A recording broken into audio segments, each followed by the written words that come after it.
Bismillahirrohmanirrohim. Zulmga uchrag'uchidan boshqa har qanday kishining oshkora yomon so'z qilishini Alloh yoqtirmaydi. Zulmga uchrag'uchining zolimdan shikoyat qilishiga va uningga duoibet qilishiga bo'ladi. Alloh zulm uchrag'uchining duosini anglovchidir, zolimni bilguchidir. Sizlar oshkora yoki yoshirin bir yaxshilikni qilsanglar yoki bir yomonlikni kechirsanglar savob topsizlar. Shubhisizki Alloh afo qilguchidir, qudratlidir. Sura Nisa 148-149 oyat to'g'risida. Zolimni kechirib o'tishga rag'batlantirish va uning yomon gapini qilsa gunoh bo'lmaydiganligi to'g'risida. Zulmga uchrag'uchidan boshqa har qanday kishining oshkora yomon so'z qilishini Alloh yoqtirmaydi. Zulmga uchrag'uchining zolimdan shikoyat qilishiga va uningga duoibet qilishiga bo'ladi. Bu oyatning ma'nosi haqida Ibn Abu Talha, Ibn Abbas radhiyallohu anhumaning mundaq deganligini rivoyat qiladi. Zulmga uchragan kishidan boshqa har qanday bir kishining yana bir kishiga beddua qilishini, ya'ni qag'ishi Alloh yaxshi ko'rmaydi. Alloh taolo zulmga uchrag'achini o'ziga zulm qilgan kishiga beddua qilishga ruxsat qildi. Agar u beddua qilmay sabr qilsa, bunday qilish uning uchun yaxshidir. Hasan Basri mundaq deydi: u kishi uningga beddua qilmay, "Ey Alloh, menga yordam bersang va uningdan mening haqqimni ilib bersang" deydi. U yana bir rivoyatda mundaq deydi: Allah Taala haqiqatan zolimga tajovuz qilmasdan uningga beddua qilishni ruxsat qildi. Abdul Karim ibn Malik Jarazi mundaq deydi: bu oyatda ko'zda tutilgan kishi seni tillaydigan, ondan sen uni tillaydigan kishidir. Alloh Taolo zulmga uchrag'uvchi odam intiqomni olsa, uni ayblashga bo'lmaydi. Alloh Taolaning zulmga uchrag'uvchi odam intiqomni olsa, uni ayblashga bo'lmaydi. Sura Shura 41-oyat degan oyatga asosan, agar u sana bo'xton chaplasa, sen uningga bo'xton chaplamagin. Abu Davud Abu Hurayra radhiyallohu anhudan payg'ambar alayhissalomning mundaq deganligini rivoyat qiladi. Tillashib qolgan ikki kishi o'zaro tillashganda degan yomon gapining gunohi zulm qilingan kishi zolimga tajovuz qilmagan bo'lsa, u ikkisining ishidan tillashni beshida boshlagan kishiga bo'ladi. Sizlar oshkora yoki yoshirin bir yaxshilikni qilsanglar yoki biror yomonlikni kechirsanglar savob topsizlar. Chunki Alloh taolaning sifatlaridan biri azoblashga qodir turuqliq kechirib o'tadiganligidir. Shubhisizki Alloh afo qilguchidir, qudratlidir. Shunglashqa asarlarda arishni ko'tarib turadigan farishtalarning Alloh taolaga tasbih aytadiganligi bayon qilindi. Ularning ba'zisi Alloh taolaga mundaq deydi: sen bandalaringni bilib turib, ularni azoblashga oldirmaganliging uchun sana tasbih aytamiz. Ba'zisi mundaq deydi: sen yomon bandalaringni azoblashga kuching yetib turib, ularni kechirib o'tganliging uchun sana tasbih aytamiz. Imom Muslim rivoyat qilgan hadisda mundaq deb bayon qilingan: mol-mulk sadiq qilganlikdan kemayib ketmaydi. Alloh taolo bir bandani uning boshqalarni kechirganligi sababidan texim aziz qiladi. Kimki Alloh uchun kamtarlik qilsa, Alloh taolo uni texim ko'taradi.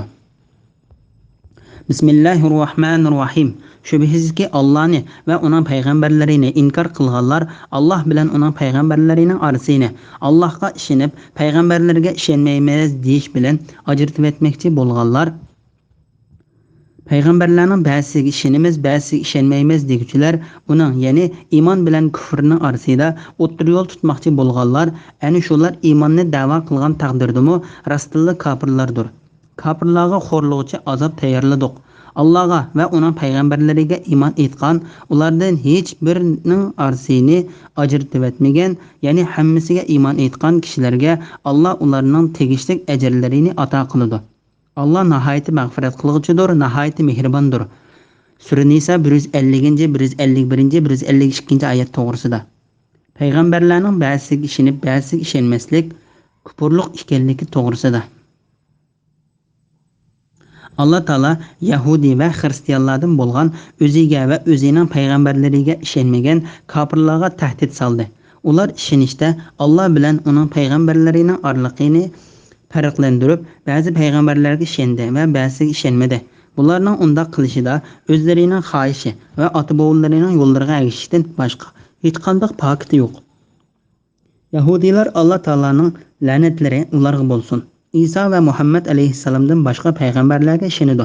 Xristianlar payg'ambarlarning oxirgisi va eng ulug'i bo'lgan Muhammad alayhissalomdan boshqa payg'ambarlarga ishonadi. Samiriylar bular Bani Isroildan bo'lib, ba'zi aqidalarda Yahudilar bilan o'xshib ketadi. Ular mo'zay yasab uning ibodat qilgan va odamlarini uning ibodat qilishga chaqirgan Samir degan kishining qabilasidandir. Musa alayhissalomning o'rinbosari bo'lgan Yusha'dan keyin kelgan birma payg'ambarga ishonmaydi. O'tparast kofirlar o'zlarining Zardashti deyiladigan payg'ambarga ishonadi. Keyin ular uning shariatiga ishonmay, u ularning orasidan ko'tarilib ketdi deb rivoyat qilindi. Haqiqatini Alloh biluvchidir. Bu yerdagi maqsad qaysi payg'ambar bo'lsin, payg'ambarlarning ichidan bir payg'ambarga ishonmagan kishi hamma payg'ambarga ishonmagan hisoblandi. Chunki Alloh taolo yer yuzidagi kishilarga avatgan barliq payg'ambarlarga ishonish vojibdir. Kimki bir payg'ambarning payg'ambarligini uningga hasad qilib yoki u boshqa millatdan kelgan payg'ambar bo'lsa, millatchilik qilib yoki o'z xohishiga ergishib ishonmagan bo'lsa, uning boshqa payg'ambarlarga keltirgan iymonning haqiqiy Alloh taoloning roziligini izlab iymon emasligi oshkorlandi. Haqiqatan u kishining aytgan iymoni maqsadlik, havo havasdan va ishongan payg'ambarning o'z millatidan bo'lganligi uchunla aytilgan so'zdir, aytilgan iymondir. Shubhisizki Alloh taoloni va uning payg'ambarlarini inkor qilganlar Alloh bilan uning payg'ambarlarining orasini Allohga ishonib, payg'ambarlarga ishonmaymiz deyish bilan ajratib etmoqchi bo'lganlar, payg'ambarlarning ba'zisiga ishonamiz, ba'zisiga ishonmaymiz deguchilar uning ya'ni iymon bilan kufrning orasida o'tir yo'l tutmoqchi bo'lganlar, chunki ular boshqa g'araz uchun emas, payg'ambarning Alloh taoloning payg'ambari bo'lganligi uchunla uningga ishonadigan bo'lsa edi, ular uning darajasidagi payg'ambarga va uningdan katta payg'ambarlarga albatta ishonadi yoki ularning payg'ambarligiga to'g'ri ko'z qarashda bo'ladi. Ana shular iymonni da'vo qilgan taqdirdami rostilla kofirlardir. Kofirlarga xo'r qiluvchi azob tayyorladik. Ya'ni kofirlar payg'ambarlarni Alloh tarafidan elib kelgan dinga qarab boqmaganligi, ularning uningdan yuz o'rganligi va qimmati yo'q dunyoni to'plashga yuzlanishi bilan yoki payg'ambar alayhissalomning zamonasida yahudiylarning nurg'unlagan olimlari Alloh taoloning payg'ambar alayhissalom bergan payg'ambarligiga hasad qilish, uningga qarshilik qilish, uni yolg'onchiga chiqarish, uningga dushmanlik qilish va uning bilan urush qilish yuzidan uning payg'ambarligini bilib turib, uningga ishonmagandek bir payg'ambarning payg'ambarligini bilib turib, uningga ishonmasligi bilan o'zlari ishonmagan payg'ambarlarni xorlaganligi uchun ularning qiyomat kuni qattiq xor qilg'uchi azob ichida bo'ladi. Yahudiylarning olimlari payg'ambar alayhissalomning shundoq qilganligi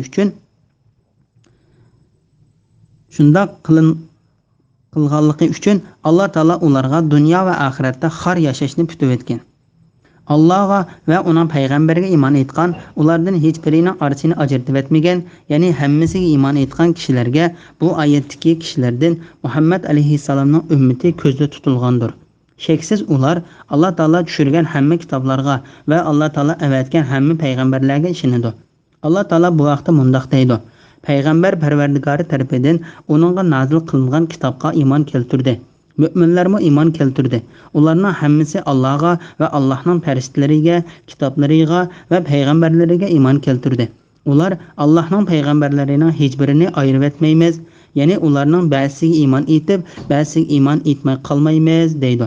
Ular biz da'vatini angladik va amriga itoat qildik. Parvardigorimiz mag'firatini tilaymiz, oxir yonadigan joyimiz sening dargohingdir deydi. Sura Baqara 285-oyat. Ondan Alloh taolo o'zining ularga katta mukofot va to'liq ajr tayyorlaganligidan xabar berib, mundaq deydi: Alloh ularning tegishli ajrlarini ato qiladi. Ondan ularning ba'zisining gunohi bo'lsa, uni kechirib o'tadiganligi to'g'risida mundaq dedi: Alloh nihoyat mag'firat qilg'ichidir, nihoyat mehribondir. Bismillahirrohmanirrohim. Ahli kitob, ya'ni yahudiylar va nasoralar sendan o'zlariga osmondan bir kitob tushirishni so'raydi. Ular Musadan buningdanmi cho'ngroqini so'rab, bizga Allohni oshkora ko'rsatgan degan edi. Shuning bilan ularning zulmi sababli ularni chaqmoq so'qdi. Ya'ni osmondan bir o't kelib ularni halok qildi. Ular ro'shan mo'jizalar kelgandan keyin Muzayni ma'bud qilib oldi. Keyin biz ularni afv qildik. Biz Musaga uning rost payg'ambarligini isbotlaydigan mo'jizalardan ro'shan paket ato qildik. Tavrat shariatini qabul qilmaganliklari sababli ulardan ahd olmoq uchun ustiga 4 tig'ini tiklab qo'ydik. Ularga Baytul Muqaddas darvozasidan sajda qilgan holda kiringlar dedik. hamda ularga shanbaning hurmatini saqlanglar, ya'ni shanbada beliq tutish bilan haddinglardan oshmanglar dedik. Ulardan bu vaqtda mahkam va'da oldik. Sura Nisa 153-154 oyat to'g'risida. Yahudiylarning jahillik to'g'risida. Muhammad ibn Ka'b Qurayzi, Sudi va Qatada qatorliqlar mundaq deydi. Yahudiylar Tavratning Musa alayhissalom yozilgan holatda tushganiga o'xshash payg'ambar alayhissalomning o'zlariga osmondan bir kitob tushirishni so'radi. Ibn Jurayj mundaq deydi.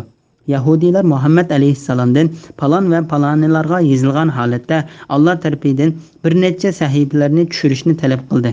Ular buni xuddi ulardan burun Qurayshning kofirlari payg'ambar alayhissalomdan shuning o'xshash bir narsalarni talab qilganga o'xshash jahillik, tarsalik, kufrlik va dahriylik suyusidan talab qildi. Alloh taolo Quraysh kofirlarining payg'ambar alayhissalomdan talab qilgan narsalarini o'zining bu oyatlarida bayon qildi. Ular aytdi: "Toki sen bizga yer ostidan bir buloqni etildirib chiqarmoqcha, sana hargiz ishonmaymiz. Yoki sening xo'rmuluq, talliq va o'ttirishdan o'stanglar eqib turadigan bir beg'ing bo'lsin. Yoki sen aytgandek ustimizga osmonni parcha-parcha qilib tushirgin. Yoki payg'ambarligingga guvohchi qilib Allohni va farishtalarni oldimizga keltirgan." Sura Isro 90-oyat. Yahudiylar payg'ambar alayhissalomdan bir narsa talab qilganlik uchun Alloh taolo mundaq deydi: "Ular Musadan buningdanmi cho'ngroqni so'rab, bizga Allohni oshkora ko'rsatgan" degan edi. Shuning bilan ularning zulmi sababli ularni chaqmoq so'qdi. Ya'ni osmondan bir o't kelib ularni halok qildi. Bu voqelik Baqara surasida Alloh taolaning o'z vaqtida "Ey Musa, Allohni ochiq ko'rmagcha sana hargiz ishonmaymiz" dedinglarda, sizlarga nozil bo'lgan azobni ko'rib turganinglar holda sizlarni chaqmoq so'qdi. Ondan keyin sizlarni shukr qilsin deb o'lganinglardan keyin qayta tirildirdik. Sura Baqara 55-56-oyat to'g'risida. Oyatlar degan bu oyatida keng doirada bayon qilingan edi. Ular ro'shan mo'jizalar kelgandan keyin Mo'zayni ma'bud qilib oldi. Ya'ni ular Musa alayhissalomning qo'lida oshkor bo'lgan Musa alayhissalomning payg'ambarligini isbotlaydigan ochiq faktlarni o'zlari dengizdan o'tib bo'lgandan keyin dushmanlari Fir'avn va uning askarlarini dengizda halok qilib etganligini ko'rib turib, butqa cho'qinayotgan kishilarning qishig'iga kelibla Musa alayhissalomga bu talabni qo'ydi. "Ey Musa, bizga ularning butlariga o'xshash but o'rnatib bergin" dedi. Musa alayhissalom Alloh taolo bilan so'zlashga ketgandan keyin ularning Musaga cho'qinganligi haqidagi qissallari A'rof va Taha suralarida tafsiliy bayon qilindi. Musa alayhissalom Alloh taolo bilan so'zlashib qaytganda bu ish allaqachon yuz berib bo'lgan edi. Alloh taolo Musaga ibodat qilgan kishilarning tavbasini ularning ichidagi Musaga ibodat qilmagan kishilar ibodat qilgan kishilarni o'ldirish bilan qabul bo'ldigan qildi. Shuning bilan ularning ba'zisini o'ldirishga boshladi. Ondan Alloh taolo ularni tirildirdi. Ya'ni ularning birisi yana birisini o'ldirganligi ularning tavba qilganligi hisoblandi. Keyin biz ularni afv qildik. Biz Musaga uning rost payg'ambarligini isbotlaydigan mo'jizalardan ro'shan pakat ato qildik. Tavrat shariatini qabul qilmaganliklari sababli ulardan ahda olmoq uchun ustiga 4 teg'ini tiklab qo'ydik. Ular tog'ning o'zlarining ustiga tushib ketishidan qo'rqib, boshlarini ko'tarib yuqoriga qarashga boshladi. Alloh taolo bu vaqtda mundaq deydi: "O'z vaqtida 4 tog'ni qo'mirib, ularning ustiga soyimandek tikildik. Ular tog'ni ustlariga tushib ketadi deb o'yladi. Ularga aytdikki, taqvodorlar qatorida bo'lishinglar uchun o'zinglarga berilgan kitobni, ya'ni Tavratni mahkam tutinglar, uningdagi ahkomlarga amal qilinglar." Sura A'rof 171-oyat. Ular deyishgan va qilishgan buyurilgan ishlarning hammasiga xiloflik qildi. Ular: "Ey Alloh, bizning 40 yil izishimizga sababchi bo'lgan jihodni tashlaganligimizdan iborat gunohimizni kechirgin" degan holatda Baytul Muqaddasning ishigidan sajda qilgan holatda kirishga buyurilsa, ular sag'risini yerga sukab, arpaning dini deginicha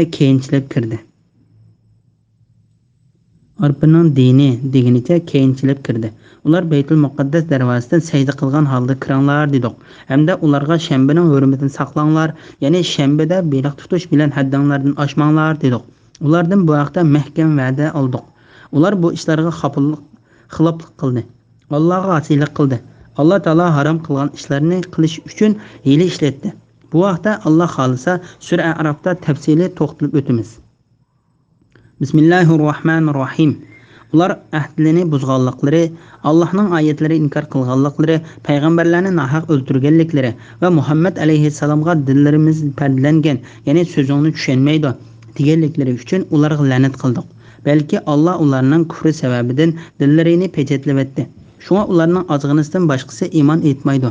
Ya'ni ularning kufri, ya'ni Isa alayhissalomni inkor qilganliklari uchun va Maryamga cho'ng bo'xton chaplaganliklari uchun ularga la'nat qildik. Ya'ni Allohning rasuli Isa ibn Maryamni haqiqatan o'ltirdik deganliklari uchun ularga la'nat qildik. Vaholanki ularning Isani o'ltirganimi yo'q, darg'a asqanimi yo'q va lekin ularga shubha silindi. İsa'ni asdiq deb gumon qilib, Isa alayhissalom o'xshab qolgan boshqa birisini asdi. İsa to'g'risida ixtilof qilishganlar haqiqatan uning o'ltirilganligi masalasida shubhididir. Ular bu ishning haqiqatini bilmaydi. Gumonga asoslandi. Ular Isa'ni jazman o'ltirmadi, balki Alloh uni o'z tarafiga ko'tardi. Ya'ni Isa alayhissalomni Alloh ularning sharridan qutuldirib, tirik holda osmonga olib chiqib ketdi. Alloh g'olibdir, hikmat bilan ish qilg'uchidir. Ahli kitobdan, ya'ni Yahudiylar va Nasaralardan har qanday jon uzish oldida uningga, ya'ni Isaning haq payg'ambarligi va Allohning bandasi ekanligiga iymon etadi. Isa qiyomat kuni ular Yahudiylarning Isani darg'a asdiq degan da'vosining va Nasaralarning Isa Allohning o'g'li degan da'vosining yolg'onligiga guvoh bo'ladi. Sura Nisa 155, 156, 157, 158, 159 oyat to'g'risida. Yahudiylarning jinoyatlari to'g'risida. Ular Alloh taolo ulardan olgan ahdini buzdi, payg'ambarlarning qo'llarida bo'lgan cho'ng-cho'ng mo'jizalarni va Alloh taoloning ochiq pokitlarini ko'rib turib inkor qildi. Payg'ambarlarni nahaq o'ltirganliklari, ya'ni Yahudiylarning o'tkazgan bu jinoyatlari Alloh taoloning la'nat etishiga va ularni to'g'ri yo'ldan yiroqlashtirishiga sababchi bo'lgandir.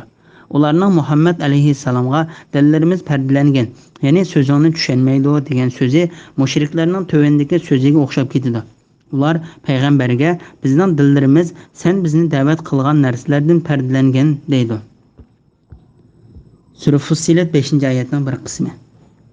Balki Alloh ularni kufri sababidan dillarini pechatlabatdi. Ular dillarimiz pardalanganligi uchun Muhammad alayhissalomning degan so'zlarini tushunolmaymiz deb Alloh taologa o'zri aytdi. Alloh taolo ularga mundoq dedi: ularning dillari kafir bo'lganliklari sababi bilan pechatlatilgandir. Shunga ularning ozg'inisidan boshqasi iymon etmaydi. Buningga munosabatli mazmunlarni Sura Baqarada bayon qilib o'tgan edik. Ularning Hazrati Maryam haqida degan so'zi, Isa alayhissalomni o'ltiribdiq deb qilgan da'vosi va uning haqiqati to'g'risida. Ya'ni ularning kufri, ya'ni Isa alayhissalomni inkor qilganliklari uchun va Maryamga cho'ng bo'xton chaplaganliklari uchun ularga la'nat qildik. Bu oyatning ma'nosi haqida Ali ibn Abu Talha ibn Abbos radhiyallohu anhumaning mundoq deganligini rivoyat qiladi. Yahudiylar Hazrati Maryamni zina qildi deb bo'xton chapildi.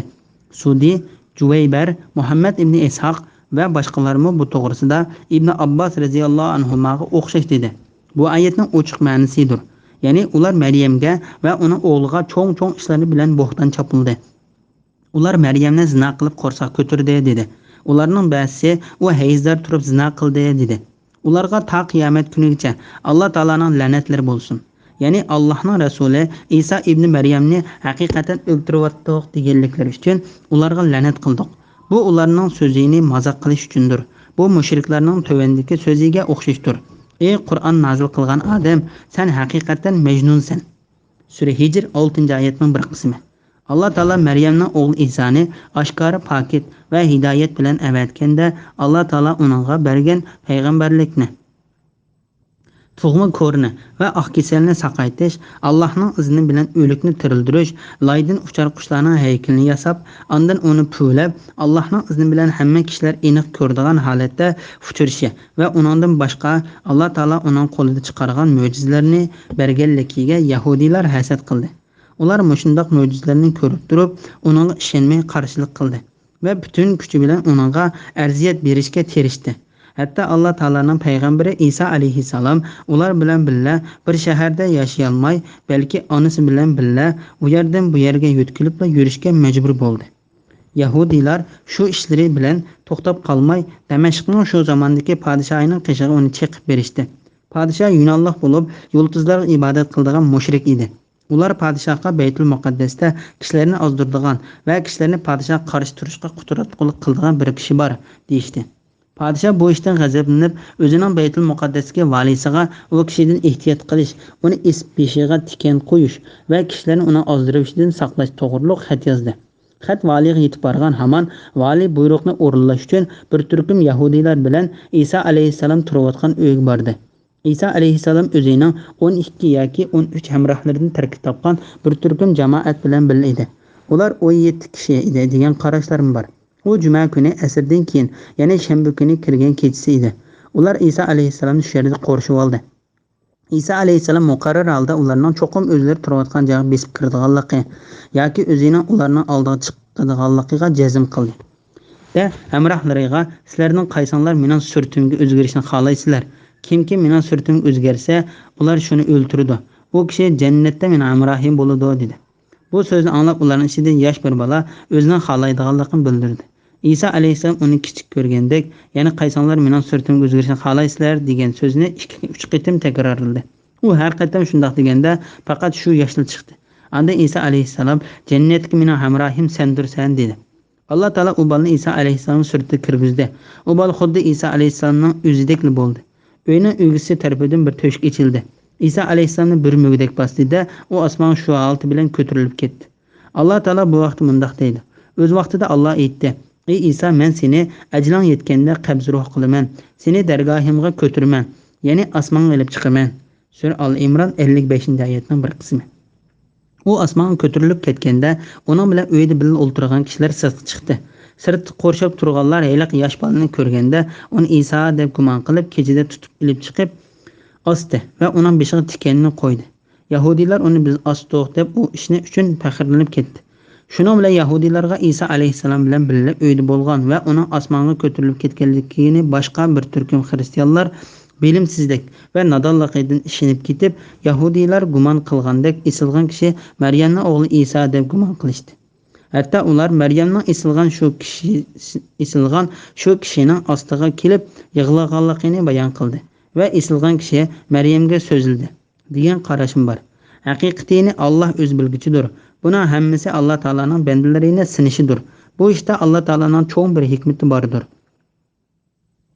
Eng rastchil bo'lgan butun olamlarning parvardigori va butun dillarning narsani va osmon zaminni, yoshurun ishlarni, bo'lgan va bo'ldigan va bo'lsa qandoq bo'ldigan narsalarning hammasini bilguchi Alloh taolo bu ishning haqiqatini va mo'jizalar va ochiq faktlar bilan to'g'riligi isbotlangan ulug' payg'ambariga tushirgan buyuk Qur'on ochiq bayon qilib mundoq deydi: "Vaholanki ularning Isoni o'ltirganim yo'q, darg'a osqanim yo'q, va lekin ularga shubha silindi.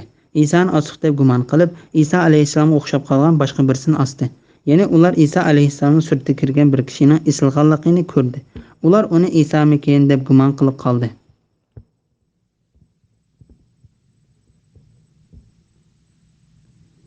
Isa to'g'risida ixtilof qilishganlar haqiqatan uning o'ltirilganligi masalasida shubhididir. Ular bu ishning haqiqatini bilmaydi. Gumongga asoslandi. Ya'ni Isa alayhissalomni o'ltirdik deb da'vo qilgan yahudiylar va uningga ishongan xristianlarning nodonlari bu ishda gumon, hayronlik va gumrohlik ichidadir. Shun Alloh taolo mundaq dedi: "Ular Isoni jazman o'ltirmadi, balki Alloh uni o'z tarafiga ko'tardi." Ya'ni Isa alayhissalomni Alloh ularning sharridan qutuldirib, tirik holda osmonga olib chiqib ketdi. Alloh g'olibdir, hikmat bilan ish qilguchidir. İbn Abu Hatem, İbn Abbas radhiyallohu anhumaning mundaq deganligini rivoyat qiladi. Alloh taolo Isa alayhissalomni osmonga ko'tarishni xohlaganda, u hamrohlarining qishig'iga uyning ishidagi bir buloqdan chiqdi. Uyda uning yaqin odamlaridan 12 kishi bor edi. U buloqdan chiqqan vaqtida uning beshidan suv temib turadi. Isa alayhissalom: "Sizlarning ichinglarda men iymon etib bo'lgandan keyin men 12 qitim kofir bo'lgan kishi bo'ladi. Qaysonlar mening surtimga kirsanglar, o mening o'rnimda o'ltiriladi va men bilan bir darajada bo'ladi" dedi. Shuning bilan ularning ichida eng yosh bola o'rinda turdi. Isa alayhissalom uni o'ltirgan dedi va ularga so'zni takrorladi. Ondan heliq yosh yana o'rnidan turdi. Isa alayhissalom uni o'ltirishga buyurdi. Ularga so'zini yana takrorladi. Yana heliq yosh o'rnida turdi. Shuning bilan Isa alayhissalom: "U kishi sendursan" dedi. Shuning bilan u yosh Isa alayhissalomning surtiga kirdi. Isa alayhissalom bo'lsa uyning to'nligidan osmonga ko'tarilib ketdi. Yahudiylarning ichidan Isa alayhissalomni izlayotganlar kelib, Isa alayhissalomning suratiga kirgan kishini tutib darga osdi. Kristga mixlidi. Shundan keyin ularning ba'zisi uningga iymon etib bo'lgandan keyin 12 qitim kafir bo'ldi. Ular 3 firqaga bo'lindi. Bir firqasi Alloh taolo bizning ichimizda. Bu firqa Isa alayhissalom ilohdir deb e'tiqod qilgan firqadir. U o'zi xohlagan muddat turib, keyin osmonga ko'tarilib ketdi deydi. Bular Yaqubiya firqasidir. Yana bir firqa Isa alayhissalom Alloh taolaning o'g'li.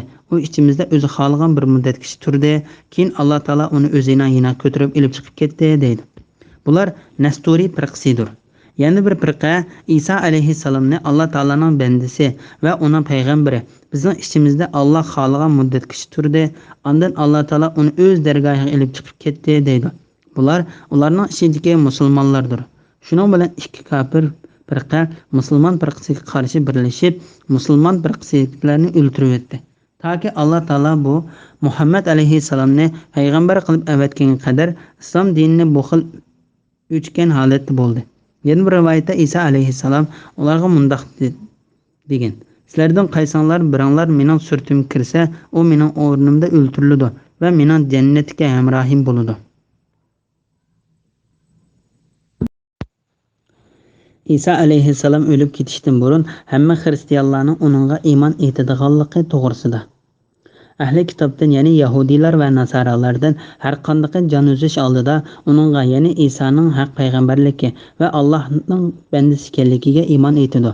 Isa qiyomat kuni ular Yahudiylarning Isani darga osdiq degan davosining va Nasaralarning Isa Allohning o'g'li degan davosining yolg'onligiga guvoh bo'ladi. İbn Jarir, İbn Abbas radhiyallohu anhumaning mundoq deganligini rivoyat qiladi. Ahli kitoblar Isa alayhissalom o'lishdan burun iymon etdi.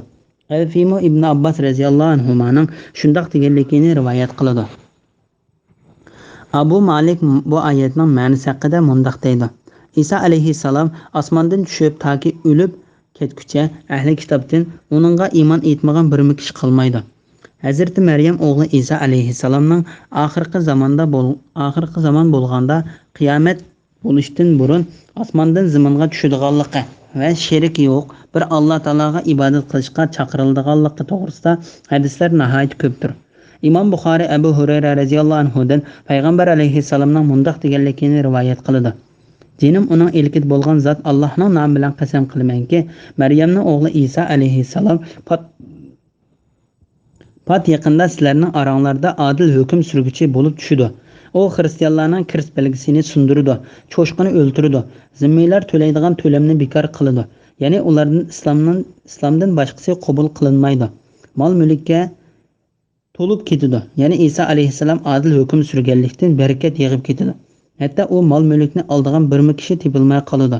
Ular uchun bir qitim sajda qilish dunyo va uning ichidagi barliq narsalardan yaxshi bo'lib qoldi. Ondan Abu Hurayra radhiyallohu anhu mundoq deydi: Agar xohlasanglar Alloh taolaning bu oyatini o'qib beqinglar. Ahli kitobdan, ya'ni Yahudiylar va Nasaralardan har qanday jon uzish oldida uningga, ya'ni Isaning haq payg'ambarligi va Allohning bandasi ekanligiga iymon etadi. Isa qiyomat kuni ular Yahudiylarning Isani darga osdiq degan davosining va Nasaralarning Isa Allohning o'g'li degan davosining yolg'onligiga guvoh bo'ladi. İmam Ahmad Abu Hurayra radhiyallohu anhudan payg'ambar alayhissalomning mundoq deganligini rivoyat qiladi: Maryamning o'g'li Isa alayhissalom tushdi. U cho'shqin o'ltirdi, kirst belgisini sundirdi. Uningga namoz jo'g'inib berildi. U kishilarga mol mulk bersa, oldigan odam chiqmaydi. Zimmiylardan oldigan to'lamni bekor qilibdi. Ya'ni ulardan islomdan boshqasini qabul qilmaydi. U Roha degan yerga tushdi. U yerdan haj qildi. yoki umr qildi yoki o ikkisini bir xil qildi. Ondan Abu Hurayra radhiyallohu anhu bu oyatni o'qidi. Ahli kitobdan, ya'ni Yahudiylar va Nasaralardan har qanday jon uzish oldida uningga, ya'ni Isaning haq payg'ambarligi va Allohning bandasi ekanligiga iymon etadi. Imom Ahmad Abu Hurayra radhiyallohu anhudan payg'ambar alayhissalomning mundoq deganligini rivoyat qildi: Payg'ambarlar bir kishining bolalaridan, ya'ni hammasining ilib kelgan dinini birdir. Ularning onalari boshqadir. İlib kelgan dinning asli bir, ammo shariatlari o'xshash emasdir. Ularning dini birdir, Shaksiz men Maryamning o'g'li Isoga eng yaqin kishidirman. Chunki ikkimizning oraliqida hech qanday payg'ambar yo'q. Uning osmondan tushishida shak yo'qdir. Sizlar uni ko'rgan vaqtinglarda tövendek alomatlarni toninglar. U o'rta bo'y, rangi oqqush qizil kishidir. Ustida suz qizil rang bilan bo'yalgan ikki qur kiyim bor. Yo'l bo'lmasmi uning chechidan xuddi suv temib turgandek ko'rinadi. U kriz belgisini sundirdi, cho'shqini o'ltirdi. Zimmeylari qo'yilgan to'lamni bekor qildi. Kishilarni islomga chaqirdi. Alloh taolo uning zamonida islomdan boshqa hamma dinlarni yo'qotdi. Dajjalni yo'qotdi. Yer yuzida xotirjamlik barpo bo'ldi. Hatto yilpiz, yo'lvos va bo'rilar qo'y, to'gilar bilan birga o'tlaydi. Kichik bolalar yilonlarni o'ynaydi. Yilonlar kichik bolalarga chaqilmaydi. Isa alayhissalom zaminda 40 yil turgandan keyin vafot bo'lib ketdi. Uning namozini musulmonlar tushirdi. İmam Muslim Abu Hurayra radhiyallohu anhudan payg'ambar alayhissalomning mundoq deganligini rivoyat qiladi. Hatto rumliklar aqmoq yoki dobiq hozirgi Suriyaning Halaf shahri bilan Turkiyaning Antakiya shahri oraliqidagi Iroqqa yaqin bir joy degan yerga urush uchun kelmagichilik qiyomat qoyim bo'lmaydi. Ondan ularning oldiga Madinadan shu vaqtdagi yer yuzidagi kishilarning eng yaxshilaridan bo'lgan bir qo'shin chiqdi. Madinadan chiqqan qo'shin urush uchun saf tuzganda Rumliklar biz sizlar bilan urush qilmaymiz, balki burun bizni asirga olgan kishilar bilan urush qilamiz deydi. Musulmonlar yo'q, Allohning nomi bilan qasamki, biz sizlarni bizning qarindoshlarimiz bilan urush qilib qo'ymaymiz deb ular bilan urush qildi. Keyin musulmonlarning askarlaridan 1/3 qismi urushda yengildi. Alloh taolo ularning tavbasini mengu qabul qilmaydi. Ya'ni Alloh taolo ularning ko'ngliga tavba qilishni salmaydi. Ularning ya'ni 1/3 qismi o'ltirildi. Bu Alloh taolaning dargohida eng katta shahidlar hisoblandi. Qolgan 1/3 urush qilib shaharlarni oldi. Ular mengu ezib ketmaydi. Ular Qustantiyani qo'lga oldi. Ular qilishlarini zaytun darxiga esib qo'yib, o'ljalarni o'lishayotgan chaqda to'satdan shayton ularning ishida Dajjal sizlarning xotin bolalaringlarning orasiga keldi deb vaqiraydi. Shuning bilan ular Qustantiyadan chiqib ketdi. Amaliyotda Dajjalning chiqqanligi yolg'on edi. Ular Shamga yetib kelgan vaqtda ondan Dajjal chiqdi. Ular saflarni tuzib urush uchun tayyorlik qilayotgan chaqda namozda takbir aytildi. Shu chaqda Maryamning o'g'li Isa alayhissalom osmondan tushdi-da, ularga imom bo'lib berdi. Isa alayhissalom Allohning dushmanini Dajjalni ko'rgan hamon xuddi tuz suvda erigandek eriydi. Agar Isa alayhissalom Dajjalni shu pitcha tashlab qo'ygan bo'lsa, u butunlay tugucha erib ketadi. Lekin Alloh taolo uni Maryam o'g'li Isaning qo'li bilan o'ltirdi. Isa alayhissalom naysining uchidagi Dajjalning qinini kishilarga ko'rsatdi. İmam Muslim Novas ibn Sam'an radhiyallohu anhuning mundoq deganligini rivoyat qiladi. Payg'ambar alayhissalom bir etigini Dajjalning gapini qilib, uni bir haqoratlab va bir gavdlantirib, uning sifatini bayon qilib berdi. Biz Dajjalni xo'rmazorlik demikin deb gumon qildik va u yerga bordik. Bizning u yerga borganligimizda payg'ambar alayhissalom bilib qilib nima qilyapsizlar deb so'rdi. Biz ey Allohning payg'ambari, bir etigini sen bizga Dajjalning gapini qilib, uni bir haqoratlab, bir gavdlantirib, uning sifatini bayon qilib bergansan. Biz uni xo'rmazorlikdimikin deb gumon qildik deb javob berdi. Payg'ambar alayhissalom, men sizlarga Dajjalning fitnasidan boshqa fitnaning yetib kelishidan bek qo'rqaman. Agar Dajjal chiqqanda men sizlarning ichinglar bo'lsam, uningga o'zim aytayman. Agar ichinglarda bo'lmasam, hamma kishi o'zini qo'g'disin. Alloh taolo mening o'rnimda hamma musulmonlarni Dajjalning fitnasidan saqlaydi. Dajjal quyuq budur chashliq, ko'zi teshig'i pul tuyib chiqib qolgan bir yigitdir. Uni xuddi Qatanning o'g'li Abdul Uzzaga o'xshamdikin deyman. Sizlarning ichinglardan kim uni ko'rsa, Surkafning 5-dagi 10 oyatlarni o'qisin. U Sham bilan Iroqning oraliqidagi bir yo'ldan chiqadi va o'ng so'l taraf bo'lib hamma yerda fasodchilik teriydi. Ey Allohning bandalari, iymoninglarda mahkam turinglar dedi. Biz ey Allohning payg'ambari, u zaminda qancha uzun turdi dedik. Payg'ambar alayhissalom 40 kun turdi. U 40 kunning bir kuni bir yildek, bir kuni bir oydek, yana bir kuni bir haftadek, qolgan kunlari sizlarning mushkuninglardek bo'ladi dedi. Biz ey Allohning payg'ambari, yiliq bir yildek bo'lgan uzun kunda bir kunlikning namozini o'qisak bo'lamdi deb so'rdik. Payg'ambar alayhissalom yo'q, sizlar u kunni o'lchab bir kunga to'g'rilab, bir kunlik namozinglarni o'qinglar dedi. Biz ey Allohning payg'ambari, uning ming surati qandoq bo'ladi deb so'radik. Payg'ambar alayhissalom uning surati shamol ittargan kel kundek bo'ladi. U bir kishilarga qishig'a keladi-ki, ularni o'ziga ishonishga chaqirdi. Ular uning ishinib uning bo'ysunidi. Ondan u osmonni yomg'ir yog'dirishga buyuruydi. Osmondan yomg'ir yog'idi. Zaminni buyuruydi. Zamindan o'simliklar unidi. U kishilarning o'tlig'il ketgan chorvalari kaysa semiz, yilillari sutga to'lgan, to'qliqidan beqillar chiqib ketgan holda qaytib keladi. Ondan u boshqa bir kishilarning qishiga kelib, ularni o'ziga ishonishga chaqirdi. Ular uningga ishonmay so'zini rad qildi va ularning qishidan qaytib ketdi. Shuning bilan ularga qahatchilik kelib, qo'llarida hech qanday mol-mulk qolmaydi. U bir xaroblikdan o'tib uningga ichingdagi boyliqlarni chiqargan deydi. Uning ichidagi boyliqlar hasal harisi o'zidan chiqqandek orqa chiqishga boshlaydi. Ondan u toza yoshli quramiga yetgan bir kishini chaqirib kelib, uni qilich bilan urib ikki parcha qilib o'tdi. U kishini qayta chaqirdi. U tirilib xushol kulgan qiyofatda uni oldiga keldi. Shu paytning o'zida Alloh taolo Maryamning o'g'li Isa alayhissalomni avatidi. Isa alayhissalom Damashqning sharq tarafidagi oq munorga bo'yalgan ikki kiyim kiygan, ikki qo'lini farishtaning qanotlariga qo'ygan holatda tushdi. U beshini past qilsa, beshidan suv tomchiydi. Beshini ko'tarsa, suzuklikka marvoyatdek suv tomchilari chachrab tushdi. Uning tiniqini purab qolgan kofirlarning hammasi o'ldi. Uning tiniqi ko'z yetgan yerigacha bordi. Ondan Isa alayhissalom Dajjalni izlab uni Falastinga yaqin bir shaharda tepib o'ltirdi. Ondan Isa alayhissalomning qishig'a Alloh taolo Dajjalning fitnasidan saqlab qolgan bir turkum kishilar keldi.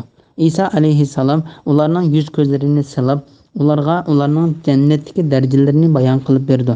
Shu chaqda to'satdan Alloh taolo Isa alayhissalomga haqiqatan men hech bir kishi so'qishga kuchi yetmaydigan bir turkum bandalarimni chiqardim. Sen men Dajjalning fitnasidan saqlab qolgan bandalarimni tur teg'iga olib chiqib ket deb vahiy qildi. Alloh taolo Yajuj Majujni avatidi. Ular zaminning har bir to'piliklarini oldirab chiqib keladi. Ularning oldida kelganlari Tabarsa ko'lining yenidan o'tib, uning suvlarini hammasini ichib bo'ladi.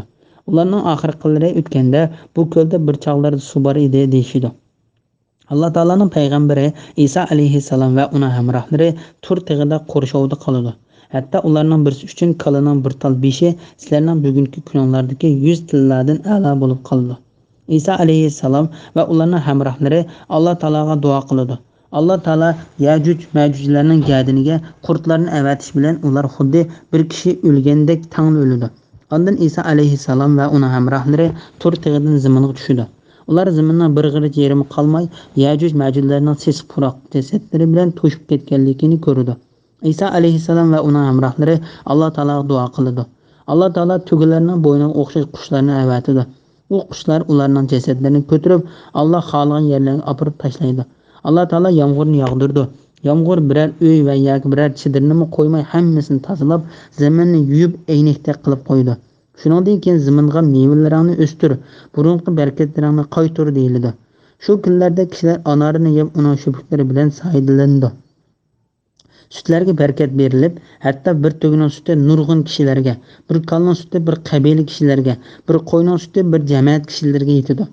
Ular shundoq yashayotgan chaqda Alloh taolo tuyuqsizda mayin bir shamolni avatidi. Shamol ularning qo'ltiqlarining ostida o'tib, mu'min va musulmonlarning birini qo'ymay hammasining jinini oldi. Ulardan keyin yana yer yuzida eshaklardek oshkora jinsiy munosabat o'tkazadigan eng eski odamlar qoldi. Shuning bilan ularga qiyomat bo'ladi. Hijriyning 741-yili o't ketish sababi xristianlar qilganligi gumon qilinmoqda. Bilan Umayyaviy masjidining o'rilib ketgan bir munorning o'rniga yo'nilgan toshdan bir oq munor selindi. Uningga ketgan chiqimning ko'p qismi xristianlarning mol-mulkidan ishlatildi. Bu hadisda kelgan Isa alayhissalom tushirgan munorning bu oq munor bo'lib qolishi ehtimoli eng kuchli gumonlardan bo'lib qoldi. Imom Muslim Yaqub ibn Asimning mundoq deganligini rivoyat qiladi. Men Abdullah ibn Amirning mundoq deganligini anglagan edim. Bir kishi uning qishig'iga kelib, "Sen kishilarga nima so'zlab berganding?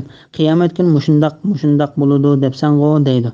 Abdullah subhanalloh yoki la ilaha illalloh yoki shuning o'xshash so'zlarni deb albatta men bir kishiga mangu bir nim demayman degan edim. Men faqat jazman sizlar ozg'in zamondan keyin cho'ng ishlarni ko'rsizlar.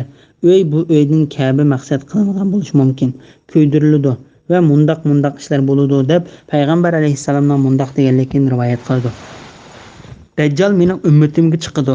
Ondan u 40 turadi. 40 kunmi yoki 40 oymi yoki 40 yilmi bilmayman. Ondan alloh taolo Isa alayhissalomni avatidi. Isa alayhissalom xuddi Urva ibn Mas'ud radhiyallohu anhuga o'xshaydi. Isa alayhissalom Dajjalni izlab tepib, uni yo'qotdi. Shuningdek, kishilar hech kim bilan hech kimning oraliqida qilcha adovat yo'q, yaxshi holatda 7 yil yashaydi. Alloh taolo Sham tarafdan mayin bir shamolni avatidi.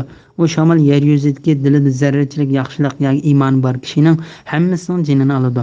Hatto ulardan birarsi tog'dagi o'nkunning ichiga kirib olsa-mu, shamol u yerga kirib uning jinini oladi. Shuningdek, keyin yer yuzida yomon ishlarni qilishda, qushlarning uchishidek tez bir-biriga xiris qilishda, yirtqich hayvonlardek vahshiy yaxshi ishni bilmaydigan, yomon ishni ayblamaydigan eng eski odamlar qoladi. Shayton ularga sizlar mening gapimga kiramsizlar deydi. Ular sen bizni nimaga buyuraysan deb so'raydi. Shayton ularni butlarga ibodat qilishga buyuradi. Shu vaqtda ularning rizqlari üzülib qolmay, turmushlari yaxshi holatda bo'ladi. Keyin sur chilindi. Uni anglagan har bir kishi bo'ynini so'zib, u yoq-bu yoqqa qaraydi. Uni birinchi bo'lib tugisining eg'ilini o'ngshayotgan bir kishi anglaydi. Ondan hamma kishi o'ladi. Orqadan Alloh shabnamdek bir yomg'irni avatidi. Shu yomg'irdan kishilarning jismlari unib chiqadi. Ondan sur yana bir qitim chilindi. U chaqda ular o'rinlaridan turib, o'zlarining nima buyurilganligiga qarab turdi. Ular ey xaloyiqlar, Parvardigoringlarning qishig'i kelinglar deyildi. Alloh farishtalarga mundoq deydi: ularni to'xtatib turinglar, chunki ular jimi so'zlari va ishlaridan savol so'roq qilindi. Sura Saffat 24-oyat. Do'zaxga kirib qolganlarni ilib chiqinglar deyildi. Farishtalar qanchani ilib chiqamiz deb so'raganda, har bir mingdan 999 ilib chiqinglar deyildi. Bu Alloh taolo oyatlarida bayon qilgan kunduz dahshatidan bolalarning beshi oqarib o'tadigan kundan qandoq saqlanasizlar? Sura Muzammil 17-oyatning bir qismi. U kunda, ya'ni qiyomat kunida ish qiyinlashidir. Sura Qalam 42-oyatning bir qismi.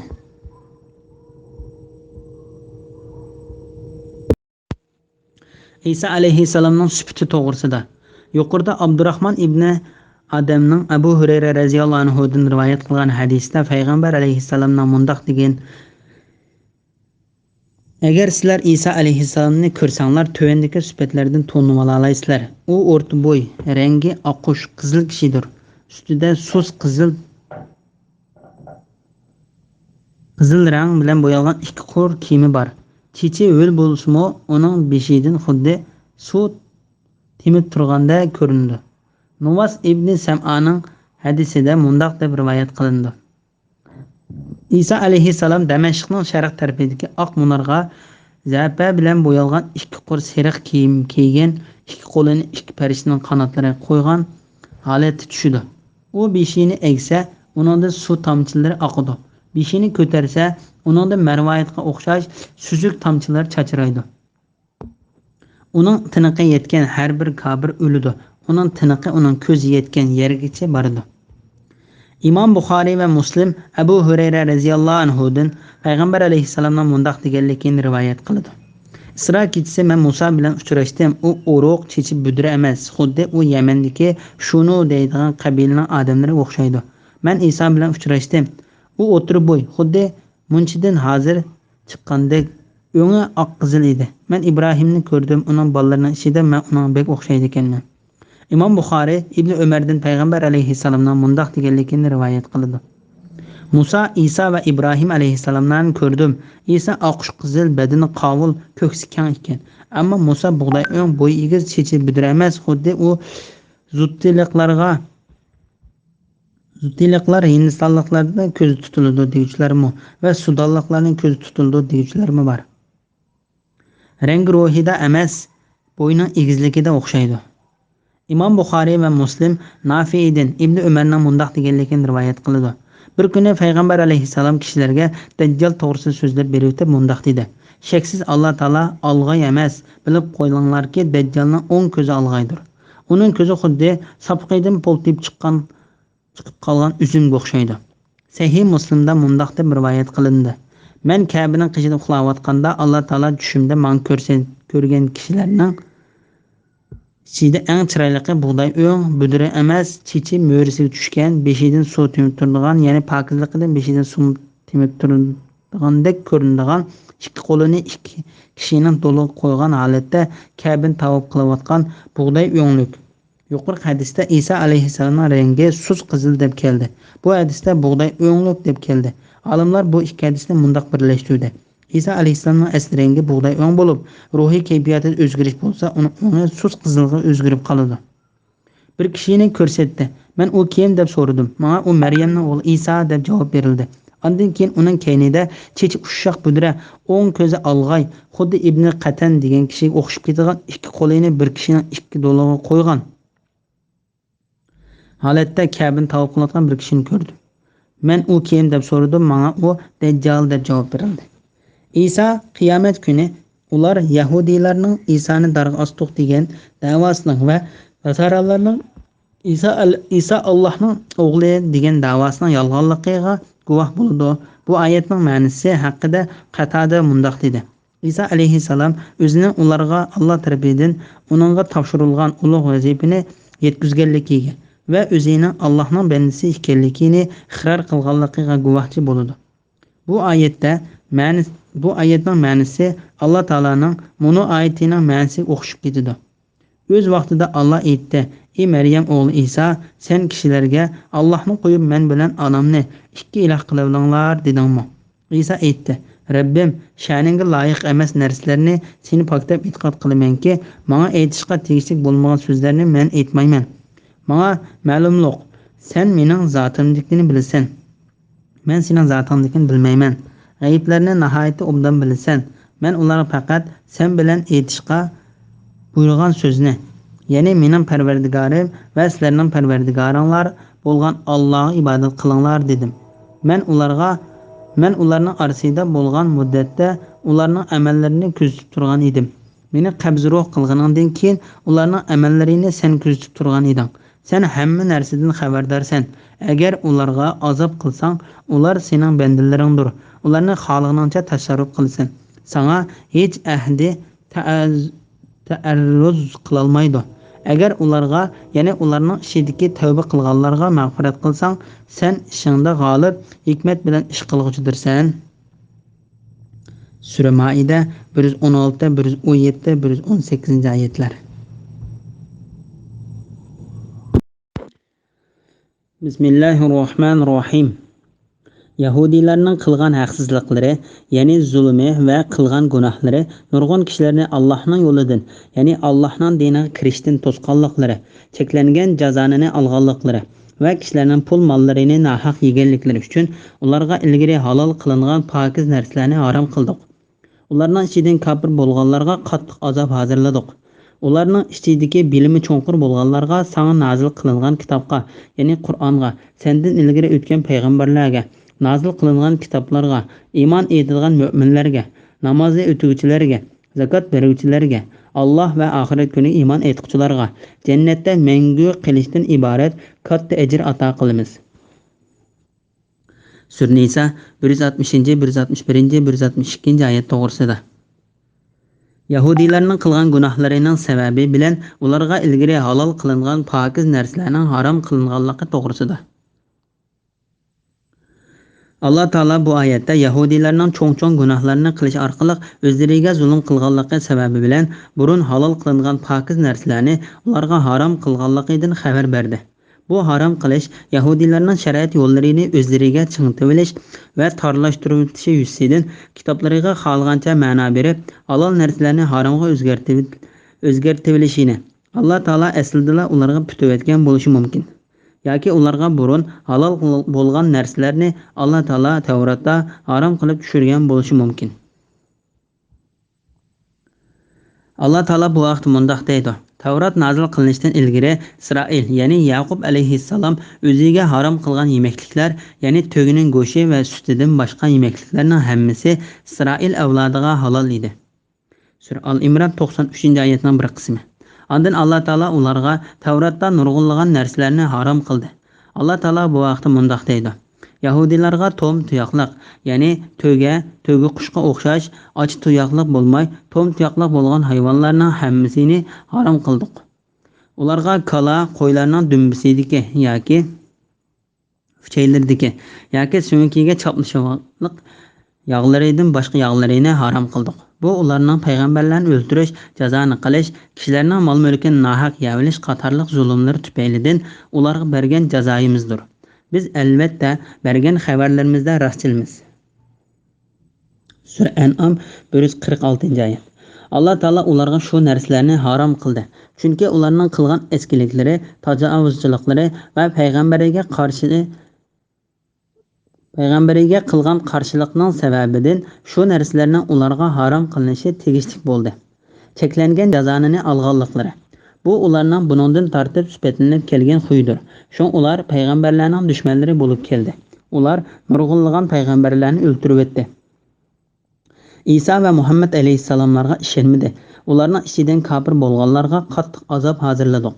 İbn Abbas radhiyallohu anhuma mundaq deydi. Allah Taala'nın ularning ichidagi bilimi cho'nqur bo'lganlarga sana nazil qilingan kitobga, ya'ni Qur'onga, sendan ilgari o'tgan payg'ambarlarga nazil qilingan kitoblarga iymon etadigan mu'minlar degan oyati islomga kirgan va Alloh taolo payg'ambar alayhissalom bilan avatgan Qur'onga ishongan Abdullah ibn Salam, Su'laba ibn Sa'iyya, Asad Zayd ibn Sa'iyya va Asad ibn Ubayda qatorliqlar to'g'risida tushdi. Zakat berguvchilarga bu oyatda ko'zda tutilgan maqsad mollarning zakatini bergan bo'lishi yoki dillarni pokizlagan bo'lishi yoki har ikkilisini qilgan kishilar bo'lishi mumkin. Jannatda mangu qilishdan iborat katta ajr ato qilamiz. Bismillahirrohmanirrohim. Ey Muhammad, biz Nuhga va uningdan keyingi payg'ambarlarga vahiy qilgandek haqiqatan sana vahiy qildik. Hamda Ibrohimga, Ismoilga, Ishoqqa, Yaqubga, Yaqubning avlodlariga, Isoga, Ayyubga, Yunusga, Harunga, Sulaymonga vahiy qildik. Davudga Zaburni ato qildik. Biz nurg'un payg'ambarlarni avatdik. Ularning orasida ilgari ey Muhammad sana bayon qilganlarimizmi bor? Sana bayon qilmaganlarimizmi bor? Allah Musoga bevosita so'z qildi.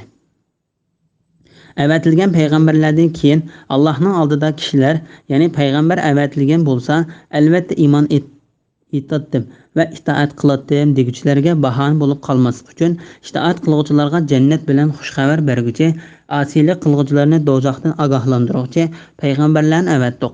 Alloh g'olibdir, hikmat bilan ish qiluvchidir. Sura Nisa 163, 164, 165-oyat to'g'risida.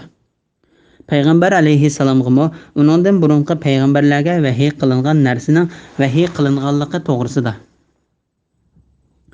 Muhammad ibn Ishoq ibn Abbas radhiyallohu anhumaning mundaq deganligini rivoyat qiladi. Sakin va Adi ibn Zayd qatorliqlar, ey Muhammad, biz Allohning Musodan keyin bir kishiga bir narsa tushirganligini bilmaymiz degan edi. Alloh taolo o ikkisining so'zi to'g'risida bu oyatni tushirdi. Ey Muhammad, biz Nuhga va uningdan keyingi payg'ambarlarga vahiy qilgandek haqiqatan sana vahiy qildik. Hamda Ibrohimga, Ismoilga, Ishoqqa, Yaqubga, Yaqubning avlodlariga, Isoga, Ayyubga, Yunusga, Harunga, Sulaymonga vahiy qildik. Davudga Zaburni ato qildik. Qur'onda bayon qilingan payg'ambarlarning 25 ekanligi to'g'risida. Biz nurg'un payg'ambarlarni avatdik. Ularning orasida ilgari ey Muhammad sana bayon qilganlarimizmi bor?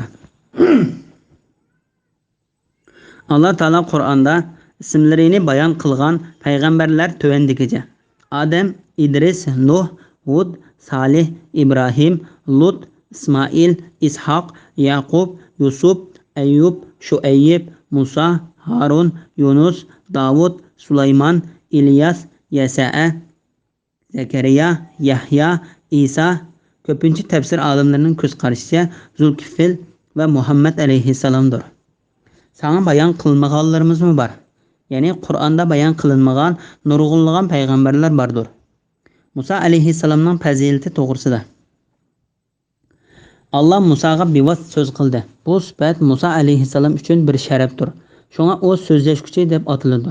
Ya'ni Alloh taolo so'zlaguchi, Musa alayhissalom anglag'uchi bo'ladi. Hafiz Abu Bakr ibn Mardavi Abdul Jabbar ibn Abdullahning mundaq deganligini rivoyat qiladi. Bir kishi Abu Bakr ibn Iyashning qishig'iga kelib, men bir kishining bu oyatni Musa Alloh taolo bevosita so'z qildi deb o'qiyotganligini angladim dedi. Ondan Abu Bakr bu oyatni kofirdan boshqasi bundoq o'qimaydi dedi. Ba'zi mu'tazilar bir shayxqa bu oyatni Musa Alloh taologa bevosita so'z qildi deb o'qib berdi. Eliq shayx uningga: "Ey paskinining bolasi, uni undaq o'qisang, Alloh taolaning bu oyatini qandoq o'qiysan?"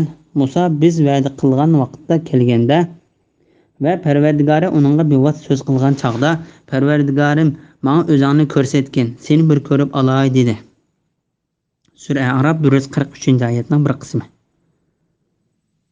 Ya'ni bu oyatni yuqoriqini o'zgartgandek o'zgartgili bo'lmaydi. Payg'ambarlarning Alloh tarafidan insonlarga pok turg'izish uchun avatilganligi to'g'risida. Avatilgan payg'ambarlardan keyin Allohning oldida kishilar, ya'ni payg'ambar avatilgan bo'lsa, albatta iymon etadi va itoat qiladi deguvchilarga bahona bo'lib qolmaslik uchun itoat qilguvchilarning jannat bilan xushxabar berguchi, osiylik qilguvchilarni do'zaxdan ogohlantiruvchi payg'ambarlarni avatdiq. Alloh g'olibdir, hikmat bilan ish qilguvchidir. Alloh taolo ularni payg'ambar avatishdan burun azoblaydigan bo'lsa, albatta ularning bahoni ko'rsatadiganligi to'g'risida mundaq dedi. Agar biz ularni uningdan, ya'ni Muhammad alayhissalomni avatishdan ilgari halok qilgan bo'lsak, ular cho'qim nemishqa bizga biror payg'ambar avatmading? Biz xor va rasvo bo'lishdan ilgari sening oyatlaringga ergashatdik deydi. Sura Taha 134-oyat. Ularning qilgan ishlari, ya'ni kufri va gunohlari tufaylidan ularga biror azob kelsa, Parvardigorimiz bizga biror payg'ambar avatgan bo'lsang eding, sening oyatlaringga ergashatdik va mu'minlardan bo'latdik demasliklar uchun seni ularga payg'ambar qilib avatdik. Sura Qasas 47-oyat. Imom Buxoriy va Muslim Ibn Mas'uddan payg'ambar alayhissalomning mundaq deganligini rivoyat qiladi. Yomon ishlarga Alloh taoladan bekrak qarshi turgan bir zot yo'q.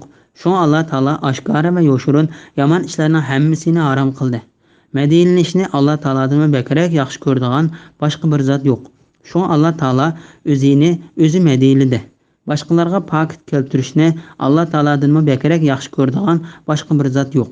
Shuning uchun payg'ambarlarni xushbishoratchi va ogohlantiruvchi qilib avatdi.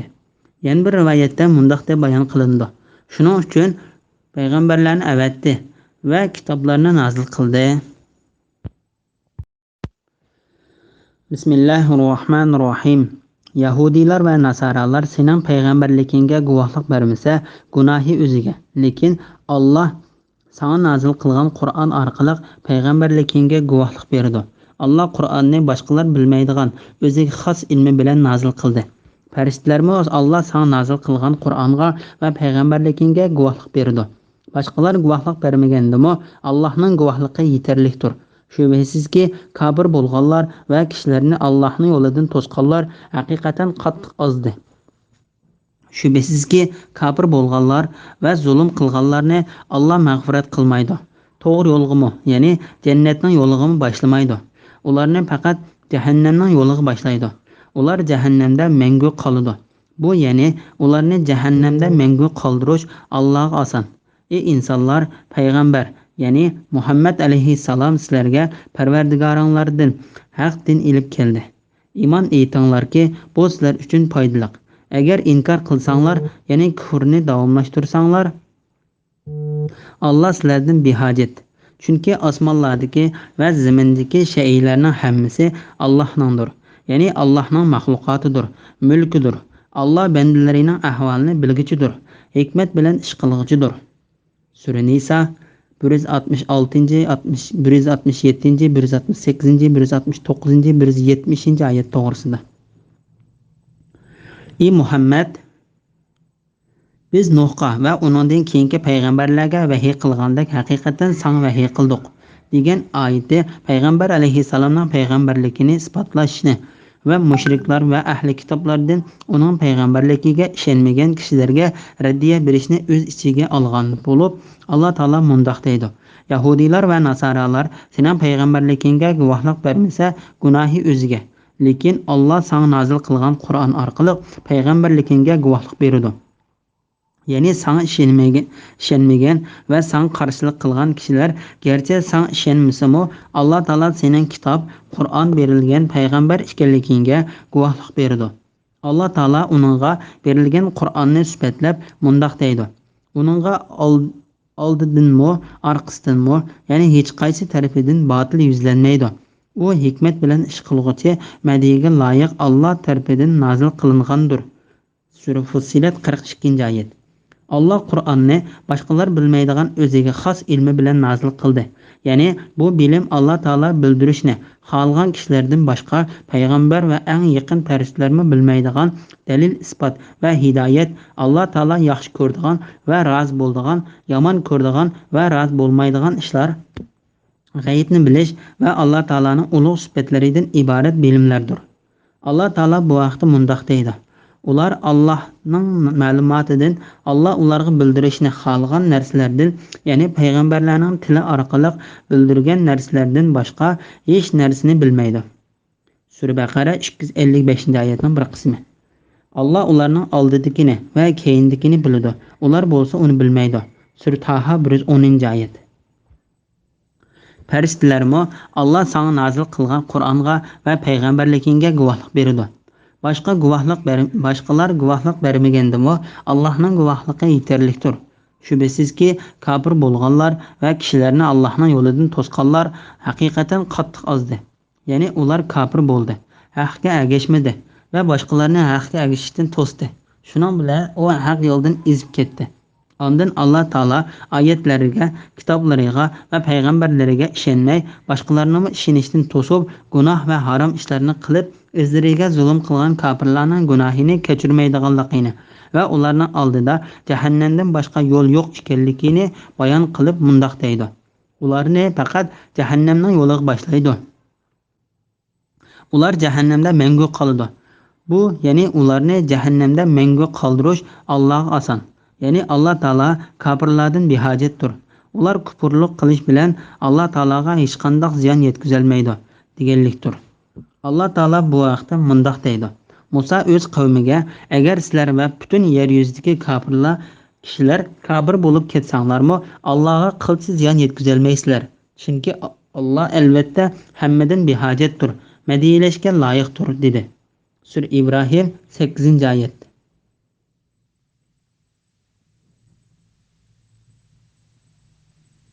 Chunki osmonlardagi va zimindagi shaylarning hammasi Allohningdir. Ya'ni Allohning maxluqotidir, mulkidir. Alloh bandalarining ahvolini bilguchidir. Ya'ni u sizlarning ichinglardan hidoyatga loyiq bo'ladigan kishini bilguchi va uni hidoyatga boshlag'uchidir. Shundaqla sizlarning ichinglardan ozg'unlikqa loyiq bo'ladigan kishini bilguchidir.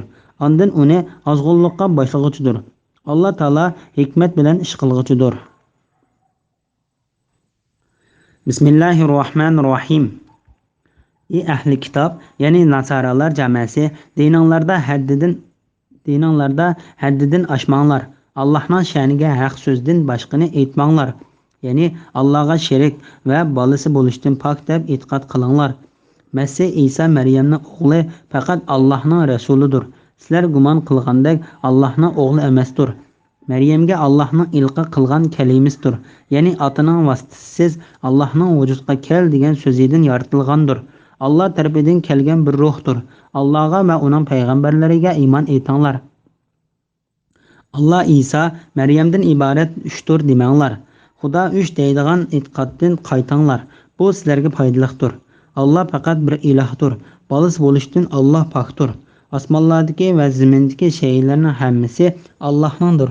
Ya'ni Allohning mulkidir, maxluqotidir. Alloh yetarlik homiydir. Sura Nisa 171-oyat to'g'risida. Ahli kitoblarning dinida haddidan eshishni va Maryamning o'g'li Isoni oshirib maqtashni to'sish to'g'risida. Alloh taolo bu oyatda ahli kitoblarni dinda haddidan eshib ketishdan va Isa alayhissalomni haddidan ortiq maqtab o'tishdan to'sadi. Bunda ishlar xristianlarda nihoyat ko'p uchraydi. Chunki ular Isa alayhissalom to'g'risida haddidan eshib ketdi. Hatto ular uni Alloh taolaning unga bergan martabasidan ortiq ko'rdi. Ya'ni payg'ambarlik darajasidan ortiq ko'tarib, Alloh taolaga ibodat qilgandek ibodat qildigan Alloh taoladan boshqa bir iloh qilib oldi. Balki ular o'zlarini uning dinida deb gumon qilgandek agash kuchilari haqida haddidan eshib ketdi. Ular Isa alayhissalomning agash kuchillarini xatolikdan xoli deb da'vo qildi.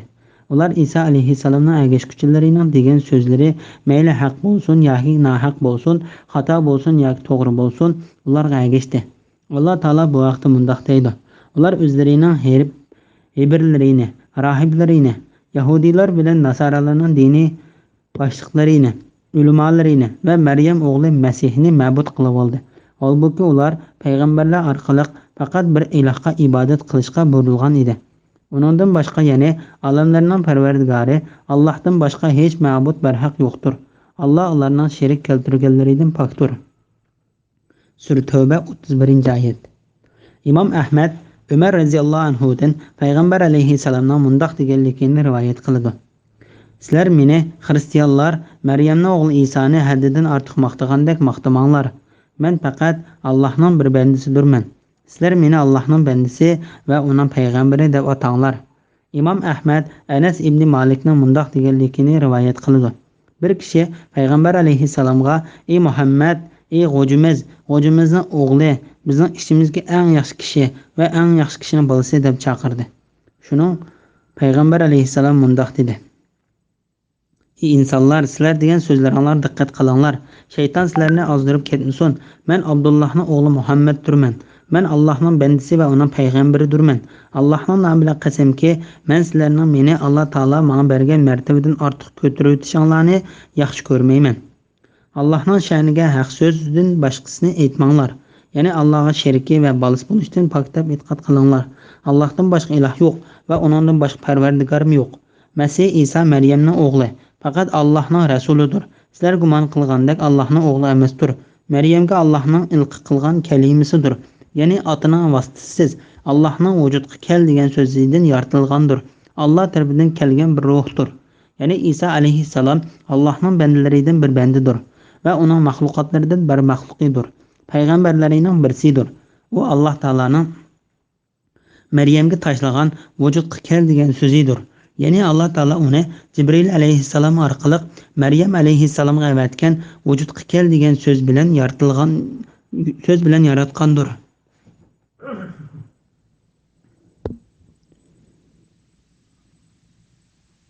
Jibril alayhissalom Alloh taolaning izni bilan Alloh tarafidan ilib kelgan bir ruhni po'lidi. Jibril alayhissalom uningga po'ligan heliq ruh Hazrat Maryamning ko'ynikining ishida edi.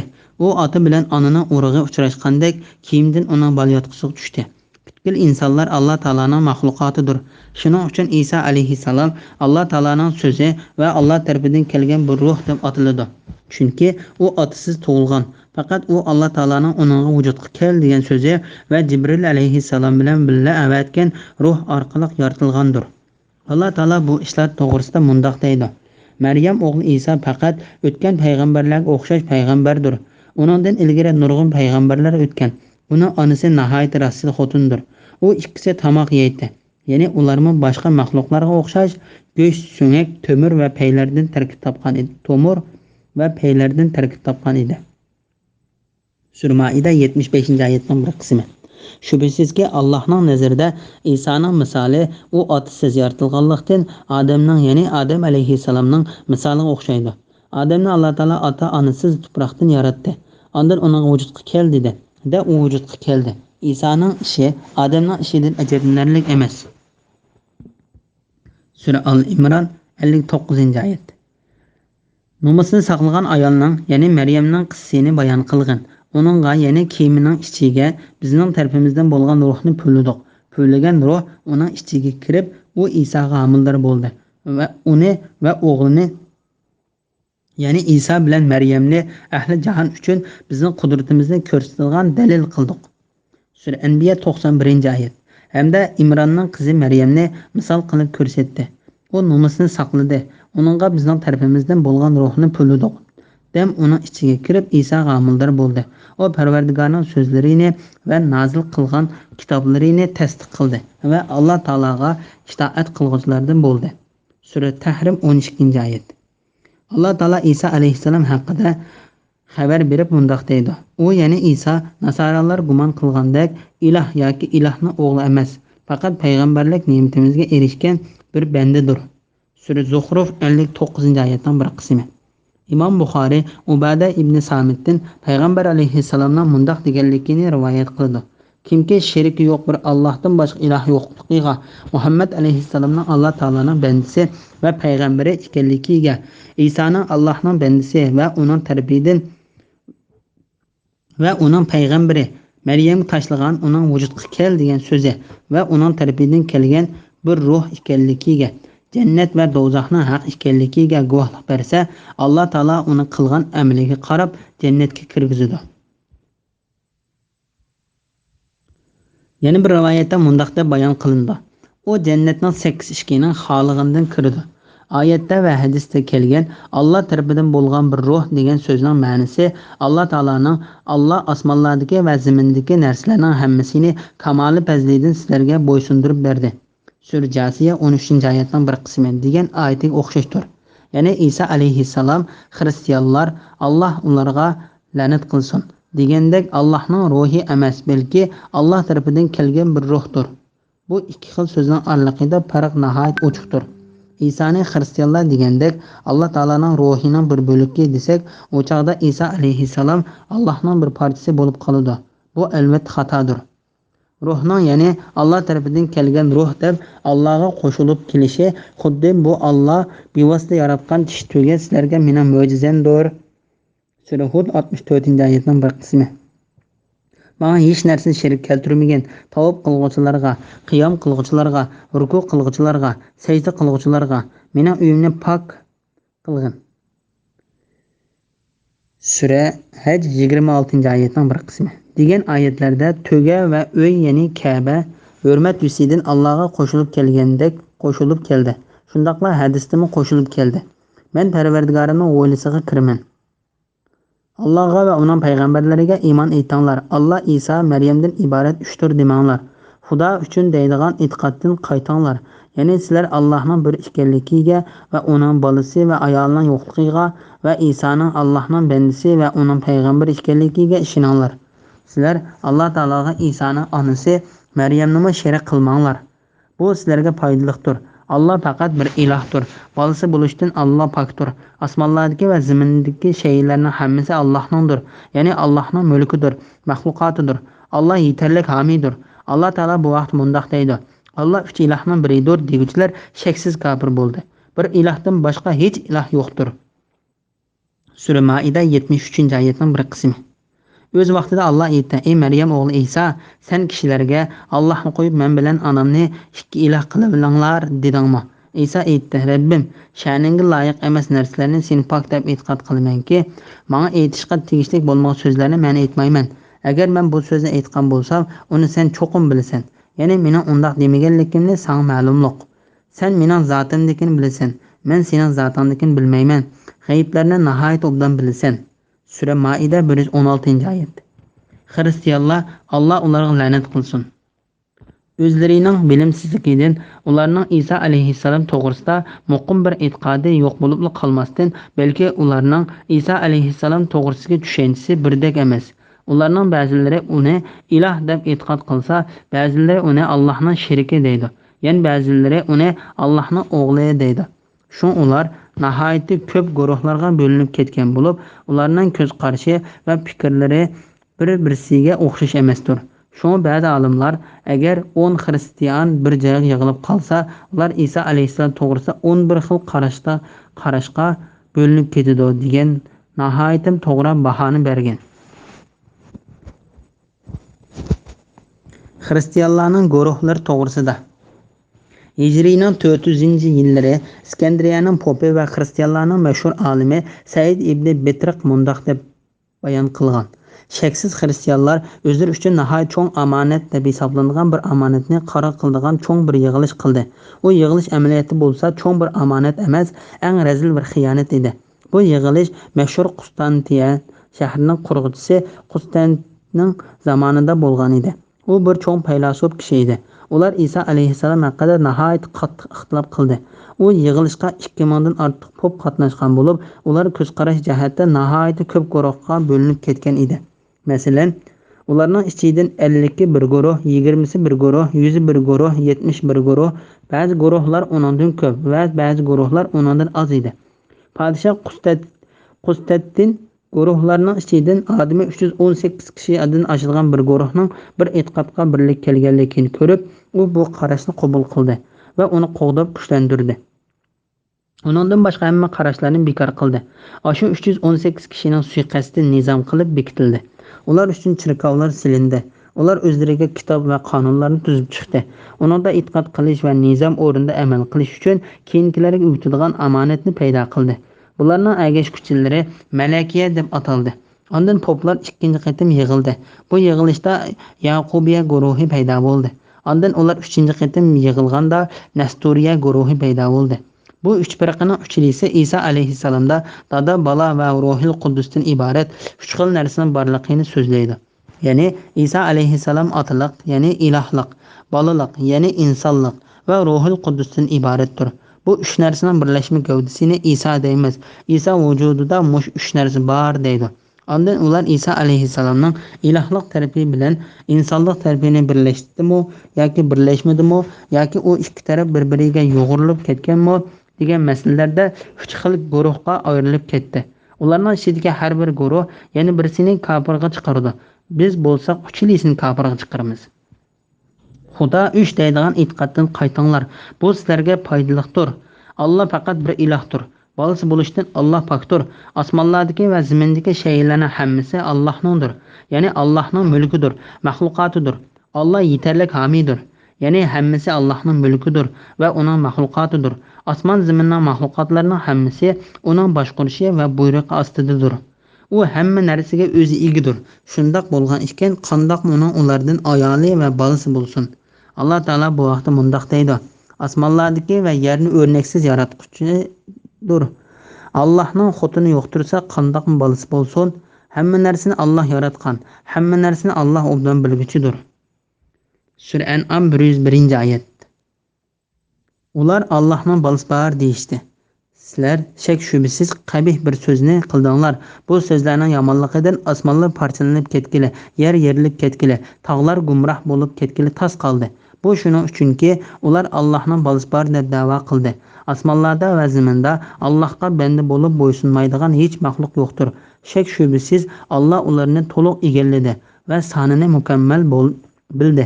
Qiyomat kuni ularning hammasi Allohning dargohiga tanho keladi. Sura Maryam 88-oyatdan 95-oyatlargacha. Bismillahirrohmanirrohim. Masihmu Allohga yaqin farishtalarmi Allohga banda bo'lishdan hargiz bosh tortmaydi. Kimlarki Allohga bandachilik qilishdan bosh tortadigan va ko'ranglab ketadigan, bilsinki Alloh ularning hammasini qiyomat kuni hisob olish va jazolash uchun o'z dargohiga to'playdi. İman etgan va yaxshi amallarni qilganlarga kelsak, Alloh ularning amallarining ajrini to'liq beradi. Ne'matini ularga oshirib beradi. Allohga qulchilik qilishdan bosh tortgan va ko'ranglab ketganlarga kelsak, Alloh ularga qattiq azob qiladi. Ular o'zlari uchun Allohdan boshqa Allohning azobidan qutuldiradigan hech qanday do'st va hech qanday madadkor topa olmaydi. Sura Nisa 172-173-oyat to'g'risida. Payg'ambarlar va farishtalarning Alloh taologa bandachilik qilishdan bosh tortmaydiganligi to'g'risida. Masihmu Allohga yaqin farishtalarmi Allohga banda bo'lishdan hargiz bosh tortmaydi.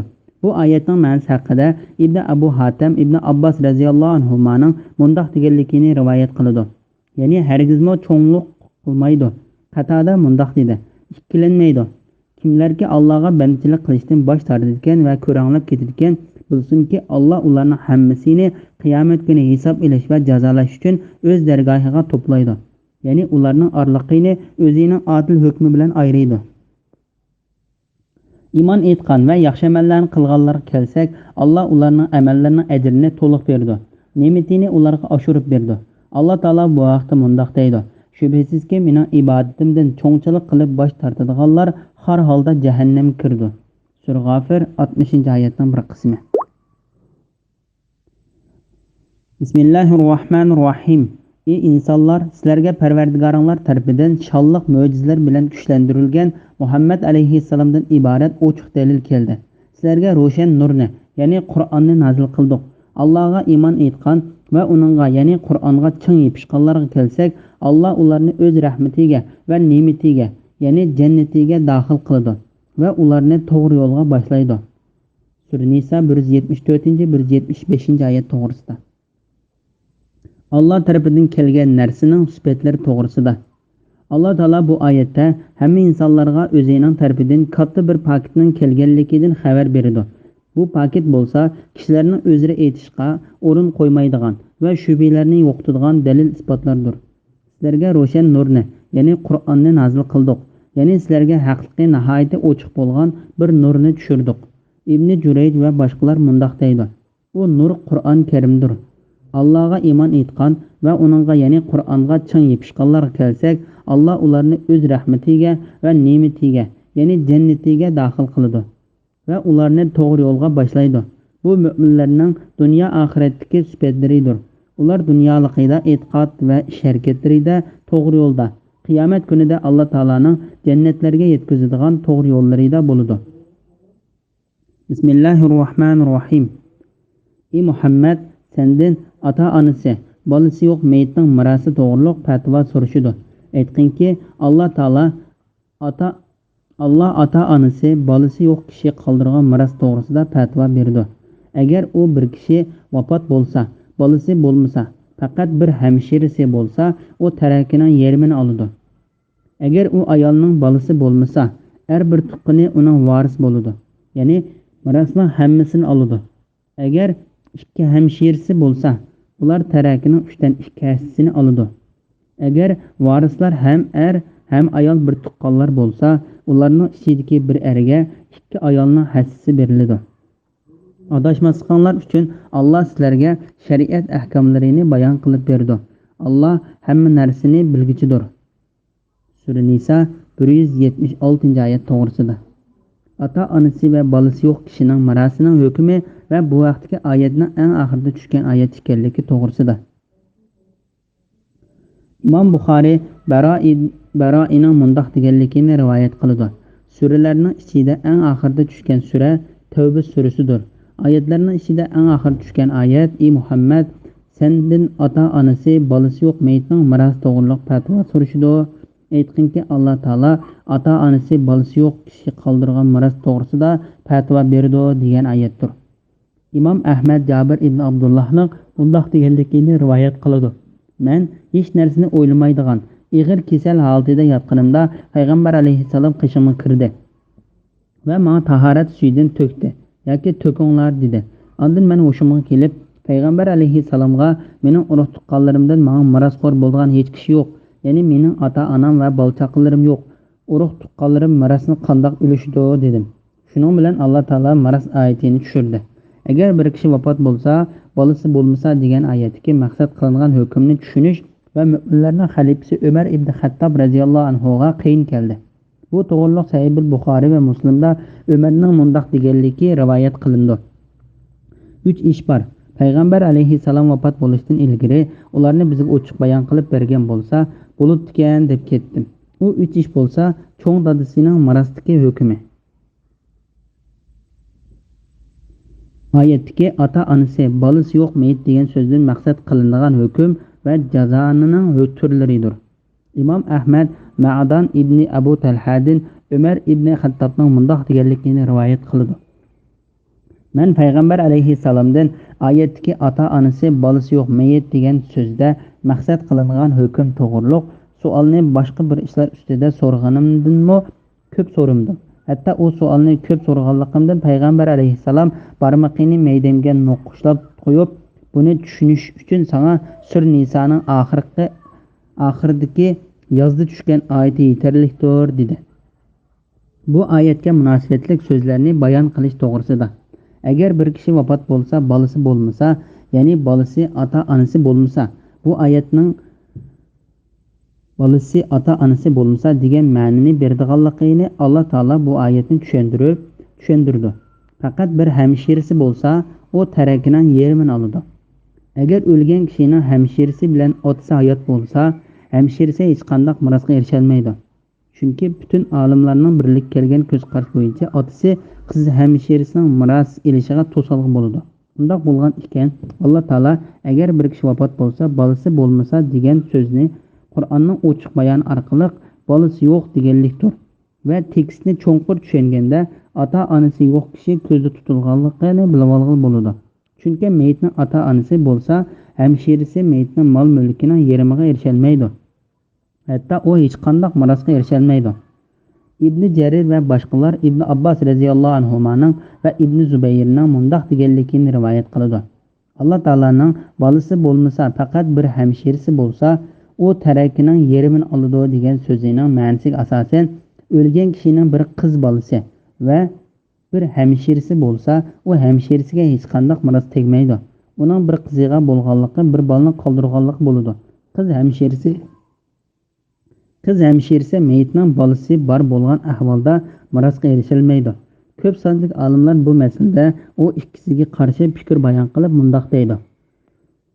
Meyitning qiz bilan uning hamshirisi bor masalada bu oyatdan boshqa bir oyatning faktiga asosan qizga muayyan miqdorda o'lchalgan miros bo'yicha molning yarmi va qiz bir tuqqanga miqdor o'lchanmagan miros bo'yicha qolgan yarmi tegadi. Biz yuqorida so'zlab o'tgandek, meyitning mirosxo'rlari ikki xil bo'ladi. Bir xili ularga 3dan 1ni yoki 4dan 1ni oladi degandek muayyan miqdor bekitilib qo'yilgan bo'ladi. Yana bir xili muayyan miqdor bekitilgan bo'lmasdan balki birinchi xildagi mirosxo'rlardan qolgan mol mayli oz yoki ko'p bo'lsa, qolganini oladigan mirosxo'rlardir. Masalan, bu hadislarda qiz molning yarmini muayyan miqdor bekitilib qo'yilgan mirosxo'rlar bo'yicha olsa, hamshirisi qolgan yerimni ikkinchi xil mirosxo'rlar qatorida oladi. Hamshirisi, ya'ni birinchi xildagi mirosxo'rlar bo'yicha miros olsa, ba'zida ikkinchi xildagi mirosxo'rlar bo'yicha miros oladi. Bundaq ahvolda, ya'ni miros qoldirgan kishining ota-onasi bolasi yo'q ahvolda qiz birinchi xildagi mirosxo'rlar bo'yicha o'lgan kishining mol-mulkining yarmiga erishadiganligi bu oyat orqali sabit bo'lgandir. Ammo o'lgan kishining qiz bor ahvolda ikkinchi xildagi mirosxo'rlar bo'yicha miros elish tuvandagi hadislar orqali sabit bo'lgandir. Imom Buxoriy Asvatning mundoq deganligini rivoyat qiladi. Payg'ambar alayhissalom zamonasida Muoz ibn Jabal bizning ishimizda mol-mulkining yarmini o'lgan kishining qiziga va yarmini uning hamshirisiga va'da berishga hukm chiqardi. Ondan Sulaymonning qilgan rivoyatida bizning ishimizda hukm qildi deb bayon qildi. Lekin payg'ambar alayhissalomning zamonasida degan gapni qilmadi. Imom Buxoriy Huzayl ibn Shurahbilning mundoq deganligini rivoyat qildi. Abu Musa Ash'aridan o'lgan kishining qizining, uning o'g'lining qizining va hamshirisining meyitning mirosini qanday o'lish to'g'risida savol so'raldi. U molning yarmi qizga va yarmi hamshirisiga bo'ladi. Ondan savol so'rgan kishiga Ibn Mas'ud radhiyallohu anhu ning qishig'a borgan, u menga o'xshash javob berdi dedi. Savol so'rgan kishi Ibn Mas'ud radhiyallohu anhudan bu vaqt so'rganda uningga Abu Musaning Ibn Mas'ud radhiyallohu anhu ning qishig'a borgan, u menga o'xshash javob berdi degan so'zini yetkazdi. Ibn Mas'ud radhiyallohu anhu agar men bu masalada Abu Musaga o'xshash javob beradigan bo'lsam, albatta ezib ketgan bo'laman. To'g'ri yo'l topquchilarning qatoridan bo'la olmayman. Men bu masalada payg'ambar alayhissalom chiqargan hukmni chiqarman. Molning yarmi qizga, uning 6dan 1 o'g'ilning qiziga. Qolgani ikkinchi xildagi mirosxo'r bo'yicha hamshirisiga tegadi dedi. Savol so'rovchilar mundoq deydi.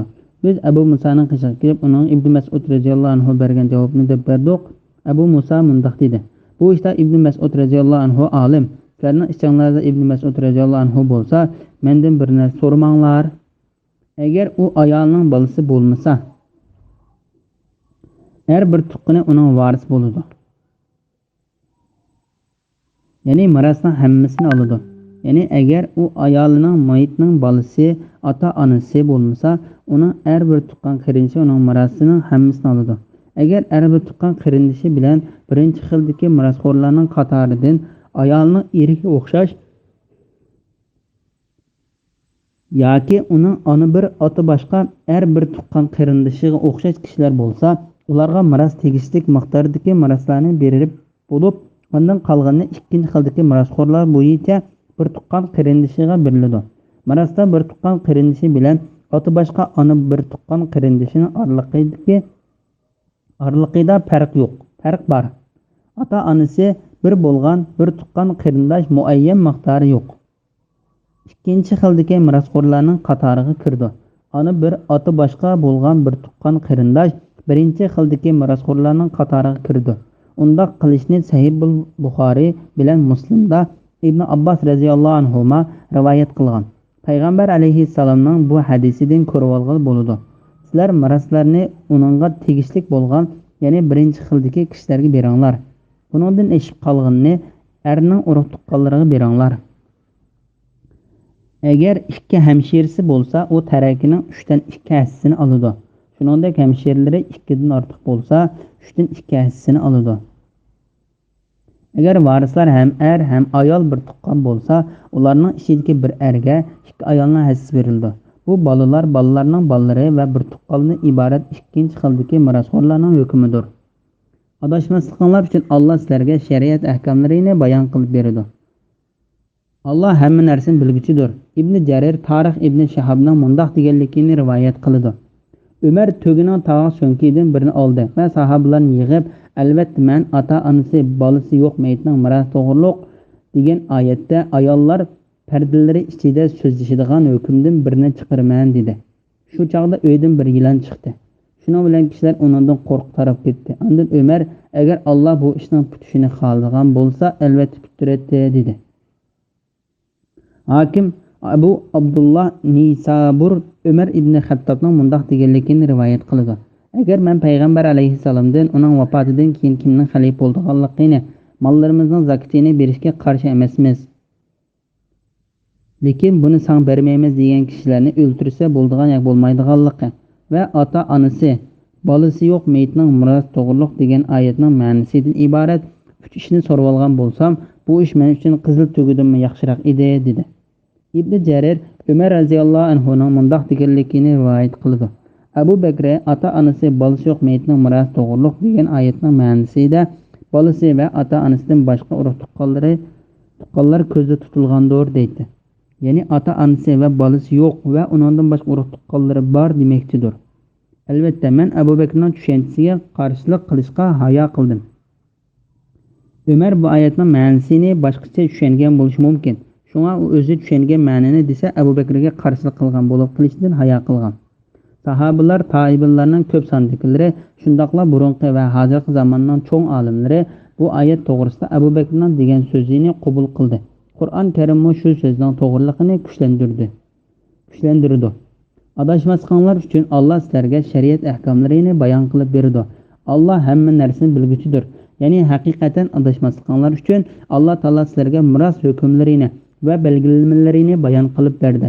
Alloh taolo ishlarning yaxshi va yomon oqibatini va qaysi ishda bandalariga yaxshilik bo'lganligini, kimning qanchalik mirosga loyiq ekanligini bilguchidir. Alloh subhanahu va taoloning fazli, marhamati bilan Sur Nisoning tafsiri tugdi. Bismillahirrohmanirrohim. Sur Maida Madinada nazil bo'lgan 120 oyat. Sur Maidaning fazilatlari va uning nazil bo'lgan vaqti. Imom Tirmizi Abdullah ibn Amr radhiyallohu anhuning mundoq deganligini rivoyat qildi. Eng oxirida nazil bo'lgan sura Maida va sura Fatihdir. Abdullah ibn Abbas radhiyallohu anhuning mundoq deganligi rivoyat qilindi. Eng oxirida nazil qilingan sura Nasrdir. Ya'ni Hakim kitobida Imom Tirmizining rivoyatida rivoyat qilgan. Hakim Jubayr ibn Nufayrning mundoq deganligini rivoyat qildi. Hajga borganimda Aisha radhiyallohu anha ning yiniga kirdim. U mendan "Ey Jubayr, sura Maidani o'qimasan?" deb so'radi. Men "A" deb javob berdim. Aisha, u sura eng oxirida nazil bo'lgan bo'lg'achqa, uningda halol qilinganni halol, harom qilinganni harom deb bilinglar dedi. Sura Maidaning oyatlarining hukmlari boshqa oyatlar orqali amaldan qoldirilmagan demakchi. İmam Ahmad bu hadisni Muaviya ibn Salih'ten mushundoq rivoyat qilib, Muaviya ibn Salih hadisning oxirida men Aisha radhiyallohu anhadan payg'ambar alayhissalomning axloqi haqida so'rganimda, Aisha payg'ambar alayhissalomning axloqi Qur'on edi deb javob berdi deganni qo'shib qo'ygan. Bu hadisni Imom Nasa'iy rivoyat qilgan. Bismillahirrohmanirrohim. Ey mu'minlar, ahdilarga, ya'ni Alloh bilan sizlarning oranglardagi va sizlarning o'z oranglardagi ahdilarga vafo qilinglar. Sizlarga bu surda tövəndə o'qib berildigandan boshqa hayvonlar, ya'ni to'ga, kala, qo'ylarning hammasi zabhi qilingandan keyin yeyish halol qilindi. Lekin sizlar ihrom yoki haramda bo'lganinglarda shikarni halol sanamanglar. Shubhisizki Allah halol haram to'g'riliq xohlagan narsani hukm qiladi.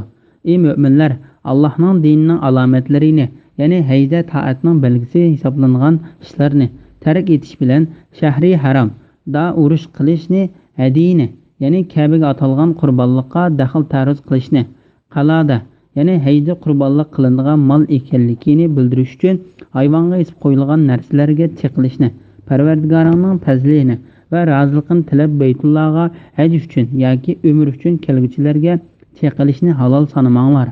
Ihromdan chiqqan chig'inglarda shikor qilsanglar bo'ladi. Biror qavm, ya'ni mushriklarning sizlarni Masjid-i Haromni ziyoratidan to'sqanligidan iborat dushmanligi hargizmi sizlarning ularga cheqilishinglarga sababchi bo'lmasin. Yaxshi ishqa va taqvodorlikqa yordamlashinglar. Gunohga va zulmga yordamlashmanglar. Allohning azobidan qo'rqinglar. Allohning azobi haqiqatan qattiq. Sizlarga o'zi o'lib qolgan hayvon, qon, cho'shqa go'shi, Allohdan g'ayrining, ya'ni butlarning nomi tilga ilinib bo'g'izlangan hayvon, bo'g'ib o'ltirilgan hayvon, urib o'ltirilgan hayvon, egizdan yiqilib o'lgan hayvon, hayvonlar tarafidan usib o'ltirilgan hayvon, yirtqich hayvonlar yerib o'ltirib yegan hayvonning go'shini yeyish harom qilindi. Lekin yuqorqi 5 turlik hayvondan jini chiqmagan chaqda bo'g'izlaganlaringlar halol bo'ladi. Hamda butlarga ilib berilib, ularning yinida bo'g'izlangan hayvonlar harom qilindi. Azlam, ya'ni jahiliyat davrida pal uchun ishlatilgan 3 parcha yog'och bilan pal silishinglar harom qilindi. Bu gunohdir. Kafirlar bugun sizlarning dininglarni yo'qotishni umidini uzdi. Ulardan qo'rqmanglar, mendan qo'rqinglar. Bugun sizlarning dininglarni bo'lishqa Bugun sizlarning dininglarni butun qildim. Sizlarga ne'matimni tamomladim. Islom dinini sizlarning dininglar bo'lishga tanladim. Kimki ochlikda, ilojsizlikdan, gunohni maqsad qilmasdan harom qilingan narsalarni yeysa, gunoh bo'lmaydi. Alloh mag'firat qilg'uchidir, bandalariga nihoyat mehribondir. Sura Maida 1-2-3 oyat to'g'risida. Ibn Abu Hatim mundoq deb rivoyat qiladi. Bir kishi Abdullah ibn Mas'ud radhiyallohu anhuning qishig'iga kelib, "Menga nasihat qilgan" deganda, uningga Alloh taolaning "Ey mu'minlar" degan chaqiriqini anglaganda diqqat qilib anglagan. Chunki u chaqiriq ya buyurgan bir yaxshilik yoki to'sqan bir yomonlikdir degan. Haysama mundoq deydi. Qur'onda kelgan "Ey mu'minlar" degan oyatlarning hammasi Tavratdagi "Ey miskinlar" degan so'zga o'xshashdir. Ahdilarga, ya'ni Alloh bilan sizlarning aranglardagi va sizlarning aranglardagi ahdilarga, o'z aranglardagi ahdilarga vafo qilinglar. Bu oyatning ma'nosi haqida Ibn Abbos, Mujohid va boshqalar buningdan ahda va kelishimlar maqsad qilindi degan. Imom Ibn Jarir bu oyatning shu ma'noni bildiradiganligida barliq olimlarning birlikka kelganligini bayon qilib mundoq deydi. Ahdilar bo'lsa kishilarning qasam ichish yoki boshqa shaklda bergan va'dalaridir. Bu oyatning ma'nosi haqida Ali ibn Abu Talha ibn Abbosning mundoq deganligini rivoyat qiladi. Ahdilar bo'lsa Qur'onda kelgan Alloh harom qilgan, halol qilgan, farz qilgan va to'sqan narsalardir. Shuni bergan ahdinglardan yeyib olmanglar. Ahdiga xiyonat qilmanglar. Alloh taolo bu haqda texmi ta'kidlab mundoq degan. Allohga bergan va'dasini mustahkamlagandan keyin buzganlar, Allohning sizlarga rahim qilishidan iborat amrini tutmaganlar, yer yuzida buzg'unchilik qilganlar, ana shular la'natga duchor bo'ladi va ularning oxiratligi yomon bo'ladi. Sura Ra'd 25-oyat. Haq ahdilarga, ya'ni Alloh bilan sizlarning aranglardagi va sizlarning o'z aranglardagi ahdilarga vafo qilinglar degan oyatning ma'nosi haqida mundoq deydi. Alloh taolo payg'ambarga va Qur'onga ishongan kishilarning halol qilingan va harom qilingan narsalarga yo'l qo'yilgan va cheklangan ishlarga rioya qilishga, ulardan olgan ahdiga vafo qilishga buyurgandir. Halol qilingan va harom qilingan hayvonotlar to'g'risida. Sizlarga bu surada tövəndə o'qib berildigandan boshqa, ya'ni hayvonlar, ya'ni to'gak, kala, qo'ylarning hammasini zabiha qilgandan keyin yeyish halol qilindi. Bularning to'gak, kala va qo'y qatorliq ekanligini Hasan, Qatada va boshqalarmi rivoyat qilgan. Imom Ibn Jarir mundaq deydi: Arab tilidami bu so'z shundoq. To'gak, kala va qo'y ma'nida keladi. Ibn Umar, Ibn Abbos va boshqalarmi bu oyatga asosan onasini bo'g'izlagan shimalning qo'rsiqidagi bolasi o'lik chiqsimi uni yesa durust bo'ladi degan.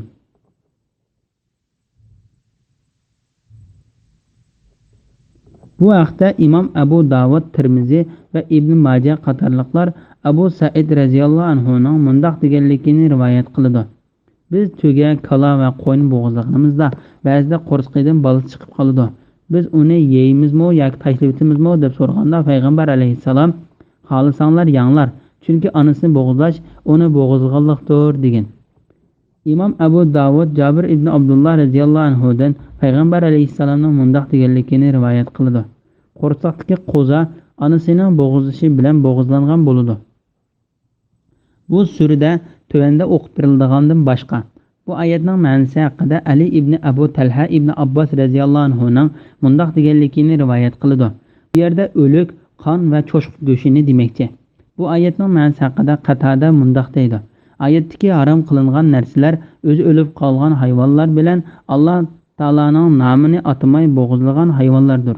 Bu oyatning bu yerdagi ma'nosi bu oyatdan keyingi sizlarga o'zi o'lib qolgan hayvon, qon, cho'shqa go'shi, Allohdan g'ayrining, ya'ni butlarning nomi tilg'inlab bo'g'izlangan hayvon, bo'g'ib o'ldirilgan hayvon, urib o'ldirilgan hayvon, egizdan yiqilib o'lgan hayvon, hayvonlar tarafidan usib o'ldirilgan hayvon, yirtqich hayvonlar yerib o'ldirib yegan hayvonning go'shini yeyish harom qilindi degan oyat ko'zda tutilgani oshkoridir. Chunki bular bo'g'izlab yeyiladigan hayvonlardan bo'lsa-mu, lekin yuqoridagi ahvolda harom bo'lib qoldi. Lekin yuqoridagi 5 turlik hayvondan jin chiqmagan holda bo'g'izlaganlaringlar halol bo'ladi. Hamda butlarga ilib berilib, uning yenida bo'g'izlangan hayvonlar harom qilindi. Alloh taolo bu surada tövəndə o'qib berilganlardan boshqa degan oyatida aslida halol, lekin ba'zi ahvollarda harom qilindi. Yuqorida o'z o'lib qilish, butqa atab bo'g'izlashdek ahvollar ko'rilmasa, aslida harom qilindi deb bayon qilingan hayvonlardan boshqasi sizlarga halol qilindi. Lekin sizlar ihrom yoki haramda bo'lganinglarda shikarni halol sanamanglar. Bu oyatning ma'nosi haqida ba'zi olimlar mundaq deydi: Bu oyat chorva mollarini insonga ko'ngan to'ga, kala va qo'y qatorliq yoki kiyik, qo'toz, qulandek yovvoyi hayvonlar bo'lsin, hammasini o'z ichiga oladi. Yuqorqi oyatda insonga ko'ngan chorvalarning harom qilinganlari bayon qilindi. Yovvoyi hayvonlardan ihrom holatida ovlanganlarimi harom qilindi. Bu oyatning tafsirida mundaq ko'z qarashmi bor. Chorva mollarini yuqorida deyilgandek egizdan yiqilib o'lgan, o'zi o'lib qolgan, butlarga atab bo'g'izlangan ahvoldan boshqa barliq ahvollarda ihrom holatida ovlashning haromligiga rioya qilganlar uchun halol qildik.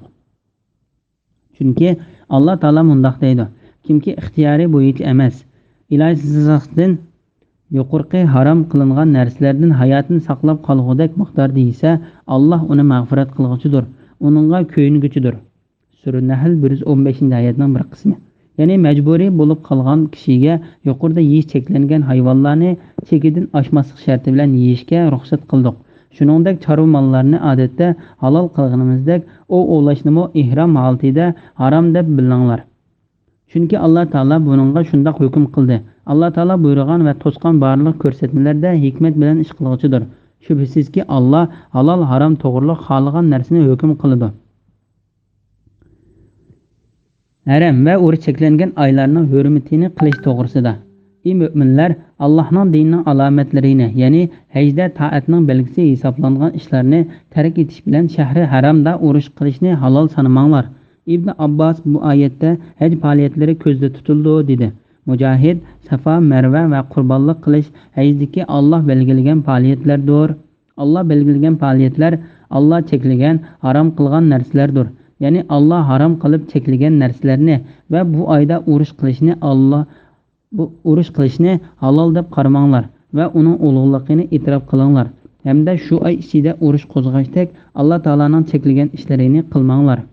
Bu haqda Alloh taolo mundoq deydi: ey Muhammad, ular sendan harom qilingan oyda urush qilishga bo'lamdi deb so'raydi. Aytqinki, bu oyda urush qilish cho'ng gunohdir. Sura Baqara 217-oyatning bir qismi. Shubhisizki osmon va zamin yaratilgandan tortib qamariy oylarning soni Allohning dargohida, ya'ni Lavhul Mahfuzda 12 dir. Sura Tavba 36-oyatning bir qismi. İmam Buxoriy Abu Bakr radhiyallohu anhudan payg'ambar alayhissalomning vidolashishida mundoq deganligini rivoyat qildi. Osmon zamin Alloh taolo yaratgan kungi holatida davomlashib kelmoqda. 1 yil 12 oy. Uning ichidagi 4 oy urush harom qilingan oylar bo'lib, Zulqa'da, Zulhajja va Muharram oylari orqa-orqadan o'linib keladi. Va Rajab oyi bo'lsa, Jumada bilan Sha'ban oyining oralig'ida keladi. Mana bu hadis bu oylarda urush qilishning toki qiyomatgacha harom qilinganligini bildirdi. Hajdagi Alloh taolaning baytiga atab qilingan qurbonlik to'g'risida hadiyani, ya'ni Ka'baga atalgan qurbonlikqa daxl taruz qilishni, qalada, ya'ni hajda qurbonlik qilingan mol ekanligini bildirish uchun hayvonga isib qo'yilgan narsalarga cheqilishni, Parvardigorning fazilini va roziligini tilab Baytullohga haj uchun yoki umr uchun kelguvchilarga cheqilishni halol sanamanglar. Alloh taolaning baytiga sovg'a qilishni tashlab qo'ymanglar. Chunki sovg'a qilish Alloh taolaning belgilagan faoliyatlarini ulug'laganlik bo'ladi. Boshqalarning uningga azor berib qo'ymasligi hamda uni ko'rganlarmi shuningga o'xshash sovg'alarni qilishga qiziqishi uchun qilinadigan sovg'aning Alloh taolaning baytiga atalgan sovg'a ekanligini bildiradigan hamda boshqa mollardan farqlanib turadigan bir belgini bo'yniga esib qo'yinglar. Kimki biror odamning yaxshi ish qilishiga sababchi bo'ladi ekan, agashkuchilarga agashganligi uchun beriladigan savobdan ozroqmi kamaytirilmasdan u kishiga beriladi. Shunga payg'ambar alayhissalom haj qilganda Zulhulayfa degan joyda qo'ngan edi. U yer Aqiq vodisi deb ataladi. Tong otganda u 9 ayoliga orqa-orqadan kirib chiqib yuyinib, atir chechib 2 rakat namoz o'qidi. Keyin hadiya uchun elib kelgan chorvalarga belgi silib, bo'yniga esib qo'ydi. Da haj umriga ihrom bog'ildi. Payg'ambar alayhissalomning sovg'atlari har xil rangdan tanlangan 60 dan ortiq eng esil tugidan iborat edi. Alloh taolo bu vaqtda mundoq deydi: "Ish mana shundoq. Kimki diniy ishlardan, jumladan hajning amallarini, qurbonliqlarini ulug'laydi ekan, bu dillarning taqvoliqidandir." Sura Haj 32-oyat. Muqotil ibn Hayyan Alloh taolaning qalada, ya'ni hajda qurbonlik qilinadigan mol ekanligini bildirish uchun hayvonga esib qo'yilgan narsa degan oyatining ma'nosi haqida mundoq dedi: "Bo'yniga esilgan belgilarga chaqilmanglar.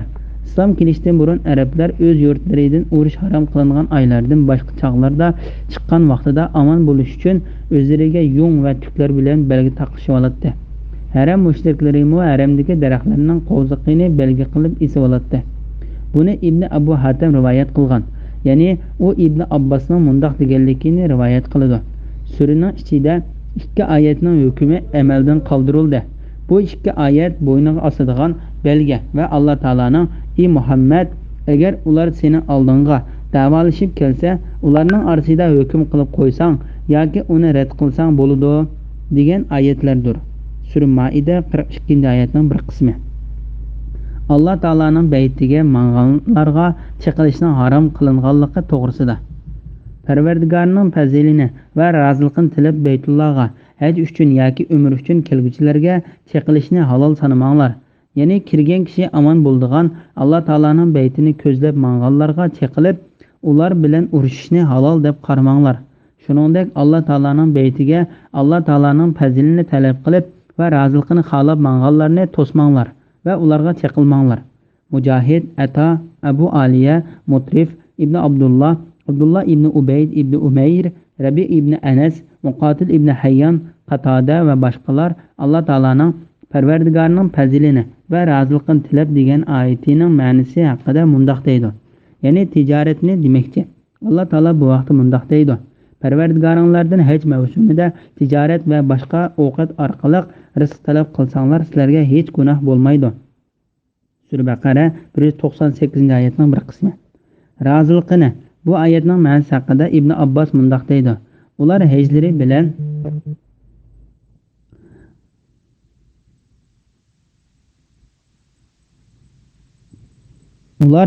bilan Alloh taolaning roziliqini talab qilishidi. Ikrama, Sudi va Ibn Jarir qatorliqlar olimlar mundoq deydi. Bu oyat Hatam ibn Hindi Abu Bakr haqida tushgan bo'lib, u Madina sirtiga o'tlashga qo'yib berilgan chorvalarga hujum qilib bo'lgan edi. Keyingi yili Alloh taolaning baytiga umr qilmoqchi bo'lib chiqdi. Buningda xabar topgan sahobalar uning oldini to'smoqchi bo'lishdi. Dal shu sababdan Alloh taolo bu oyatni nozil qildi. Parvardigoringning fazlini va roziliqini tilab Baytullohga haj uchun yoki umr uchun kelguchilarga chaqilishni halol sanamanglar. O ovlashqa ihromdan chiqib bo'lgandan keyin ruxsat qilinganligi to'g'risida. Ihromdan chiqqan chig'inglarda shikor qilsanglar bo'ladi. Ya'ni ihrominglardan chiqqandan keyin ihromdagi holtinglarda harom qilingan ovlashni sizlarga halol qildik. Mana bu cheklashdan keyingi buyruqdir. Bu vaqtda cho'nqur tadqiq qilgandan keyin chiqarilgan to'g'ri yakun shuki, cheklashdan keyin kelgan buyruq hukmni cheklamadan ilgirki holatiga qaytirdi. U hukm cheklashdan ilgari vojib bo'lgan bo'lsa, uni vojiblikka qaytirdi. Mustahab bo'lgan bo'lsa, mustahablikka, mubah bo'lgan bo'lsa, mubahlikka qaytirdi. Kimki cheklashdan keyin kelgan buyruq vojiblikni bildirdi desa, uning so'zi ko'plagan oyatlarning dalili bilan rad qilinib ketadi. Kimki mubahlikni bildirdi desami, o'xshashli boshqa oyatlar bilan rad qilinib ketadi. Barliq oyatlarga uyg'un keladigan qarash biz bayon qilgan yuqorqi qarashdir. Adil bo'lishning har qanday ahvol ostida vojib ekanligi to'g'risida. Biror qavm, ya'ni mushriklarning sizlarni Masjid-i Haram ziyoratidan to'sqanligidan iborat dushmanligi hargizmo sizlarning ularga chaqilishinglarga sababchi bo'lmasin.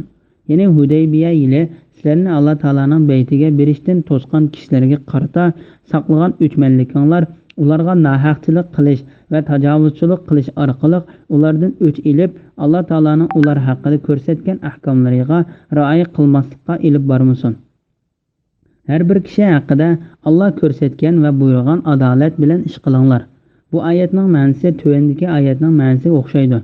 Biror qavm, ya'ni mushriklarning sizlarni Masjid-i Haram ziyoratidan to'sqanlikdan iborat dushmanligi hargizmo sizlarni ularga chaqilishinglarga sababchi bo'lmasin.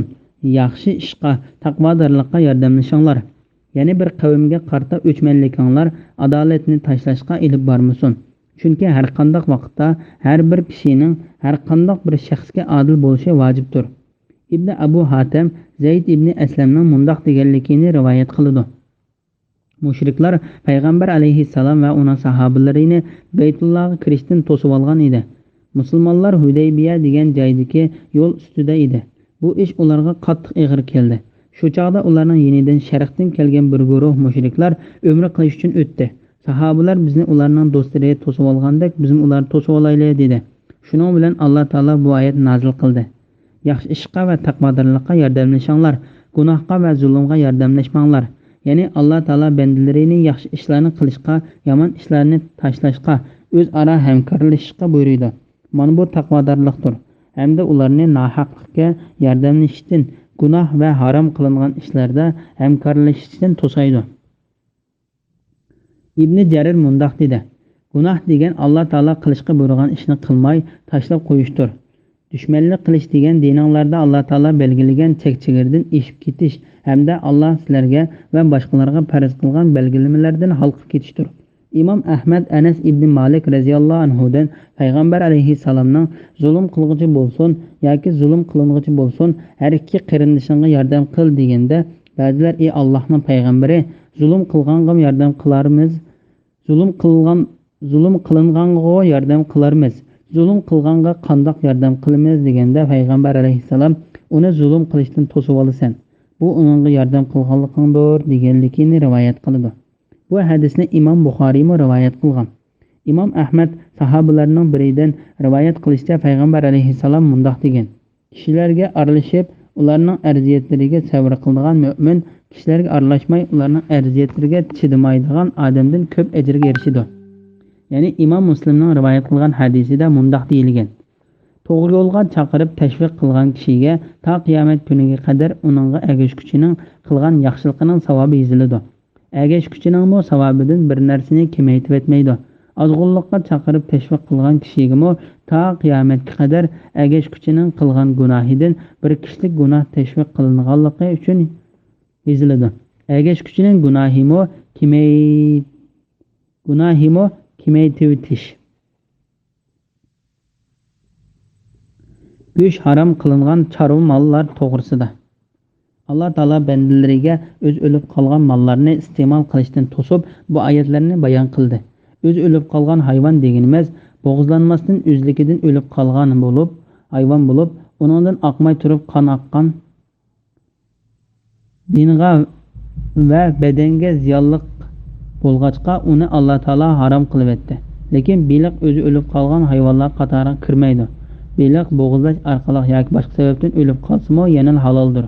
Buning dalili Imom Malik Muvatta nomli kitobida Abu Davud, Tirmizi, Nasa'iy va Ibn Majah, Ibn Xuzayma va Ibn Habib qatorliqlar o'zlarining kitoblarida Abu Hurayra radhiyallohu anhuning mundoq deganligini rivoyat qilgan. Payg'ambar alayhissalom dengiz suvi haqida so'ralganda, uning suvi pokizlovchi suvdir, o'likka haloldir deb javob bergan. Chekatkami tuvanda bayon qilingan hadisga asosan haloldir. Oyatdagi qondan oqqan qon maqsad qilingandek yoki eqib chiqqan qon Sura An'am 145-oyatning bir qismi degan oyatda eqitilgan qon ko'zda tutildi. Buni Ibn Abbos va Ibn Jubayr radhiyallohu anhuma shunday bayon qildi. Ibn Abu Hatim mundoq rivoyat qildi. Ibn Abbosdan tal haqida so'ralganda u yanglar deb javob bergan. So'rg'uchilar u qon tursa deb turib olganda Ibn Abbos sizlarga harom qilingani eqitilgan qondir deb javob bergan. Imom Shafi'i Ibn Umar radhiyallohu anhudan payg'ambar alayhissalomning mundoq deganligini rivoyat qildi. Bizga 2 o'lik va 2 qon halol qilindi. 2 o'lik bo'lsa beliq bilan cheketkidir, 2 qon bo'lsa jigar bilan taldir. Imom Ahmad ibn Hanbal, Ibn Majah, Dariqutni va Bayhaqi qatorliq olimlar bu hadisni Abdurrahman ibn Zayd ibn Aslam radhiyallohu anhudan shundoq rivoyat qilgan. Bu hadis ojizdir. Cho'shqa go'shi, ya'ni beqiladigan cho'shqa va yovvoyi cho'shqalarning hammasi haromdir. Go'sht degan cho'shqaning jismidagi yog' qatorliq hamma narsani o'z ichiga oladi. Zahir mazhabdagilarning bu masalasini murakkablashtiruvchi o'rinsizdir. Imom Muslim Burayd ibn Hasib Aslam radhiyallohu anhudan payg'ambar alayhissalomning mundoq deganligini rivoyat qildi. Kimki qimor o'ynaydigan u xuddi qo'lini cho'shqa go'shi va qini bilan bo'yib olgan bo'ladi. Bu hadisda faqat qo'l bilan tutquchiga bildirilgan nafratlik shunchalik qattiq bo'lsa, uning yeguchiga bo'ladigan nafratning darajasi va tahdidi qanchalik bo'lar? Ya'ni shu hadisda go'shtning yog' qatorliq hamma narsasini o'z ichiga olganligiga dalil bor. Imom Buxoriy va Muslim rivoyat qilgan bir hadisda payg'ambar alayhissalom Alloh taolo haroq, o'lik hayvon, cho'shqa va butlarni setishni harom qilingan dedi. Ba'zilar Allohning payg'ambari o'z o'lib qolgan hayvonning yig'icho, uning bilan kimlar maylindo, terilar uning bilan yog'lindo va jinchiroqmi uning bilan yo'riydi deb so'raganda payg'ambar alayhissalom yo'q, u harom deb javob bergan. Ya'ni Imom Buxoriy rivoyat qilgan bir hadisda Abu Sufyonning Rum podshohi Hiraqliga mundoq deganligi rivoyat qilindi. Muhammad bizni o'z o'lib qolgan hayvonni va qonni yeyishni to'sdi. Allohdan g'ayrining, ya'ni butlarning nomi tilg'inilib bo'g'izlangan hayvonni, ya'ni Alloh taolodan boshqasining ismi tilg'inilib bo'g'izlangan hayvon haromdir. Chunki Alloh taolo o'zining ism zotini atab barliq hayvonlarni bo'g'izlashni vojib deb belgilagan. Shu Alloh taolaning ismidan boshqa but yoki har qanday bir maxluqning nomini atab bo'g'izlasa, bunda hayvonning go'shining haromligiga butun musulmonlar birlikka kelgan. Bo'g'ib o'ldirilgan hayvon, ya'ni qasddan bo'g'ib o'ldirilgan yoki tasoddifiy bo'g'ib o'ldirilib qolgan hayvonning go'shi haromdir. Urib o'ldirilgan hayvon. Buning ma'nosi Ibn Abbos va boshqalarning degandek to'qmoq yoki kaltak bilan urib o'ldirilgan, ya'ni besim yuqori og'ir narsalar bilan o'ligicha urilgan hayvonlarning go'shi haromdir. Qatada mundoq deydi: Islom kelishdan burungi davrda arablar hayvonni kaltak bilan urib o'ldirib yeydi. Imom Buxoriy Adi ibn Hatim radhiyallohu anhu mundoq deganligini rivoyat qildi. Men ey Allohning payg'ambari, men to'mirni etib o'g'layman dedim. Payg'ambar alayhisalom agar atgan to'mirning hayvonning badanini teshib kirgan bo'lsa, uni yegin. Namada to'mir yenicha tegib hayvonning badaniga kirmagan bo'lsa, u so'qilib o'lib qolgan bo'ladi. Shuning uni yemagan dedi. Demak, payg'ambar alayhisalomning bu hadisda ovlash niyati bilan o'q yoki ziqdak, ushliq yoki tig'dak jismli bir narsa hayvonning badaniga teshib kirib o'lgan bo'lsa, uning go'shi haloldir. U narsalar badanga kirmay, yanchi tegib o'lgan hayvonning go'shi haromdir. Bu masalada fiqh olimlarining fikri birdekdir. Egizdan yiqilib o'lgan hayvon, ya'ni egiz yerdan tushib ketib o'lib qolgan hayvonning go'shi haromdir. Ali ibn Abu Talha bu oyatning ma'nosi haqida Ibn Abbosning mundoq deganligini rivoyat qiladi. Bu yerda deyilgan tog'dan tushib ketib o'lgan hayvondir deganligini rivoyat qiladi. Bu yerda deyilgan tog'dan tushib ketib o'lgan hayvondir. Bu vaqtda Qatada mundoq deydi. Bu bo'lsa quduq tushib ketib o'lgan hayvondir. Hayvonlar tarafidan usib o'ltirilgan hayvonni, ya'ni usgan hayvonning mo'ngizi bo'g'izlaydigan o'rinni yora qilib, unida qon chiqqan taqdirdami, ya'ni hayvonlar tarafidan usib o'ltirilgan hayvonning go'shi haromdir. Yirtqich hayvonlar yerib o'ltirib yegan hayvonning go'shini yeyish harom qilindi. Ya'ni shir, yo'lbars, yilpiz, bo'ra yoki it o'xshash yirtqich hayvonlar hujum qilib ba'zi a'zolarini yegandan keyin shu sababdan o'lib qolgan hayvon garchi bo'g'izlangan joydan tishlanib qini oqqan bo'lsa-mu, barliq fiqh olimlarining birlik kelgan ko'z qarash bo'yicha uning go'shi haromdir. Islom kelishdan burungi arablar yirtqich hayvonning qo'y yoki kalaga o'xshash hayvonlarni yeb qoldirgan qoldiqini yeydi. Alloh taolo buni mu'minlarga harom qildi. Lekin yuqorqi 5 turli hayvondan jini chiqmagan chaqda bo'g'izlaganlaringlar halol bo'ladi. Ya'ni bu oyatning ma'nosi bo'g'ilib, so'qilib, egizdan tushib ketib yoki yirtqich hayvonlar tishlaganlikdan o'lish oldida turgan hayvonni jin chiqib bo'lishdan ilgari bo'g'izlab ulgursa, uning go'shi harom emas deganlikdir. Ali ibn Abu Talha bu oyatning ma'nosi haqida Ibn Abbosning mundoq deganligini rivoyat qiladi. Sizlar faqat osh hayvonlardan jini bor chaqda bo'g'izlaganlarni yanglar, chunki u bo'g'izlangan bo'ladi. Said ibn Jubayr, Hasan Basri va Sudi qatorliqlarmi bu masalani Ibn Abbosga o'xshash rivoyat qilgan. Ibn Jarir Ali radhiyallohu anhu ning mundoq deganligini rivoyat qiladi. So'qilgan, usulgan va egizdan tushib ketgan hayvonni qo'li yoki puti mirdilayotgan chaqda bo'g'izlab olsang, yesang bo'ladi.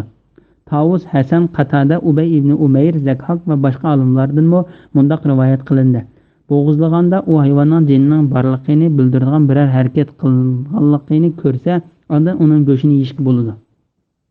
Imom Buxoriy va Muslim Rafi ibn Hadij radhiyallohu anhu ning mundoq deganligini rivoyat qiladi.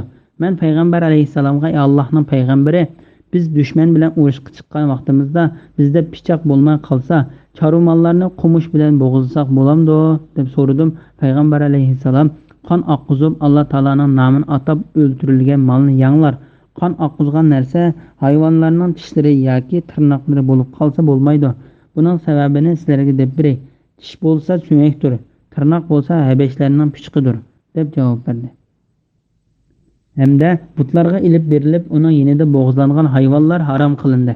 Bu oyatning ma'nosi haqida Mujohid va Ibn Jurayj mundoq deydi. Butlar Ka'baning atrofida tiklaglik tashlardan edi. Ibn Jurayj mundoq deydi. Ka'baning atrofida 360 but bo'lib, islom kelishidan burun arablar shu butlarning oldiga kelib chorvalarni bo'g'izlashadi. Butlarning Ka'baga qarab turganlariga atab bo'g'izlagan hayvonlarning qonlarini chachadi. Go'shini uzun yapaloq tilib butlarning ustiga yayatdi. Bularning mushundoq qildiganligini boshqa olimlarmi rivoyat qilgan. Shu Alloh taolo mu'minlarni bundoq ishlarni qilishdan to'sib, ularni bu butlarning oldida bo'g'izlangan hayvonlarni, hatto butlarning oldida bo'g'izlanganda Alloh taolaning nomini atab bo'g'izlagan bo'lsa-mu, u hayvonning go'shini yeyishni harom qildi. Bu Alloh va uning payg'ambari harom qilgan shirkka ilib boradigan ishlardandir. Ya'ni agar butlar yoki mozor g'ojamlarga atab Alloh taolaning nomini atamay mol bo'g'izlasa, iymoniga daxli yetadi. Chunki Alloh taoladan boshqasining nomini atab bo'g'izlagan narsaning harom bo'lganligi yuqorida bayon qilinib o'tildi. Pal o'qlari bilan pal etish to'g'risida. Azlam, ya'ni jahiliyat davrida pal uchun ishlatiladigan 3 parcha yog'och bilan pal silishinglar harom qilindi. Ya'ni ey mu'minlar, pal o'qlari bilan pal etish sizlarga harom qilindi. Arablar islom kelishdan burun bundoq ishlarni qiladi. Bu o'q 3 xil bo'lib, birinchisiga qil, ikkinchisiga qilma deb yozilgan, uchinchisi bo'lsa hech narsa yozilmagan edi. Ya'ni ba'zilarning deyishicha, birinchisiga Parvardigorim buyurdi, ikkinchisiga Parvardigorim to'sdi deb yozilgan. Uchinchisiga bo'lsa hech narsa yozilmagan bo'lib, navoda buyruq o'q chiqsa, uni darhol qiladi. Qilmaslik buyruq chiqsa qilmaydi. Navoda quruq o'q chiqib qolsa, yana bir qitim tanlaydi. Ibn Abbos mundoq deydi: bu ishlarni taqsim qilish uchun pal ochadigan o'qlar edi. Muhammad ibn Ishoq va boshqalar mundoq deydi: Qurayshning Hubal deb ataladigan eng cho'ng bir buti bo'lib, bu Ka'baning ichidagi bir suyuq quduqning ustiga tiklangan edi.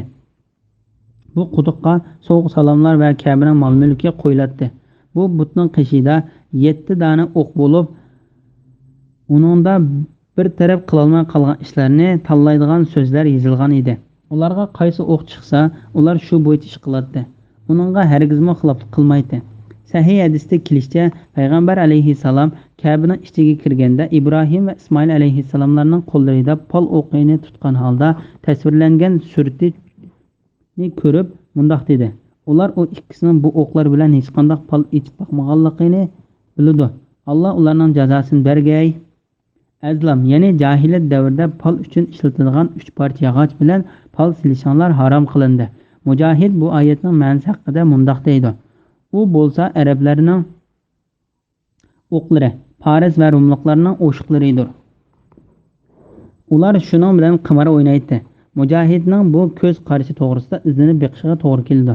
Agar Mujohid bu so'zdan ular uni ba'zida qimar o'ynash uchun qo'llanadi deganligini ko'zda tutgan bo'lsa, bu to'g'ri bo'lgan bo'lishi mumkin. Chunki Alloh taolo qimar bilan pal o'qlarini ayrim-ayrim bayon qilib mundoq deydi: ey mu'minlar, aroq ichish, qimar o'ynash, butlar, ya'ni cho'qinish uchun tiklangan tashlarga cho'qinish, pal o'qlari bilan pal silish shaytonning ishi, paskina qiliqlardir. Baxtga erishishinglar uchun shaytonning ishidan yiroq bo'linglar. Shayton aroq, qimar orqali aranglarda dushmanlik, adovat turg'izmoqchi. Sizlarni namozdan va Allohni yod etishdan to'smoqchi bo'ladi.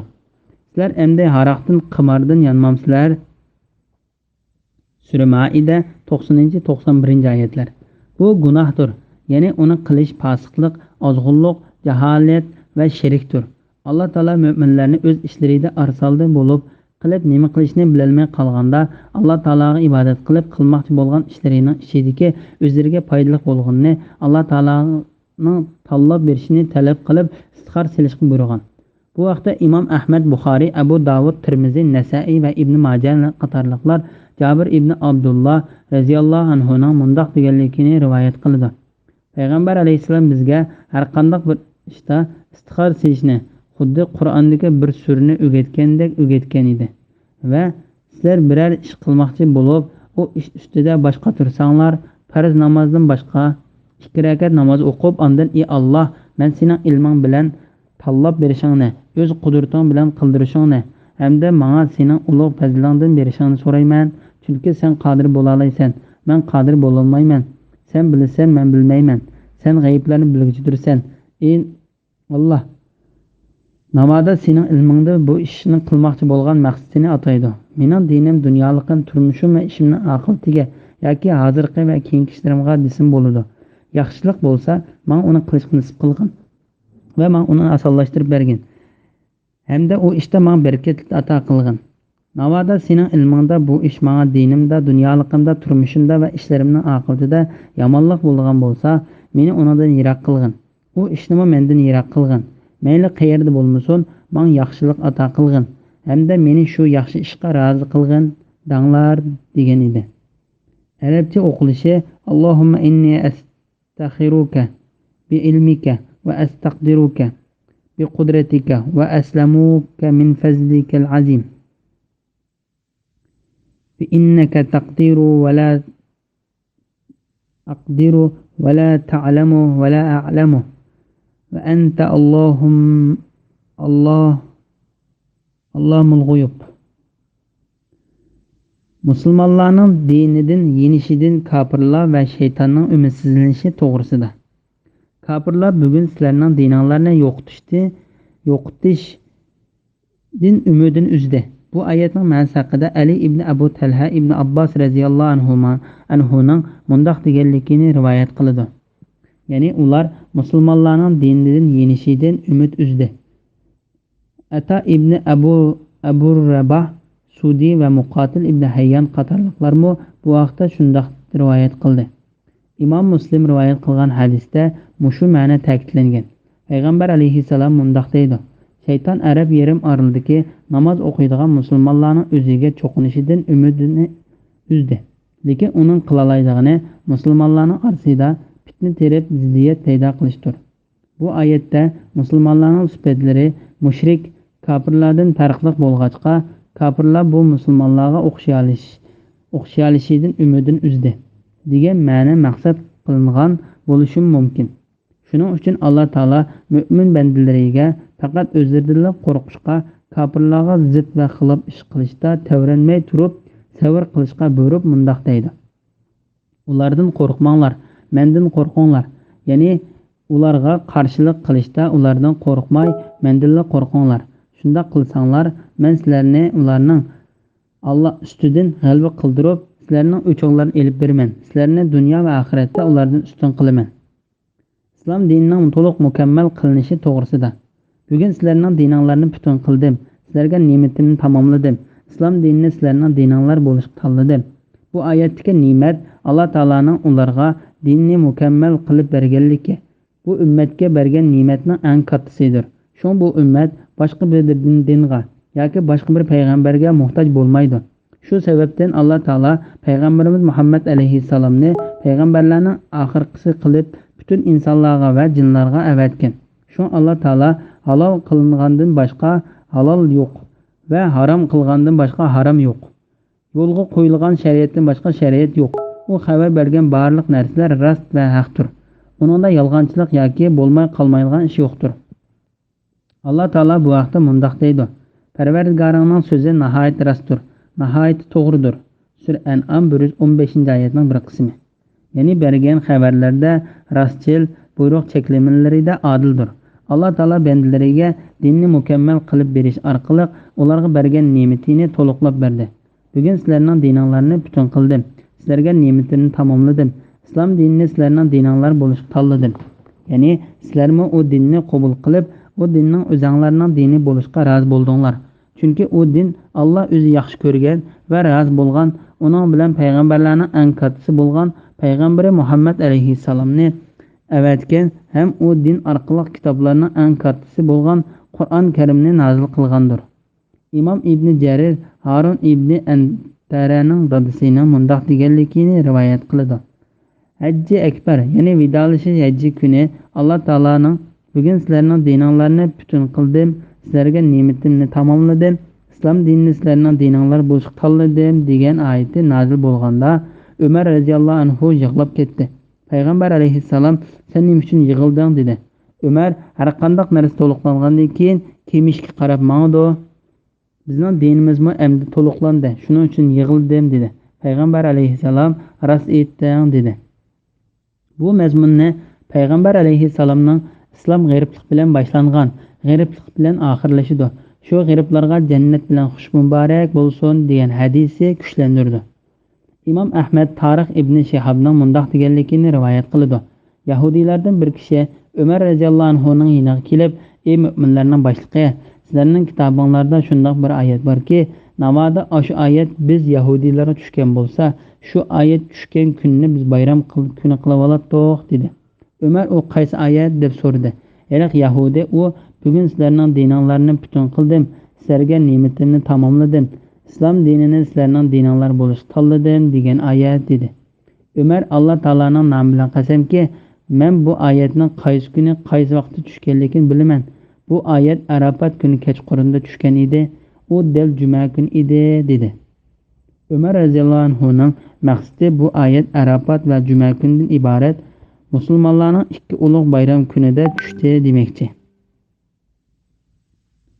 Bu hadisni Imom Buxoriy, Muslim va Nasa'iy qatorliqlarmi rivoyat qilgan bo'lib, Imom Buxoriyning rivoyatida mundoq bayon qilingan: Yahudiylar Umar radhiyallohu anhuga Allohning nomi bilan qasam, sizlar shundoq bir oyatni o'qiysizlarki, mabodo shu oyat bizga tushgan bo'lsa, biz cho'qim qayerda tushganligini bilaman hamda bu oyat tushganda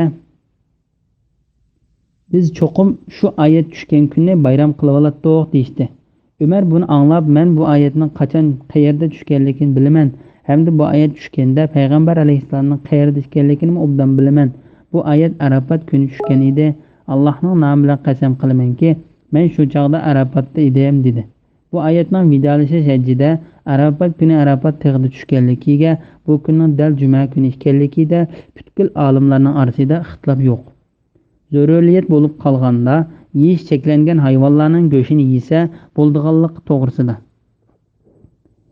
Kimki ochliqda, ijozsizlikdan, gunohini maqsad qilmasdan harom qilingan narsalarni yesa gunoh bo'lmaydi. Allah mag'firat qilg'ichidir, bandalariga nihoyat mehribondir. Ya'ni kimki ma'lum bir zaruriyat yusidan Alloh taolo yeyishni to'sgan hayvonlarning go'shtidan hayotini saqlab qolg'uda yeyish bo'ladi. Alloh kechirguchi va rahmat qilg'ichidir. Chunki Alloh taolo shu bandaning shunday qilishiga majbur bo'lib qolganligini biladi. Shunga u bandaning cheklangan narsani yeganligini kechirib o'tadi. Imom Ahmad va Ibn Hayyan Ibn Umardan payg'ambar alayhissalomning mundoq deganligini rivoyat qiladi. Allah cheklagan gunohlarning qilinishini qandoq yomon ko'rsa, ruxsat qilgan ishlarining qilinishini shundoq yaxshi ko'rdi. Islom dinida hukmlar aslida qilishga tegishli hukmlar va qilish ruxsat qilingan hukmlar deb ikki turga bo'lindi. Asli qilishga tegishli hukmlar bo'lsa, namozni to'liq o'qish, aslida yeyish cheklangan narsalarni yemaslikka o'xshash narsalardir. Ruxsat qilingan hukmlar bo'lsa, safardagi odamlar uchun namozni qasr qilib o'qish, zarur bo'lganda yeyish cheklangan narsalarni hayotini saqlab qolgudek miqdorda yeyishga o'xshash hukmlardir. Yeyish cheklangan hayvonlarning go'shtini yeyishda ko'plagan kishilarning o'ylagandek yegudek tomoq tepilmay qolgandan tortib 3 kun o'tishini saqlash shart emas, balki qachon yeyish zarur bo'lganda yeyish bo'ladi. Imom Ahmad Abu Vaqid Laysning mundoq deganligini rivoyat qildi.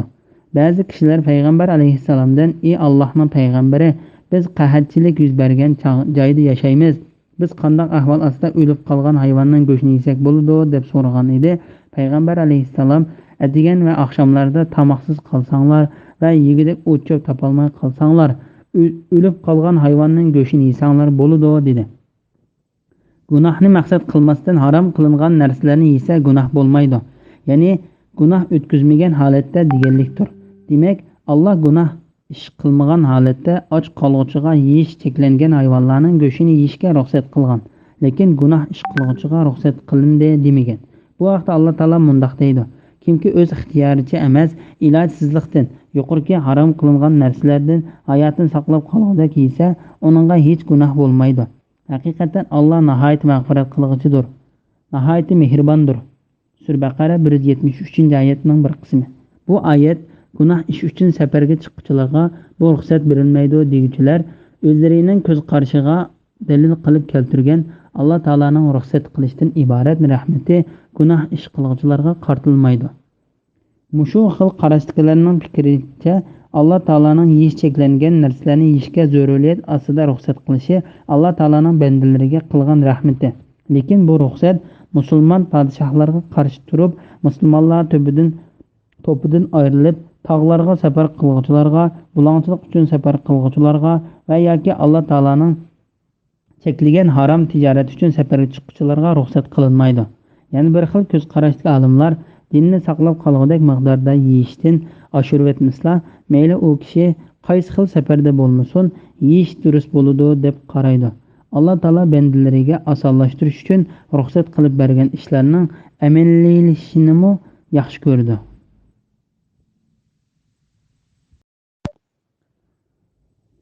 Bismillahirrohmanirrohim.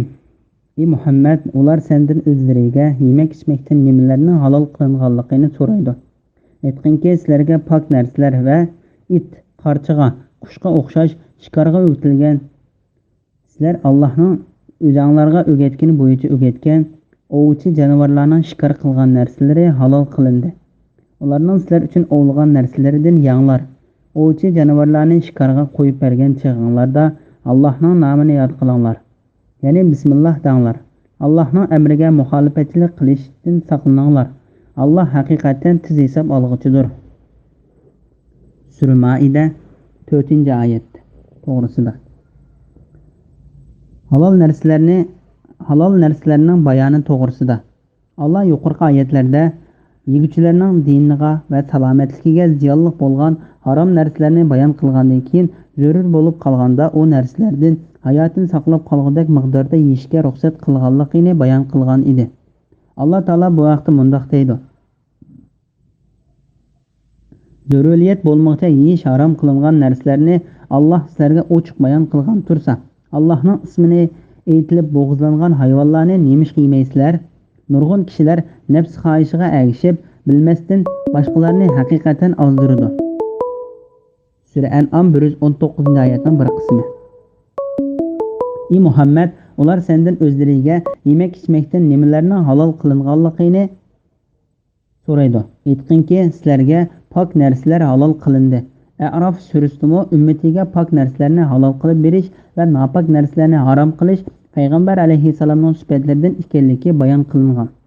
Muqotil pok narsalar degan iste'mol qilish halol qilingan halol rizqlardir deydi. Imom Zuhriydan suydikni davo uchun ichishning durust bo'lganligi to'g'risida so'raganda u suydik pok narsalardan emas deb javob bergan. Uyutilgan hayvonlarning ovlagan ovlarining hukmi to'g'risida. It va qarchig'a o'xshash qushqa o'xshash shikarga uyutilgan. Sizlar Allohning o'zinglarga o'rgatgani bo'yicha o'rgatgan ovchi jonivorlarning shikar qilgan narsalari halol qilindi. Ya'ni sizlarga Alloh taolaning nomini atab bo'g'izlagan hayvonlar, pok rizqlar halol qilindi. Shundaqla o'g'il uyutilgan it, yilpiz va qarchig'a qatorliq o hayvonlari ovlagan ovmo halol qilindi. Uyutilgan o hayvonlarining ovlagan ovlarining halol bo'lganligi ko'plagan sahobalar va tabiinlar va mazhab imomlarining ko'z qarshidir.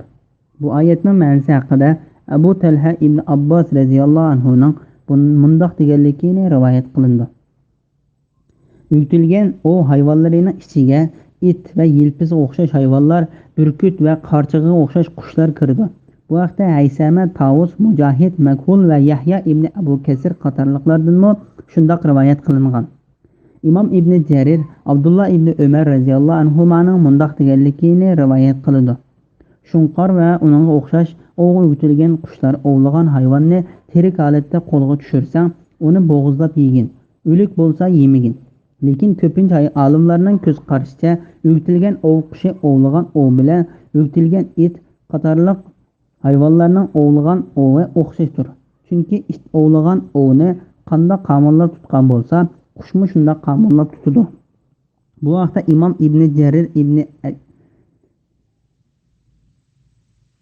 ibn Jarir Adi ibn Hatamning mundoq deganligini rivoyat qildi. Men Payg'ambar alayhissalomdan o utilgan shunqarning ovlagan ovi to'g'risida so'rasam, Payg'ambar alayhissalom "Sana tutib bergan bo'lsa yegin" dedi. Uyutilgan bu so'zning jumla ichidagi o'rni arab tili grammatikasi bo'yicha o'rgatuvchining o'rgatish holati ko'zda tutilgan bo'lishi mumkin.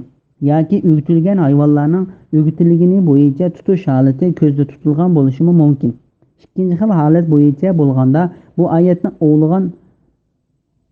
oyatning ovga uyutilgan hayvonlarning ovni tirnoqlari va changallari orqali tutsa, u ov halol, boshqasi halol emas. Agar tirnoqi yoki changali bilan qonunlar tutmay so'qib o'ltirgan bo'lsa, u ov halol bo'lmaydi deganlik bo'ladi. Sizlar Allohning o'zinglar o'rgatgani bo'yicha o'rgatgan ovchi jonivorlarning shikar qilgan narsalari halol qilindi. Ya'ni u hayvonlarning o'rgatilgani bo'yicha o'rgatilgan ov hayvoni ovning orqadan qo'yib bersa, ovni qo'g'laydigan, kushkurtsa kushkurtadigan, ovni tutsa uni o'zi yeyish uchun tutmay, faqat o'z egisi uchun tutib saqlab beradigan bo'lishidir. Ularning sizlar uchun ovlagan narsalaridan yanglar, ovchi jonivorlarni shikar qo'yib bergan chig'inglarda Allohning nomini yod qilinglar. Ya'ni bismillah denglar. Olimlarning birlik kelgan fikr bo'yicha ovlovchi hayvon ovlashga o'tilgan bo'lsa, u hayvon ovni egisi uchun tutgan bo'lsa, egisi hayvonni qo'yib berguncha bismillah degan bo'lsa, hayvonni garchi ovni o'ltirib etgan bo'lsa-mu halol bo'ladi. Tövendeki hadis mushu mazmunni ta'kidlaydi. İmam Buxoriy va Muslim Adi ibn Hatimning mundaq deganligini rivoyat qildi.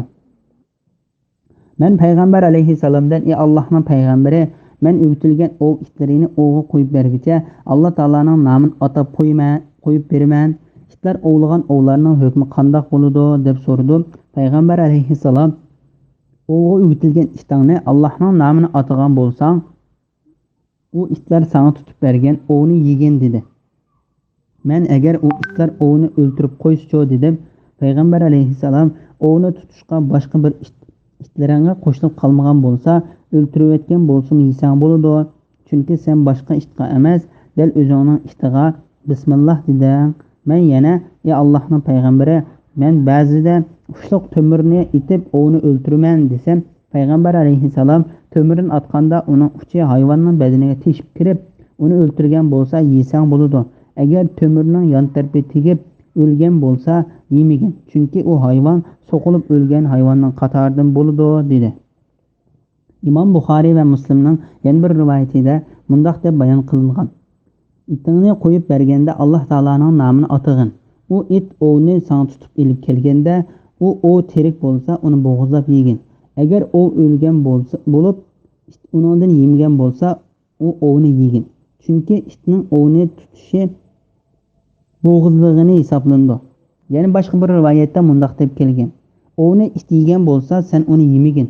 Chunki it u ovni o'zi yeyish uchun tutgan bo'lib qilishidan ansirayman."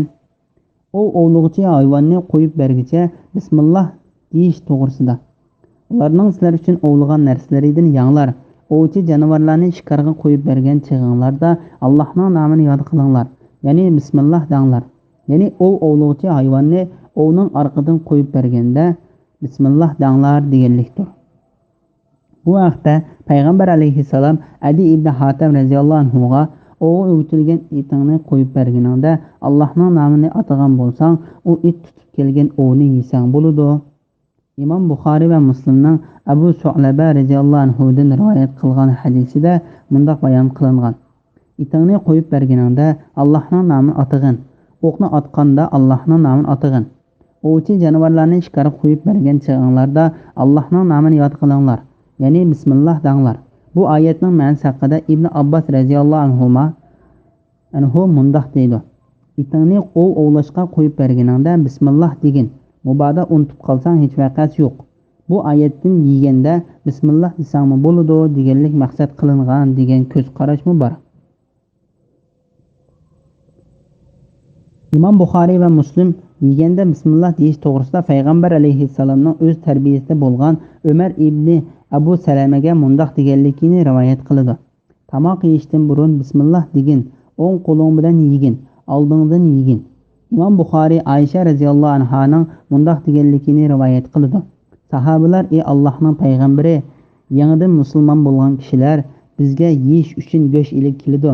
Ularning hayvonlarni bo'g'izlaganda bismillah deydigan yoki demaydiganligini bilmaymiz. Bu go'shtlarni yesak bo'lamdi?" deb so'ragan edi. Payg'ambar alayhissalom: "Sizlar bismillah deb yanglar" dedi. Bismillahirrohmanirrohim. Bugun sizlarga pok narsalar halol qilindi. Kitob berilganlar, ya'ni Yahudiylar va Nasaralarning tamoqi sizlarga haloldir va sizlarning tamoqinglar ularga haloldir. Mu'minlardan bo'lgan afifa ayollarning sizlardan ilgari kitob berilganlar, ya'ni Yahudiylar va Nasaralardan bo'lgan afifa ayollarning mahrini bersanglar, iffetlik bo'lganinglar va oshkora yoshirin fohishni ko'zlamaganinglar holda ularni olsanglar, ular sizlarga haloldir. Kimki iymondan yenib oldikan yoki shariat ahkomlarini inkor qiladigan, uning amalining savobi yo'qqa chiqariladi. Oxiratda o'z ziyon tortquchilardan bo'ladi. Sura Maida 5-oyat to'g'risida. Yahudiylar va xristianlarning bo'g'izlagan go'shtlarining halol ekanligi to'g'risida. Alloh taolo mu'min bandalarga harom qilgan narsalar bilan halol qilingan narsalarni bayon qilib mundaq deydi: "Bugun sizlarga pok narsalarni halol qilindi." Ondan Yahudi va xristianlarning bo'g'izlagan go'shtlarining hukmi bayon qilinib mundaq deydi: "Kitob berilganlar, ya'ni Yahudiylar va Nasaralarning tamoqi sizlarga haloldir." Bu oyatning ma'nosi haqida Ibn Abbos, Abu Umama, Mujahid, Said ibn Jubayr, Ikrama, Ata, Hasan, Makhul, Ibrohim, Naxai, Sudi va Muqatil qatorliq olimlar ularning bo'g'izlagan hayvonlarining go'shini demoqchi deb tafsir qilishgan. Bu barliq olimlarning birlikka kelgan masalasidir. Chunki ular hayvonni Alloh taolodan boshqaga atab bo'g'izlashni harom deb qaraydi. Gerçi ular Alloh taologa bo'lgan e'tiqodida Alloh taoloning sifatlariga loyiq bo'lmagan aqidalarda bo'lsa-mu, mol bo'g'izlaganda Alloh taolodan g'ayrining nomini tilga olmaydi.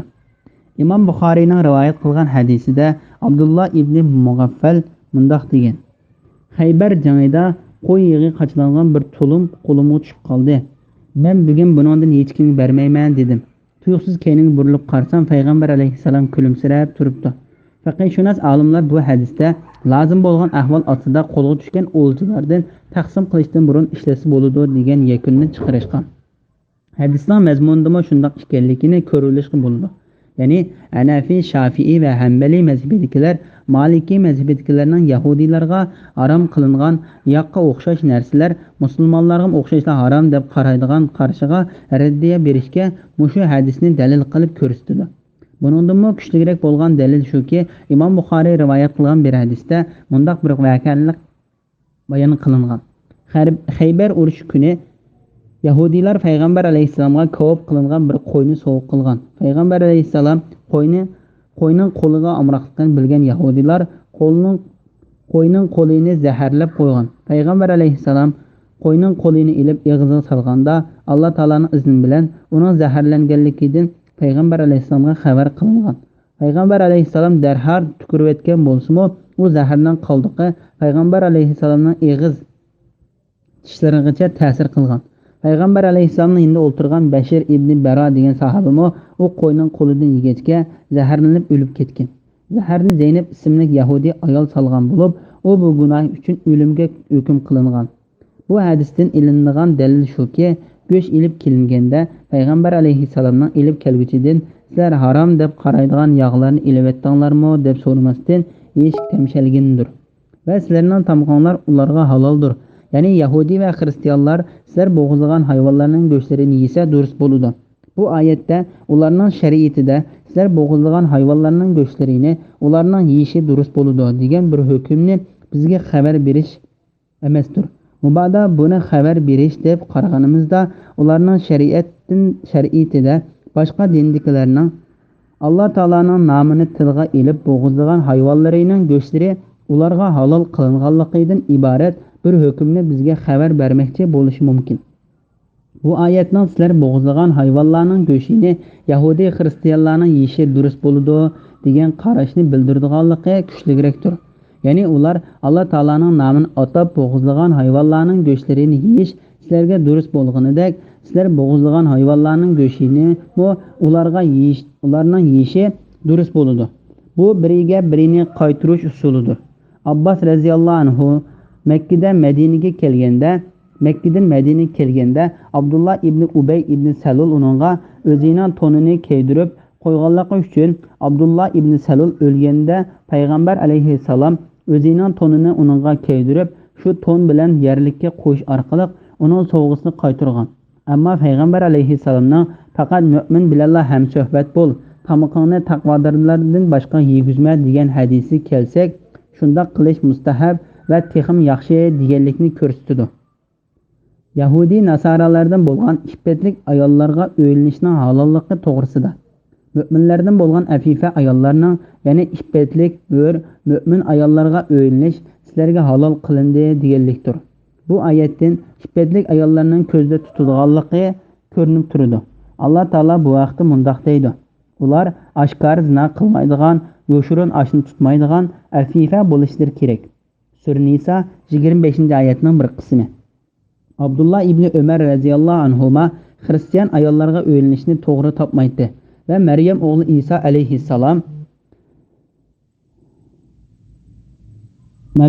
Isa alayhissalomni iloh qilib olgandimi, eg'ir mushriklik bo'lamdi. Chunki Alloh taolo: "Ey musulmonlar, mushrik ayollar iymon etmoqcha, ularni nikohinglarga olmanglar" degan tursa deydi. Sura Baqara 221-oyatning bir qismi. Abdullah ibn Abu Hatim ibn Abbas radhiyallohu anhuning mundoq deganligini rivoyat qiladi: "Ey musulmonlar, mushrik ayollar iymon etmoqcha ularni nikohinglarga olmanglar. Sura Baqara 221 oyatning bir qismi degan oyat nozil bo'lganda musulmonlar boshqa dinlik ayollar bilan o'ylanishni to'xtatdi. Ondan sizlardan ilgari kitob berilganlar, ya'ni Yahudiylar va Nasoralardan bo'lgan afifa ayollarning mahrini bersanglar degan oyat nozil bo'lganda musulmonlar ahli kitoblarning ayollariga o'ylanishga boshladi va bir turkum sahobalar xristian ayollarga o'ylandi. Hamda ular bu oyatga asosan bunday qilishda gunoh yo'q deb qaraydi. Chunki Alloh taolaning ey musulmonlar, mushrik ayollar iymon etmoqcha ularning nikohinglarni olmanglar. Sura Baqara 221 oyatning bir qismi degan oyatidagi mushrik ayollar ahli kitobning ayollarini o'z ichiga oladi deb faraz qilsak, Alloh taolaning sizlardan ilgari kitob berilganlar, ya'ni Yahudiylar va Nasoralardan bo'lgan afifa ayollarning mahrini bersanglar degan oyati yuqorqi oyat zikr qilgan o'ylanishga bo'lmaydigan mushrik ayollarning ichidan ahli kitobdan bo'lgan ayollarni ayirib oladi. Navoda Alloh taolaning ey musulmonlar, mushrik ayollar iymon etmoqcha ularni nikohinglarga olmanglar. Sura Baqara 221 oyatning bir qismi degan oyati ahli kitobdan bo'lgan ayollarni o'z ichiga olmaydi deb faraz qilganimizda mushrik ayollarga o'ylanish to'g'risida qo'yilgan cheklama ahli kitobdan bo'lgan ayollarga o'ylanishga qo'yilmaydi. Chunki Qur'onning nurg'un yerlarida ahli kitobni mushriklardan farqlantirib zikr qilingan. Buning misoli tuvandikicha: ahli kitobdan, ya'ni Yahudiylar va Nasoralardan kofir bo'lganlar va mushriklar o'zlariga ro'shan dalil kelganga qadar kufrdan ayrilguncha bo'lmadi. Sura Bayyina 1-oyat. Kitob berilganlarga, ya'ni Yahudiylar va Nasoralarga va ummalarga, ya'ni arab mushriklariga musulmon bo'ldinglarmi degin. Sura Al-Imron 20-oyatning bir qismi.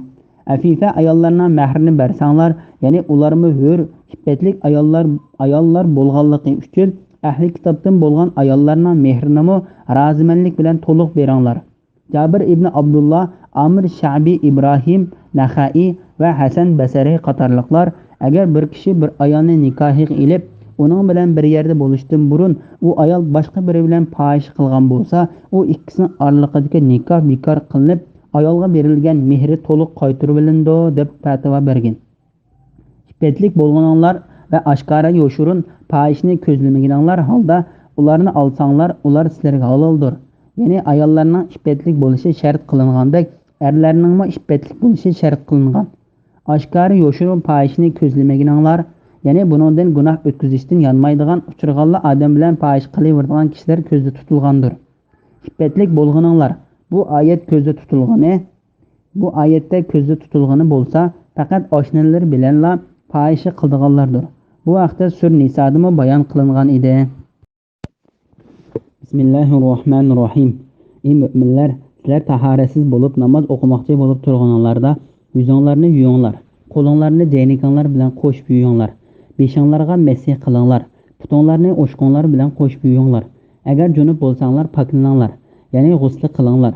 Agar kasal bo'lsanglar, suv ziyon qilgan bo'lsa yoki safar ustida bo'lib suv topolmasanglar yoki sizlarning birasinglar hojatxonadan kelgan, ya'ni tahorat sundirgan bo'lsanglar yoki ayollaringlar bilan yaqinchilik qilgan bo'lsanglar, qilgandan keyin g'usl tahorat uchun suv topolmasanglar, pok tuproqda tayammum qilinglar. Uning bilan yuzinglarga, qo'linglarga masih qilinglar. Alloh sizlarga mushaqqatni xohlamaydi, lekin Alloh shukr qilishinglar uchun sizlarni pok qilishni, islom shariatini bayon qilish bilan ne'matini sizlarga tamomlashni xohlaydi. Sura Maida 6-oyat to'g'risida. Tahorat ilishga buyurish to'g'risida. Namoz o'qimoqchi bo'lib turganlarda, ya'ni namoz o'qimoqchi bo'lganda tahorat ilishga buyurdi. Tahorat ilish tahoratsiz kishiga farz, tahorat bor kishiga mustahabdir. Har bir namozga bir tahorat ilish islomning dastlabki mezgillarida farz bo'lib, keyin amaldan qoldirilgan degan ko'z qarashlarmi bor. Imom Ahmad Sulaymon ibn Buraydning dadasining bundoq deganligini rivoyat qildi. Payg'ambar alayhissalom har namozga bir tahorat oladi. Makka fath qilingan kunida oyog'iga masih qildi. Hamda shu kunki 5 vaqt namozni shu bir tahorat bilan o'qidi. Buni ko'rgan Umar radhiyallohu anhu, "Ey Allohning payg'ambari, sen burun qilib boqmagan ishni qilding-ku" deb so'raganda, payg'ambar alayhissalom, "Ey Umar, bu ishning durustligini bildirib qo'yish uchun qasddan shunday qildim" deb javob berdi. Bu hadisni imom Muslim, Tirmizi, Abu Davud, Nasai va Ibn Majah qatorliqlarmi rivoyat qilgan. imom ibn Jarir Fazl ibn Mubashshirning mundoq deganligini rivoyat qiladi. Men Jabir ibn Abdullohning bir tahorat bilan 5 vaqt namozini o'qiganligini ko'rdim. U tahorat sunganda qayta tahorat elib oyog'iga masih qilgan edi. Men uningga sen bu ishni o'zingchilik qilyapsansan deb so'radim. U yo'q, men payg'ambar alayhissalom shunday qilganligini ko'rgach shunday qildim deb javob berdi. imom Ahmad Abdullah ibn Umar radhiyallohu anhuning o'g'li Ubaydullohning mundoq deganligini rivoyat qiladi.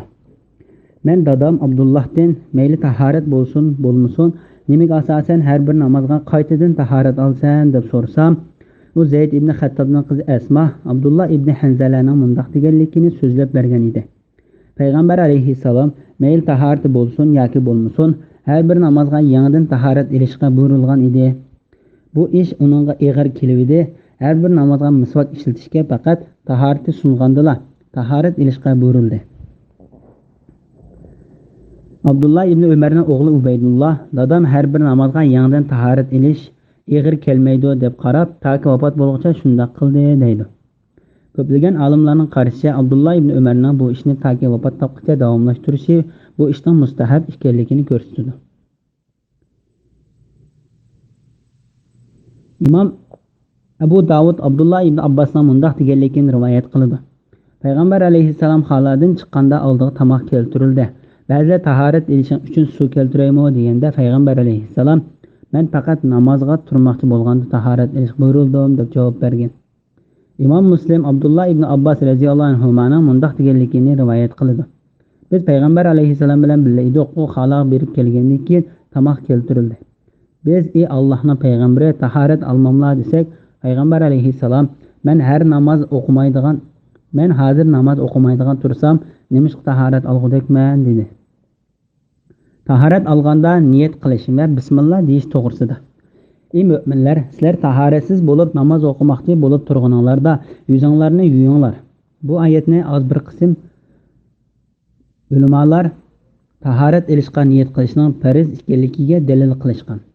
Hanafi mazhabida tahorat ilishga niyat qilish sunnatdir. Bularning dalili Qur'on yoki hadisda niyatning farz ekanligi ochiq bildiradigan fakat yo'qdir. Xuddi avratni yepish, qiblaga yuz keltirishga o'xshagan namozning boshqa shartlariga niyat qilish farz bo'lmagandek, namozning shartlarida bo'lgan tahorat ilishga niyat qilish farz emasligi, balki sunnatdir deydi. Bularning boshqa dalillarmi bordir? Chunki oyatda yuzinglarni yuvinglar deyilgan. Asli bu oyatning ma'nosi namoz uchun yuvinglar deganlik bo'ladi. imom Buxoriy va Muslim Payg'ambar alayhissalomning mundoq deganligini rivoyat qiladi. Amallarga savob berish yoki berilmaslik niyatga bog'liq. Shundaqla har qanday odam niyat qilgan narsasiga erishadi. Tahorat ilishdan burun bismillah deyish sunnatdir. Hadisda bir qancha sahobalardan Payg'ambar alayhissalomning mundoq deganligini rivoyat qiladi. Tahorat olganda bismillah demasa, olgan tahorat hisoblanmaydi. Tahorat oldigan suv agar das yoki kupga o'xshash narsalarga qachlangan bo'lsa, uningga qo'lini tiqib tahorat ilishga to'g'ri kelsa, avval qo'lini pokiz yuvitish lozim.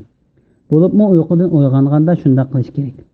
imom Buxoriy va Muslim Abu Hurayra radhiyallohu anhudan Payg'ambar alayhissalomning mundoq deganligini rivoyat qiladi.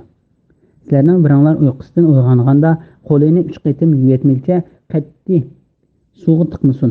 Chunki u kishi uxlaganda qo'lning qayerda turib qolganligini bilmaydi.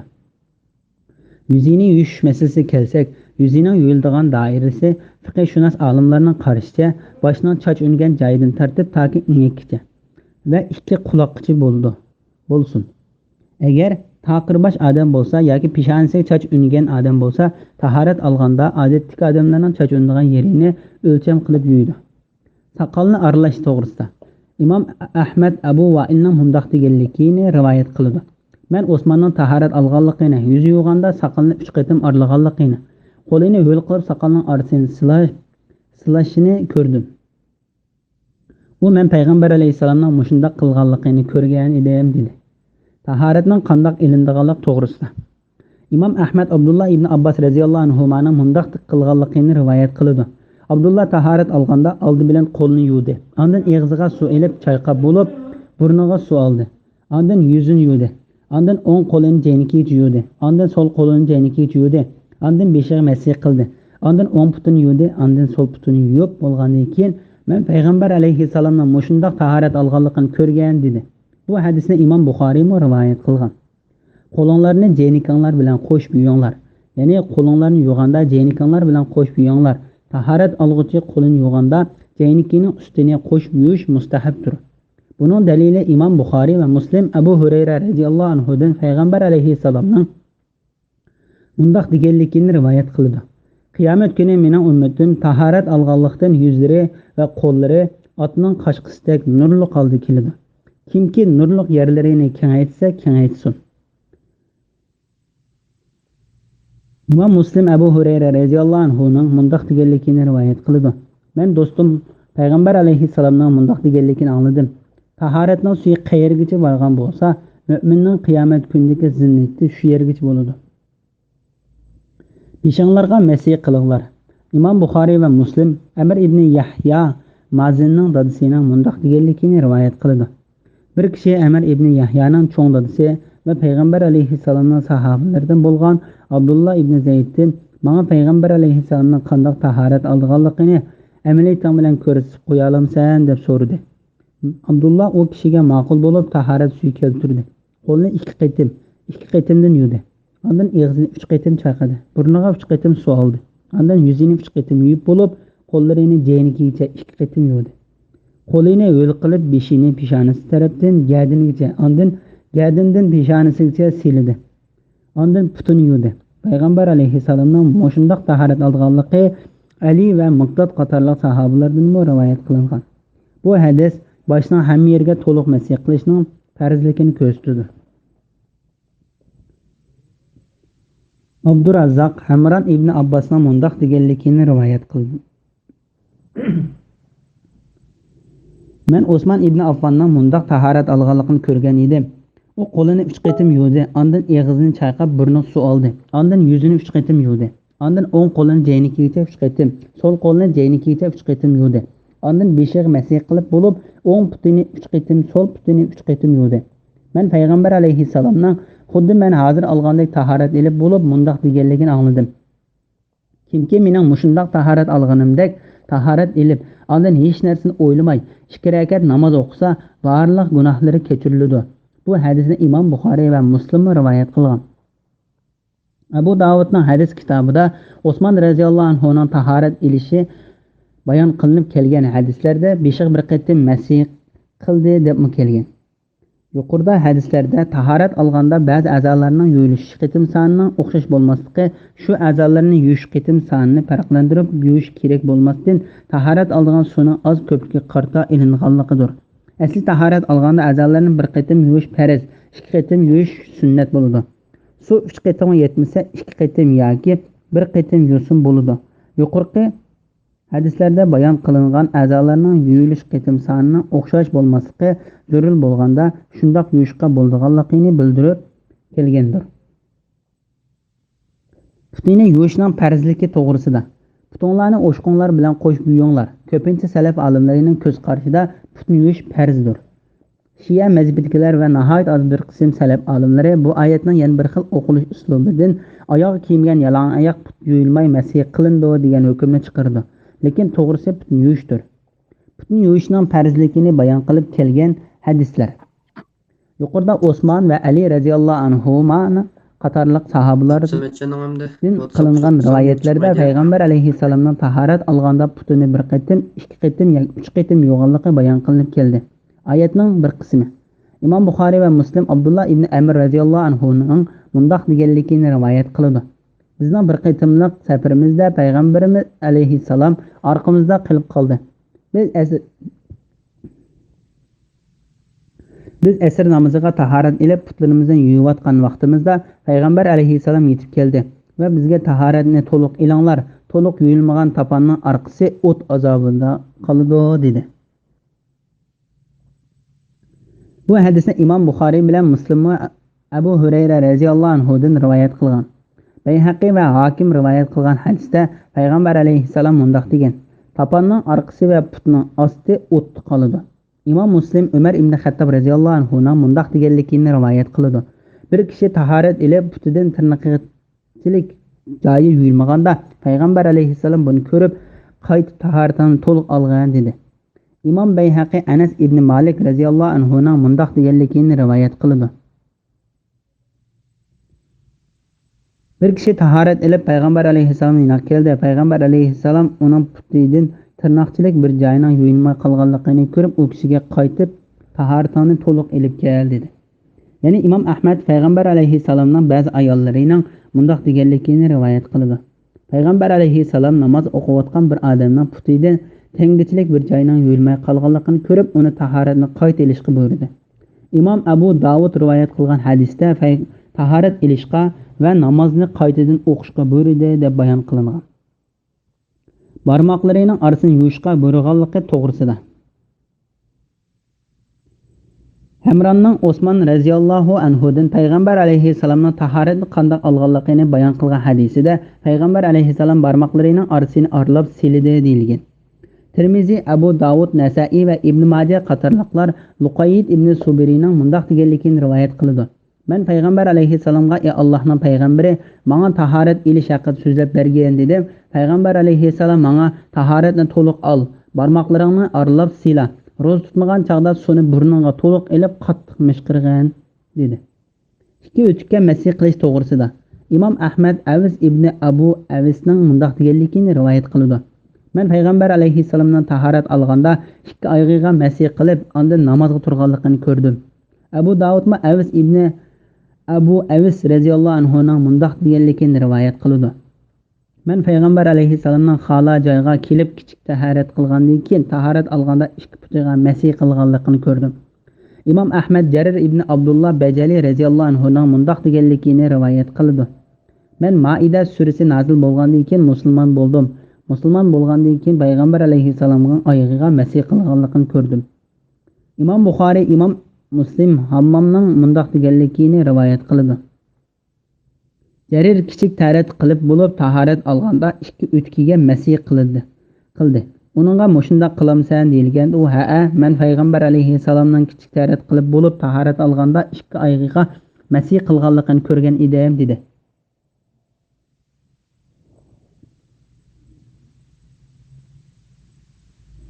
A'mash İbrahim Naxaining mundoq deganligini rivoyat qildi. Jarir Maid surasi nozil bo'lgandan keyin musulmon bo'lg'achqa olimlar uning bayon qilgan hadisiga nihoyat e'tibor berib qaraydi. Oyoqqa masih qilish durust ekanligi payg'ambar alayhissalomning so'zi va harakati orqali bayon qilingan. Shaklanishga bo'lmaydigan hadis rivoyat qilish yo'li bilan bayon qilindi. Suv tepilmaganda yoki kasal bo'lib qolganda tayammum qilishga bo'ldiganlik to'g'risida. Agar kasal bo'lsanglar, suv ziyon qiladigan bo'lsa yoki safar ustida bo'lib suv topolmasanglar yoki sizlarning birsinglar hojatxonadan kelgan, ya'ni tahorat sundirgan bo'lsanglar yoki ayollaringlar bilan yaqinchilik qilgandan keyin g'usl tahorat uchun suv topolmasanglar, pok tuproqda tayammum qilinglar. Uning bilan yuzinglarni qo'linglarga masih qilinglar. Bu vaqtda biz Nisa surasidagi oyat tafsirida to'liq to'xtab o'tgan edik. Ham biz u joyda tayammum oyatining tushish sababini bayon qilgan edik. Shunga so'zning uzrab ketmaslik uchun bu yerda qayta to'xtalmaymiz. Bu joyda İmam Buxoriyning Aysha radhiyallohu anhadan payg'ambar alayhi rivoyat qilgan mushu oyatga xos bir hadisni keltiramiz. Aysha radhiyallohu anha mundoq deydi: Biz Madinaga ketayotganda Bayda degan joyda mening bir bulabkam tushib qoldi. Shon payg'ambar alayhissalom to'gisini cho'ktirib tushib, yo'tomga beshini qo'yib yotdi. Bu chaqda dadam Abu Bakr kelib maydamga qattiq birini o'qidi. Bir bulabkan deb hamma kishini to'xtatding dedi. Payg'ambar alayhissalom yo'tam yotganligi uchun men izzadan o'lay dedim.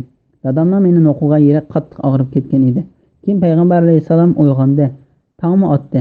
Payg'ambar alayhissalom tahorat ilish uchun suv izlagan edi, suv tepilmadi. Shuning bilan Alloh taolaning agar sizlar kasal bo'lsanglar, suv ziyon qilgan bo'lsa yoki safar ustida bo'lib suv topolmasanglar yoki sizlarning birasinglar hojatxonadan kelgan, ya'ni tahorat sundirgan bo'lsanglar yoki ayollaringlar bilan yaqinchilik qilgandan keyin g'usl tahorat uchun suv topolmasanglar, pok tuproqda tayammum qilinglar. Uning bilan yuzinglarga, qo'linglarga masih qilinglar degan oyati nozil bo'ldi. Ibn Huzayr Abu Bakr jamoati Alloh sizlar orqali kishilarga barakat va qulaylik ato qildi. Sizlar xaloyiqqa barakat ekansizlar dedi. Alloh sizlarga mushaqqatni xohlamaydi. Ya'ni sizlarga qiyinlashtirmay, balki qulaylashtirib berdi. Kesal yoki suv topolmaydigan ahvolda kangchilik qilib tayammum qilishga ruxsat qildi. Bu Alloh taolaning sizlarga rahim dillik qilganligidir. Alloh taolo tayammum qilish kerak bo'lgan kishiga nisbatan ba'zi tarafdan suvning o'rnida qilib berdi. Biz uni yuqorida bayon qilib o'tdik. Lekin Alloh shukr qilishinglar uchun sizlarni pok qilishni, islom shariatini bayon qilish bilan ne'matini sizlarga tamomlashni xohlaydi. Ya'ni Alloh taolaning sizlarga qilib bergan kangchilik, qulaylik va rahmdilligi ne'matlariga shukr qilishinglar uchun shunda qilindi. Tahorat ilib bo'lgandan keyin duo qilish to'g'risida. Tahorat ilib bo'lgandan keyin duo qilishga targ'ib qilgan hadislar bor. Chunki duo qiluvchilar yuqoridagi oyatga amal qilgan poklanuvchilarning qatoridan bo'ladi. İmam Ahmad, Muslim, Abu Davud, Tirmizi, Nasa'i va Ibn Majah qatorliqlar Uqba ibn Amirning mundaq deganligini rivoyat qiladi. Bizning to'gi beqish vazifamiz bor edi. Menga beqish navbat kelganda to'gilarni kechki qo'tonlarga qaytarib keldim. Dal shu chog payg'ambar alayhisalom o'rtirib kishilarga so'zlayotgan ekan va uni har qanday bir musulmon tahorat olganda tahoratni komil ilib, butun vujudi bilan Alloh taologa yuzlanib, 2 rakat namoz o'qiydi ekan, uningga jannat berilmay qolmaydi deganligini anglab, men nim degan yaxshi so'z deyishimga menimdiki birisi menga uningdan ilgari qilgan so'z teg'am yaxshi edi dedi. Men so'zliguchiga qarasam u Umar ekan. Umar yana mundaq dedi: "Men sening kechikib kelganingni ko'rdim. Payg'ambar alayhissalom sizlarning qaysinglar tahorat olganda tahoratni komil ilib, ashhadu an la ilaha illalloh va ashhadu anna Muhammadan abduhu va rasuluh. Allohdan boshqa hech ma'budning yo'q ekanligiga, Muhammad alayhissalomning Alloh taolaning bandasi va payg'ambar ekanligiga guvohlik beraman" deydi ekan. Uningga jannatning 8 darvoza ochilib ketadi. U xohlagan darvozadan kiradi dedi. Bu hadis Imom Muslimning hadisida mushundoq bayon qilingan. Tahorat ilishning fazilati to'g'risida. Imom Malik Abu Hurayra radhiyallohu anhudan payg'ambar alayhissalomning mundoq deganligini rivoyat qildi. Musulmon yoki mu'min banda tahorat olganda yuzini yuvsa, ko'z bilan qarab qilib qo'ygan barliq gunohini yuzini yuvgan suv bilan yoki shu suvning oxirgi tomchisi bilan chiqib ketadi. İki qo'lini yuvsa, qo'li bilan tutib qilib qolgan barliq gunohlarini qo'lini yuvgan suv bilan yoki shu suvning oxirgi tomchisi bilan chiqib ketadi. Putini yuvsa, puti bilan minib qolgan gunohlari putini yuvgan suv bilan yoki shu suvning oxirgi tomchisi bilan chiqib ketadi. Tahorat ilib bo'lganda u odam gunohdan poklandi. Bu hadisni Imom Muslim rivoyat qilgan. Imom Muslim Abu Malik Ash'ariydan payg'ambar alayhissalomning mundoq deganligini rivoyat qildi. Pokizlik iymonning yerimi. Alhamdulillah degan so'z tarozini to'ldirdi. Subhanalloh va Allohu akbar degan so'z osmon zaminning orliqini to'ldirdi. Roza panohgoh va savr nuridir. Sadiqa isbotdir. Qur'on bo'lsa sening foydangga yoki ziyningga hujjatdir. Hamma kishi atiganda bir ishni boshlaydigan bo'lib, ya o'zini setevilib ozod qilib o'tadi yoki halokatga tashlaydi. Ya'ni Imom Muslim Ibn Umar radhiyallohu anhumaning payg'ambar alayhissalomdan mundoq deganligini rivoyat qildi. Alloh taolo ilingan o'ljidan, o'g'irlangan moldan qilingan sadiqani qabul qilmaydi. Shundaqla namozni tahoratsiz qabul qilmaydi. Bismillahirrohmanirrohim. Ey mu'minlar, Allohning sizlarga bergan ulug' ne'matini va sizlar bilan qilgan muohadasini eslanglar. Ayni zamonda sizlar angladik va itoat qildik degan edinglar. Allohdan qo'rqinglar. Ya'ni Alloh bergan ahdini buzishdan saqlaninglar. Alloh haqiqatan bandalarining dillaridagi sirlarini bilguchidir. Ey mu'minlar, Allohning haqlarini ado qilishda tirishinglar. Adillik bilan guvohlik beringlar. Biror qavmga bo'lgan o'chmanlikinglar ularga adil bo'lmasliklaringlarga sabab bo'lmasin. Dushmaninglarga adil bo'linglar. Bu ya'ni ularga o'chman turib adil bo'lishing. Ularga adil bo'lmasliklaringlarga sabab bo'lmasin. Dushmaninglarga adil bo'linglar. Bu ya'ni ularga o'chman turib adil bo'lishinglar taqvodorlikqa eng yaqindir. Allohdan qo'rqinglar. Alloh haqiqatan qilmishinglardan xabardordir. Allah iman etgan va yaxshi amallarni qilganlarga mag'firat va katta savob va'da qildi. Kafir bo'lgan va bizning oyatlarimizni yolg'on chiqargan kishilar ahli do'zaxdir. Ey mu'minlar, Allohning sizlarga bergan, ya'ni sizlarni dushmanlardan saqlaganlik ne'matini eslanglar. Ayni zamonda bir jamoa sizlarga qo'llarini uzatmoqchi, ya'ni sizlarni o'ltirmoqchi bo'lgan edi. Alloh ularning qo'llarini sizlardan to'sdi ya'ni sizlarni ularning ziyonkashlik qilishidan saqladi. Allohdan Allohning amrini o'rinlash, man'iy qilgan ishlaridan cheklanish bilan qo'rqinglar. Mo'minlar Allohga tavakkul qilsin. Sura Maida 7, 8, 9, 10, 11 oyat to'g'risida. İnsanlarga payg'ambarni va islom dinini avatganligidan iborat Alloh taolaning ne'matini eslatish to'g'risida. Alloh taolo mo'min bandalariga islom dinini berganligi va ulug' payg'ambarni avatganligidan iborat ne'matini eslatish bilan birga Muhammad alayhissalomga ergashishga, uni qo'llashga, uning yordam berishga va dinni uningdan o'rganib, uning izini besib tashviq qilishga, ulardan olgan ahdini eslatib, mundoq deydi: "Ey mo'minlar, Allohning sizlarga bergan ulug' ne'matini va sizlar bilan qilgan muohidasini eslanglar. Ayni zamonda sizlar angladik va itoat qildik degan edinglar. Bu ahda musulmonlar islomga kirganda biz mayli yaxshi va yomon kunlarda bo'lsin, payg'ambar alayhissalomning so'zini anglaymiz va buyrug'iga bo'ysunamiz. Payg'ambar alayhissalomni o'zimizdan a'lo ko'ramiz va huquq egallaridan huquq talashmaymiz" deb bergan baytidir. Alloh taolo bu vaqt mundoq deydi: "Ey kuffarlar, sizlar nimishqa Allohga iymon keltirmaysizlar? Holbuki payg'ambar sizlarni Parvardigoringlarga iymon keltirishga chaqirdi. Alloh sizlardan chin ahd oldi. Agar iymon keltirishni iroda qilsanglar, iymonga oldiranglar." Sura Hadid 8-oyat. Ya'ni bu Yahudilarga Muhammad alayhissalomga ergashish va uning shariatiga bo'ysunish haqida ulardan ilingan ahd va va'dalarni eslatishdir degan ko'z qarashmi bor. Buni Abu Talha ibn Abbas rivoyat qilgan. Allohdan qo'rqinglar. Ya'ni bu har qanday ahvol ostida taqvodor bo'lishga targ'ib qilish va ta'kidlashdir. Ondan keyin bandalariga ularning ko'ngillariga kelayotgan o'y-xiyollarini bilib turadiganligini bildirib mundoq dedi: "Alloh haqiqatan qilmishinglardan xabardordir." Adil bo'lishga buyurish to'g'risida. Ey mo'minlar, Allohning haqlarini ado qilishga tirishinglar. Adillik bilan guvohlik beringlar. Ya'ni iymon etgan musulmonlar insonlar uchun, ya'ni nom obro'y uchun emas, balki Alloh taolo uchun haqiqatda adolat bilan turinglar. Imom Buxoriy va Muslim Nu'man ibn Bashir radhiyallohu anhu ning mundoq deganligini rivoyat qiladi: "Dadam menga bir narsa bergan edi. Anam Amra bintni Ravaha dadamga bu ishqa payg'ambar alayhissalomni guvoh qilib qo'ymasang rozi bo'lmayman deb turib oldi. Shon dadam bergan narsaga payg'ambar alayhissalomni guvoh qilish uchun payg'ambar alayhissalomning qishig'i borgan edi. Payg'ambar alayhissalom uningdan hamma bolalarga mushni balanga bergandek berdingmi deb so'radi. Dadam yo'q deb javob berdi. Shuning bilan payg'ambar alayhissalom Alloh taoladan qo'rqinglar. Bolalaringlar orasida odillik qilinglar. Men hargizmo nohaq ishga guvoh bo'lmayman dedi. Shuning bilan dadam menga bergan narsasini qaytarib oldi. Biror qavmga bo'lgan o'chmanlikinglar ular adil bo'lmasliklariga sabab bo'lmasin. Ya'ni birarsiz bo'lgan o'chmanlik sababidan ularga adolatsizlik qilib qo'ymanglar.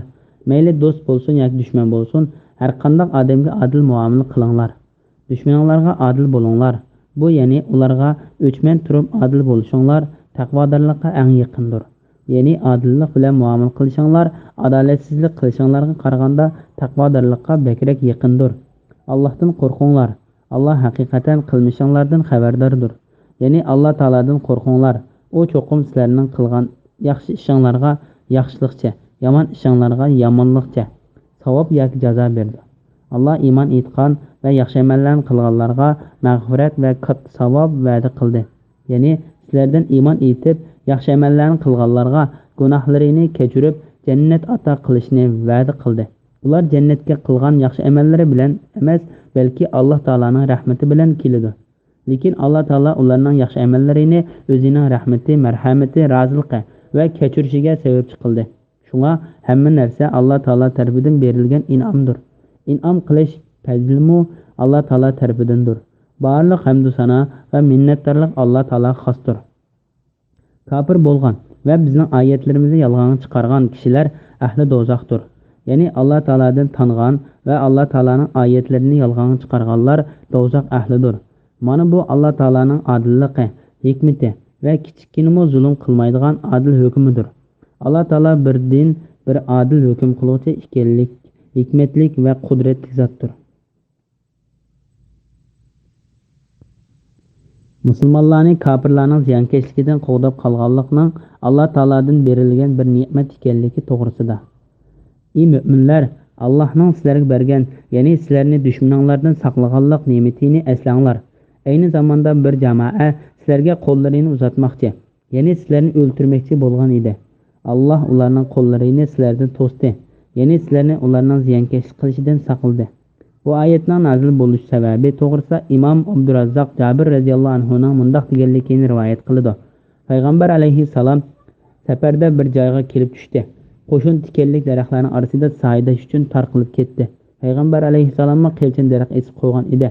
Bir sahrolik arab payg'ambar alayhissalomning qilichini yina kelib, uni elib qilichni qinidan sug'ardi-da, payg'ambar alayhissalom yina kelib, "Seni mendan kim qo'g'dab qola oladi?" dedi.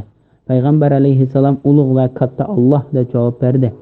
Sahrolik arab 2 qatim yoki 3 qatim "Seni mendan kim qo'g'dab qola oladi?" deb so'ravergan edi. Payg'ambar alayhissalom har qatim Alloh deb javob beraverdi. Shuning bilan iliq sahrolik arab qilichni g'ilib soldi. Payg'ambar alayhissalom sahobalarni chaqirdi va ularga bu sahrolik arabning ishini so'zlab berdi. U voqeani so'zlab berayotganda iliq sahrolik arab payg'ambar alayhissalomning yonida o'ltirdi. Uni jazolashga buyurdi. Bu voqelikni Qatadami mushundaqroq bayon qilgan. Uning bayon qilishicha bir guruh arablar payg'ambar alayhissalomni yo'qotmoqchi bo'lib, iliq sahrolik arabni avatganda Qatada Alloh taolaning "Ey mo'minlar, Allohning sizlarga bergan, ya'ni sizlarni dushmanlardan saqlaganlik ne'matini eslanglar. Ayni zamonda bir jamoa sizlarga qo'llarini uzatmoqchi, ya'ni sizlarni o'ltirmoqchi bo'lgan edi. Alloh ularning qo'llarini sizlardan to'sdi, ya'ni sizlarni ularning ziyonkashlik qilishidan saqladi" degan oyatini ashundoq tushuntirgan.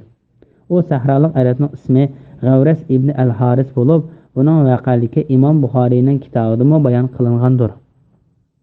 Muhammad ibn Ishoq, Mujahid, Ikrama va boshqalar mundoq bayon qildi. Bu oyat Bani Nazir jamoat haqida tushgan bo'lib, ularning yurtida Bani Amir qabilasidan bo'lgan 2 kishi o'ltirilganda payg'ambar alayhissalom ularning diyetiga hassiz qatqizish uchun yahudiylarning qishiga borganda, yahudiylar payg'ambar alayhissalomning beshiga tugman teshini tashlashni planlagan. Ular bu vazifani Amr ibn Jahhosh ibn Ka'b degan yahudiga topshirgan bo'lib, u payg'ambar alayhissalom tomning tuvida o'ltirsa, boshqalar uning qishiga kelib yig'ilib o'ltirganda ustida osh tugman teshini tashlashga buyurgan. Alloh taolo ularning planini payg'ambarga bildirgachga payg'ambar alayhissalom Madinaga qaytib ketdi. Sahobalarmi payg'ambar alayhissalomning orqasidan qaytib ketdi.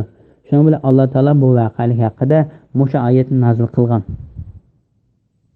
Allohdan Allohning amrini o'rinlash, man'iy qilgan ishlaringdan cheklanish bilan qo'rqinglar. Mo'minlar Allohga tavakkul qilsin. Ya'ni kimki Alloh taologa tavakkul qilsa, uning g'am qilgan narsasiga Alloh taolo o'zi yetarlikdir. Uni kishilarning ziyonkashligidan omon eson saqlaydi. Alloh taolo payg'ambar alayhissalomni o'ziga qasd qilmoqchi bo'lgan ashu yahudiylarni adablashga buyurdi. Payg'ambar alayhissalom darhol qo'shin tartib berib, ularni qurshab, oxirida ularni o'z hukmiga bo'ysundirib, Madinadan quvlab chiqardi. Bismillahirrohmanirrohim. Shubhasizki, Alloh Isroil avlodidan mahkam ahd oldi.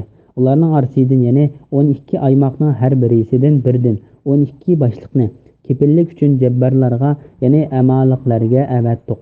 Hamda Alloh, "Men sizlarga yordam beraman, ey Isroil avlodi.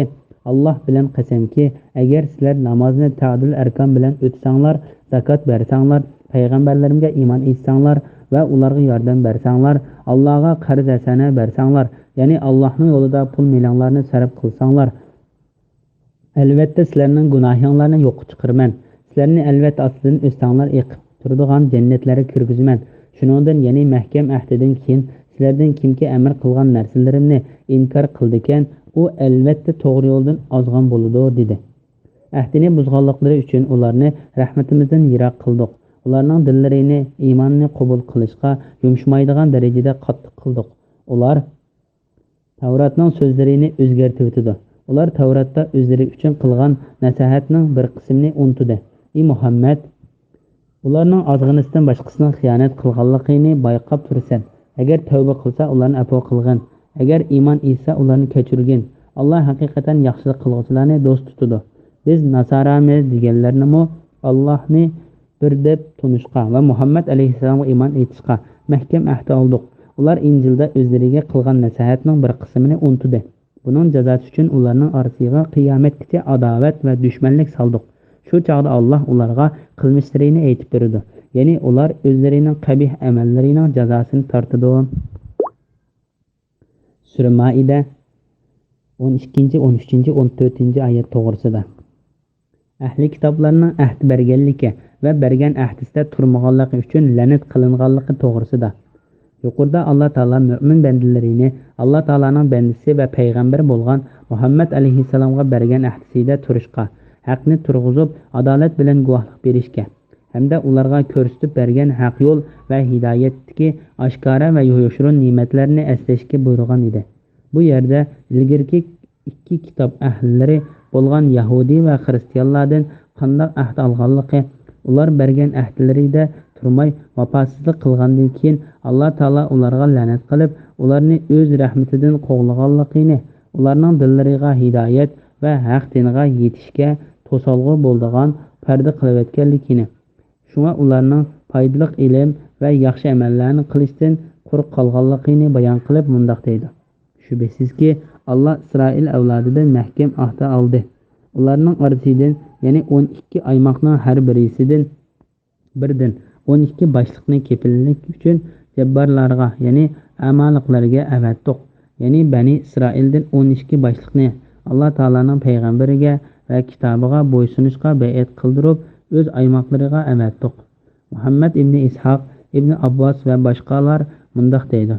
Bu vaqa Musa alayhissalom kuchli polvonlar bilan jang qilishga qarab yurib qilganda yuz bergan bo'lib, Musa alayhissalom ularni har bir aymoqdan birdan boshliq yoki vakil chiqarishga buyurgan.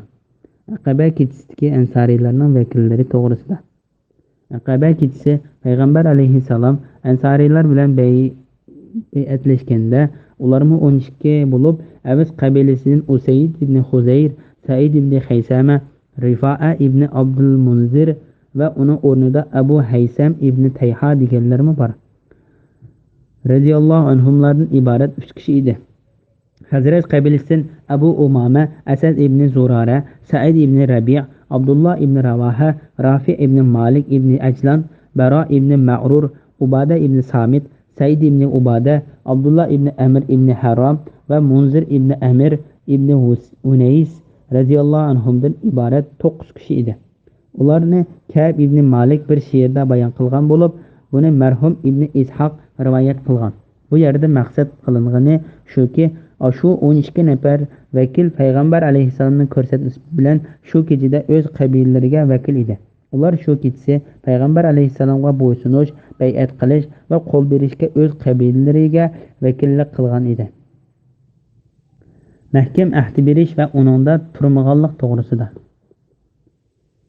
Shuningdek, ya'ni mahkam ahdidan keyin sizlardan kimki amal qilgan narsalarimni inkor qildikan, u albatta to'g'ri yo'ldan ozgan bo'ladi dedi. Ya'ni kimki mahkam va'da berib bo'lib, uningda turmasa va xuddi va'da bermagandek uningdan tansa, to'g'riliq aniq bo'lgan yo'ldan chiqib ketgan va hidoyatdan gumrohlikqa mang'an bo'ladi. Alloh taolo ularning Alloh taologa bergan mustahkam ahdisida turmay va'dasiga xiloflik qilganligi uchun ularning qanday jazoga duchor bo'lganligidan xabar berib mundoq deydi. Ahdini buzganliklari uchun ularni rahmatimizdan yiroq qildik. Ya'ni ular o'zlaridan ilingan mahkam ahdida turmaganligi uchun ularni haqdan uzoqlashtirdik. To'g'ri yo'ldan yiroqlashtirdik.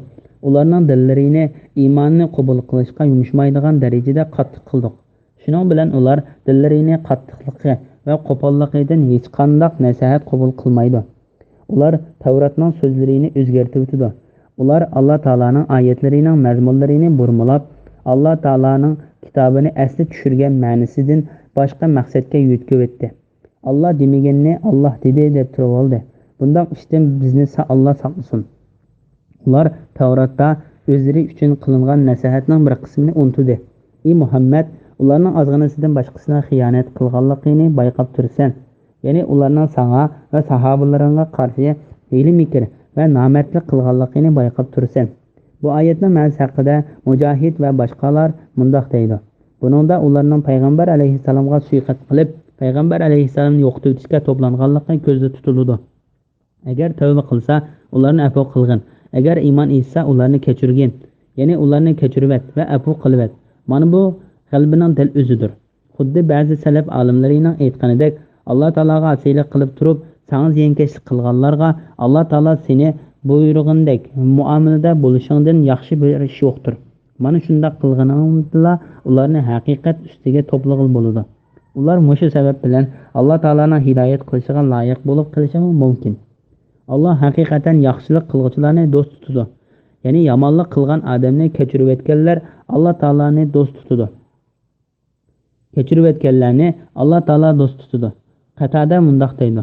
Alloh taoloni agar tavba qilsa, ularni afv qilgin, agar iymon etsa, ularni kechirgin degan oyatining hukmi.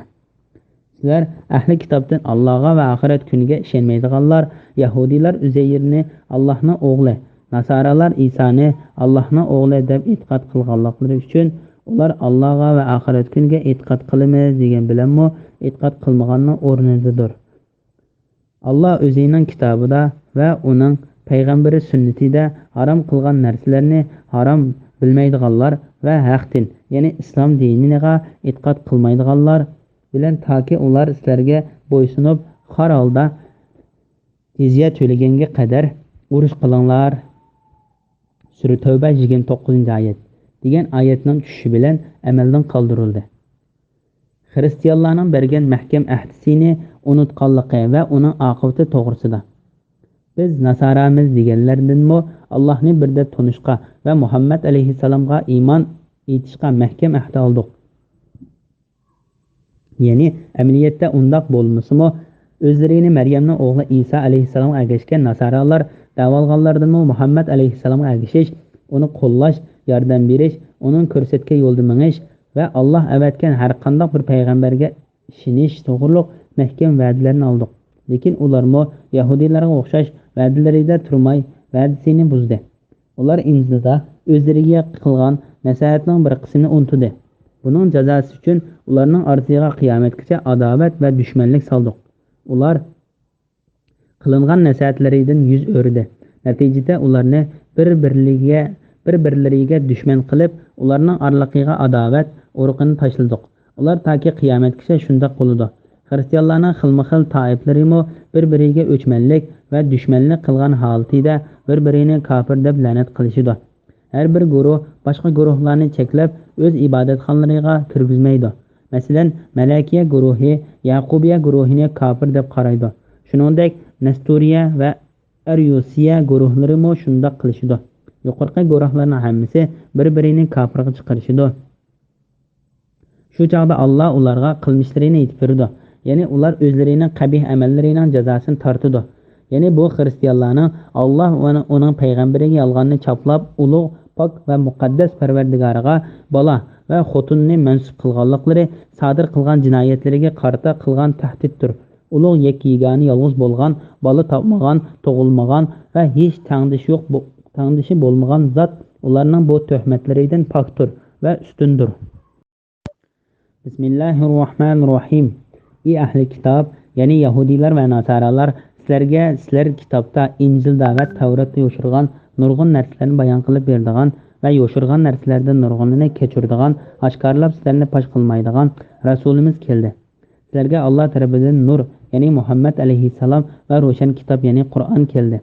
Alloh shu kitob, ya'ni Qur'on orqali rozilikni tilaganlarni salomatlik yo'llari, Allohning shariati va uning ahkomlariga yetaklaydi. Irodasi bo'yicha ularni kufri qorong'uligidan iymonning nuriga chiqardi va ularni to'g'ri yo'lga hidoyat qiladi. Sura Maida 15-16-oyat to'g'risida. Haqiqatdan payg'ambar va Qur'on orqali bayon qilinganligi to'g'risida. Alloh taolo payg'ambari Muhammad alayhissalomni arab va arabdan boshqa butkul millatlarga haq din bilan va haq bilan nohaqni ayiradigan oyatlar bilan avatganligini bayon qilib mundoq deydi. Ey ahli kitob, ya'ni Yahudilar va Nasaralar, sizlar kitobda, Injilda va Tavratda yo'shirgan nurg'un narsalarni bayon qilib beradigan va yo'shirgan narsalardan nurg'unni kechiradigan, oshkorlab sizlarni fosh qilmaydigan rasulimiz keldi. Ya'ni u sizlar almashtirgan, burmilgan, Alloh taologa bo'xton choplab olgan haqsizliklaringni va jinoyatlaringlarni fosh qilib berdi. Sizlar o'zgartgan nurg'un narsalar haqida bayon qilishning foydasi bo'lmag'achqa so'z ochmaydi. Hakim Mustadrak degan kitobida Ibn Abbosning mundoq deganligini rivoyat qiladi. Kimki fohishvozni chalma-kesar qilib o'ltirish hukmini inkor qildikan, u o'ylamagan yerdan Qur'onni inkor qilgan, Qur'ondan tangan bo'ladi.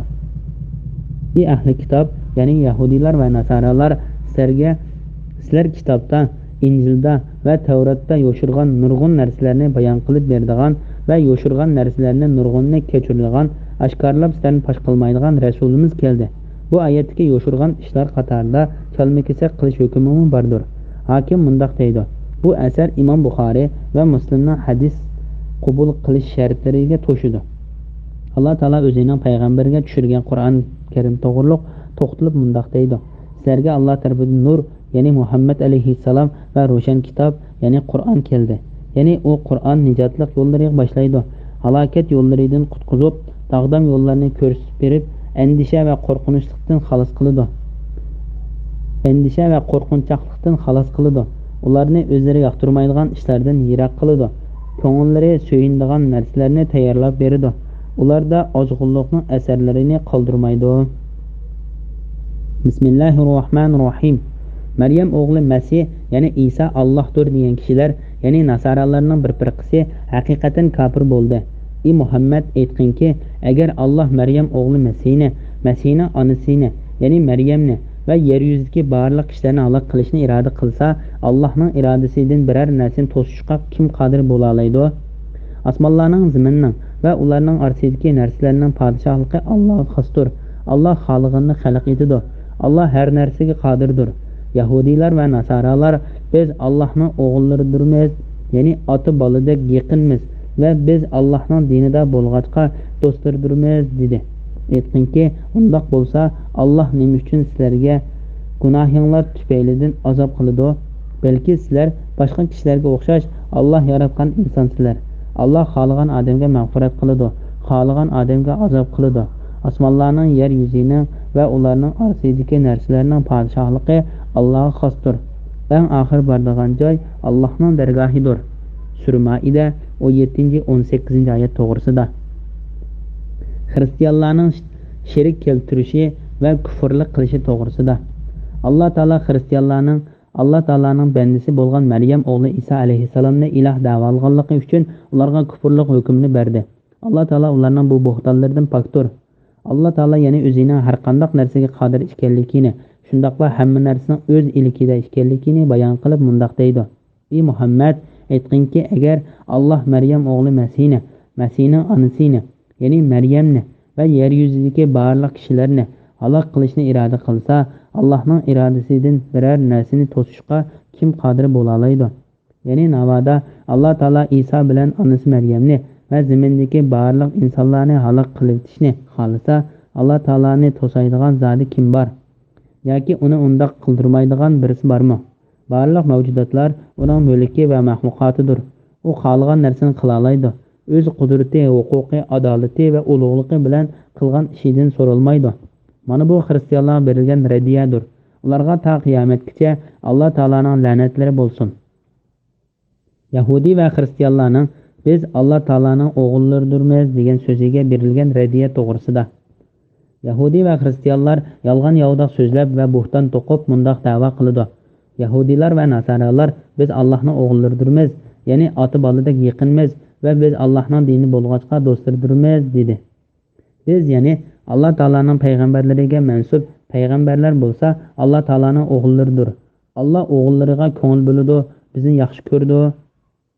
Yahudi xristianlar o'zlarining kitoblaridan naql qilishicha, Alloh bandasi Isroilga sen mening o'g'lim degan. Yahudiylar bu so'zni boshqa ma'noga burmilab o'zgartirib etgan.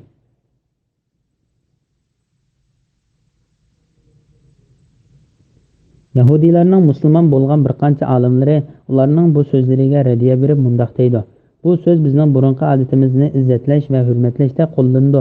Bu xuddi xristianlar Isa alayhissalomdan naql qilib, men mening otam va sizlarning otanglarning yiniga boraman degan so'ziga o'xshash bo'lib, buning ma'nosi men mening Parvardigorim va sizlarning parvardigoringlarning yeniq borman deganlik bo'ladi.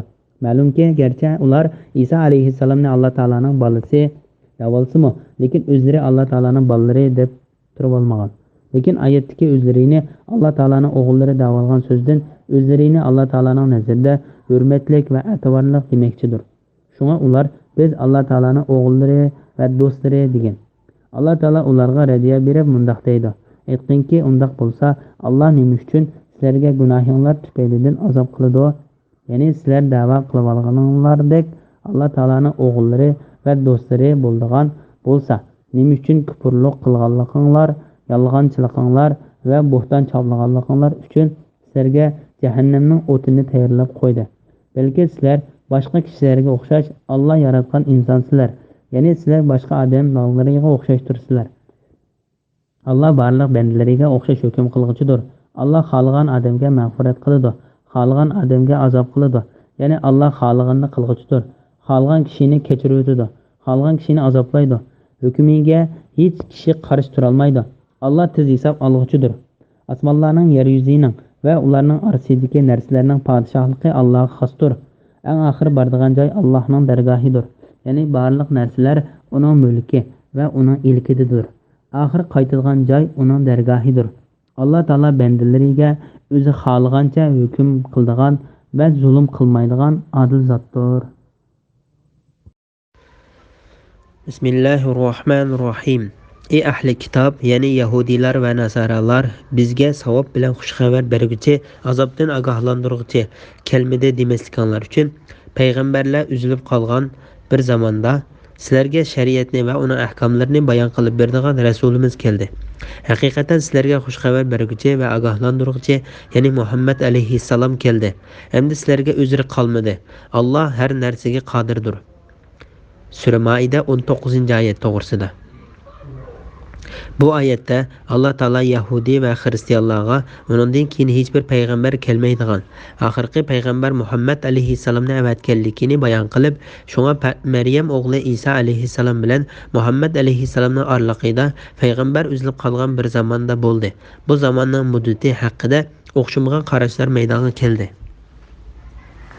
Abu Osman Nahdi va Qatada bir rivoyatida u zaman 600-yil dedi. Bu so'zni Imom Buxoriy Salman Farisiydan rivoyat qilgan. Qatadaning yana bir rivoyatida 560-yil degan. Ma'mar o'zining ba'zi ustozlaridan rivoyat qilishda 540-yil degan. Ba'zilar yana 620-yil deyishgan. Lekin 600 yil degan so'z bilan 620 yil degan so'zning o'ttirisida zidlik yo'q. Chunki birinchi so'zni deganlar 600-milodiya yilini hisob qilgan. Ikkinchisi hijriya yilini hisob qilgan. Har 100 yil milodiya yili bilan qamariya yilning o'ttirida 3 yil atrofida farq bor. Shunga Alloh taolo Ashabul Kahf qissasida mundaq deydi. Ular o'z g'orida 309 yil turdi. Sura Kahf 25-oyat. Ya'ni 309 yil hijriya yil hisobida ilingan bo'lib, bu yerda deyilgan hijriya yili arablar qo'llanib kelayotgan qamariya yilning hisobidan ilingan. Milodiya yili bilan hisoblaganda ahli kitobga ma'lum bo'lgan 300 yil to'liq bo'lgan bo'ladi. Oyatdagi bu zaman Maryam o'g'li Isa alayhissalom bilan oxirgi payg'ambar Muhammad alayhissalom o'ttirisidagi muddat edi. Bu muddatda hech qanday bir payg'ambar kelib boqmagan. Bu vaqtda Imom Buxoriy Abu Hurayradan payg'ambar alayhissalomning mundaq deganligini rivoyat qiladi. Maryam o'g'liga eng yaqin bo'lgan kishi albatta mendurman. Men bilan uning o'ttirida hech qanday bir payg'ambar bo'lmagan. Mana bu Isa alayhissalomdan keyin Xolid ibn Sinan otliq bir payg'ambar avatilgan degan qarashlarni o'ttirga chiqargan. Quzai va boshqalarga berilgan radiyadir. Bu yerda maqsad qilingan shuki, Alloh taolo payg'ambar Muhammad alayhissalomni dillar o'zgarib, izlar o'chib butlarga, o'tlarga va kirslarga ibodat qilish avjilib ketgan burunqi payg'ambarlarning avatligiga uzun bir muddat bo'lgan bir paytda avatgandir. Shu Alloh taolo payg'ambar alayhissalomni avatish orqali insonlarga bergan ne'matini eng katta ne'mat bo'ldi va unga bo'lgan ehtiyoj umumyuzlik bo'ldi.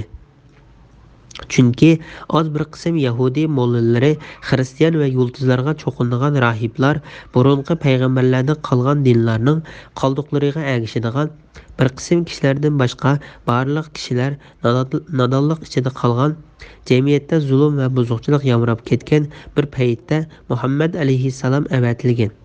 İmam Ahmad Ayaz ibn Himar Mujashining mundaq deganligini rivoyat qiladi.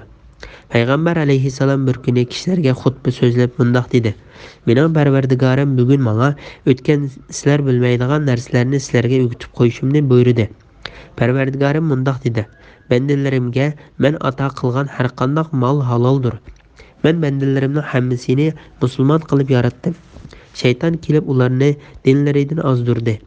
Men ularga halol qilib bergan narsalarni ularga harom qilib cheklatkizibdi.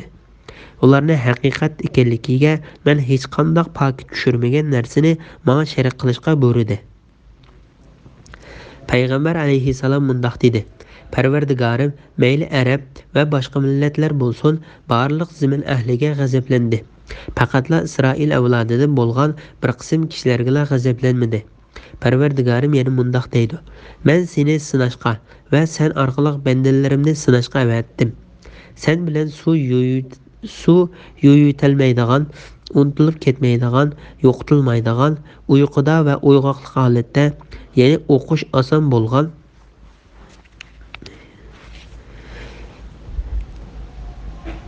kitobni nozil qildim."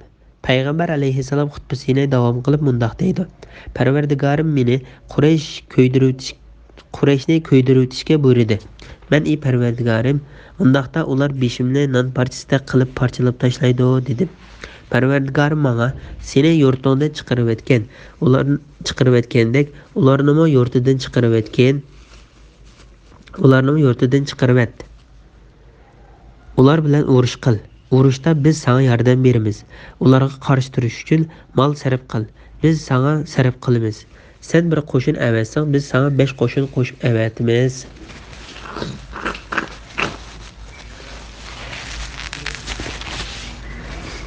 Sana bo'ysunganlar bilan birga sana bo'ysunmaganlarga qarshi urush qilgin. Jannat ahli 3 xildir. Uning biri sadiqa beradigan, biz tarafdan nusrat ato qilingan adil huquq egasi. Ikkinchisi har qanday musulmonga va urug' tuqqanlariga mehr shafqat qiladigan odam.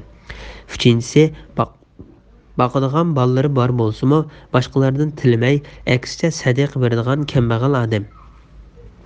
Do'zax ahli 5 xildir. Uning biri yaxshi yomon ishlarni farqlantira olmaydigan aqlsiz ojiz odam. Ikkinchisi yomon mol talab qilmaydi. Ya oila talab qilmay, sizlarning orqanglardan ergishib yuradigan odam. Uchinchisi qilchilik bo'lsa-mu, manfaat chiqadigan joyni bayqasa, fursat topsa xiyonat qiladigan odam. To'rtinchisi kech kunduz seni bol chaqinlaringda, mol mulkingda aldab qo'yman deb turadigan odam. Beshinchisi bexil yoki yolg'onchi, eg'izi bezab, axloqsiz, pastkash odam. Bu hadisni keltirishga maqsad Payg'ambar alayhissalomning Alloh taolo arab va boshqa millatdan bo'lgan insonlarga qarab ularga qattiq g'azablandi. Faqatla Isroil avlodidan qolgan bir qism kishilarga g'azablanmadi degan so'zni gavdalantirmoqchidir. Imom Muslim rivoyat qilgan rivoyatida Isroil avlodi demay ahli kitobdan qolgan bir qism kishilar deb kelgan. Aslida zamindagi barliq insonlar o'z dinlarini bilmay, toki Alloh taolo payg'ambari Muhammad alayhissalomni avatganga qadar qoymoqish ichida yashab kelgan edi. Payg'ambar alayhissalom insonlarni hidoyat yo'liga boshlab, ularni qorong'ulikdan yorug'likka chiqarib, haq yo'l va pok shariat ustida qo'yib ketdi. Azobdan ogohlantiruvchi kelmadi demasliklari uchun payg'ambarlar uzilib qolgan bir zamonda sizlarga shariatni va uning ahkomlarini bayon qilib beradigan rasulimiz keldi. Haqiqatan sizlarga xush xabar berguvchi va ogohlantiruvchi, ya'ni Muhammad alayhissalom keldi. Endi sizlarga o'zri qolmadi. Ya'ni dinlarini burmalab o'zgartib etganlar bizga yaxshilikdan bishorat berib, yomonlikdan ogohlantiradigan bir payg'ambar kelmadi deb turib olmasliklarinlar uchun sizlarga xush bishoratchi, bu ogohlantiruvchi bo'lgan Muhammad alayhissalom keldi. Endi undaq deyilmeysizler. Allah her narsaga qodirdir. Bu oyatning ma'nosi haqida Ibn Jarir mundaq deydi. Ya'ni men Allah menga osiylik qilguvchini jazolashga, itoat qilguvchini mukofotlashga qodirman deganlikdir. Bismillahirrohmanirrohim. Öz vaqtida Musa öz qavmiga aytdi: "Ey qavm, Allohning sizlarga bergan ne'matini yod qilinglar. Allah öz vaqtida ishchanglarda sizlarni to'g'ri dinga yetaklaydigan nurg'un payg'ambarlarni barliq keltirdi. Sizlardan podshohlar qildi. Ya'ni o'zinglarga xo'ja qildi. Sizlarga jahon ahlidan hech kishiga bermagan daryoni yerib o'ttirishdan yo'l ichib berish, bulutlarni soyibon qilib berish, osmondan yemeklik tushirib berish qatorliq ne'matlarni berdi. Ey qavm, Allah sizlarga taqdir qilgan, ya'ni sizlarni kirishga amr qilgan muqaddas zaminga, ya'ni Baytul Muqaddasga kiringlar. Arqanglarga chekinmanglar. Bo'lmasa ikkil dunyoda ziyon tortquchilardan bo'lib qolasizlar. Ular: "Ey Musa, muqaddas zaminda kuchli, ya'ni jasomatlik, qomatlik bir qavm bor. Ular Od qavmining qoldiqi bo'lgan amaliqlar. Ular chiqib ketmaguncha biz u yerga hargiz kirmaymiz. Ular u yerdan chiqib ketsa cho'qim kirmaymiz" dedi. Allah'tan qo'rquvchilardan bo'lgan, Allohning iymon bilan toatdan iborat ne'matiga erishgan ikki odam, ya'ni Kalib ibn Yafunna bilan Yuhsha ibn Nun ularga shaharning darvozasidan hujum qilib kiringlar. Shaharning darvozasidan hujum qilib kirsanglar, cho'qim g'alaba qilasizlar. Agar Allohning va'da qilgan yordamiga ishonsanglar, Allohga tavakkul qilinglar dedi. Ular: "Ey Musa, madamiki ular muqaddas yerda ekan, biz hargiz u yerga kirmaymiz. Sen Parvardigoring bilan birga berib ikkinglar urushinglar. Biz bu yerda o'ltirib turaylik" dedi. Musa dedi: "Parvardigorim, men faqat o'zimga va qarindoshlarimga egiman. Sen biz bilan itoatingdan bosh tortgan qavmingning orasini ayirib etgin." Allah dedi: "Ularning muqaddas yerga kirishi 40 yilgacha harom qilindi. Bu jarayonda ular zaminda adishib yuriydi. Fasiq qavm uchun qayg'urmag'in." Surmaida 20, 21, 22, 23, 24, 25, 26 oyat to'g'risida. Musa alayhissalomning o'z qavmiga Alloh taolaning ne'matlarini eslatganligi va ularni muqaddas zaminga kirishga buyurganligi, lekin ularning bo'yintovlik qilganligi to'g'risida. Allah Taala o'z bandasi va o'zi bevos so'z qilgan payg'ambari Musa alayhissalomning o'z qavmiga Alloh taolaning ularga bergan ne'matini eslatib, agar sizlar Alloh belgilab bergan yo'lda mang'aninglarda, Alloh sizlarga dunyo va oxiratning yaxshiliklarini jamlab bergan bo'ladi deganligini bayon qilib mundaq deydi. O'z vaqtida Musa o'z qavmiga aytdi: "Ey qavm, Allohning sizlarga bergan ne'matini yod qilinglar.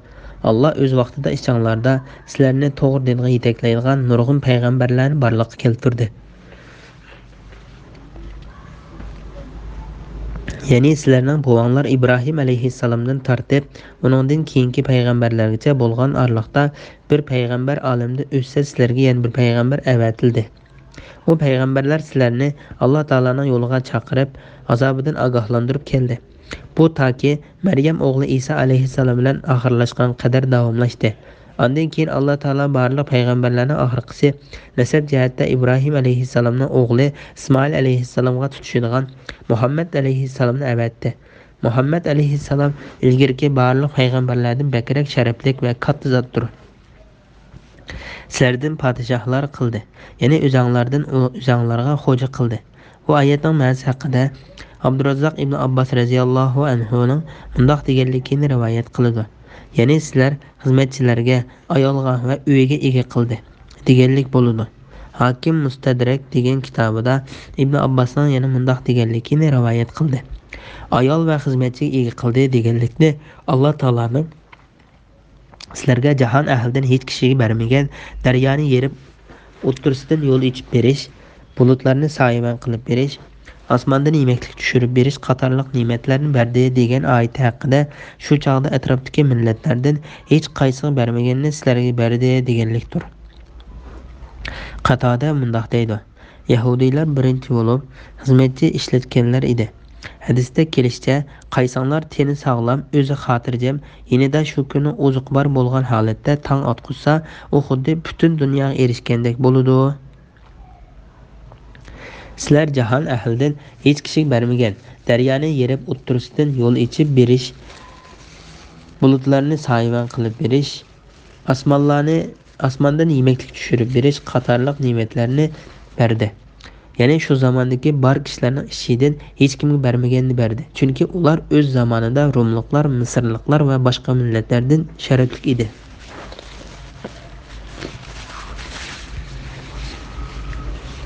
Allah Taala bu vaqtda mundaq deydi: Shak shubsizki biz Isroil avlodiga kitobni, ya'ni Tavratni, hikmatni va payg'ambarlikni ato qildik. Ularga pok narsalarni rizq qilib berdik. Ularni zamonidagi jahon ahlidan ustun qildik. Sura Jasiya 16-oyat. Allah Taala Musa bilan uning qavmi haqida mundaq dedi: Ey Musa, bizga ularning butlariga o'xshash but o'rnatib bergin. dedi. Musa, sizlar haqiqatan nodon qavm ekansizlar dedi. Shubsizki osh kishilarning botil dinlari gumron bo'lg'usidir. Ularning qilgan amallari bekordir. Musa, Allah sizlarni zamoninglardagi jahon ahlidan ortiq qilgan tursa, sizlarga uningdan boshqa iloh izlamdim dedi. Sura Ahrob 139-140-oyatlar. Bu yerda maqsad qilindigani shuki, ular o'z zamonidagi millatlarning eng afzali edi. Amaliyotda hamma zamon, hamma davrdagilarning afzali to'g'risida so'z olsak, bizning ummatimiz eng sharafli, Alloh taoloning nazarida eng afzal, shariati eng mukammal, yo'li eng to'g'ri, payg'ambari eng ulug', mamlakatlari eng katta, rizqi eng mo'l, mol-mulki va nufusi eng ko'p va davr surgan zamoni eng uzun bo'lgan ummatdir. Alloh taolo bu vaqtda mundaq deydi: Shuningdek, ya'ni sizlarni islomga hidoyat qilgandek kishilarga, ya'ni o'tgangi ummatlarga shohid bo'lishinglar uchun va payg'ambarlar sizlarga shohid bo'lishi uchun biz sizlarni yaxshi ummat qildik. Sura Baqara 143-oyatning bir qismi. Biz yuqorida Muhammad alayhissalomning ummatining fazilati, sharifi va Alloh taolaning dargohidagi hurmati haqida kelgan nurg'un kishilardan rivoyat qilgan hadislarni Alloh taolaning "Ey Muhammad, ummati, sizlar insonlar manfaati uchun o'tirg'i chiqarilgan yaxshilikqa buyurib, yomonlikdan to'sadigan, Allohga iymon etadigan eng yaxshi ummatsizlar." Sura Al-Imron 110-oyatning bir qismi degan oyatini tafsir qilganda bayon qilib o'tdik. Ondan Alloh taolo Musa alayhissalomning Isroil avlodini jihad qilishga va ularning buvasini Yaqub alayhissalomning zamonasida o'z qo'llarida Baytul Muqaddasga kirishga rag'batlantirganligini bayon qildi.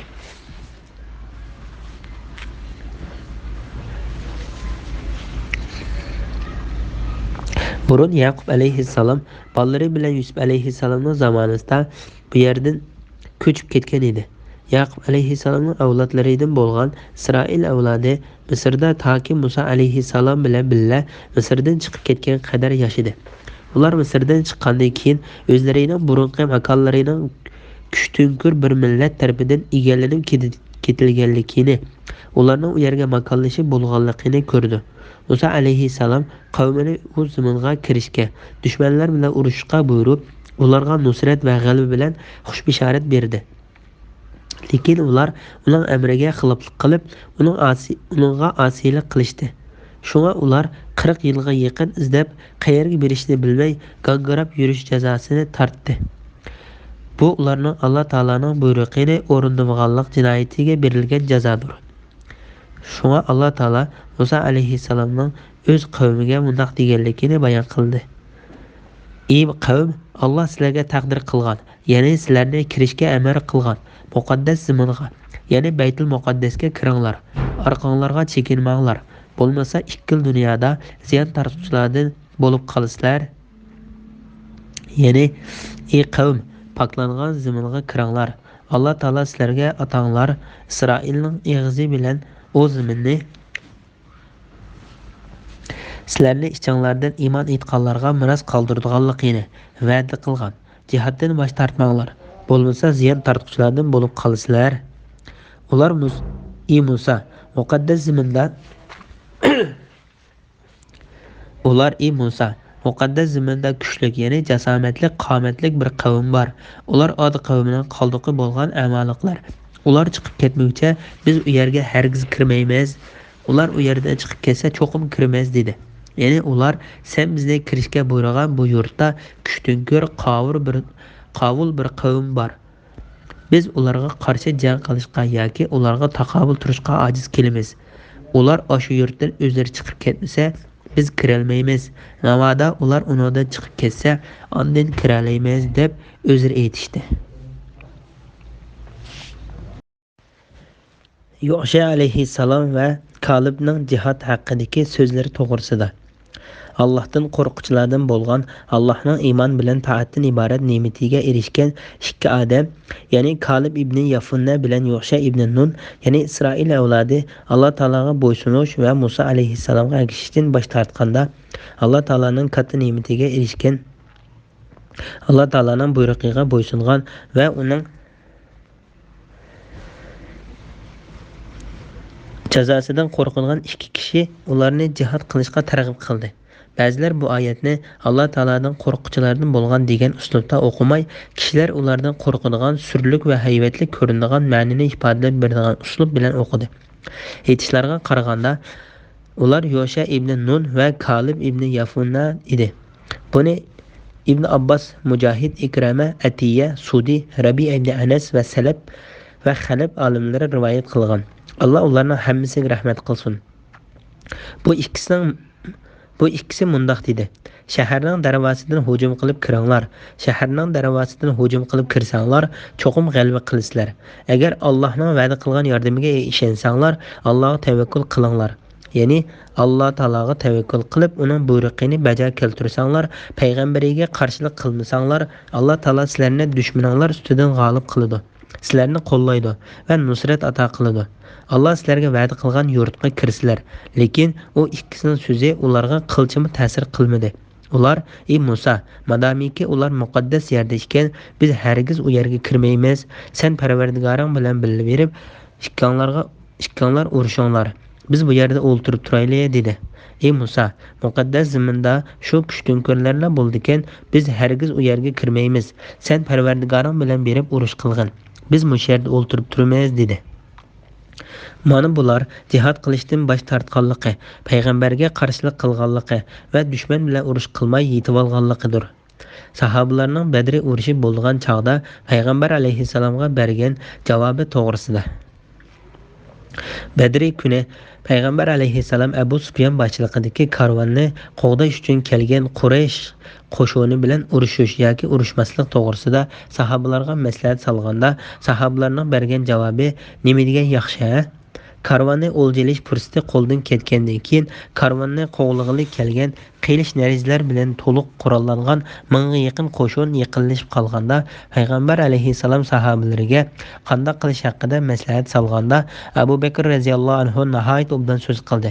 Keyin muhojirlardan bir qancha kishimi shu so'zni qildi. Hammalar so'z qilib bo'lgandan keyin payg'ambar alayhissalom: "Ey musulmonlar, menga maslahat beringlar" dedi. Payg'ambar alayhissalom bu so'zni faqat ansariylarning fikrini bilib beqish uchun degan edi. Chunki ular shu kundagi qo'shinning ko'pchiligini tashkil qiladi. Said ibn Muoz radhiyallohu anhu so'z qilib: "Ey Allohning payg'ambari, sen bu so'zni bizga qartib deganda qilsan. Seni haq din bilan avatgan Alloh taolaning nomi bilan qasam qilamanki, sen bizga mushu dengizni ko'rsatib, dengizga kir desang, birimizmi qolmay sen bilan dengizga kiramiz. Bizni dushmanlar bilan urushga boshlashingni yomon ko'rmaymiz. Biz degan jangga chidamliq, iymonda sodiq kishilarmiz. Balki Alloh taolo bizda seni so'yindiradigan samimiylikni sana ko'rsatishi mumkin. Bizni bu ishga boshlab ma'g'an" dedi. Saidning bu so'zini anglab payg'ambar alayhissalom xursand bo'ldi. Bu so'z payg'ambar alayhissalomni jonlantirayotgan edi. Abu Bakr Mardavi Anas radhiyallohu anhu mundoq deganligini rivoyat qiladi.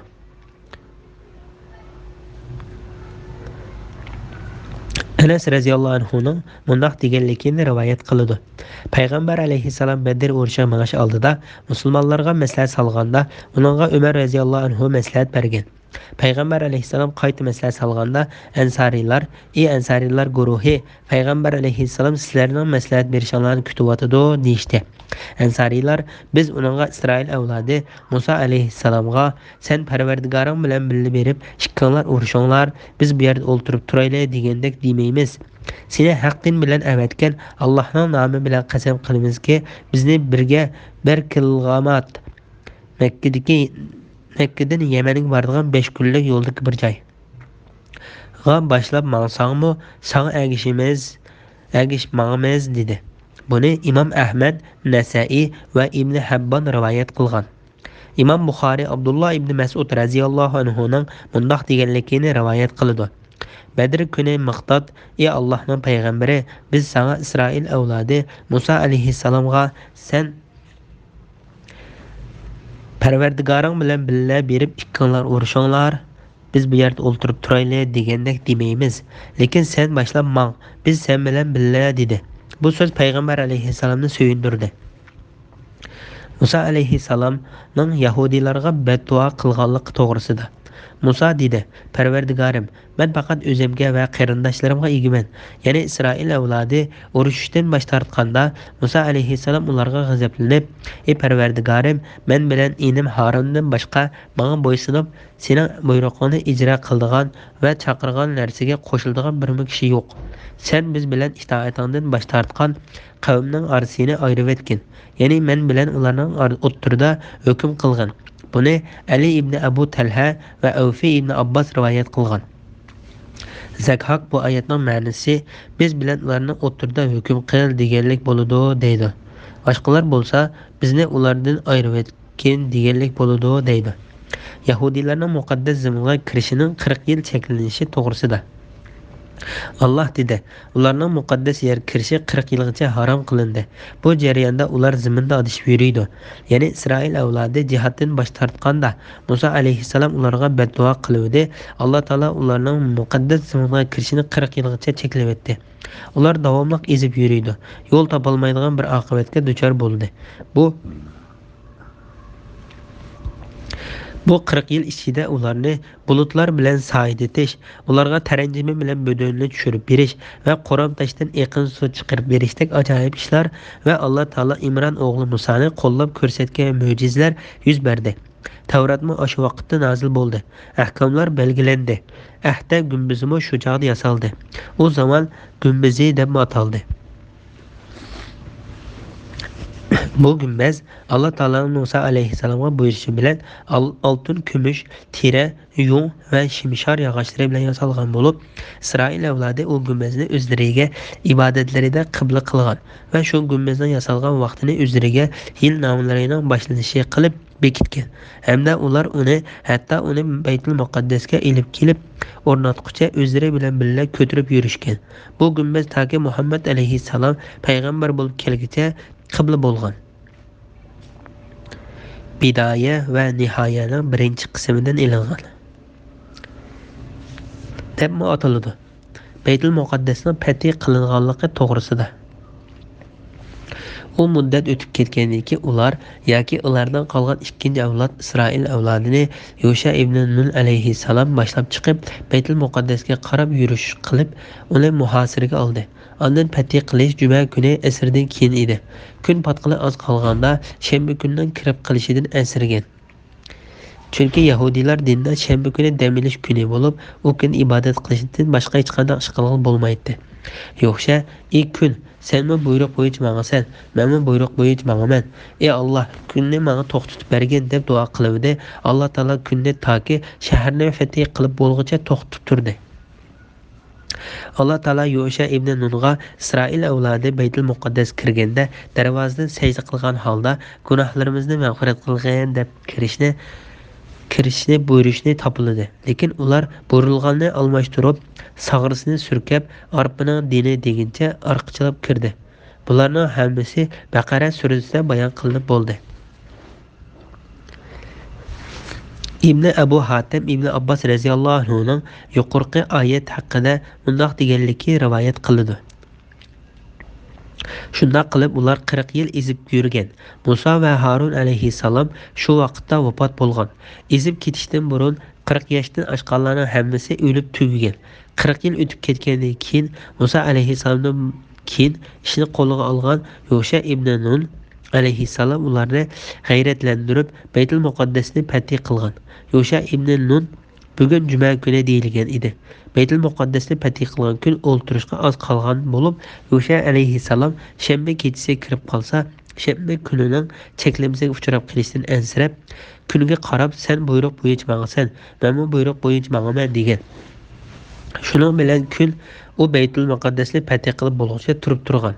Uni fatih qilganda ular bu shaharda misli ko'rilmagan mol-dunyo o'lja olgan. U mollarni o'tga tashlaganda o't uni kuydirmagan.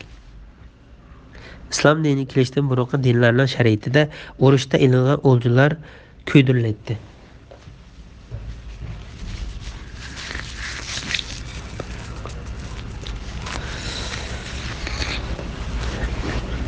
Yusha ibn Nun bu ahvolni ko'rib, sizlarning ichinglarda o'lja xiyonat qilganlar bor ekan deb 12 aymoqning 12 oqsoqolini chaqirtib, ular bilan bay'atlashdi. Ularning biri bay'at qilganda qo'li Yushaning qo'liga choplashib qolgan. Yusha o'g'irlangan o'lja senda ekan, darhol uni chiqarib et deb buyurgan. Shuning bilan u oqsoqol oltindan yasalgan bir kalning beshini chiqargan. Uning ikki ko'zi yoqutdan, tishlari marvoyatdan yasalgan ekan. Uni o'ljalar bilan birga qo'yganda uningga o't tutishib, hammasi kuyib ketgan. Bu rivoyatni kuchlantiradigan boshqa sahih hadislarmi bor? Allah Taala Musa alayhissalomga tasalli berganligi to'g'risida. Paz qavm uchun qayg'urmagin. Ya'ni Allah Taolaning bu so'zi Musa alayhissalomga qavmning nacharligi yuzasidan berilgan tasallidir. Mazmuni: men ularga qilgan hukmdan ularga ich og'ritib, afsuslanib yurmagin. Chunki ular uning loyiqdir. Mana bu qissa Yahudiylarga berilgan bir radiya bo'lib, ularning Allah va uning payg'ambarining buyrug'iga bo'ysunmay, ularning oralarida Allah Taolaning bevosita so'z qilgan payg'ambari va shu chog'dagi bandalarida ichidan tanlagan bandasi Musa alayhissalom bor turuqliq, hamda Musa alayhissalom ularga dushmanlari ustida g'olib kelib, zafar qozonishga va'da bergan turuqliq, texi yaqindala Allah Taolaning Fir'avnni va uning lashkarlarini g'arq qilib, halok qilib berganligini o'z ko'zlari bilan ko'rib turuqliq, o'zlari urushga buyurilgan dushmanlarning soni Misrdagi o'zlarini qo'g'lab chiqqan dushmanlarga qaraganda son va qurol jihatda 100ning biriga teng kelmaydigan turuqliq, ular dushman bilan jang qilishdan qo'rqib, jihatdan bosh tortib, Alloh va uning payg'ambariga bo'ysunmay qilgan bo'yin tovliqlarini va sharmandachiliklarini bayon qilgandir. Bunun bilan ularning pastkash qilmishlarini yoshirg'ili bo'lmaydigan darajada butun xalqqa oshkor bo'lgan. Ular Alloh taolaning o'ch ko'radigan dushmanlaridir. Ular ozg'unlik va nodonlikqa ketgandir. Shundoq turuqliq ular o'zlarini biz Alloh taolaning o'g'illari va do'stlari deb olgandir. Shu Alloh taolo ularning yuzlarini maymun va cho'chqalarning yuziga aylantirib o'tib, toki ular o'ti lovuldab turgan do'zaxga kirib, unida mangu qolgan qadar ajrayolmaydigan la'natni ularga umrlik choplab etdi. Ulug' Alloh taologa barliq hamd sanolar bo'lsin. Bismillahirrohmanirrohim. Ey Muhammad, ularga, ya'ni ahli kitobga va qavminga Adamning ikki o'g'li, ya'ni Habil bilan Qobilning hikoyasini rostlik bilan o'qib bergin. O'z vaqtida ular, ya'ni Habil bilan Qobil ikkalan qurbonlik qilgan edi. Birisi, ya'ni Habilning qabul bo'ldi, yana birisi, ya'ni Qobilning qabul bo'lmadi. Qobil Habilga men seni cho'qim o'ltirman dedi. Habil nemishqa dedi. Qobil Alloh sening qurbonligingni qabul qilib, meninkini qabul qilmadi dedi. Habil aytdi: Allah faqat taqvodorlarning qurbonligini qabul qiladi. Agar sen meni o'ltirishga qo'lingni so'zadigan bo'lsang, men seni o'ltirishga qo'limni so'zmayman. Men haqiqatan olamlarning parvardigori Allohdan qo'rqaman. Men haqiqatan sen bilan bo'lgan gunohni, ya'ni meni o'ltirganlik gunohingni va sening ilgirki gunohingni, ya'ni otangning Adamning amriga asiylik qilgan gunohingni ustingga ilib ahli do'zaxlardan bo'lishingni tilayman.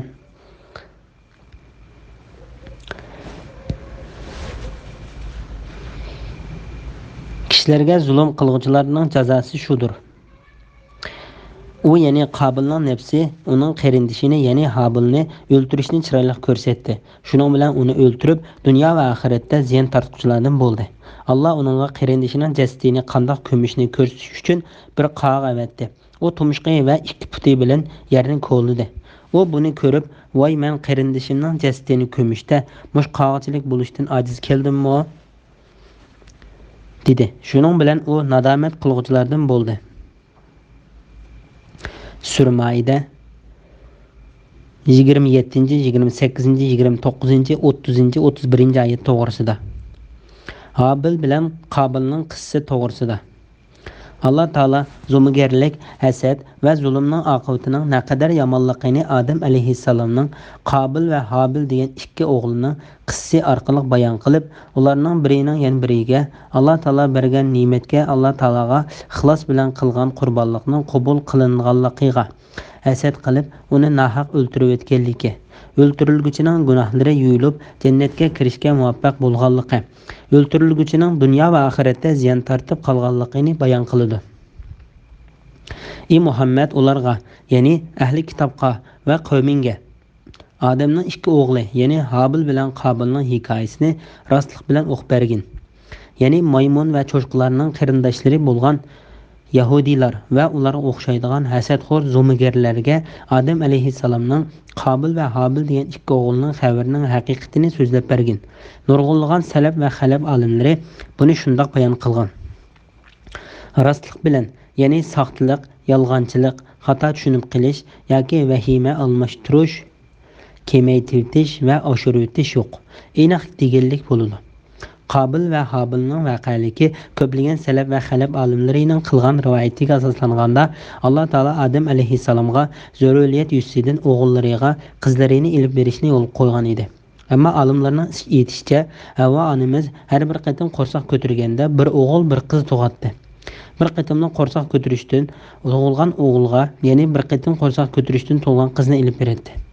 Habilning o'zi bilan tang tug'ilgan hamshirasi Sad, Qobilning o'zi bilan tang tug'ilgan hamshirasi chiroyli bo'lib, Qobil hamshirsini Habilga bermay o'zi olmoqchi bo'lgan. Buni Adam alayhissalom rad qilib, ularga qurbonlik qilishni, qaysining qurbonlik qabul qilinsa, u chiroyli qizni shuning berdiganligini aytgan. Natijada Habilning qurbonligi qabul qilinib, Qobilning qabul qilinmagan. Alloh taolo bayon qilgan bu qissa shu sababdan yuz bergan. Ibn Abu Hatim Ibn Abbas radhiyallohu anhuning mundaq deganligini rivoyat qiladi. Qizning qo'shkizak bir tuqqan qarindishiga o'ylanishi cheklanib, boshqa bir tuqqanlariga o'ylanishga buyurilgan. Havvo onamiz har bir qatim qo'rsoq ko'targanda bir qiz, bir o'g'il tug'ilgan bo'lib, bir qatimni qo'rsoq ko'targanda chiroyli qiz, yana bir qatimni qo'rsoq ko'targanda Sad qiz tug'ilgan. Sad qizning qo'shkizak qarindishidan chiroyli qizning qo'shkizak qarindishiga, men sening qo'shkizak qiz qarindishingni olay, sen mening qo'shkizak qarindishimni ol deganda, u men o'zimning qo'shkizak qiz qarindishimni ilishga haqliroq deb turib olgan. Shuning bilan ular qurbonlik qilishib baqqan. Qo'chqar qurbonlik qiluvchining qurbonligi qabul qilinib, bug'doy qurbonlik qiluvchining qurbonligi qabul qilinmagan. Qurbonligi qabul qilinmagani hasad qilib, qurbonlik qabul qilganni o'ltirib etgan. Allah taolo faqat taqvodorlarning qurbonligini qabul qiladi. Ibn Abu Hatim Abu Darda radhiyallohu anhuning mundaq deganligini rivoyat qiladi. Allah taolaning mening bir qatimlik namozimni qabul qildiganligiga ishonch qila olsam, bu men uchun butun dunyo va dunyodagi barliq narsalardan sevimliroqdir. Chunki Alloh faqat taqvodorlarning qurbonligini qabul qiladi. Taqvoliqidan qurbonlik qabul qilingan Habilning qarindishini sababsiz o'ltirmoqchi bo'lganda Habil mundaq deydi: Agar sen meni o'ltirishga qo'lingni so'zadigan bo'lsang, men seni o'ltirishga qo'limni so'zmayman. Men haqiqatan olamlarning Parvardigori Allohdan qo'rqaman. Men sening yomon qilmishingga qarata yomonlik bilan qarshi turib, jinoyatdan sen bilan tang bo'lib yurmayman. Sen qilmoqchi bo'lgan jinoyatni meningmi qilib silishimdan qo'rqaman. Men sabr qilib o'zimni Alloh taologa topshiraman. Abdullah ibn Amr radhiyallohu anhu mundaq deydi: Allohning nomi bilan qasamki, o'ltirilguchidan kuchliroq edi. O'ltirilguchidan kuchliroq edi, lekin qarshilik qilishdan uning taqvodorligi to'sdi. Shunga Imom Buxoriy va Muslim payg'ambar alayhissalomning mundaq deganligini rivoyat qiladi. Ikki musulmon qilishlari bilan o'zaro urushsa, o'lguchi va o'ltirilguchi do'zaxdadir. Sahabalar, ey Allohning payg'ambari, o'ltirilguchiga do'zaxga kirsin, o'lguchi nima uchun do'zaxga kirdi deb so'raganda, payg'ambar alayhissalom o'lguchimi o'ltirilguchini o'ltirishga yerisman bo'lgan deb javob berdi. Imom Ahmad mundaq rivoyat qildi. Osmon radhiyallohu anhuning voqeasi yuz berganda Said ibn Abu Waqqas mundaq degan: Men payg'ambar alayhissalomning mundaq deganligiga guvohlik beraman. Shundaq bir fitna fasodga to'lgan zamon bo'ldiki, u chaqda o'ltirilgan odam o'ri turgandan yaxshidir. O'ltirib olgan odam Öri turgandan yaxshidir. Öri turgan odam mangan odamdan yaxshidir. Mangan odam yurgan odamdan yaxshidir. Bir kishi payg'ambar alayhissalomdan agar biri uyimga bostirib kirib meni o'ltirmoqchi bo'lsa deb so'raganda payg'ambar alayhissalom otimiz Adem atamızdan oğlu Habil'dek bo'lgan. Ya'ni bu hadisning mazmunida musulmonlar orasida yuz bergan shu qitimqi fitnada ko'z tutilgan bo'lib, u fitnada musulmonlarga qarshilik qilishdan saqlanish uchun tirishib o'ltirgan odam o'rturgandan odamdan yaxshidir. Shundaqla uyga bostirib kirgizishiga qarshilik bildirmaslik yaxshidir deganlikdir. Ammo musulmon bilan kofir orasidagi yoki musulmon bo'lsa-mu odatdagi vaqtida ziyonkashlik qilish uchun bostirib kirganlarga qarshi turish farzdir deb javob berdi. Bu hadisni Imom Tirmiziy rivoyat qilgan. U ya'ni Qobilning nafsi uning qarindishini, ya'ni Habilni o'ltirishni chiroyli ko'rsatdi. Ya'ni uning nafsi qarindishini o'ltirishni uningga chiroyli ko'rsatdi. U qarindishi uningga yuqorqi nasihatni qilgandan keyin qarindishini o'ltirdi. Ibn Jarir mundaq deydi: Uni o'ltirmoqchi bo'lganda qandoq o'ltirishni bilmay, uning bo'ynini qayrig'ili turdi. Del shu paytda iblis bir hayvonni elib kelib, u hayvonning beshini bir toshning ustiga qo'yib, yana bir tosh bilan uning beshini yanchib o'ltirdi. Qobil bundan qarab turgan edi. Ondan u qarindishini shu usulda o'ltirdi. Buni Ibn Hatim rivoyat qilgan. Abdullah ibn Vahib Abdurrahman ibn Zayd ibn Aslamning dadasining mundaq deganligini rivoyat qiladi. U beshini tutib o'ltirmoqchi bo'ldi. Qarindishi uningga yetib berdi. U qarindishining beshini va suyaklarini siqishga boshlab, qandoq o'ltirishni bilmay qoldi-da. Dal shu paytda uning yoniga iblis kelib, uni o'ltirishni xohlamsan dedi. U ha dedi. Iblis undaq bo'lsa, mush toshni ilib, uning beshiga tashlagan dedi. U darhol toshni ilib qarindishining beshiga tashladi. Qarindishining beshi yerilib ketdi. Ondan iblis Havvo onamizning qishiga oldirib kelib, "Ey Havvo, Qobil Habilni o'ltirib etdi" dedi. Havvo onamiz "Yo'qol, o'lim degan nima u?" dedi. İblis ölüm degan yemaydi, ichmaydi va midrilay olmaydi dedi. Havvo bu degan o'limmi dedi. Iblis o'lim degan shu dedi. Shu bilan Havvo onamiz tovlab o'ltirdi. U tovlayotganda Adem alayhissalom kirib "Sanim bo'ldi" deb so'radi. O javob bermadi, yana gap qilmadi. Shunda Adem alayhissalom "Sana va qizlarimizga vaqirish butilgay. Men va o'g'illarimiz munda qilg'aymiz" dedi. Buni Ibn Abu Hatim rivoyat qilgan. Shuning bilan uni o'ltirib dunyo va oxiratda ziyon tortuvchilardan bo'ldi. Ya'ni bu ish bilan u dunyo va oxiratda ziyon tortuvchilardan bo'lib ketdi. Buningdanmi og'ir ziyon bormi? Imom Ahmad Abdullah ibn Mas'ud radhiyallohu anhudan payg'ambar alayhissalomning mundaq deganligini rivoyat qiladi. Har qanday bir inson nohaq o'ltirildikan, o'ltirilguchining gunohidan odam bolasiga bir seziladi. Chunki Adem alayhissalom bolasi birinchi bo'lib o'ltirishni paydo qilgan kishidir. Bu hadisni Imom Buxoriy, Muslim, Tirmiziy, Nasa'iy va Ibn Majah qatorliqlar rivoyat qilgan.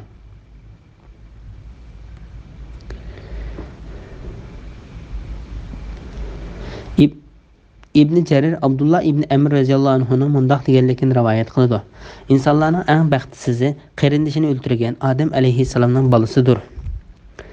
U qarindishini o'ltirgandan tortib toki qiyomatgacha zaminda to'kilgan har qanday qon uning bir gunoh yezilib turdi. Chunki u birinchi bo'lib o'ltirishni boshlagan odamdir. Alloh uningga qarindishining jasadini qanday ko'mishni ko'rsatish uchun bir qog'a berdi. U tumshug'i va ikki puti bilan yerni ko'ludi.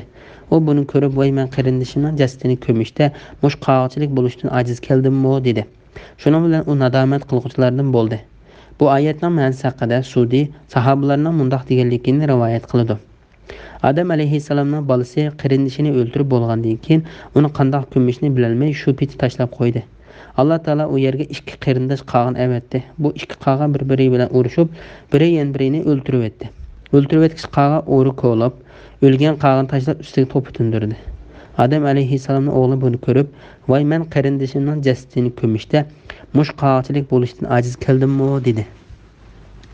Ali ibn Abu Talha ibn Abbas radhiyallohu anhuning mundaq deganligini rivoyat qiladi. Bir qog'a yana bir o'lik qog'ining yoniga kelib, uni to'liq ko'mganga qadar uning to'pi chashdi. Adem alayhissalomning qarindishini o'ltirgan bolasi buni ko'rib, "Voy, men qarindishimning jasadini ko'mishda mush qog'chilik bo'lishdan ajiz keldim-mi?" dedi. Shuning bilan u nadomat qiluvchilardan bo'ldi. Bu oyatning ma'nosi haqida Hasan Basriy mundaq deydi: "U ziyon tortgandan keyin Alloh taolo uni qattiq pushaymonga soldi.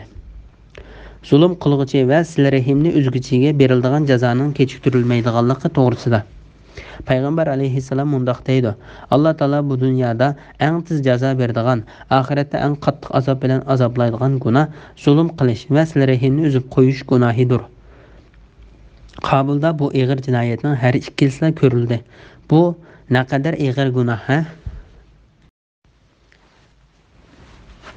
Bismillahirrohmanirrohim.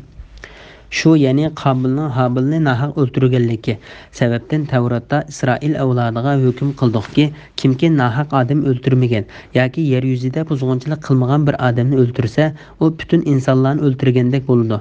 Kimki bir odamni tirildirsa, ya'ni qutqazsa yoki hayot qilishiga sababchi bo'lsa, u butun insonlarni tirildirgandek bo'ladi.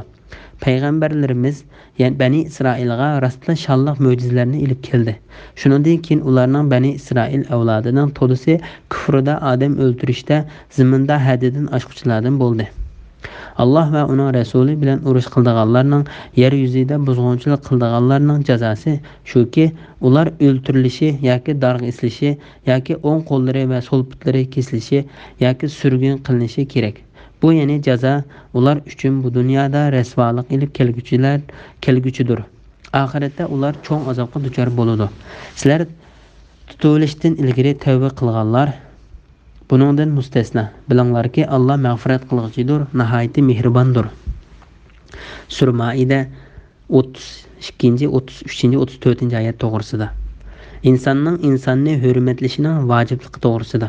Alloh taolo mundaq deydi: Odam bolasi qarindishini nahaq o'ltirganlik uchun Bani Isroilga kimki bir insonni nahaq o'ltirsa, sababsizlar gunohsiz o'ltirishni to'g'ri deb qarasa, u xuddi barliq insonlarning hammasini o'ltirgandek bo'ladi. Chunki uning nazarida bir inson bilan yana bir insonning o'ttirisida farq bo'lmagan bo'ladi. Kimki nahaq odam o'ltirmay unda qilishni harom deb qarasa, bu sababdan barliq kishilar uning yomonligidan saqlanib qoladi, barliq insonlarga hayotlik ato qilgandek bo'ladi deb bildirdik va qonun qilib belgiladik. Imom A'mash va boshqalar Abu Hurayra radhiyallohu anhuning mundaq deganligini rivoyat qiladi: Men Osmonning uyi qo'rshivalinganda uning qishig'iga berib, ey mu'minlarning xalifasi, men sana yordam bergil keldim dedim. Osmon: ey Abu Hurayra, barliq kishilarning men bilan birga o'ltirilishini yoqtiramsan degan edi. Men yo'q dedim. Osmon: chunki sen bir insonni o'ltirsang, barliq insonlarni o'ltirgandek bo'lasan. Shunga gunoh olmay savob elib qaytib ket, sana ruxsat qilindi dedi. Shunda qilib men urushmay qaytib ketdim. Ali ibn Abu Talha ibn Abbas radhiyallohu anhuning mundaq deganligini rivoyat qiladi: Bu ish Alloh taolo kimki nahaq odam o'ltirmagan yoki yer yuzida buzg'unchilik qilmagan bir odamni o'ltirsa, u butun insonlarni o'ltirgandek bo'ladi. Kimki bir odamni o'ltirsa, ya'ni qutqizsa yoki hayot qilishiga sababchi bo'lsa, u butun insonlarni o'ltirgandek bo'ladi. Degandek, kishilar tirildirish bo'lsa, Alloh taolo o'ltirishni harom qilgan bir insonni o'ltirmaslikdir. Shunda qilgan kishi barliq insonlarni yashatgan bo'ladi. Ya'ni nahaq odam o'ltirmaslik yoki odamni faqat haqiqat uchun o'ltirish orqali barliq insonlar hayot qoladi. Mujohidmi bir insonni nahaq o'ltirmasa, barliq insonlarni yashatgan bo'ladi degan. Bu oyatning ma'nosi haqida Avfi ibn Abbas radhiyallohu anhuning mundaq deganligini rivoyat qiladi: Kimki Alloh taolo harom qilgan bir jonni o'ltirsa, u barliq insonlarni o'ltirgan bo'ladi. Bu oyatning ma'nosi haqida Said ibn Jubayr radhiyallohu anhu mundaq deydi: Kimki bir musulmonning qinini to'kishni halol sanasa, u barliq insonlarning qinini to'kishni halol sanagan bo'ladi. Kimki bir musulmonning qinini to'kish harom deb qarasa, u barliq insonlarning qinini to'kishni harom deb qaragan bo'ladi. Bu oyatning ma'nosi haqida Ibn Jurayj Mujohidning mundaq deganligini rivoyat qiladi: Kimki mo'min bir jonni qasddan o'ltirsa, Alloh taolo uning jazosini jahannam qiladi. Uningga g'azablanib la'nat qiladi va uni qattiq azoblaydi. U azob shundoq ig'irki, barliq insonlarni o'ltirgan bo'lsa-mu, shu azobdan ortiq azobga duchor bo'lmaydi. Kimki hech qanday bir odamni o'ltirmasa, barliq insonlar uningdan hayotini saqlab qolgan bo'ladi. Isrofxo'rlikqa berilgan tahdid to'g'risida. Payg'ambarlarimiz Bani Isroilga rostilla shonliq mo'jizalarni ilib keldi. Ya'ni bizning payg'ambarlarimiz Isroil avlodiga hujjat, isbot va aniq dalil bilan keldi. Shundan keyin ularning Bani İsrail avlodining to'lisi kufrda odam o'ltirishda ziminda haddidan oshquchilardan bo'ldi. Bu Madina atrofidagi Banu Nazir, Banu Qurayz va Banu Qaynuqa qatorliq yahudiylarning jahiliyat davrida Aviz bilan Xazraj orasida urush bo'lib qolsa, ular bilan birga urushib, urushdan keyin qo'lga tushgan asirlarga to'lam ilib qo'yib berilib, o'lgan kishilarga to'lam to'lab berganidek, bu yahudiylarning harom ishlarini bilib turib qilganligini ayblashdir. Alloh taolo bularning qilmishlarini ayblab mundoq deydi: o'z vaqtida biringlarning qinini to'kmaslikka, bir-biringlarning yurtlaringlardan haydab chiqarmaslikqa sizlardan chin ahd olgan edik. Keyin buni, ya'ni ahdini itrof qilgan edinglar. Buningga o'zinglar guvohsizlar. Keyin sizlar ahdini buzib bir-biringlarni o'ltirdinglar. Ichinglardan bir turkum kishilarni yurtidan haydab chiqardinglar. Gunoh va dushmanlik qilish bilan ularning qarshi tarafidagilarga yordam berdinglar. Ular asir tushib kelsa fidya berib qutqizib olasizlar. Holbuki ularni yurtlaridan haydab chiqarish sizlarga harom qilingan edi. Ya'ni bir-biringlarni o'ltirish va yurtidan haydab chiqarishni ravo ko'rsizlar. Ularning asirga tushib dushmanlaringlarning qo'lida bo'lib qilishni ravo ko'rmaysizlar. Sizlar kitobning, ya'ni Tavratning bir qism ahkomlariga ishonib, bir qism ahkomlarini inkor qilamsizlar. Sizlardan shunda qilganlarning jazosi faqat hayoti dunyoda xorlik qilish, qiyomat kuni qattiq azobga duchor bo'lishdir. Alloh qilmishinglardan g'ofil emasdir. Sura Baqara 84-85-oyatlar. Bulangchi, qaroqchi va buzg'unchilarga beriladigan jazo to'g'risida. Allah va uning rasuli bilan urush qildiganlarning yer yuzida buzg'unchilik qildiganlarning jazosi shuki, ular o'ltirilishi yoki darg'isilishi yoki o'ng qo'llari va so'l putlari kesilishi yoki surgun qilinishi kerak. Ya'ni oyatdagi urush qildiganlar bo'lsa, kofirlar, qaroqchilar va bulonchilarni o'z ichiga olganlar bo'lib, yer yuzida buzg'unchilik qilishmo har xil yomonliklarni o'z ichiga oladi. Ibn Jarir, Akrama va Hasan Basrining mundoq deganligini rivoyat qiladi. Bu oyat mushriklar haqida tushgandir. Shunga ularni tutib jazolashdan ilgari ularning qaysi biri tavba qilsa, uning chaqilishga bo'lmaydi. Lekin bu oyatda musulmonlarni odam o'ldirib yoki zaminda buzg'unchilik qilib va yoki Alloh va uning payg'ambari bilan urush qilib tutilishdan ilgari kofirlar sepiga qo'shilib olganlarni tavba qilsa, kechirib o'tib jazodan qutulib qoladi degan ma'no chiqmaydi. Balki u qachon qo'lga tushsa, jinoyatga qarta jazosini tortadi. İmam Abu Davud va Nasai Ikramadan Ibn Abbas radhiyallohu anhuning mundoq deganligini rivoyat qiladi. Bu oyat mushriklar haqida tushgan bo'lib, ularning qaysi biri musulmonlarning qo'liga tushishdan burun tavba qilsa, uning qilgan tavbasi ilgari qilgan jinoyatlarining jazosini tortishdan to'sab qolmaydi deganlikdir. To'g'risi bu oyat mushrik yoki musulmonlardan bo'lsin, yuqorqi sifatlar tepilgan hamma kishilarga umumyuzlik qartilgandir. Bu haqda Imom Buxoriy va Muslim Basirlik Abdullah ibn Zayd Jarmidin Anas ibn Malik radhiyallohu anhuning mundoq deganligini rivoyat qiladi. Ukal qabilasidan 8 kishi kelib payg'ambar alayhissalomga islom uchun bay'at qildi. Keyin ularga Madina havosi munosib kelmay kasal bo'lib, payg'ambar alayhissalomga hol aytishdi.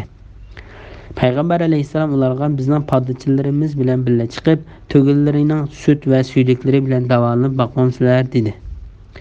Ular shunda qilayli deb Madina sirtiga chiqib, tug'illarining sut va suydiklari bilan davolandi. Ondan kasallar saqaygani bo'lsa, podachini o'ldirib, tugillarini haydab qochib ketdi. Bu xabar payg'ambar alayhissalom yetganda ularning orqada qo'g'lashga odam avatdi. Avatilganlar bulonchilarga yetishib olib, ularni tutib keldi. Shuning bilan payg'ambar alayhissalom ularning put-qo'llarini kesib, ko'zlarini o'yib, toki o'lguncha tashlab qo'yishga buyurdi. Bu hadisni Imom Muslim shu usulda rivoyat qilgan. Lekin Imom Buxoriy bilan Muslimning o'xshash usulda qilgan rivoyatida u kishilar Ukal yoki Urayna qabilasida edi deyilgan. Yana bir rivoyatda ular oftobga tashlanib, suv talab qilsa-mu suv berilmadi degan. Ular o'ltirilishi yoki darg'isilishi yoki o'ng qo'llari va so'l putlari kesilishi yoki surgun qilinishi kerak. Bu oyatning ma'nosi haqida Ibn Abu Talha Ibn Abbas radhiyallohu anhuning mundoq deganligini rivoyat qiladi. Kimki musulmonlar jamoasiga qarshi qurol ko'tarsa, yo'lovchilarni qo'rqitsa, tutib olingan musulmonlarning boshlig'i ularga qarta 3 xil jazodan birini tanlaydi. u 3 xil jazo o'ltirish, darg'isish yoki put-qo'lni kesishdir. Said ibn Musayyib, Mujahid, Ata, Hasan Basri, Ibrohim Naxai va Zakhaq qatorliqlarmi bu vaqtda yuqoriga o'xshash bayon qilgan. Bu kishilarning shunday bayon qilganligini Ibn Jarir rivoyat qilgan. Yoki surgun qilinish kerak. Bu oyatning ma'nosi haqida ba'zilar mundaq deydi. Uni qo'llab tutib kelib, uning jazo ijro qilinish kerak yoki u islom diyoridan qochib ketgan bo'lishi kerak. Bu qarashni Ibn Jarir, Ibn Abbos, Anas ibn Malik, Said ibn Jubayr, Zakhaq, Rabi ibn Anas, Zuhri, Lays ibn Said va Malik ibn Anas qatorliqlardan rivoyat qilgan. Buningdan boshqa ba'zi kishilar bu uni o'z yurtidan boshqa yurtlarga palivtish yoki davlat boshlig'i yoki uning vakili uni davlatning garajdorligidan butunlay chiqardi deganlik bo'ladi dedi. Said ibn Jubayr, Abu Sha'sa, Hasan, Zuhri, Zakhaq va Muqatil ibn Hayyan qatorliqlar u o'z yurtidan palindi, lekin islom diyoridan chiqarilmaydi dedi. Ya'ni bir qism kishilar bu yerda deyilgan palivtish, turma solash deganlikdir deydi. Bu ya'ni jazo ular uchun bu dunyoda rasvolik elib kelguchidir. Oxiratda ular cho'ng azobga duchor bo'ladi. Ya'ni ularni o'ltirish, darg'isish, put-qo'lni kesish va palash qatorliq jazolar ularga oxiratda beriladigan og'ir azob bilan birga dunyo hayotligida kishilar oldida beriladigan bir rasvolikdir. Bu ayet mushriklar haqida tushgan deguvchilarning so'zini kuchlantirdi. Ammo musulmonlar qarta tushgan deguvchilarning dalili bo'lsa tuvandikilardir. Imom Muslim Ubada ibn Samitning mundaq deganligini rivoyat qiladi.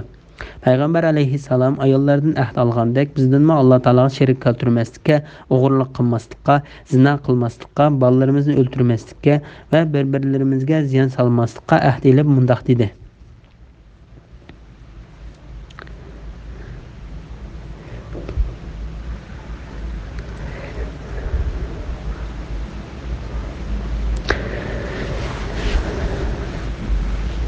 Sizlar qaysi biringlar ahdisida tursa, ajrini Alloh taolodan oladi.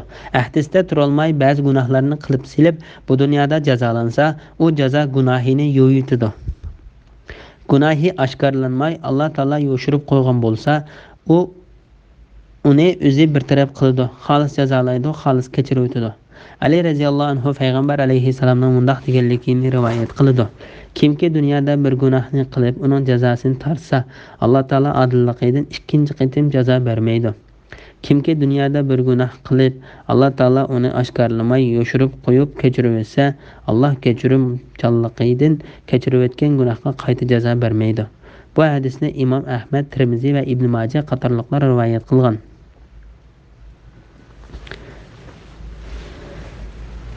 Bu ya'ni jazo ular uchun bu dunyoda rasvolik elib kelguchidir.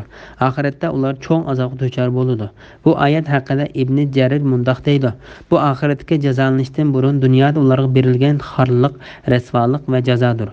Ular jinoyatlariga tavba qilmay o'lib ketsa, ularga dunyoda bergan jazodan boshqa oxiratda do'zax azobi bordir.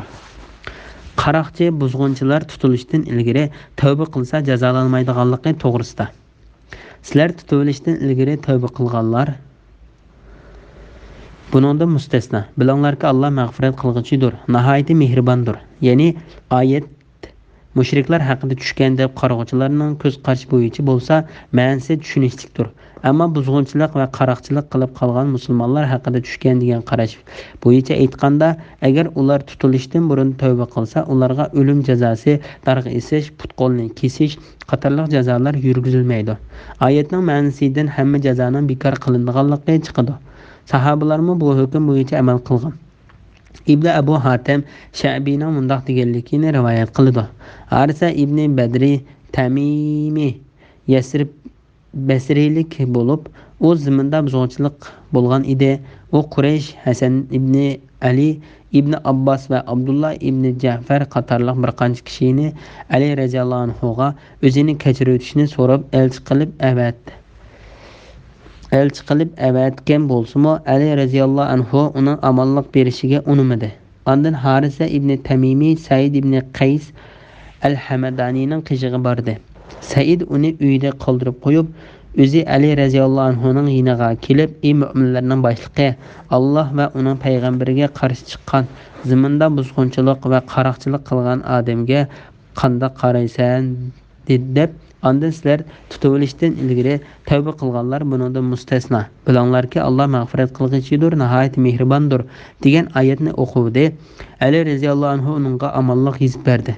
Said ibn Qays, sen amonlik yezib bergan odam Harisa ibn Badrdir dedi.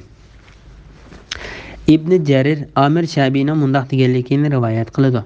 Abu Musa Osman roziyallohu anhu tarafidan Kufa shahriga boshliq bo'lib tayinlangan edi. U farz namozini o'qib bo'lgandan keyin Murod qabilasidan bir kishi uningga kelib, "Ey Abu Musa, men sendan panohlik tilab keldim. Men Murod qabilasiga palonning o'g'li Pokoni bo'laman. Men bundan burun Alloh va uning payg'ambariga qarshi chiqib zaminni buzg'unchilik qilib yurgan edim. Mana endi sizlar meni tutib olguncha tavba qildim" dedi. Buningga Abu Musa darhol o'rnidan turib, bu palonning o'g'li Pokoni, u Alloh va uning payg'ambariga qarshi urush qilib zaminda buzg'unchilik qilgan edi. Biz uni tutib olishdan burun u tavba qildi. Kimki uning uchrab qolsa, uning ziyorat yetkazmasin. Agar u tavbasida rostchil bo'lsa, rostchillarning yo'lini tutadi. Yolg'onchi bo'lsa, hamon gunohining jazosini tortadi dedi. U kishi shu holatda bir mezgil yashadi. Ondan u yana to'g'ri yo'ldan chiqib ketgan edi. Alloh taolo uning jinini gunohlari bilan birlashib ketdi. Ibn Jarir Musa ibn Ishaq Madanning mundaq deganligini rivoyat qiladi. Asad qabilasidan Ali degan kishi Alloh va uning payg'ambariga qarshi chiqib, yo'lovchilarni qo'rqitib, odam o'ldirib, mol-mulklarni bulab yurdi. Uning davlat boshliqlari va butkul xalq tirishibmi tutolmadi. Keyin u o'zi tavba qilib qaytib keldi. Uning tavba qilib qaytib kelishining sababi u bir kishining, "Ey Muhammad, mening tilimdan aytqinki, gunohlarni qilaverib o'zlariga jinoyat qilgan bandalarim, Allohning rahmatidan umidlanmanglar. Alloh haqiqatan xohlagan odamning jami gunohlarini mag'firat qiladi.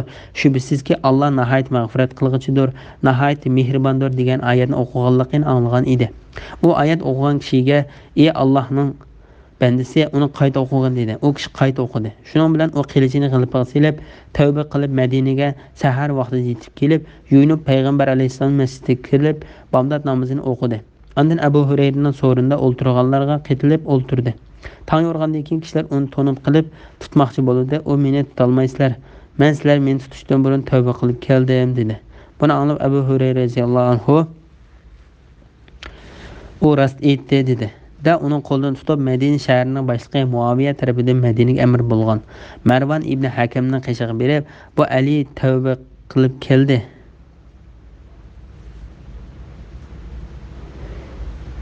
Sizlarning uningga chiqilishinglar ham uni o'ltirishinglar durust emas" dedi. Shuning bilan Ali butun jazolardan qutulib erkin yurdi. Ondan Alloh yo'lida jihad qilish uchun dengizga otlanib Rumliklar bilan uchrashdi. Rumliklar uning kemasiga yaqinlashdi. Ali Rumliklarning kemasiga besib chiqdi. Rumliklar uningda qechib kemaning yana bir tarafiga to'plab olganda, kema sinagan bo'lib, o'rilib hammaylar g'arq bo'lib ketdi. Bismillahirrohmanirrohim. Ey mo'minlar, maqsadga erishishinglar uchun Allohning azobidan qo'rqinglar. Allohga taat ibodat qilish, gunohdan saqlanish bilan yaqinchilikni tilanglar. Alloh yo'lida jihad qilinglar. Yer yuzidagi barliq narsalar, ya'ni shuningdek bir has keladigan narsalar kofirlarning bo'lib, ular qiyomat kuni Allohning azobidan qutulish uchun uni fidya qilib bergan taqdirdami, ularning bu fidyasi qabul qilinmaydi. Ular qiynag'uchi azobga duchor bo'ladi. Ular do'zaxdan chiqmoqchi bo'ldi-yu, ammo hargiz chiqa olmaydi. Ular üzülüp qalmaydigan daimlik azobga qoladi. Surmaida 35, 36, 37 oyat to'g'risida. Taqvodorlik Alloh taologa yaqinlashish va jihad qilishga bo'lgan buyruq to'g'risida. Ey mo'minlar, maqsadga erishishinglar uchun Allohning azobidan qo'rqinglar. Bu oyatda Alloh taolo mo'min bandalarini taqvodor bo'lishga buyurgan. Taqvodorlik degan so'z taat, ibodat va amallar bilan bir yerda kelganda harom qilingan va cheklangan ishlarni qilmaslikni bildiradi. Allohga taat, ibodat qilish, gunohdan saqlanish bilan yaqinchilikni tilanglar. Bu oyatning ma'nosi haqida Sufyan Savri Ibn Abbas radhiyallohu anhuning mundaq deganligini rivoyat qiladi. Ya'ni Alloh taologa yaqinchilik qilinglar. Qatada mundaq deydi: Parvardigoringlarga bo'ysunish va u rozi bo'lgan ishlarni qilish orqali yaqinlashinglar. ibn Zayd bu oyatni Alloh taolaning ular Allohni qo'yib iloh deb ibodat qildiganlarning o'zlari ibodat orqali Parvardigoriga yaqin bo'lishni tilaydi. Sura Isro 57-oyatning bir qismi degan oyati orqali tafsir qilgan. Oyatdagi yaqinchilikni tilanglar degan so'zdagi yaqinchilik bo'lsa, maqsadga yetkilib bo'ladigan narsani tilanglar deganlik bo'ladi. Va yana vasila degan jannatdagi eng ustun martabaning ismini bildiradigan bo'lib, bu payg'ambar alayhissalomning martabasi va jannatdagi turalg'isidir. Shundaqla u jannatdagi arishga eng yaqin joydir.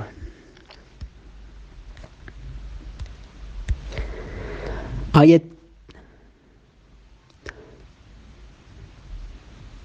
İmam Buxoriy Jabir ibn Abdullah radhiyallohu anhudan payg'ambar alayhissalomning mundaq deganligini rivoyat qiladi. Kimki azonni anglaganda, "Ey mushuk mukammal chaqiriqni o'qilayotgan namozning Parvardigori, Muhammadga vasila, jannatdagi oliy martabani va hammadan ortiq darajani bergin. Uni sen va'da qilgan heliqi isl o'rinda turg'izg'in" desa, u qiyomat kuni shafoatimga erishadi.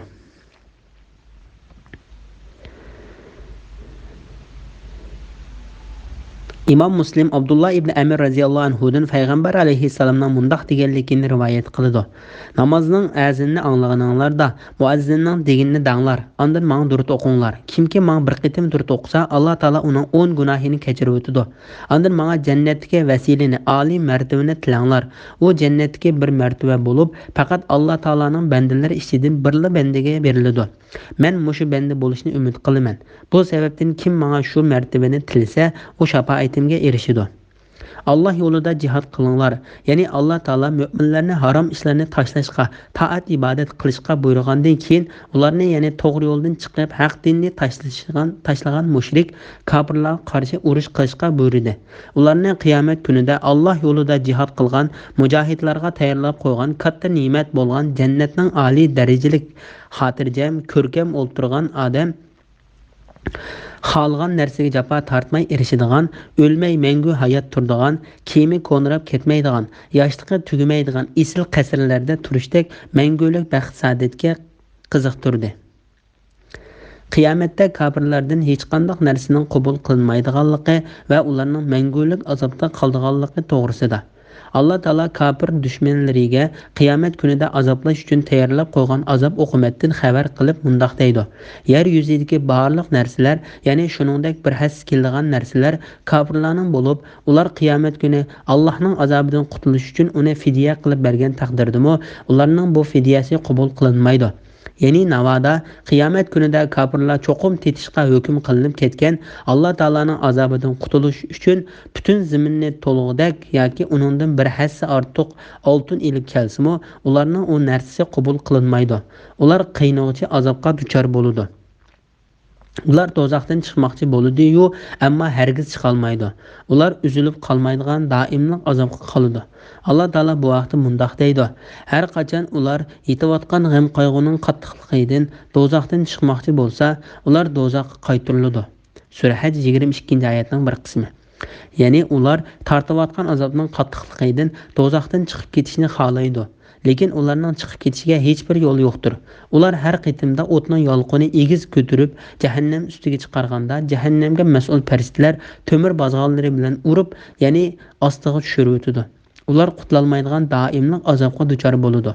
Imom Muslim va Nasa'iy Anas ibn Malik radhiyallohu anhudan payg'ambar alayhissalomning mundaq deganligini rivoyat qiladi. Jahannamdagi kishilardan bir kishi keltirilib uningga: "Ey odam bolasi, sen yotadigan joy qandaqroq ekan?" deb so'raldi. U eng yomoni ekan deydi. Uningda zimini patqudak oltin to'lab buningdan qutulishni xohlamsan deb so'ralganda, u ma'qul Parvardigorim deydi. Alloh taolo uningga yolg'on aytding. Men sendan uningdan oz narsani talab qilsam, qilmading deydi. Shuning bilan u jahannamga tashlanishga buyurildi. Bismillahirrohmanirrohim. O'g'irlik qilguvchi erning va o'g'irlik qilguvchi ayolning qilmishini jazolab, Alloh tarafidan ibrat qilish yuzidan qo'llarini kesinglar. Alloh o'z amrini ishga oshirishda g'olibdir, hikmat bilan ish qilguvchidir. Kimki o'g'irlik qilib kishilarga zulm qilgandan keyin tavba qilsa, amalini tuzisa, ya'ni o'g'irlik qilishdan yansa, Alloh uning tavbasini qabul qiladi. Alloh nihoyat mag'firat qilg'uchidir, nihoyat mehribondir. Bilemsenki, osmonlarning va zaminning podshohligi Allohga xosdir. Alloh xohlagan odamga azob qiladi, xohlagan odamga mag'firat qiladi. Alloh hamma narsaga qodirdir. Sura Maida 38, 39, 40 oyat to'g'risida. O'g'rining qo'lini kesishga buyurganlik to'g'risida. Alloh taolo bu oyatlarda ayol o'g'rilarning qo'lini kesishga hukm qildi. Islom kelishdan burungi davrda o'g'rining qo'lini kesish qonuni bor edi. Islom kelgandan keyin bu qonun e'tirof qilindi va uningga bir qancha shartlar qo'shildi. Alloh xolisa bu vaqtda yana to'xtalamiz. Bu xuddi islom kelishdan burungi davrda bir mahallada odam o'ltirsa, shu mahalladagi 50 kishi qasam qilib, biz o'ltirmadik deydigan.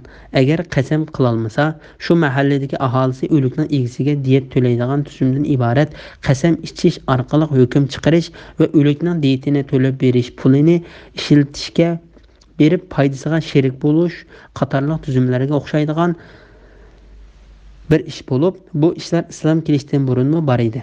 Islom kelgandan ba'zi foydali manfaatlarni ko'zda tutib, ba'zi shartlarni qo'shib yo'l qo'ygandir. O'g'rining qo'li qanday ahvol va qaysi vaqtda kesildiganligi to'g'risida.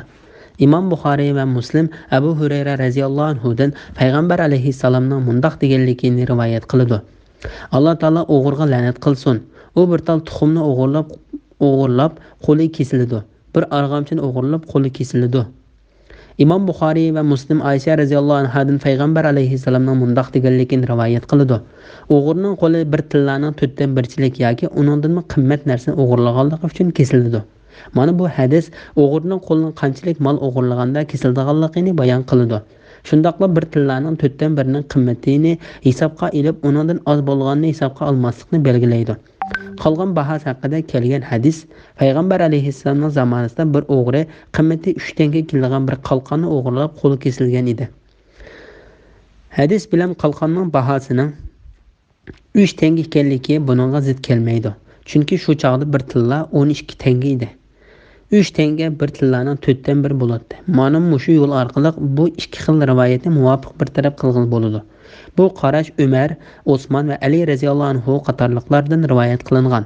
Bu qarashni Umar ibn Abdul Aziz, Lays ibn Said, Avza'i, Shafi'i va uning shogirdlari. Yana bir rivoyatda Ishoq ibn Rahiya, Abu Sarvi va Davud ibn Abi Ali va Zahir qatorliqlar tutgan. Alloh ularga rahmat qilsin. Imom Ahmad ibn Hanbal, Ishoq ibn Rahiya yana bir rivoyatida bir tillaning 4/1 bilan 3 tanganing har ikkilisi shar'iy o'lcham bilan hisoblandi. Shunga mushu ikki o'lchamning biri yoki birining qimmatiga teng keladigan har qanday bir narsani o'g'irlasa, qo'li kesiladi deb qaragan. Imom Ibn Abu Hanifa va shogirdlaridan Abu Yusuf, Muhammad, Zufar va yani Sufyan Savri qatorliqlar bo'lsa, bu masalada soxta emas, sop tangadan 10 tanga o'lcham qilindi deb qaragan. Hadisda isbotlangan bo'lsa birinchi qarashdir, ya'ni bir tillaning 4/1 va uningdan qimmat baholiq narsa uchun o'g'rining qo'lining kesildiganligidir. Qo'l kesildigan o'g'irlik voqeasida o'g'irlangan molning 4/1 tilla qimmati bo'lishning munosib deb qaralishi kishilarning mol-mulk o'g'irlanmasligi uchundir. Mana bu hakimlarning ko'z qarashida hikmatning dal o'zidir. Şu Allah Taala mundaq deydi. O'g'irlik qiluvchi erning va o'g'irlik qiluvchi ayolning qilmishini jazolab, Alloh tarafidan ibrat qilish yusidan qo'llarini kesanglar. Alloh o'z amrini ishga oshirishda g'olibdir, hikmat bilan ish qilg'uchidir. Ya'ni kishilarning mollarini o'g'irlashdan iborat bundaq yomon qilmishqa ishlatgan a'zo bo'lgan qo'lni kesish munosib jazodir. Alloh Taala intiqom olishda g'olibdir, buyruq cheklanmalarida va shar'iy hukmlarida hikmatlikdir. O'g'rining qilgan tavbasining qabul bo'lganligi to'g'risida.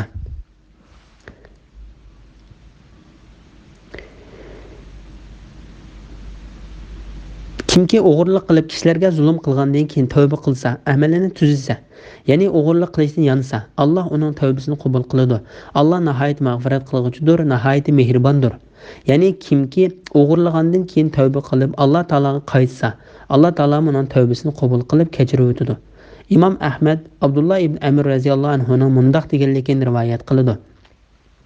Payg'ambar alayhissalomning zamonasida o'g'irlik qilgan bir ayolni mol egalari tutib kelib, "Ey Allohning payg'ambari, bu ayol bizning melimizni o'g'irladi" dedi.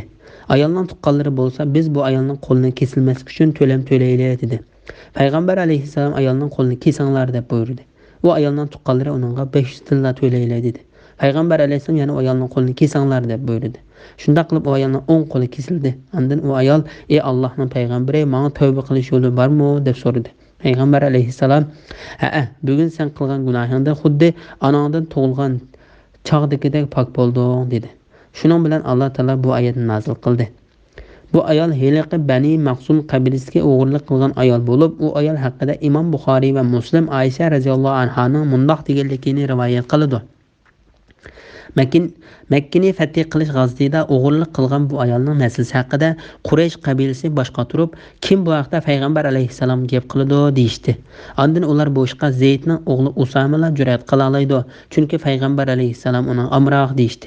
U ayol payg'ambar alayhisalomning oldiga keltirilganda Zeydning o'g'li Usama u ayol haqida payg'ambar alayhisalom gap qildi. Payg'ambar alayhisalomning chiroyi tatirib, "Alloh taolo belgilagan bir jazoga shafaat qilmoqchimisan?" dedi. Buni anlagan Usama darhol: "Ey Allohning payg'ambari, gunohimning kechirilishini tilagan" dedi.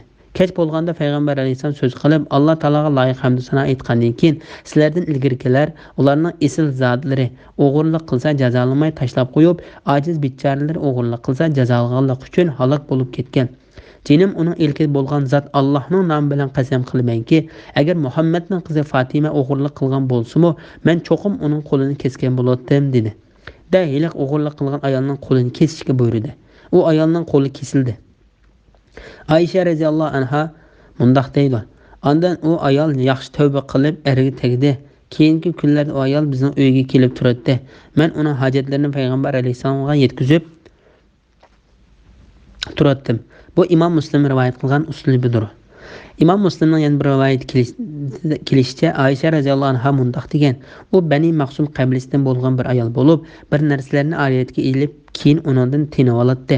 Shon payg'ambar alayhisalom uning qo'lini kesishga buyurgan edi. Bilamsanki, osmonlarning va zaminning podshohligi Allohga xosdir. Ya'ni osmonlarning va zaminning egisi hokim Alloh ekanligini bilmamsan? Uning hukmiga hech kim qarshi tura olmaydi. U xohlaganini qilg'uchidir. Alloh xohlagan odamga azob qiladi, xohlagan odamga mag'firat qiladi. Alloh hamma narsaga qodirdir." Bismillahirrohmanirrohim. Ey payg'ambar, dillarida ishonmay, og'izlarida iymon etdik deb qo'ydiganlar, ya'ni munofiqlardan va yahudiylardan kufrga fursat topsalar, kufrni izhor qilishga aldiraydigan kishilar seni g'amkin qilmasin. Ular ahborlari to'qigan, yolg'onga quloq soladi. Sana kelmagan, ya'ni o'chlik qilib sening suhbatingga hozir bo'lmagan boshqa bir qavmga, ya'ni Xaybar yahudilarining so'ziga quloq soladi. Ular Tavratning so'zlarini joylaridan o'zgartirib o'tadi. Ya'ni Allohning ahkomlarini boshqalarga almashtirib o'tadi. Ular: "Agar sizlarga bu hukm berilsa, uni qabul qilinglar. Agar u berilmasa, qabul qilmanglar" deydi. Alloh bir kimning gumrohligini iroda qildi ekan, uning uchun Allohga qarshi qo'lingdan hech ish kelmaydi. Ya'ni hech odam uningdan gumrohlikni dafi qilishga qodir bo'la olmaydi. Dillarini qilmishi qabih bo'lganlikdan, kufrdan pok qilishni Alloh xohlamagan kishilar ana shulardir. Ular dunyoda rasvolikqa, oxiratda cho'ng azobga qoladi. Ular yolg'onga quloq soluvchilardir. Para va jazoniga o'xshash haromni yeguvchilardir. Ey Muhammad, agar ular seni oldinga davolashib kelsa, ularning orasida hukm qilib qo'ysang yoki uni rad qilsang bo'ladi. Ya'ni ularning orasida hukm chiqarish yoki ulardan yuz o'rish sening ixtiyoring. Agar ularni rad qilsang, ular sana qilich ziyon yetkazolmaydi. Chunki Alloh seni kishilarning sharridan saqlaydi. Agar ularning orasida hukm qilsang, odillik bilan hukm qilgin. Alloh haqiqatan odillarni do'st tutadi. Ularning yonida Allohning hukmini o'z ichiga olgan Tavrat tursa, ya'ni Tavratdagi hukmlarni ko'rib turib amal qilmayotsa, ey Muhammad, qandoqcha seni hukm chiqarishga taklif qiladi? Undan keyin yana haqiqat oshkor bo'lgandan keyin sening hukmingdan yuz o'riydi. Ana shular Tavratga samo ishonmovchilardir. Biz haqiqatan Musoga Tavratni nozil qildik. Tavratda to'g'ri yo'lga yetaklaydigan hidoyat va nur bor. Allohning hukmiga bo'ysungan payg'ambarlar yahudiylar orasida Tavrat bilan hukm qiladi. Yahudiylarning zohidlari va ulamolari o'zgartishdan saqlashga burilgan kitobulloh, ya'ni Tavrat bo'yicha hukm qiladi. Ular Tavratni o'zgartishdan saqlashga nazoratchi edi. Ey yahudiylarning ulamolari, kishilardan qo'rqmanglar, mendan qo'rqinglar. Mening oyatlarimni oz pulga tegishmanglar. Ya'ni pul, mol, mansab va para uchun oyatlarimning hukmini o'zgartirib etmanglar. Kimlarki Alloh nazil qilgan oyatlar bo'yicha hukm qilmaydi ekan, ular kofirlardir. Sura Maida 41, 42, 43, 44 oyat to'g'risida. Yahudi va xristianlarning qilmishlariga ko'ngli yerim qilmaslikka buyurganlik to'g'risida. Ey payg'ambar, dillarida ishonmay, og'izlarida iymon etdik deb qo'yganlar, ya'ni munofiqlardan va yahudiylardan kufrga fursat topsalar kufrni izhor qilishga aldiraydigan kishilar seni g'amkin qilmasin. Ya'ni ey payg'ambar, Alloh va uning payg'ambarining buyrug'idan chiqib, o'zlarining havoyi havaslarini Allohning hukmlaridan afzal ko'rib, tili bilan iymon izhor qilgani bilan qalblarida u iymondan asarmi bo'lmagan kufrlikqa aldiraydigan munofiq va yahudiylardek islom va musulmonlarning dushmanlari haqida ko'nglingni yerim qilma. Ularning hammasi yolg'on so'zlarga quloq solg'uvchilar va yolg'on so'zlardan ta'sirlanuvchilardir. Ular sening bu so'riningga kelmagan boshqa kishilarning so'zlarini anglaydi. Ba'zilar bu oyatning ma'nosi ular so'zingni anglab, sening so'riningga kelmagan dushmanlaringga so'zlaringni yetkazadi deganlik bo'ladi deydi. Yahudiylarning hukmlarini burmilab etganligi va yomon ish qilgan ikki yahudiy orasidagi voqelikda ularning chalma-kesak qilmaslikka uringanligi to'g'risida. Ular Tavratning so'zlarini joylaridan o'zgartirib o'tadi. Ya'ni Allohning ahkomlarini boshqalarga almashtirib o'tadi. Ya'ni o'zlari bilib turib, Alloh taolaning hukmlarini almashtirib o'tadi va u hukmlarni boshqa ma'nolarga burmilaydi. Ular agar sizlarga bu hukm berilsa, uni qabul qilinglar. Agar u berilmasa, qabul qilmanglar deydi. Bu oyat bo'lsa, bir kishini o'ldirib o'tib kelinglar, Muhammadni hukm qildirayli, namoda u diyet beradigan qilib hukm chiqarib qolsa, uni qabul qilayli. Qisos olgan qilib hukm qilib qolsa, uning gapini anglamayli degan yahudiylar haqida tushgan degan ko'z qarashlarmi bor. To'g'risi bu oyat fahish qilgan ikki yahudiy haqida tushgan. Yahudiylar qo'llaridagi Alloh taolaning kitobida ko'rsatilgan to'y qilib bo'lganlar fahish qilsa, chalma-kesak qilish hukmini o'zlaricha o'zgartirib, 100 dara urib, yuziga qar sukab, eshak ta'tir mindirishga putishib olgan edi. Payg'ambar alayhissalom hijrat qilib kelgandan keyin shu voqea yuz berganda yahudiylar o'zaro mundoq deyishgan: "Kelinglar, biz Muhammad hukm qildirayli.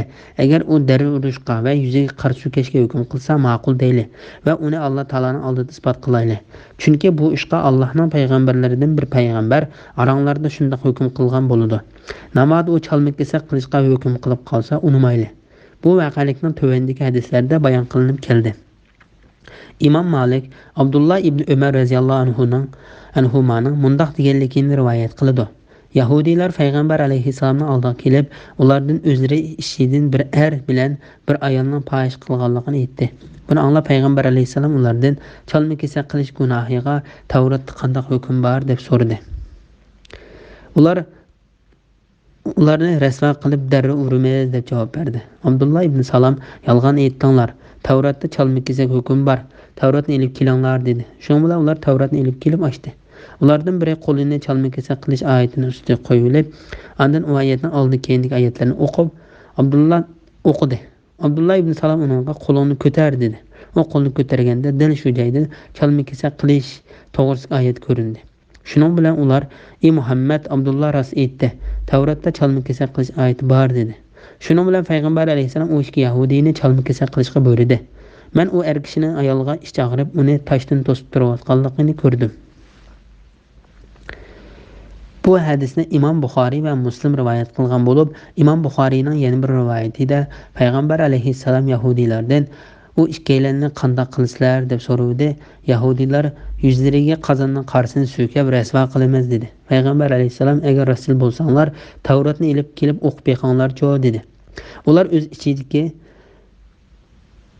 o'zlariga qo'shiladigan bir ko'r kishiga o'qib deydi. U Tavratni o'qib bir joyga kelganda qo'lini shu joyga qo'yib oldi.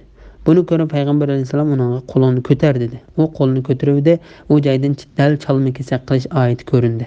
U Yahudi: "Ey Muhammad, Tavratda chalma-kesak qilish oyati bor, lekin biz uni o'z ichimizda yo'shirmaymiz" dedi. Shunday qilib payg'ambar alayhissalom u ikkalanni chalma-kesa qilishga buyurdi. Jazo ijro qilindi. Imom Muslimning rivoyatida payg'ambar alayhissalomga fohish qilgan ikki yahudiy keltirilgan edi. Payg'ambar alayhissalom yahudiylarga fohish qilganlarga Tavrat qanday jazo berildi dedi. Yahudiylar yuzlarini qora qilib, ularga ta'tir bir-biriga orqani qildirib, mindirib sazoy qilamiz, ularga mindirib sazoy qilamiz dedi. Payg'ambar alayhissalom ularga agar rasul bo'lsanglar Tavratni elib kelib o'qib boqmamsizlar dedi. Ular o'qib chalma kesak oyati bor yer kelganda Tavratni o'qiyotgan yosh bola qo'lini chalma kesak qilish oyatining ustiga qo'yilib, uni oldi keyingi oyatlarni o'qidi. Abdullah ibn Salam buni ko'rib payg'ambar alayhissalomga uni qo'lini ko'tarishga buyurgan dedi. U bola qo'lini ko'taruvdi, dal shu yerdan chalma kesak qilish oyati ko'rindi. Shuning bilan payg'ambar alayhissalom u ikkalanni chalma kesak qilishga buyurdi. Abdullah ibn Umar mundaq deydi: "Men ularni chalma-kesak qilganlarning ichida bor edim. U erning hiliq ayolni dalda qilib qo'g'daganligini ko'rdim." Imom Abu Davud Abdullah ibn Umar radhiyallohu anhuning mundaq deganligini rivoyat qildi. Yahudiylardan bir qanchalar kelib payg'ambar alayhissalomni Quf degan joyga taklif qildi. Payg'ambar alayhissalom Midras degan birining uyiga berib ular bilan ko'rishdi. Yahudiylar: "Ey Abul Qasim, bizdan bir kishi bir ayol bilan fohish qildi. Ular hukm qilgan" dedi. Yahudiylar yostiq qo'yib berdi. Payg'ambar alayhissalom uning yo'lini o'ltirib, "Tavratni elib kelinglar" dedi. Tavrat keltirildi. Payg'ambar alayhissalom darhol yostiqni elib Tavratni yostiqning ustiga qo'ydi. "Men sana va sen nozil qilgan zotga iymon keltirdim" dedi. Ondan Yahudiylarga: "Sizlarning ichinglardagi eng olim kishini chaqiringlar" dedi. Yosh bir yigit chaqirildi. Abdullah ibn Umar bu voqeaning davomini Imom Malikning yuqoridagi rivoyatiga o'xshash bayon qildi. Mana bu hadislar payg'ambar alayhissalomning Tavrat hukmiga muvofiq hukm qilganligiga dalolat qiladi. Bunda qilganligi hargizmi Yahudiylar to'g'ri deb e'tiqod qilgan shariat orqali hukm qilib, ularni izzatlaganlik emas. Chunki ular aslida Muhammad alayhissalomning shariatiga ergashishga buyurilgan. Lekin bu ishni Alloh taolo faqat payg'ambar alayhissalomning shunday qilishini xos vahiy bilan buyurgan. Ularning chalma-kesak qilish hukmiga garchi o'zlari amal qilmasmi, uning to'g'riligini e'tirof qilganligi bilan ularning ezib ketganligi, jahilligi va qo'llaridagi kitobning to'g'riligini bilib turibmi amal qilmay kelganligi oshkorlandi. Ularning payg'ambar alayhissalomni hukm qildirishga taklif qilgan masalasi kelsak, bu ularning payg'ambar alayhissalomni haqiqiy to'g'ri hukm qiladi deb qaraganlikdan bo'lmasdan, balki ko'ngillarida payg'ambar alayhissalom bizning xohishimizga muvofiq hukm qilarmikin degan ta'mada bo'lganligidandir. Shun ular mundaq deyishgan: "Agar dara urush va qarshi kesh bilan hukm qilinib qolsa ma'qul deyli. Undaq bo'lmasa ma'qul deyishdan va agishishdan hazar aylayli. Alloh taolo bundaq sifatli odamlarning qalbini qandoqmi poklasin, uni qandoqmi kechirsin.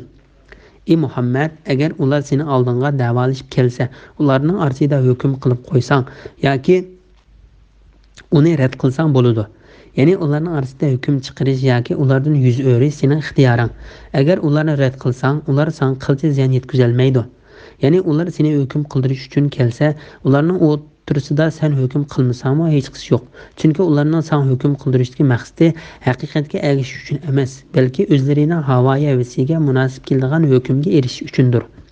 Ibn Abbas, Mujahid, Ikrama, Hasan, Qatada, Sudi, Zayd ibn Aslam, Ata Xurasani va boshqalar bu oyatdagi hukmni Alloh taolaning ular Yahudiylar va Nasaralarning orasida Alloh sana nazil qilgan Qur'onning ahkomi bo'yicha hukm qilgan Sura Maida 49-oyatning bir qismi. Agar ularning orasida hukm qilsang, adillik bilan hukm qilgan degan oyatlarning nazil bo'lishi bilan amaldan qoldirilgan dedi. Ya'ni Yahudiylar adolat yo'lidan chiqib ketgan zolimlar bo'lsa-mu, ularning o'rtasida haq va adolat bilan hukm qilgan, chunki Alloh haqiqatan odillarni do'st tutadi. Yahudiylarning ozg'unliklarini so'kish va ularning Tavrat kitobini maqtash to'g'risida.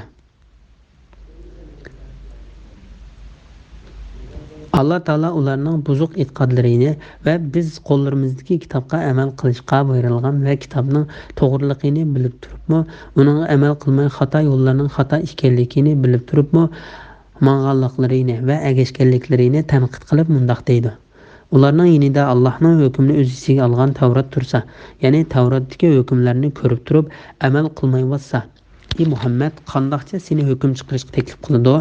Andın keyin yani haqiqat oshkor bo'lgandan keyin sening hukmingdan yuz o'riydi. Ani shular Tavratga mo, sangmo ishonmaguvchilardir.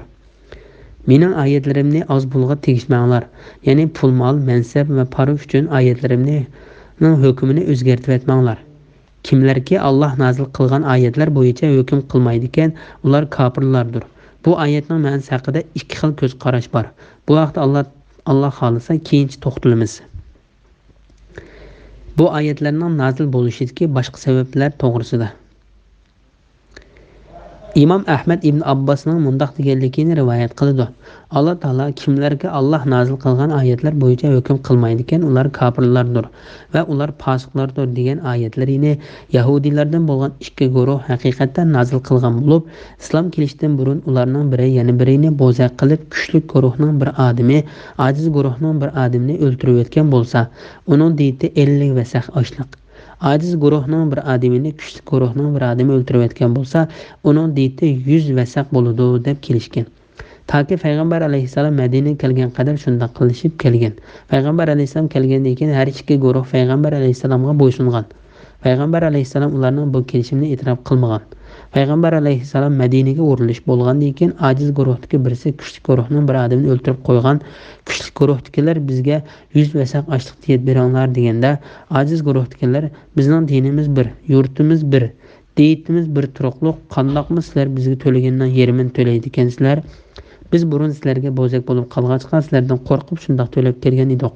Hozir Muhammad keldi. Endi undaq bermaymiz dedi. Shuning bilan ikki guruhning orasida urush portlig'i tas qoldi. Ondan ular payg'ambar alayhisalomning masalani bir taraf qilishga hukm qildirmoqchi bo'lib kelishdi.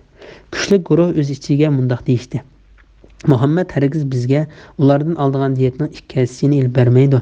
Bizning qarshimizdagi guruh rost aytadi. Ular burun bizdan qo'rqqanligi uchun diyetning ikki hissini to'lab kelgan edi. Shu an biz oldi bilan Muhammadning qishig'i odam avatib, uning ra'yini bilib boqaylik. Agar bizga ikki hissa diyet to'ltib bersa, uni hukm qildiraylik. Namodan to'ltib bermasa, uni hukm qildirmaylik. Ular shu maslahat bilan payg'ambar alayhisalomning qishig'iga ba'zi munofiqlarni avatdi. Ular payg'ambar alayhisalomning qishig'iga kelganda Alloh taolo o'z payg'ambariga kishilarga nima maqsadda kelganligini va uningga aloqador ishlarni bildirib, bu oyatlarni nozil qilgan. Buni Imom Abu Davud mo shundaqroq rivoyat qilgan.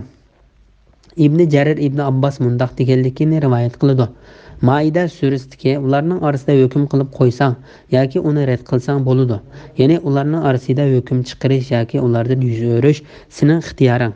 Agar ularni rad qilsang, ular senga qilcha ziyon yetkazolmaydi. Chunki Alloh seni kishilarning sharridan saqlaydi. Agar ularning orasida hukm qilsang, adillik bilan hukm qilgin. Alloh haqiqatan adillarni do'st tutadi degan oyat Bani Nazir bilan Bani Qurayz jamoatining o'rtada o'ldirilgan odamning diyati haqida tushgan. Sababi Bani Nazir jamoati obro'liroq bo'lg'achqa, ularning diyati to'liq to'lanadi. Bani Qurayz jamoatidagilar bo'lsa diyatning yerimin to'latdi. Shunga ular payg'ambar alayhisalom yiniga davolashib bordi. Shuning bilan Alloh taolo yuqorqi oyatni nozil qildi. Payg'ambar alayhisalom ularni bu ishda adolatga bo'ysundirib, to'lamni ularning o'rtasida teng barobar qildi. Bu voqelikni, ya'ni Imom Ahmad, Abu Davud va Nasai qatorliqlar Ibn Ishoqdan shundoq rivoyat qilgan. Avfi va Ali ibn Abu Talha ibn Abbas radhiyallohu anhudan bu rivoyatlarning fahish qilgan ikki yahudi haqida nozil qilinganligini rivoyat qilgan. Uningga munosabatli hadislar yuqorida bayon qilindi. Balki bu oyatlar bu ikki ish uchun nozil bo'lgan bo'lishi mumkin. Shunga bu oyatlardan keyin Alloh taolo mundaq deydi: Ular ya'ni Isroil avlodiga Tavratda shundoq belgiladiki, jonga jon, ya'ni nahaq odam o'ltiriladi. Ko'zga ko'z. Sura Maida 45-oyatning bir qismi. Mana bu oyat yuqorqi oyatlarning tushish sababining qisos masalasi uchun tushganligini kuchlantirdi. Kimlarga Alloh nozil qilgan oyatlar bo'yicha hukm qilmaydi ekan, ular kofirlardir. Baro ibn Azib, Huzayfa ibn Yaman, ibn Abbas, Abu Majlas, Abu Rija Atardi, Ikrama, Ubaydullah ibn Abdullah Hasan Basri va boshqalarmi bu oyat ahli kitob haqida tushgan deydi. Hasan Basri bu oyatlarga amal qilish bizga vojibdir deb qaytib qo'ydi. ibn Jarir ibrohimning mundoq deganligini rivoyat qiladi. Bu oyatlar isroil avlodi haqida tushgan. Alloh taolo uni muhammad alayhissalomning ummatiga muvofiq ko'rgan. ibn Jarir bu oyatning ma'nosi haqida ibn abbosning mundoq deganligini rivoyat qiladi. Kimki alloh taolo nozil qilgan hukmni inkor qilsa u kofir hisoblanadi. Kimki uni tasdiqlab ammo uning bilan hukm qilmasa u zolim fosiq hisoblanadi. ibn Jarir Tavusning mundoq deganligini rivoyat qiladi. ibn abbos alloh taoloning kimlarki alloh nozil qilgan oyatlar bo'yicha hukm qilmaydi ekan ular kofirlardir degan oyat haqida so'ralganda u shu oyatga kufrlik qilganlikdir deb javob bergan. Tavus bu haqda alloh taoloning bu oyatdagi kufrlik degani alloh taologa, farishlariga, kitoblariga va payg'ambarlariga inkor qilgan odamning kufrligining darajasidagi kufrlik emas deydi. ibn Jurayj ataning mundoq deganligini rivoyat qiladi. Bu kufrlik cho'ng kufrlikqa yetmaydigan kufrlik.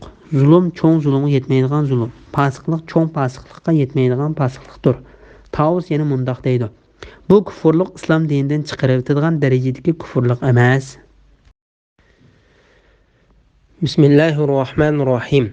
Ular ya'ni Isroil avlodiga Tavratda shundoq belgildiki, jonga jon, ya'ni nahaq odam o'ltirildi. Ko'zga ko'z, ya'ni kishining ko'zini nahaq quyib etgan odamning ko'zi quyib etildi. Burunga burun, ya'ni kishining burunini nahaq kesganning buruni kesildi.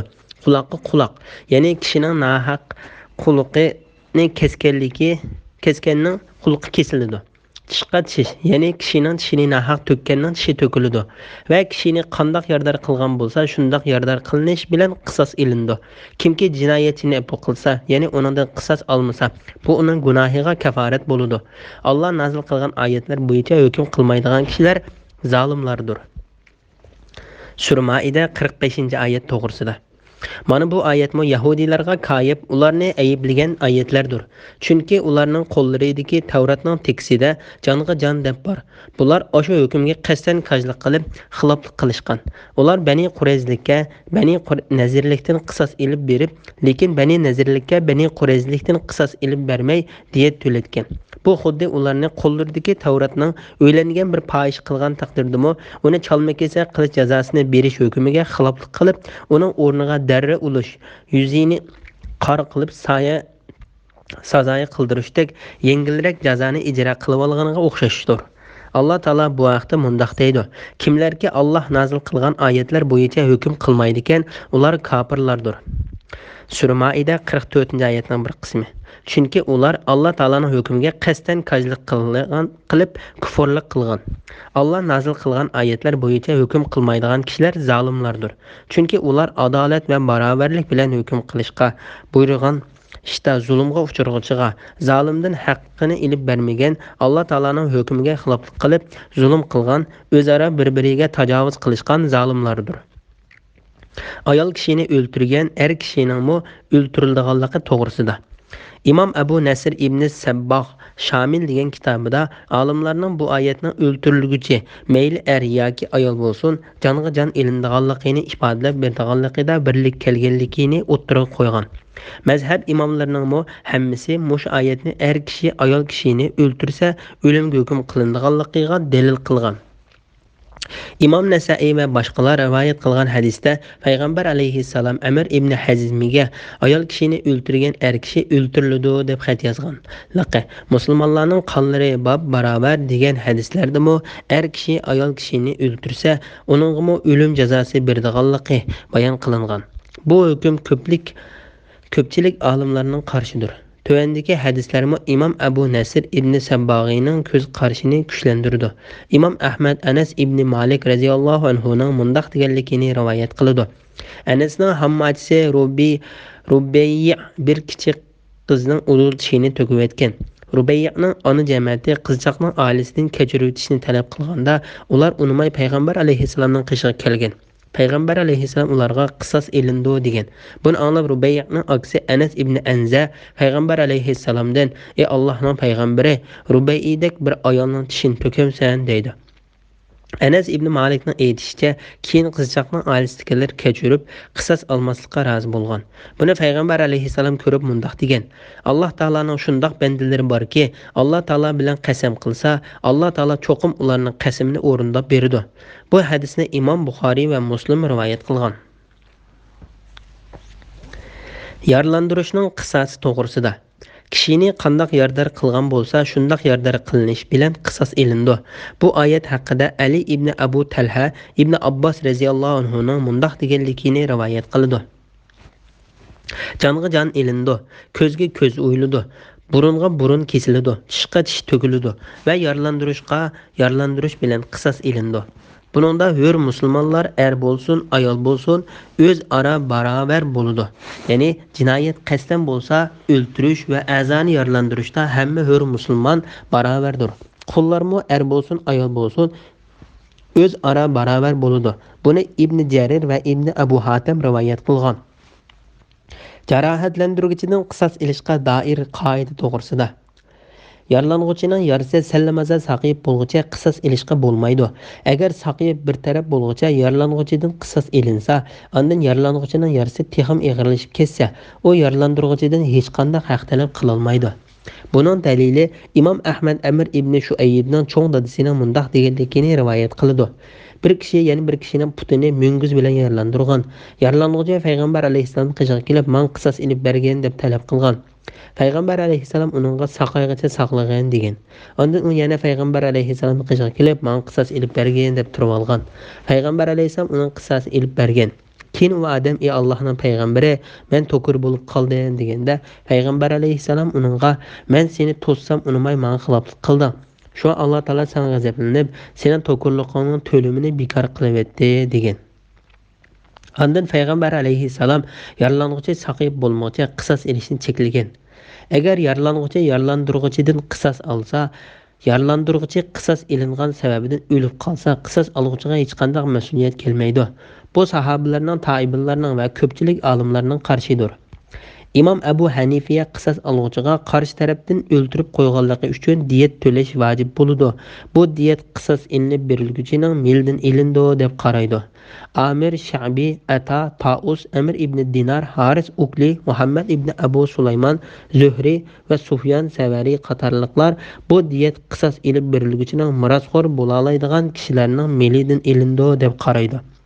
Ibn Mas'ud, Ibrahim Naxai, Hakim ibn Utba va Osman Batti qatorliqlar diyet qisos ilinib berilguchining mildan yarisining to'limiga tushliq qismi ilib qilinib oshgan qismi to'lindi deb qaraydi. Haq egisining kechirim qilishi jinoyatchining Alloh taolaning oldidagi gunohining yo'yildiganligi to'g'risida. Kimki jinoyatchini afu qilsa, ya'ni uningdan qisos olmasa, bu uning gunohiga kafarat bo'ladi. Bu oyatning ma'nosi haqida Ali ibn Abu Talha ibn Abbosning mundoq deganligini rivoyat qildi. Kimki kechirib o'tib qisos olmaslikka rozi bo'lsa, u jinoyatchining Alloh oldidagi gunohini yo'ydi. Kechirib o'tguchiga ajr savob bo'ladi. Sufyan Savri ibn Abbosning mundoq deganligini rivoyat qildi. Kimki qisos olmaslikka rozi bo'lsa, uning rozi bo'lishi u jinoyatchining gunohi yo'yitidi. Allah kechirguchining savobini beradi. Buni Ibn Abu Hatim rivoyat qilgan. Jabir ibn Abdullah yaralang'uvchining gunohlarini kechirib o'tiladi degan bu qarash Hasan Basri, Ibrahim Naxai va Abu Ishoq Hamadani qatorliqlardan rivoyat qilingan. Imom Ahmad Ubada ibn Samit radhiyallohu anhuning mundoq deganligini rivoyat qildi. Men payg'ambar alayhissalomning mundoq deganligini angladim.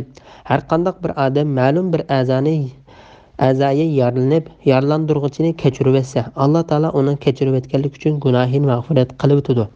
Buni Imom Ibn Jarir va Nasai rivoyat qilgan. Allah nazil qilgan oyatlar bo'yicha hukm qilmaydigan kishilar zolimlardir.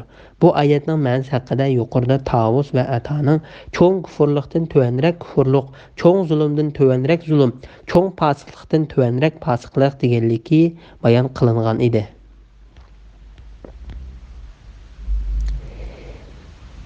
Bismillahirrohmanirrohim. Ularning, ya'ni Bani Isroilning payg'ambarlarining orqasidan o'zidan ilgari nazil qilingan Tavratni, ya'ni uning Alloh tarafidan nazil qilinganligini e'tirof qiluvchi Isa ibn Maryamni avatdiq. Uningga hidoyat bilan nurni o'z ichiga olgan Injilni ato qildik. Injil o'zidan ilgari nazil qilingan Tavratni e'tirof qiluvchidir, ya'ni uningga muvofiqdir. Taqvodorlarga hidoyat va pand nasihatdir. Ahli Injillar, ya'ni Nasaralar Alloh Injilda nazil qilgan ahkomlar bo'yicha hukm qilsin. Alloh nazil qilgan oyatlar bo'yicha hukm qilmaganlar fosiqlardir. İsa alayhissalomni tilga ilish va Injilni madiyalash to'g'risida. Ularning ya'ni Bani Isroil payg'ambarlarining orqasidan o'zidan ilgari nazil qilgan Tavratni, ya'ni uning Alloh tarafidan nazil qilinganligini e'tirof qilguvchi Isa ibn Maryamni avatdiq. Uningga hidoyat bilan nurni o'z ichiga olgan Injilni ato qildik. Injil o'zidan ilgari nazil qilingan Tavratni e'tirof qilguvchidir.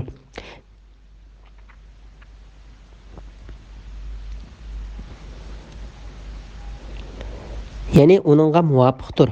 Ya'ni Bani Isroil avlodining payg'ambarlariga ergashtirib, Maryam o'g'li Isa alayhissalomni Tavratga ishongan va uningdagi hukmlarni ijro qilgan holda avatdiq.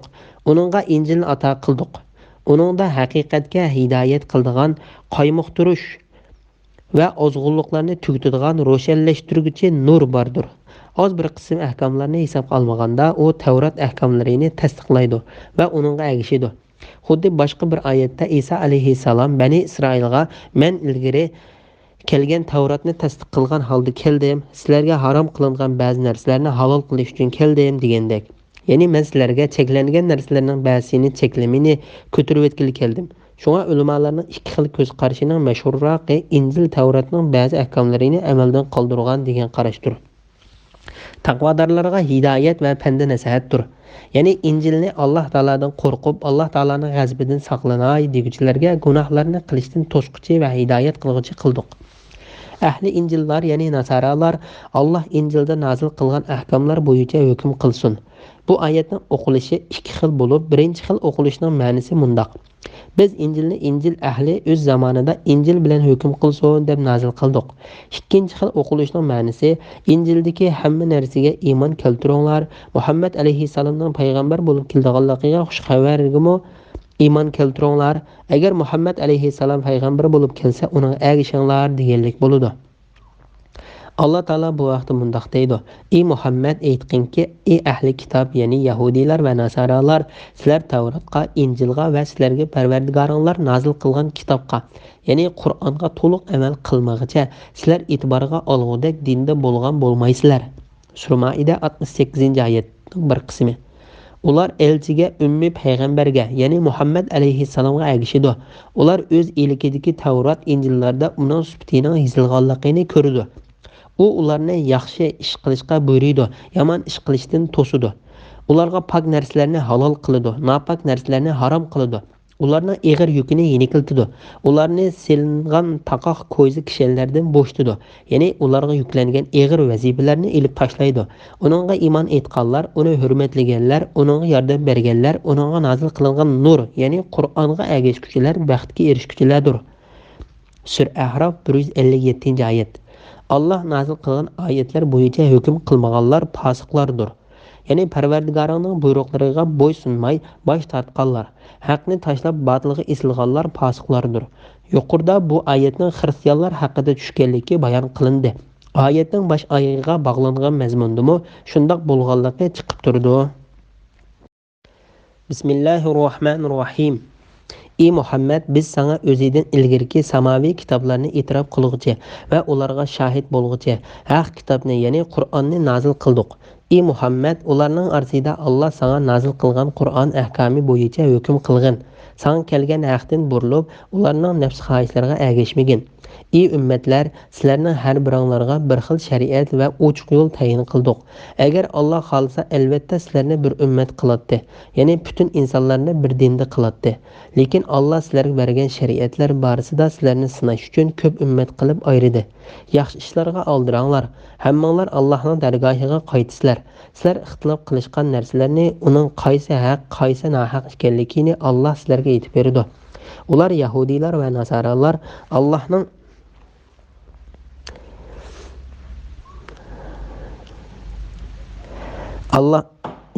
ular yahudiylar va nasoralarning orasida Alloh sana nazil qilgan Qur'onning ahkom bo'yicha hukm qilgan. Ularning nafs xohishlariga ergashmagin. Ularning Alloh sana nazil qilgan Qur'onning bir qismidan seni voz kechirishidan saqlangan. Agar ular Alloh sana nazil qilgan hukmdan yuz o'rsa, ey Muhammad bilginki, ularning bir qism gunohlari tufaylidan Alloh ularni jazolashni iroda qiladi. Shak shubsizki kishilardan nurg'uni fosiqdir, ya'ni Parvardigoringning toatidan bosh tortib, haqqa xiloflik qilib gunohga cho'mguchilardir. Ular jahiliyat davrining hukmini talab qilamdi. Allohga chin ishonadigan qavmning nazarida hukmda Allohdan muadil kim bor? Sura Maida 48, 49, 50 oyat to'g'risida. Qur'onni madiylash, uni sifatlash va uning bilan hukm qilishga buyurish to'g'risida. Alloh taolo o'z bevos so'zlashgan payg'ambari Musa alayhissalomga nazil qilingan Tavratni tilga ilib, uni madiyalab o'z zamonasidagilarni uning agishiga buyurgan edi. Shundaqla Injilni tilga ilib, uni madiyalab o'z zamonasidagilarni uning agishiga buyurgan edi. Bu yerda bandisi va payg'ambari Muhammad alayhissalomga nazil qilgan ulug' Qur'on Karimni tilga ilib, ey Muhammad, biz sana o'zidan ilgirki samoviy kitoblarni e'tirof qilg'uchi va ularga shahid bo'lg'uchi haq kitobni, ya'ni Qur'onni nazil qildik. Ya'ni Qur'on Karimni uning Alloh taolo tarafidan kelganligini isbotlaydigan rostchilik bilan ilgirki nazil qilgan Qur'onni tilga olgan va Qur'onni madiylagan, Qur'onning Alloh taolaning bandisi va payg'ambari Muhammad alayhissalomga nazil qilinganligini xabar qilgan kitoblarni tasdiqlab nazil qildik. Bu jihatdan Qur'onning yuqorida kitoblarda xabar berilgandek nazil qilinishi ahli kitoblardan bo'lgan Alloh taolaning buyrug'iga bo'ysungan, shariatiga ergashgan va payg'ambarlariga ishongan kishilarning iymonini texim kuchaytirdi. Alloh taolo bu vaqtda mundoq deydi: Qur'onga ishoninglar yoki ishonmanglar. Mayli, chunki ishonishinglar uning kamolat, ishonmaslikinglar uningga nuqson elib kelmaydi degan. Shubsizki Qur'on nazil bo'lishidan ilgari kitob berilganlar Qur'onni anglagan chog'larida ta'sirlanib darhol sajdaga bordi. Ular Parvardigorimiz pokdir, Parvardigorimizning va'dasi cho'qim o'rinlandi deydi. Sura Isro 107-108 oyatlar. Ya'ni ilgari kitob nazil qilinganlarga Qur'on o'qilsa, Alloh taolo ilgirki payg'ambarlarning tili orqali va'da qilgan Muhammad alayhissalomning keldiganligidan iborat bo'lgan so'zi shaksiz va cho'qim amalga oshadi degan deb sajda qiladi. E'tirof qilg'uchi va ularga shahid bo'lg'uchi bu oyatning ma'nosi haqida Sufyan Savari va boshqalar Ibn Abbos radhiyallohu anhuning mundoq deganligini rivoyat qiladi. Ya'ni uningga omonat qo'yilgan, yana bir rivoyatda ishonchlik deganlik bo'ladi deb keldi. Ya'ni Qur'on Karim ilgirki hamma kitoblarning kuzatchisidir. Bu qarash Ikrama, Said ibn Jubayr, Mujahid, Muhammad ibn Ka'b, Atiyya, Hasan, Qatada, Ata, Sudi va Ibn Zayd qatorliqlardan rivoyat qilingan. Ibn Jarir mundoq deydi: Qur'on Karim ilgirki kitoblarning kuzatchisidir. Ilgirki kitoblarning hukmlaridan Qur'onga muvofiq kelganini to'g'ri, muvofiq kelmagani botil hisoblandi. Bu oyatning ma'nosi haqida Valibi ilgirki kitoblarga guvohchi deb rivoyat qilgan. Mujahid, Qatada va Sudi qatorliqlarmo shundoq tafsir qilgan. Avfi ibn Abbosning mundoq deganligini rivoyat qiladi: Qur'on ilgirki kitoblarga hukm qilg'ichidir. Bu so'zlarning hammasi ma'na jihatdan bir-biriga yaqindir. Chunki mushu oyat mushu ma'nolarning hammasini o'z ichiga oladi. Shun Qur'on ilgirki kitoblarga kuzatchi, guvohchi va hukmrondir. Alloh taolo barliq kitoblarning oxirida nazil qilgan mushu katta kitob Qur'on Karimni ilgirki barliq kitoblardan ulug' va kitoblar o'z ichiga olgan va olmagan ortiqchiliklarni mujassamlashtirgan holatda nazil qildi. Shun Qur'on hamma kitoblarga kuzatchi, guvohchi va hukmron qildi. Uni saqlashni Alloh o'z ustiga olganligini bayon qilib mundoq deydi: Qur'onni haqiqatan biz nazil qildik va cho'qim uni qo'g'daymiz. Sura Hijr 9-oyat. Ey Muhammad, ularning orasida Alloh sana nazil qilgan Qur'on ahkomi bo'yicha hukm qilgan. Ya'ni ey Muhammad, arab bo'lsin yoki arabdan boshqa millat bo'lsin, kitob nazil qilingan bo'lsin yoki nazil qilinmagan bo'lsin, barliq insonlar orasida Alloh taolo sana mushu ulug' kitobda burungi payg'ambarlardan qolgan va seni shariatingda amaliy qoldirilmay bekitilgan hukmlar bilan hukm qilgan. Buni Ibn Jarirmo shundoq ma'noda tafsir qilgan.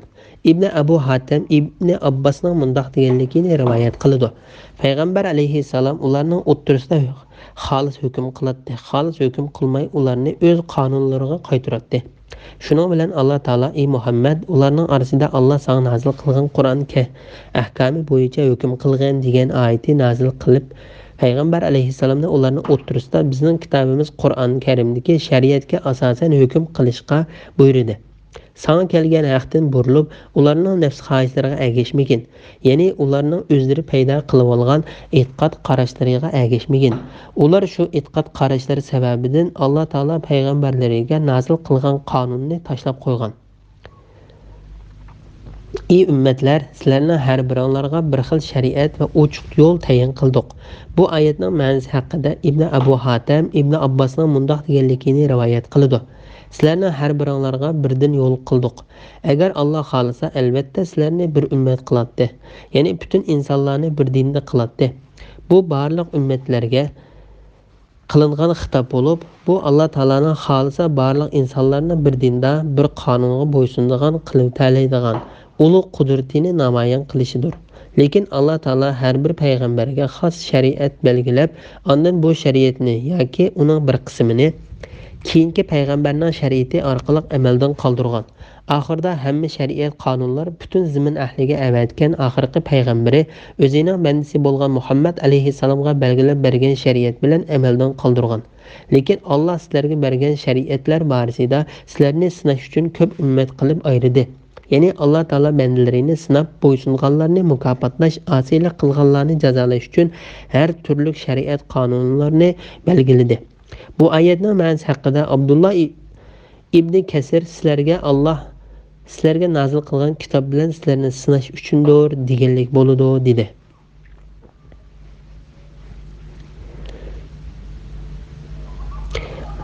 Alloh taolo bandalarini yaxshi ishga aldirishga chaqirib mundoq deydi. Yaxshi ishlarga aldiranglar. Ya'ni Alloh taologa taat ibodat qilib, ilgirki shariatlarni amaldan qoldirgan, oxirgi shariatga ergashib, oxirgi qitim nazil qilgan kitobi Qur'on Karimga ishonishga aldiranglar. Hammanglar Allohning dargohiga qaytisizlar. Ya'ni ey insonlar, sizlarning qaytadigan va qiyomat kuni boradigan joyinglar Allohning dargohidir. Sizlar ixtilof qilishgan narsalarni, uning qaysi haq, qaysi nohaq ekanligini Alloh sizlarga aytib berdi. Ya'ni sizlarning haqiqatga unmay, ixtiloflashganliklaringizni sizlarga bildirib qo'yib, rostchilarning rostchilligiga mukofot berdi. Haqga tangan va ishonmagan hamda haqni tashlab hech qanday dalil isboti bo'lmagan narsalarga eslab olgan hamda dalil isbotga kojlik qilib turib olgan kofirlarni azoblaydi. Bu oyatning ma'nosi haqida Zakhok mundoq deydi. Muhammad alayhissalomning ummati bo'lishga aldiranglar. Bu oyatga yuqorida berilgan ma'no Zakhok bergan tafsirdan kuchlidir. Ular Yahudiylar va Nasoralarning orasida Alloh senga nazil qilgan Qur'onning ahkomi bo'yicha hukm qilgin. Ularning nafs xohishlariga ergashmagin. Bu Alloh taolaning ilgari topilgan hukmi bilan hukm qilish va uningga xiloflik qilmaslik degan buyrug'ini qayta ta'kidlashdir.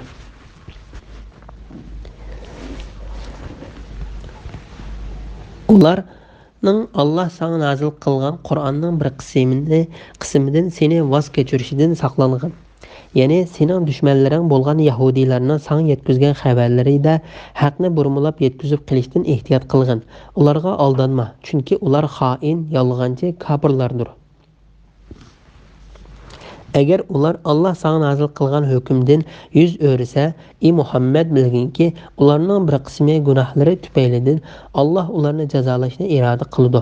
Ya'ni sen ularning o'ttirisida hukm qilgan haqiqatga unamay, Alloh taolaning shariatiga qarshilik qilsa, ularning bu qilmishi burun qilgan jinoyatlari sababidir. Alloh taolaning hikmati bilan ularning to'g'ri yo'ldan yiroqlashtirishini kutayotganligidan deb bilgin. Shak shubasizki, kishilardan nurg'uni fosiqdir. Ya'ni Parvardigorning toatidan bosh tortib, haqqa qilib gunohga cho'mguchilardir. Ya'ni insonlarning ko'pchiligi Parvardigorning toatidan bosh tortib, haqqa qarshi chiquvchilardir. Bu haqda Alloh taolo mundoq deydi: Sen garchi kishilarning iymon etishiga heris bo'lsangmi, lekin ularning to'lisi iymon etmaydi. Sura Yusuf 103-oyat. Agar sen yer yuzidagi ko'pchilik kishilar, ya'ni kuffarlarga itoat qilsang, ular seni Allohning yo'lidan ozdirdi. Sura An'am 116-oyatning bir qismi. Muhammad ibn Ishoq Abdullah ibn Abbos radhiyallohu anhumaning mundoq deganligini rivoyat qiladi. Kayb ibn Asad ibn Sulaba, Abdullah ibn Suriya va Sha'is ibn Qays qatorliqlar bir-biriga biz Muhammadning qishiga borayli, uni dindan yondirib o'ltirsak ajab emas deyishdi. Ular payg'ambar alayhissalomning qishiga kelib, "Ey Muhammad, sen bizning yahudiylarning dini olimlari, cho'nglari va asl zodlari ekanligimizni bilsan. Agar biz san agishadigan bo'lsak, butun yahudiylar bizning orqamizdan san agishidi. Biz bilan xalqimizning oraliqida ixtilof qilishib qolgan bir masala bor. Biz ularni bu masalada seni hukm qildirishga ma'qul keltirsak, sen bizga yon besib hukm chiqarsang, biz sana iymon etib agishimiz" deb taklif berganda, payg'ambar alayhissalom bu taklifni rad qilgan. Shunda qilib Alloh taolo ular yahudiylar va nasoralarning orasida Alloh sana nozil qilgan Qur'onning ahkomi bo'yicha hukm qilgan. Ularning nafs xohishlariga agishmagin. Ularning Alloh sana nozil qilgan Qur'onning bir qismidan seni voz kechirishidan saqlangan. Agar ular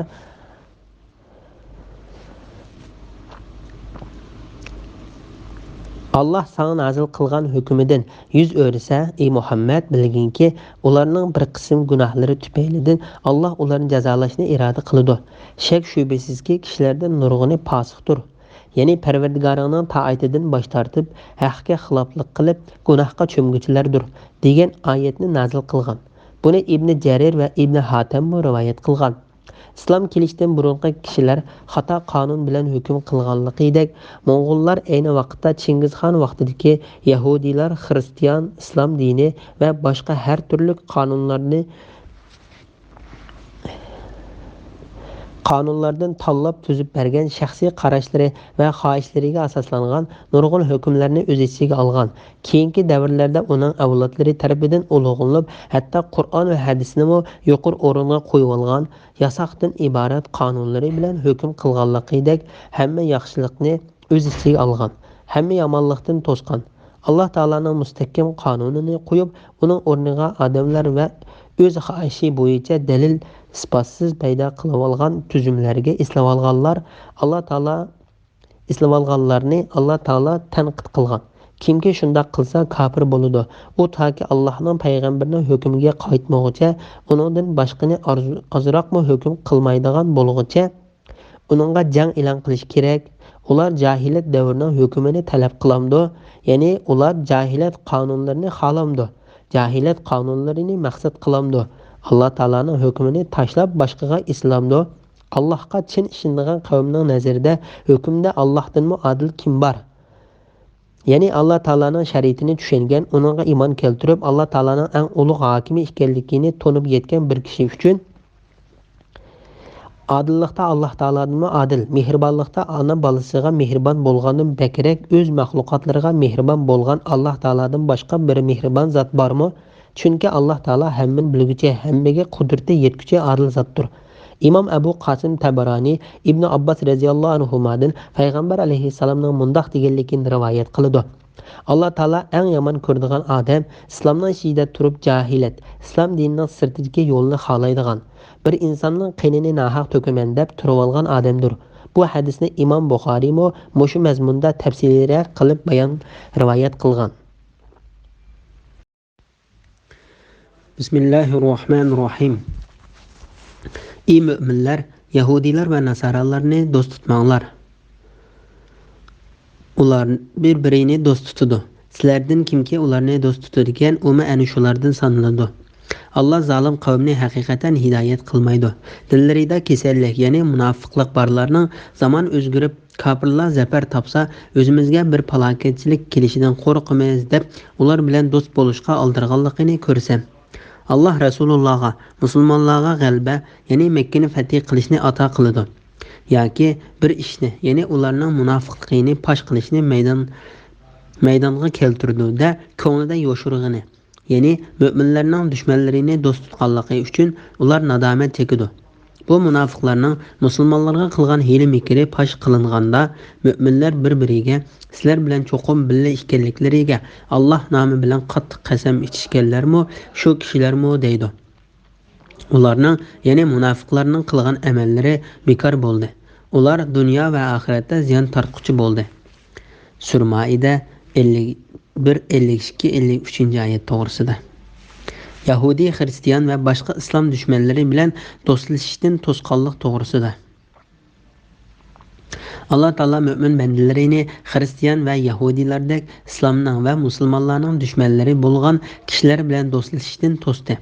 Ondan islom dushmanlarining o'zaro bir-biri bilan do'st ekanligini bayon qilib va ular bilan do'st bo'lganlarga qattiq tahdid silib mundoq deydi: Sizlardan kimki ularni do'st tutadigan, u ana shulardan sanildi. Bu haqda Ibn Abu Hatim mundoq deb rivoyat qildi. Abu Musa Umar Abu Musa Ash'ariyni ilm birim hisobotlarini bir parcha teriga yezib o'ziga ma'lum qilishga buyurgan edi. Abu Musaning bir Hristiyan katibi bo'lib, u katibning yozgan xati Umarga sunilganda, Umar uning xatini yaritib qilib uningga: "Sen haqiqatan usta katib ekansan. Shamdan menga kelgan bir parcha maktubni masjidda o'qib beramsan" dedi. Katib unda qilolmaydiganligini aytganda, Umar: "Sen yo'yinmaganmiding?" deb so'radi. U "Men Hristiyan" deb javob berdi. Umar uni qo'pol silkib putiga urdi va uni chiqarib o'tinglar deb Alloh taolaning: "Ey mu'minlar, Yahudi va Nasoralarni do'st tutmanglar. Ular bir-birini do'st tutadi. Sizlardan kimki ularni do'st tutadigan, u ana shulardan sanaladi" degan oyatini o'qidi. Ibn Abu Hatim Muhammad ibn Sirinning mundoq deganligini rivoyat qildi. Abdullah ibn Utba: "Sizlar to'ymasdan Yahudi va Hristiyan bo'lib qilishdan ehtiyot qilinglar" dedi. Muhammad ibn Sirin: "Biz Abdullah ibn Utba bu so'zda Alloh taolaning: Ey mu'minlar, Yahudi va Nasoralarni do'st tutmanglar. Ular bir-birini do'st tutadi.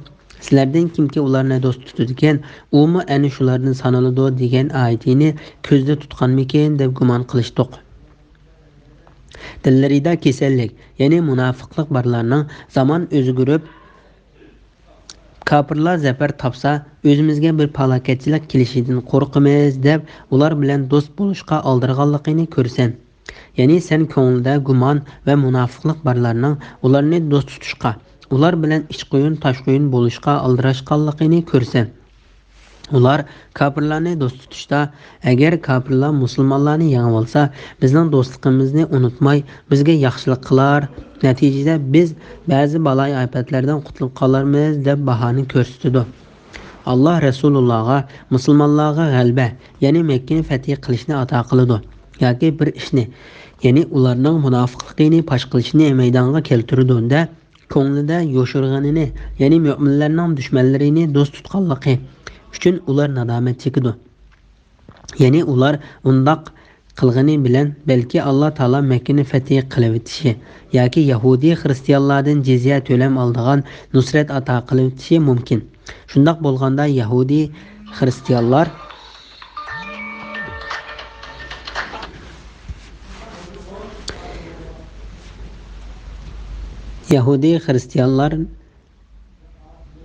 jizya to'lam oldigan nusrat ato qilib o'tishi mumkin. Shundoq bo'lganda Yahudi Hristiyanlarni do'st tutib olgan munofiqlar ularni do'st tutganiga va ularga yaqinchilik qilganligiga hech bir foyda ziyni bo'lmagan do'stlik o'rnatib ziyon tortganiga pushaymon qilguvchilardan bo'ladi. Chunki Alloh taolo ularning yo'shirin qilgan do'stliklarini mushu dunyoda mo'min bandalariga oshkorlab, ularni risvo qildi. Mo'min bandalarga ularning abdi bashirisi oshkorlanganda, mo'min bandalar ularning o'zlarini mo'min deb qasam ichib turib, amaliyotda yolg'onchi, bo'xton choploqchi ekanligidan hayron qoldi. Shuning uchun Alloh taolo mundoq deydi: Bu munofiqlarning musulmonlarga qilgan hiyla mikri pash qilinganda, mo'minlar bir-biriga sizlar bilan cho'qim birlashganliklariga Alloh nomi bilan qattiq qasam ichishganlarmi, shu kishilarmi deydi. Ularning, ya'ni munofiqlarning qilgan amallari bekor bo'ldi. Ular dunyo va oxiratda ziyon tortquchi bo'ldi. Muhammad ibn Ishoq mundoq deydi: Muhammad alayhissalom bilan birinchi bo'lib kelishimni buzgan qabila Banu Qaynuqa qabilasi edi. Asim ibn Ömer ibn Qatada mundaq deydi. Ular kelishimni buzganda payg'ambar alayhissalom ularni qo'rshovga olgan. Oxiri ular payg'ambar alayhissalomning hukm qilishiga ma'qul bo'lgan. Ular payg'ambar alayhissalomning qo'liga tushganda Abdullah ibn Ubay ibn Salul o'rnidan turib, "Ey Muhammad, mening do'stlarimga yaxshilik qilgan bo'lsang, ular Hazrat qabilasi bilan ittifoqdosh edi" dedi. Payg'ambar alayhissalom uningga javob qaytarmagan edi. Abdullah yana "Ey Muhammad, do'stlarimga yaxshilik qilgan bo'lsang" dedi. Payg'ambar alayhissalom uning gap qilmay yuzini boshqa tarafga o'rib oldi. Abdullah qo'lini payg'ambar alayhissalomning dubulg'isining yonchuqiga kirgizgan edi. Payg'ambar alayhissalom uningga "Meni qo'yvat" dedi. Qattiq g'azablanganligidan hatto payg'ambar alayhissalomning yuzi totirib ketdi. Ondan payg'ambar alayhissalom "Voy sana, meni qo'yvat" dedi. Abdullah "Yo'q, Allohning nomiga qasamki, mening do'stlarimga yaxshilik qilib, ulardan 4 savut dubulg'isiz 300 dubulg'liq kishini menga bermaycha men seni qo'yvatmayman.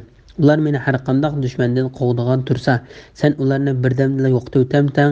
Men kunlarning birida kofirlar g'alaba qilib bizga falokat kelishidan qo'rqaman" dedi. Buni anglab payg'ambar alayhissalom "Ular sening bo'lsin" dedi. Ubada ibn Validning so'zlab berishicha, Banu Qaynuqa jamoati payg'ambar alayhissalom bilan urushganda Abdullah ibn Ubay ularning tarafini ilib turib oldi. Ubada ibn Samit Hazrat qabilasining Bani Avf jamoatidan bo'lib, umi Banu Qaynuqa bilan Abdullah ibn Ubaydaklar ittifoqdosh edi. U payg'ambar alayhissalomning yoniga kelib, ular bilan bo'lgan ittifoqdoshligini bekor qilib o'tib, ulardan ado juda bo'lganligini va Alloh va uning payg'ambariga tavba bo'lganligini jakarlab mundoq dedi: "Ey Allohning payg'ambari, men Alloh taologa va uning payg'ambariga ular bilan bo'lgan ittifoqdoshligimni kofirlarning ular bilan bo'lgan ittifoqdoshligimni bekor qilganligimni, Alloh taoloni, uning payg'ambarini va mu'minlarni do'st tutganligimni, kofirlarning ittifoqdoshligidan, do'stligidan ado juda bo'lganligimni jakarlayman. Shuning bilan Alloh taoloning: Ey mu'minlar, Yahudi va Nasoralarni do'st tutmanglar. Ular bir-birini do'st tutadi. Sizlardan kimki ularni do'st tutadi ekan, u ana shulardan sanaladi" degan oyatlari Ubada ibn Samit va Abdullah ibn Ubay haqida nazil bo'ldi.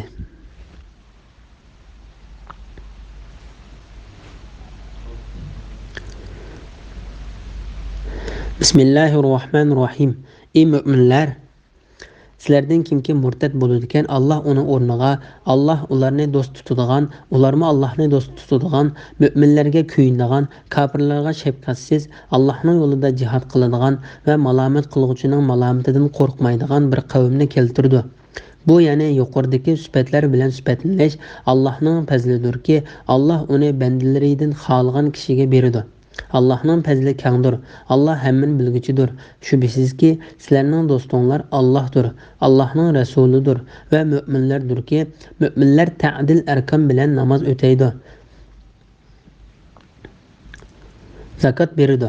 Ular Allohning amriga kamtarlik bilan bo'ysunuvchilardir. Kimki Allohni, Allohning payg'ambarini va mu'minlarni do'st tutadi ekan, u Allohning jamoasidandir. Allohning jamoasi albatta g'olibdir. Sura Maida 54, 55, 56 oyat to'g'risida.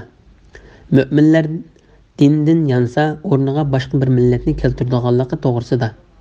Ey mu'minlar, sizlardan kimki murtad bo'ladi ekan, Alloh uning o'rniga Alloh ularni do'st tutadigan, ularmi Allohni do'st tutadigan, mu'minlarga kuyinadigan, kofirlarga shafqatsiz, Allohning yo'lida jihad qiladigan va malomat qilguvchining malomatidan qo'rqmaydigan bir qavmni keltirdi.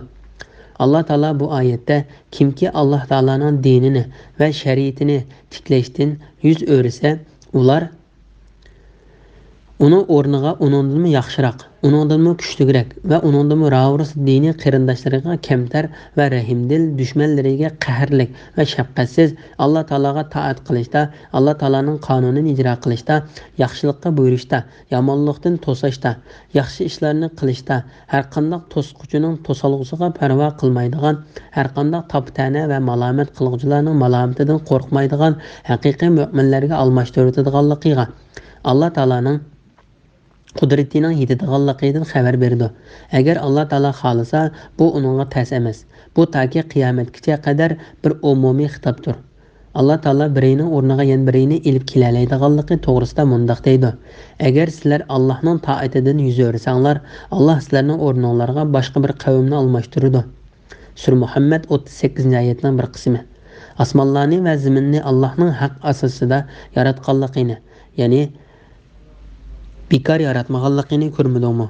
Agar Alloh xolasa, ey insonlar, sizlarni yo'q qilib o'tib, o'rninglarga sizlardan yaxshi, yangi odamlarni yaratadi. Bu Allohga qiyin emas. Sura Ibrohim 19-20-oyatlar. Müminlərə köyündüğən, kafirlərə şəfqətsiz, Allah'ın yolunda cihad qılındıqan və malamat qılğıcının malamatindən qorxmaydıqan bir qavmni keltirdi. Allah Taala haqiqiy müminlərinin dini qarindaşlarına kəmtər, kafirlərə qəhərlik bolduğanlığı toğrusida mundaq deydi: Muhammed Allah'ın rəsuludur. Onun bilan birgə bolğan müminlər kuffarlarga qattiqdir, özara köyümçandır. Sura Fatih 29-oyatning bir qismi. Və yəni Muhammed alayhissalam küldürgüçi və külümsirgüçi və urushqıçı yoki jang qilg'uchi deb sifatlangan. Demak, u do'stlariga kulimsiraydi, dushmanlar bilan urush qiladi. Imom Ahmad Abu Zar radhiyallohu anhuning mundaq deganligini rivoyat qiladi: Do'stim Muhammad alayhissalom meni 7 ishqa buyurgan. Ular bichora miskinlarga amroq bo'lishqa va ularga yaqinlashishqa, turmushda o'zimdan tövənliklərə qarashqa, ustunlarga qaramaslikqa, boshqalar sil-rahimni mendan uzib qo'ysa, ularga sil-rahim qilishqa, hech qanday odamdan bir narsa so'ramaslikqa, ochiq bo'lsa haqni so'zlashga, Alloh yo'lida malomat qiluvchining malomatidan qo'rqmaslikqa, la havla va la quvvata illa billah ni ko'p deyishga buyurdi. Sababi shuki, u arishning ostidan chiqqan angushtirlardir. Sahih hadisda payg'ambar alayhissalom mu'minga o'zini o'zi xarlash loyiq emas deganda, sahobalar ey Allohning payg'ambari, o'zini o'zi qanday xarlaydi deb so'radi. Payg'ambar alayhissalom o'zi ko'tarolmaydigan og'ir sinoqlarni o'zi yuklab oladi deb javob berdi. Bu yo'q, ya'ni yuqoridagi sifatlar bilan sifatlanish Allohning fazlidirki, Alloh uni bandalaridan xohlagan kishiga beradi. Ya'ni kimki yuqoridagi mu'minlarning sifati bilan sifatlansa, uning bunday sifatlanishi cho'qim Alloh taolaning uningga ato qilgan marhamatidandir. Allohning fazli kengdir, Alloh hamın bilguchidir. Ya'ni kimning Alloh taolaning marhamatiga loyiq bo'lganligini Alloh taolo obdan bilguchidir. Shubhisizki, sizlarning do'stinglar Allohdir. Allah'ның Resuludur ve müminlerdir ki, müminler ta'dil erkan bilen namaz öteydi, zakat beridi. Yani Yahudiler sizlerinin dostunlar emas, sizlerinin dostluqlar Allah Taala, onun peygamberi ve müminlerine xasdır. Bu yerdeki dostluğa layık bolğan müminler, şeriki yok birli Allah Taala'ga ibadet qilishdilar ibaret, İslamның töreklerinin en katısı bolğan, namazını toluq oğuğan, bekir miskinlerinin haqqı bolğan, zakatını bergen müminlerdir.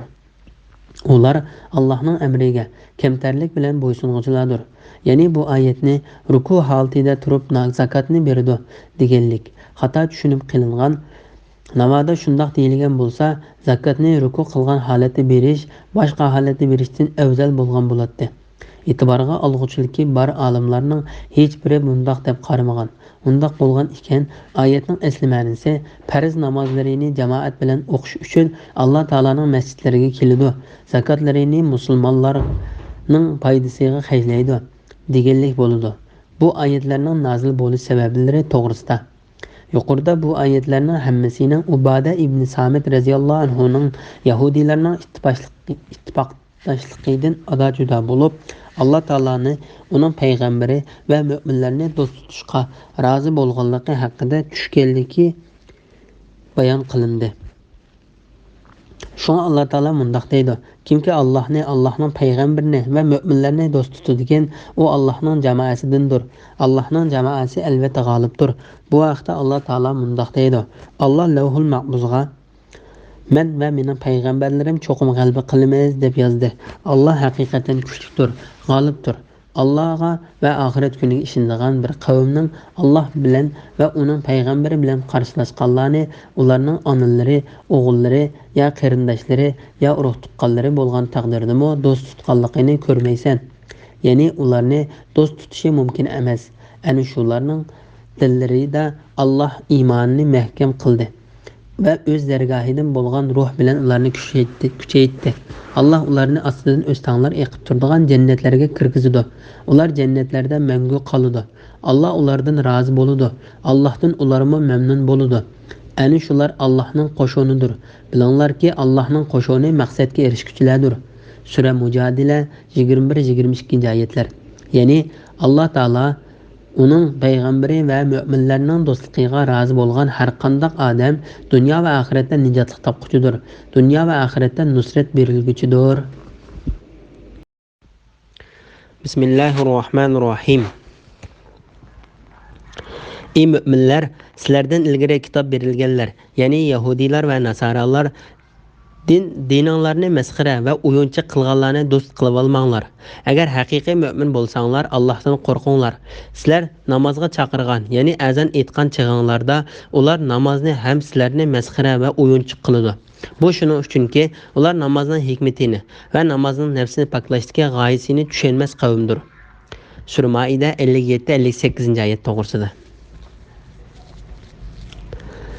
Kafirlar bilan do'stlashishdan to'sqanlik to'g'risida.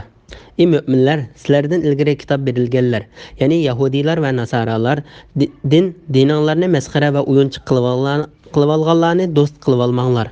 Ya'ni bu dunyo va oxiratga foydali manfaatlarni o'z ichiga olgan pok islom shariatlariga amal qilib kelayotganlarning eng yaxshi ish harakatlarini masxara qildigan, uni o'zlarining buzuq fikrlari, o'yin tomoshasiga selishtirib, bekor ishdan iborat deb qaraydigan mushriklar va yahudi xristianlardan iborat islom dushmanlarini do'st tutish va ular bilan do'stlashishdan yirgandirishdir. Agar haqiqiy mu'min bo'lsanglar, Allohdan qo'rqinglar. Ya'ni agar sizlar Alloh taolaning shariatiga ishonsanglar, dinni masxara qilgan, sizlarga va dininglarga dushmanlik qilgan kofirlarni do'st tutishga Alloh taoladan qo'rqinglar.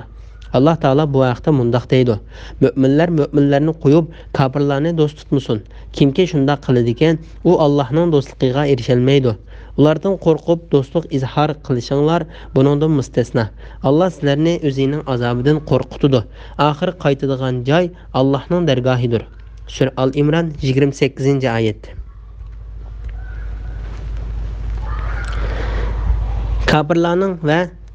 Kafirlarning namoz va azonni masxir qildiganligi to'g'risida. Sizlar namozga chaqirgan, ya'ni azon aytgan chig'inglarda ular namozni ham sizlarni masxara va o'yinchi qiladi. Ya'ni aql egillari uchun eng yaxshi amallarning biri bo'lgan namozga chaqirib azon aytganlarda ular masxir qilishidi. Chunki ular Alloh taologa ibodat qilishning ma'nosini, shariatlarini tushunmaydi. Bunda qilish shaytonning agashkuchilarining sifatlari bo'lib, shayton azonni anglagan chaqda uni anglamaslik uchun ovozli o'sirgan holatda tikib o'tadi. Azon tugaganda qaytib keladi. Takbir o'qisa yana qochadi. Takbir o'qilib bo'lgandan keyin bandining ko'ngliga buni o'yla, buni esla deb vasvas paydo qilib, qancha rakat namoz o'qiganligini bilolmaydigan qilib qo'yish uchun qaytib keladi. Kimki shunday ishga duch kelsa, salom berishdan burun 2 sajda qilaversin.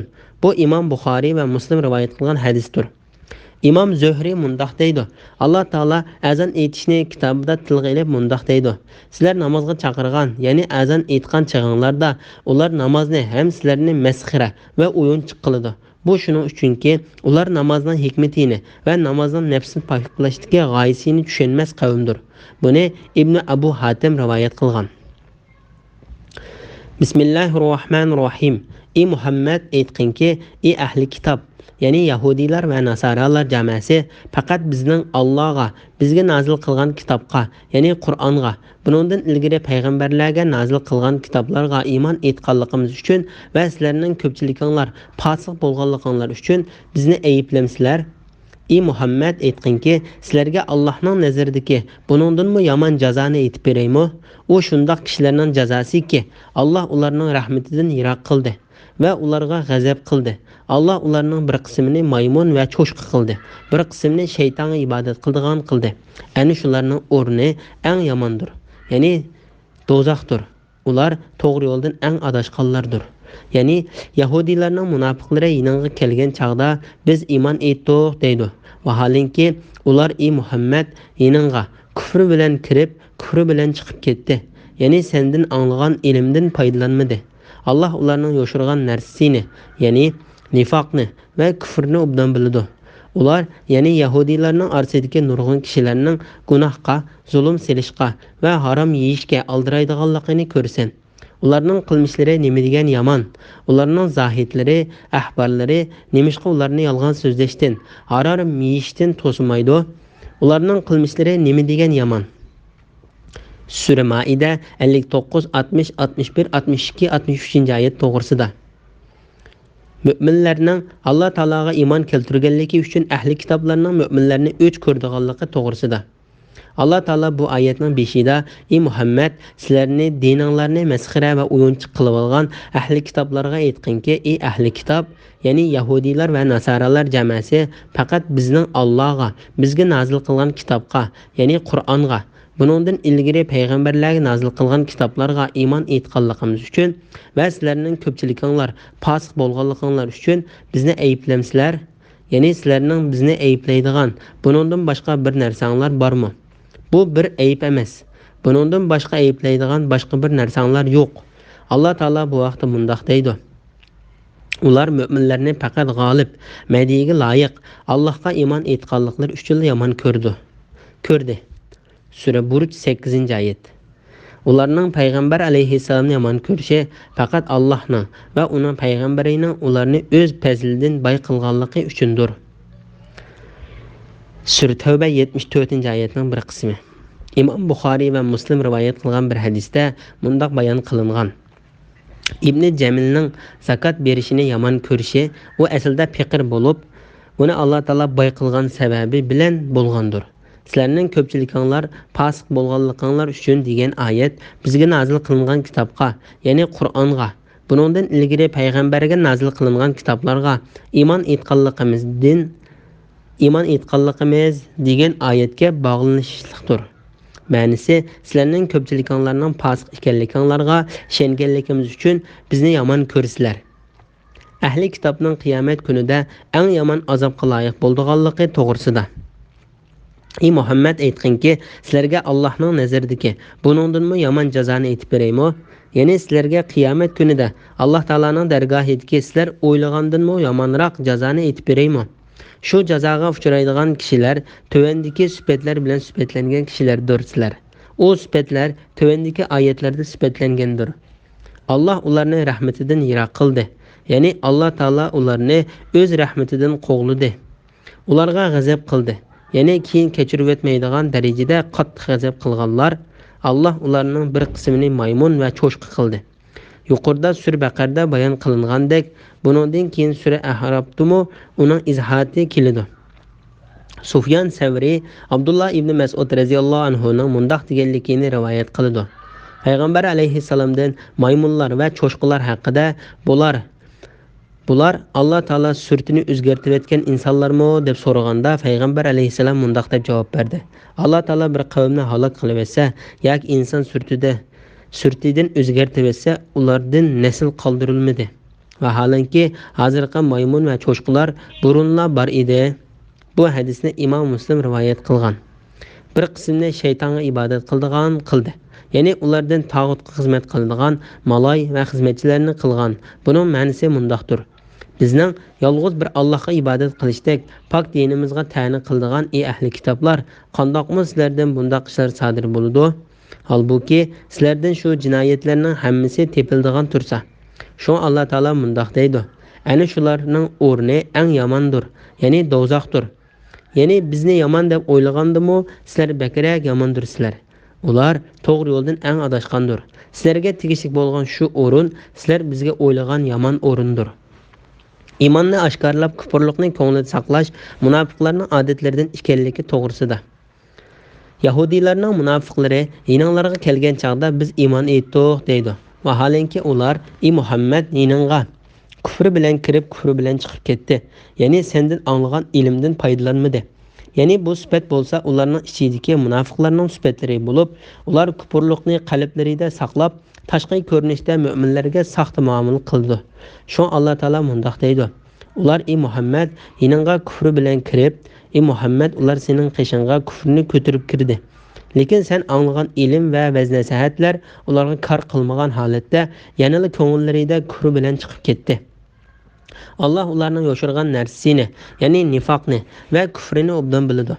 Ya'ni ular ko'ngildagi kufrlikni yoshirib, saxtlik qilib, insonlarga boshqa bir narsani ko'rsatgani bilan Alloh taolo ularning ko'ngildagini va sirlarini bilguchidir. Chunki oshkora va yoshirin narsani bilguchi bo'lgan Alloh hammani o'sha insonlardan obdaroq bilguchidir. Ular ya'ni Yahudiylarning orasidagi nurg'un kishilarning gunohga, zulm silishga va harom yeyishga aldiraydiganligini ko'rsin.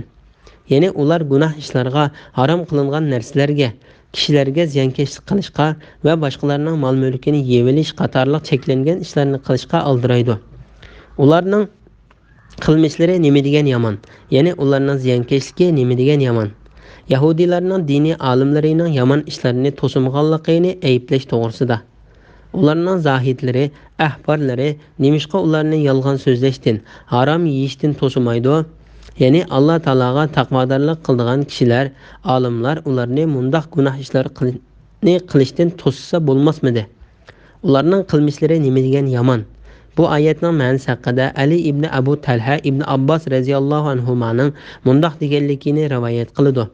Alloh taologa taqvodorlik qilganlarning va olimlarning kishilarni gunohdan to'simaganliklari nima degan yomon. Ibn Jarir ibn Abbos radhiyallohu anhuning mundoq deganligini rivoyat qiladi. Qur'on Karimda mushu oyatdagi koyishdanmi bakrak koygan oyat yo'qdir. Ibn Abu Hatim Yahya ibn Ya'murning mundoq deganligini rivoyat qiladi. Ali ibn Abu Talib xutba o'qib, Alloh taologa hamd va sano aytgandan keyin mundoq dedi: "Ey xaloyiq, sizlardan ilgari kishilar gunoh qilganda, ularning ichidagi taqvodorlar va olimlar ularni to'simg'achqa, ular gunohni texim ko'p qilavergan. Oxiri ular Alloh taoloning jazosiga uchrab halok bo'lgan edi. Sizlarga ularga kelgan halokatning kelib qolmasligi uchun yaxshilikqa buyuringlar, yomonlikdan to'singlar. Bilib qo'yinglarki, yaxshilikqa buyurish va yomonlikdan to'sish rizqni uzib qo'ymaydi, ajalni yaqinlashtirmaydi." Imom Ahmad Jarirdan payg'ambar alayhissalomning mundoq deganligini rivoyat qiladi: Qaysi bir millat gunoh ishlarni qiladigan kishilar bo'lsa, u millat u gunoh ishlarini to'sashga imkoniyati bor turib, ularni to'simasa, Alloh ularni shu sababdan biror baloy ofat bilan jazolaydi. Imom Abu Davudmi Ibn Jarirning mundoq deganligini rivoyat qiladi: Men payg'ambar alayhissalomning mundoq deganligini angladim. Qaysi bir kishi qaysi bir millatning ichida gunoh ishlarni qiladi ekan, shu millat uni o'zgartirishga qodir turib, o'zgartmasa, shu millat kishilariga o'lim kelishdan burun Alloh taolo cho'qim ularni biror baloy ofat bilan jazolaydi. Buni Imom Ibn Majah rivoyat qilgan. Bismillahirrohmanirrohim. Yahudiylar Allohning qo'li bog'liqdir, ya'ni Alloh bexildir yoki peqirdir dedi. Yahudiylarning qo'llari bog'lansin. Ular bu so'zlari sababli Allohning rahmatidan yiroq qilindi. Amalda Allohning ikki qo'li ochiqdir. Qanday xolisa shunday rizq beradi. Parvardigoring tarafidan sana nazil qilingan Qur'on ularning ko'pchiligida yomonlik bilan kufrni oshirdi. Ya'ni ularning sana dushmanligini va Qur'onni inkor qilishini ziyoda qildi. Biz ularning orasiga qiyomatgacha davomlashadigan o'chmanlik va dushmanlikni soldik. Ular har qachon Rasulullohga qarshi urush o'tini yoqmoqchi bo'lsa, Alloh uni o'chirdi. Ular yer yuzida islomga suiqasd qilish va musulmonlar orasida fitna qo'zg'ash bilan buzg'unchilik qilib yuriydi. Alloh buzg'unchilik qiluvchilarni yoqtirmaydi. Agar ahli kitob, ya'ni Yahudiylar va Nasoralar Allohga va uning payg'ambariga haqiqiy iymon etsa va Alloh cheklagan ishlardan parhez qilsa edi, ularning gunohlarini biz cho'qim kechiratdik. Ularni cho'qim noz-ne'matli jannatga kirgizatdik. Agar ular Tavratga, Injilga va Parvardigori tarafidan ularni nozil qilgan boshqa kitoblarga amal qilsa edi, ular cho'qim ustlaridan va oyoqlari ostidan yer edi. Ya'ni ularga osmon zamindan keng rizq beriladi. Ulardan bir jamoa, ya'ni Muhammad alayhissalomga iymon etganlar to'g'ri yo'lidir. Ularning nurg'unlari nima degan yomon ish qiluvchilar? Surmaida 64, 65, 66 oyat to'g'risida. Yahudiylarning Alloh taolaning qo'li bog'liqlik degan so'zi to'g'risida. Alloh taolo Yahudiylarning ularga qiyomat kunigacha Alloh taolaning la'nati bo'lsin. Alloh taoloni bexil va peqir, o'zlarini bo'lsa boy deb sifatlaganligidan Alloh taoloni bexil demakchi bo'lganligini va Alloh taolaning qo'li bog'liqlik degan so'z bilan ifodalaganligidan xabar berdi. Alloh taolo ularning bed nomlaridan pokdir. Ali ibn Abu Talha ibn Abbosning mundoq deganligini rivoyat qiladi. Alloh taolaning Yahudiylar Allohning qo'li bog'liqdir, ya'ni Alloh bexildir yoki peqirdir dedi degan oyatida Yahudiylar Alloh taolaning qo'li bog'liq demakchi emas, balki Alloh taolo o'zidagi narsani ching tutib oladigan bexil demakchi. Alloh taolo ularning bu so'zlaridan pokdir va ustundir. Mujahid, Ikrama, Qatoda, Sudi va Zakhak qatorliqlardan mu shundoq rivoyat qilingan.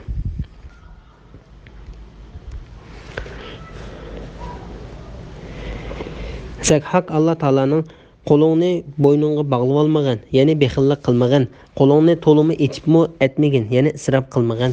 Unda qilsang pulsiz qilib malomatga pushaymon qilasan. Sura Isro 29-oyat degan oyatini o'qib, ya'ni Alloh taolo bexillikdan va bedxajlikdan to'saydi. Bexillikni qo'lingni bo'yningga bog'lab olmagan deb ifodalagan. La'nat takkur Yahudiylarmi mush so'zni ishlatib buningdan bexillik deganni ko'zda tutgandir. Ikrama Yahudiylar Allohning qo'li bog'liqdir, ya'ni Alloh bexildir yoki peqirdir dedi. Degan oyat Funhas Alloh taolo uni la'nat qilsin ismli bir Yahudi haqida tushgan dedi. Yuqoridagi Alloh bo'lsa haqiqatan peqir, biz bo'lsak boy. Sura Al-Imron 181-oyatning bir qismi. Deguchining oshu Yahudi ekanligi u shundoq deganda Abu Bakr Siddiq radhiyallohu anhu uni urg'onligi yuqorida bayon qilingan. Ularning o'ydirib deb olgan yolg'on yahudoq so'zlariga Alloh taolo radiya berib mundoq deydi. Yahudiylarning qo'llari bog'lansin. Ular bu so'zlari sababli Allohning rahmatidan yiroq qilindi. Ya'ni to'qib chiqib degan so'zlari tufaylidan qo'llari bog'lanib la'nat qilindi. Darvaqa ularga shundoq bo'lgan.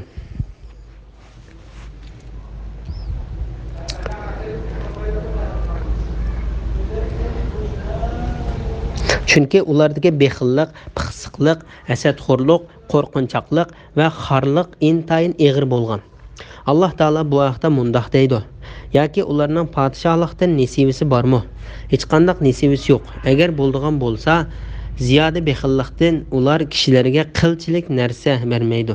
Yoki ular Alloh o'z bazildan kishilarga bergan narsaga, ya'ni Muhammad alayhisalomga berilgan payg'ambarlikka hasad qilishamdi. Sur Nisa 53-54-oyat. Ular xorliqda, muhtojlikda qoldi. Sur Baqara 61-oyatning bir qismi. Alloh taolaning qo'li ochiq, sehiy ekanligi to'g'risida. Amalda Allohning ikki qo'li ochiqdir. Qanday xolsa shunday rizq beradi. Ya'ni Alloh taolo marhamati keng bo'lgan, in'om qiluvchi, har qanday narsaning xazinalari ilkida bo'lg'uchidir. O shundoq zotdirki, maxluqotlaridagi har bir ne'mat sheriki bo'lmagan ashu zotning berganidir. O zot bizga kech kunduzlarimizda, safarlarimizga chiqqanlarimizda va har qanday ahvolimizda ehtiyojli bo'lgan hamma narsani yaratib bergandir. Alloh taolo bu vaqtda mundoq deydi: Alloh sizlarga so'ragan narsalarning hammasini berdi. Sizlar Allohning ne'matini sanab tugalmaysizlar. Kafir odam shak shubhasizki zulm qiluvchidir. Allohning ne'matlariga kufrlik qiluvchidir. Sur Ibrohim 34-oyat. Bu to'g'riliq oyatlar nihoyat ko'pdir. Imom Ahmad Abu Hurayra radhiyallohu anhudan payg'ambar alayhisalomning mundoq deganligini rivoyat qiladi.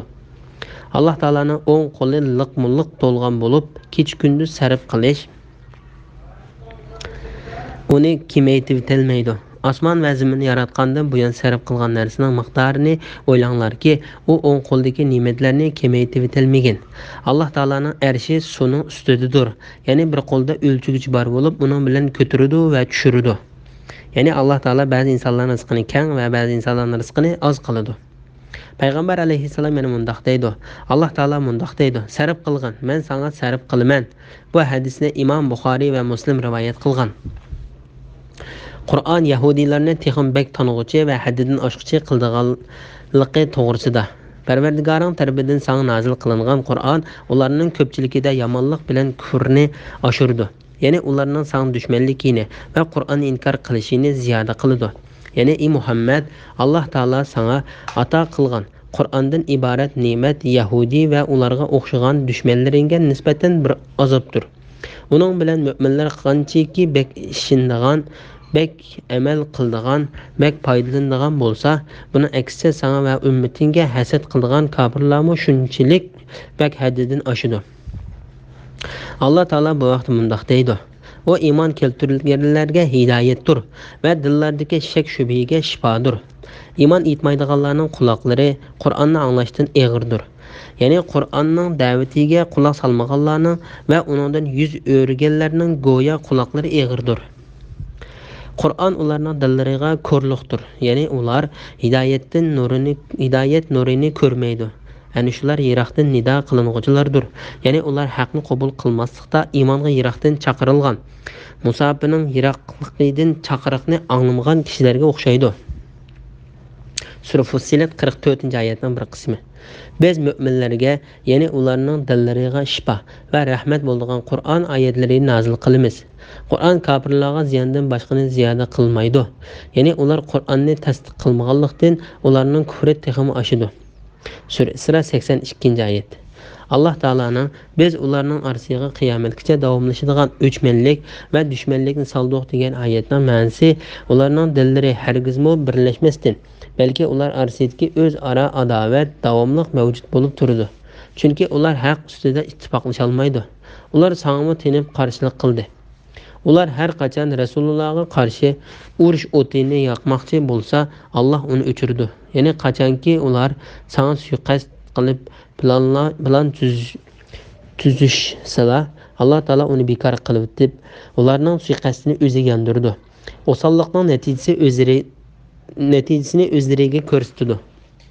Ular yer yuzida islomga suiqasd qilish va musulmonlar orasida fitna qo'zg'ash bilan buzg'unchilik qilib yuriydi. Alloh buzg'unchilik qiluvchilarni yoqtirmaydi. Ya'ni zaminda buzg'unchilik qilishga harakat qilish ularning tabiatiga singib ketgandir. Alloh taolo bundoq tabiatli kishilarni yaxshi ko'rmaydi. Ahli kitoblar o'z kitoblariga amal qilganida dunyo va oxiratning savobiga erishadiganligi to'g'risida.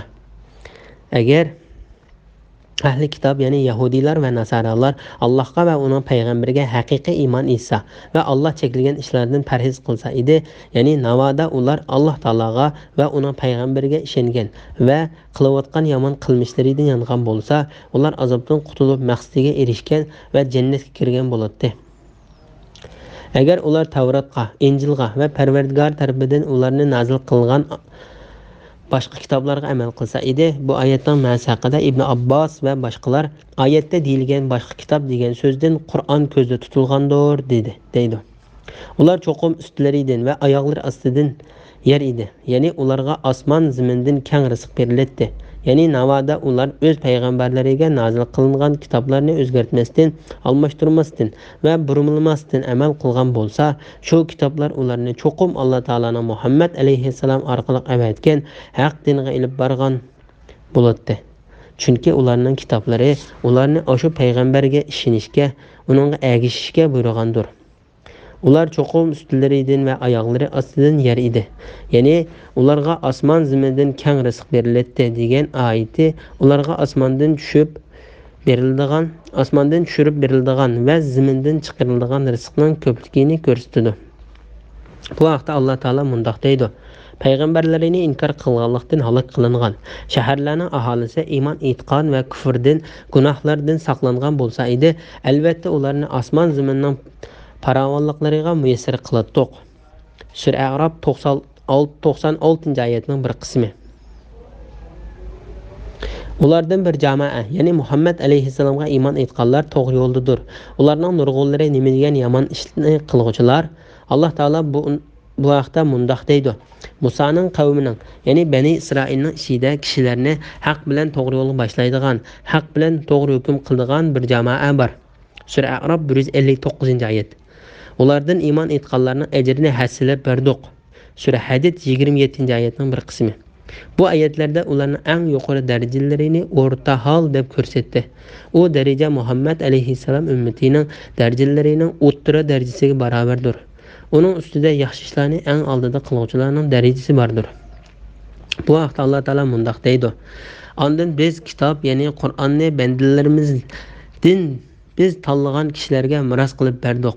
Ularning ba'zisi o'ziga zulm qilg'uchidir, ya'ni Qur'onni tilovat qilgan bilan amal qilmaydi. Ba'zisi o'rta holdir, ya'ni ko'p chog'larda Qur'onga amal qilib, qisman chog'larda amal qilmaydi. Va ba'zisi Allohning izni bo'yicha yaxshi ishlarni qilishga oldirg'uchidir. Ani shu katta marhamatdir. Ular hamisha turadigan jannatlarga kiradi. Ular jannatlarda oltin bileziklarni, marvoyitlarni taqaydi. Ularning kiyimi yipakdan bo'ladi." Sura Fatir 32-33-oyatlar. Bismillahirrohmanirrohim. Ey payg'ambar, Parvardigoring tarafidan sana nozil qilingan ahkomlarning hammasini yetkizgin. Agar to'liq yetkizmasang, Alloh topshirgan vazifani ado qilmagan bo'lasan. Allah seni kishilarning ziyonkashligidan saqlaydi. Alloh haqiqatan kofir qavmni hidoyat qilmaydi. Sura Maida 67-oyat to'g'risida. Payg'ambar alayhissalomni dinni yetkazishga buyurganligi va uni qo'g'dashga va'da berganligi to'g'risida. Allah taolo bandisi va payg'ambari Muhammad alayhissalomga uning payg'ambarlik nomi bilan xitob qilib va uning barliq din ahkomlarini yetkazishni topshirib mundaq deydi: "Ey payg'ambar, Parvardigoring tarafidan sana nozil qilingan ahkomlarning hammasini yetkazgin." Payg'ambar alayhissalom bu buyruqni o'rindab, topshirilgan amonatni eng mukammal shaklda yetkazdi. İmam Buxoriy Aisha radhiyallohu anhaning mundaq deganligini rivoyat qiladi: "Kimki Muhammad alayhissalom Alloh taolo uningga nozil qilgan din ahkomlaridan bir narsani yo'shirgan deydi ekan, u cho'qim yolg'on aytgan bo'ladi. Chunki Alloh taolo: Ey payg'ambar, Parvardigoring tarafidan sana nozil qilingan ahkomlarning hammasini yetkazgin" degan. Bu hadisni Imom Muslim, Tirmiziy va Nasa'iy qatorliqlar o'z kitoblarida rivoyat qilgan. Ya'ni Imom Buxoriy va Muslim Aisha radhiyallohu anhaning mundaq deganligini rivoyat qiladi: "Namoda Muhammad alayhissalom Qur'ondan bir oyatni yo'shirib qoldigan bo'lsa, Alloh oshkorlamoqchi bo'lgan narsani ko'ngilda yo'shirding, kishilarning ta'na qilishidan qo'rqding. Allohdan qo'rqishing eng haqli edi." Sura Ahzob 37-oyatning bir qismi degan oyatni yo'shirgan bo'ladi. Imom Buxoriy Zuhriyning mundaq deganligini rivoyat qiladi: "Payg'ambarlik vazifasini avatish Alloh taolodan, uni yetkazish payg'ambardan, bo'ysunish bizdan." Payg'ambar alayhissalomga ummati payg'ambarlikning yetkazganligiga va omonatni ado qilganligiga guvohlik bergan. Payg'ambar alayhissalom sahobalaridan 40 mingga yaqin kishi to'plangan eng cho'ng to'planish bo'lgan vidolashish hajjidagi xutbasida so'zlaganda sahobalarni guvohlikqa tortib, ularning guvohligini ilib olgan. Bu haqda Imom Muslim Jabir ibn Abdullohning mundaq deganligini rivoyat qiladi: Payg'ambar alayhissalom shu kunidagi xutbasida: "Ey xaloyiq, sizlar men to'g'riliq so'ralisizlar. Sizlar nima deb javob bersizlar?" dedi. Sahobalar: "Biz sening vazifangni yetkazganligingga, ado qilganligingga, bizga nasihat qilganligingga guvohlik beramiz" dedi. Buni anglab Payg'ambar alayhissalom ko'rsatkich barmoqini osmonga ko'tarib, ondan ularga ishorat qilib turib mundaq dedi: "Ey Alloh, vazifamni yetkazdimmi? Ey Alloh, yetkazdimmi? Agar to'liq yetkazmasang, ya'ni sana topshirgan narsani kishilarga yetkazmasang, Alloh topshirgan vazifani ado qilmagan bo'lasan." Ya'ni Alloh taolo bu ishdan nimalarning kelib chiqadiganligini biladi. Bu oyatning ma'nosi haqida Ali ibn Abu Talha ibn Abbos radhiyallohu anhumaning mundaq deganligini rivoyat qiladi: "Agar Alloh taolo sana nozil qilgan Qur'ondan bir oyatni yo'shirsang, sana topshirgan vazifani ado qilmagan bo'lasan. Alloh seni kishilarning ziyonkashligidan saqlaydi. Ya'ni sen mening elchiligimni ado qil. Men seni saqlovchi, sana nusrat berguchi va dushmanlariga qarshi seni qo'llab, ularni mag'lub qilib berguchidirman. Shunga sen qo'rqma, ko'nglingni yerim qilma. Ularning hech biri san qilchilikmi ziyonkashlik qila olmaydi." Bu oyat tushishdan burun payg'ambar alayhissalom sahobalar tarafidan qo'g'dilinadi. Bu haqda Imom Ahmad Aisha radhiyallohu anhaning mundaq deganligini rivoyat qiladi: Payg'ambar alayhissalom bir kechasi uxlamay tunidi. "Men ey Allohning payg'ambari, sizlarga nim bo'ldi?" deb so'rasam, payg'ambar alayhissalom: "Bu kecha mening sahobalarimdan birarsi meni qo'g'disi yaxshi bo'ladi" dedi. Biz shundoq deb turishimizga sirtdan qurol ovozi anglandi. Payg'ambar alayhissalom "Bu kim?" deganda tashqaridan "Men Said ibn Malik" degan javob keldi. Payg'ambar alayhissalom "Nima kelding?" dedi. "O ey Allohning payg'ambari, men sizni qo'g'dog'ga keldim" dedi. Shundan keyin payg'ambar alayhisalomning uxlaganligini ko'rdim. Bu hadisni Imom Buxoriy va Muslim rivoyat qilgan. Yana bir rivoyatda payg'ambar alayhisalom Madinaga hijrat qilib kelgandan keyin Aisha radhiyallohu anha bilan birga bo'lgan bir kechasi uxlamagan. Bu hijriyatning 2-yili edi. İbn Abu Hatem Ayşe radhiyallohu anhaning mundoq deganligini rivoyat qiladi. Payg'ambar alayhisalom Alloh taolaning "Alloh seni kishilarning ziyonkashligidan saqlaydi" degan oyati nozil bo'lguncha qo'g'dilatdi. Bu oyat tushganda payg'ambar alayhisalom derazadan beshin chiqarib, "Ey xaloyiq, sizlar qaytib ketinglar. Alloh taolo meni qo'g'didi" dedi. Allah haqiqatan kafir qavmni hidoyat qilmaydi. Ya'ni sen yetkizgin, Alloh taolo xohlaganni hidoyat qiladi, xohlaganni ozdiradi. Alloh bu vaqtda mundoq deydi: "Ey Muhammad, ularni hidoyat qilish sening mas'uliyating emas. Sana topshirilgan vazifa faqat kishilarga Allohning vahiysini yetkazishdir. Lekin Alloh xohlagan bandasini hidoyat qiladi." Sura Baqara 272-oyatning bir qismi. Sening mas'uliyating faqat tabliq qilishdir. Bizning mas'uliyatimiz hisob elishdir. Sura Ra'd 40-oyatning bir qismi. Bismillahirrohmanirrohim. Ey Muhammad, aytqinki, ey ahli kitob, ya'ni yahudiylar va nasoralar, sizlar Tavratga, Injilga va sizlarga Parvardigoringlar nozil qilgan kitobga, ya'ni Qur'onga to'liq amal qilmoqchi, sizlar e'tiborga olgudek dindor bo'lgan bo'lmaysizlar. Parvardigoringdan nozil qilingan ahkomlar ularning ko'pchiligida yomonlik va kufrni oshirdi. Kafir qavm uchun qayg'urmag'in, chunki payg'ambarlarni yolg'onga chiqarish va ularning odatidir. Mo'minlardan, yahudiylardan, farishtalarga va yulduzlarga cho'qing'ichilardan, nasoralardan, Allohga va oxirat kuniga iymon etgan va yaxshi amal qilganlarga kelgusidan g'am qilish, ketganga qayg'urish yo'qdir. Sura Maida 68-69-oyatlar. Qur'onga ishonmay nijotlikqa erishgan bo'lmaydiganligi to'g'risida. Ey Muhammad, aytqinki, ey ahli kitob, ya'ni yahudiylar va nasoralar, sizlar Tavratga, Injilga va sizlarga Parvardigoringlardan nozil qilingan kitobga, ya'ni Qur'onga to'liq amal qilmoqchi, sizlar e'tiborga olgudek dinda bo'lgan bo'lmaysizlar. Ya'ni Tavrat bilan Injilni turg'izmoqchi, payg'ambarlarga nozil qilgan barliq kitoblarga iymon keltirib, uningdagi ahkomlarga amal qilmoqchi, sizlar haq dinda bo'lgan bo'lmaysizlar. Bu kitoblarda kelgan ahkomlar ichida Muhammad alayhissalomga ergashish, uning payg'ambarligiga iymon keltirish va shariatiga bo'ysunish qatorliq ko'rsatmalar bordir. Parvardigoringdan nozil qilingan ahkomlar ularning ko'pchiligida yomonlik va kufrni oshirdi. Bu oyatning ma'nosi haqida yuqorida to'xtalgan edik. Kafir qavm uchun qayg'urmag'in, chunki payg'ambarlarni yolg'onga chiqarish ularning odatidir. Ya'ni ko'nglingni yerim qilma. Mo'minlardan, yahudiylardan, ya'ni Tavrat egilari, farishtalarga va yulduzlarga cho'qing'ichilardan, ya'ni sabiyalar, mujohid, bular xristian va otashparastlardan bo'lgan diniy bo'lmagan bir turkum kishilardir degan. Nasoralardan, ya'ni xristianlar Injil egisidir. Allohga va oxirat kuniga iymon etgan va yaxshi amal qilganlarga kelgusidan g'am qilish, ketganga qayg'urish yo'qdir.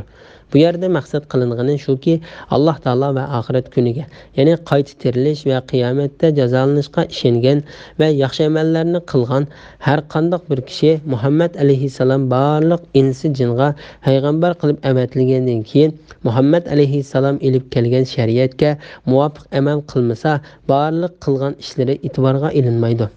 Ulardan kimki Muhammad alayhissalomning shariatiga muvofiq ish qilsa, burungi amallariga va keyingi oqibatiga xavf yo'q, ham ko'ngli parishon bo'lmaydi.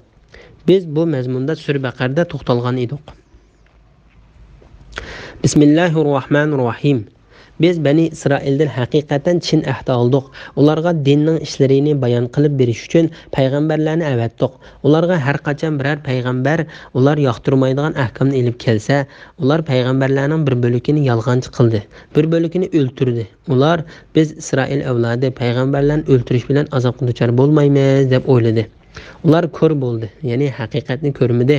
Ular g'os bo'ldi, ya'ni haqiqatni anglamadi. Ondan keyin ular tavba qildi. Allah ularning tavbasini qabul qildi. Ondan ularning nurg'ini, ya'ni haqni ko'rishdan ko'r bo'ldi. Pandi nasihat anglashdan g'os bo'ldi. Allah ularning qilayotgan ishlarini ko'rib turuvchidir. Sura Maida 70-71-oyat to'g'risida. Biz Bani Isroildan haqiqatan chin ahd oldik.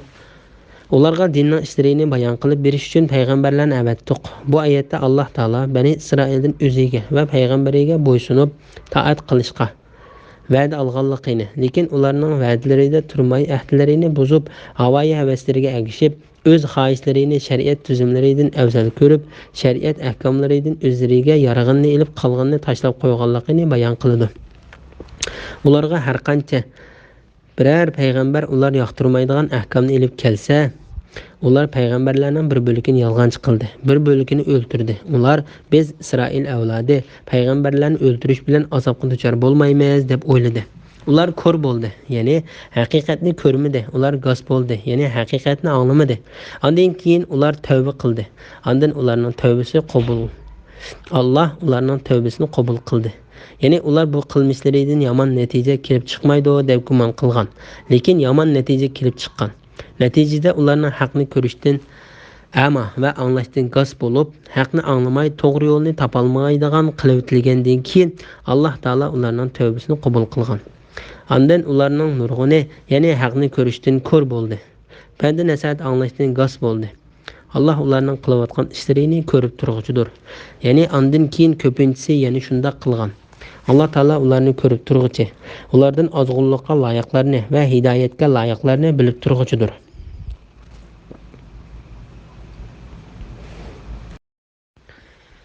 Bismillahirrohmanirrohim. Shubhisizki Alloh Maryamning o'g'li Isodir deguchilar kofir bo'ldi. İsa, ey Bani İsrail, mening parvardigorim va sizlarning parvardigoringlar bo'lgan Allohga ibodat qilinglar.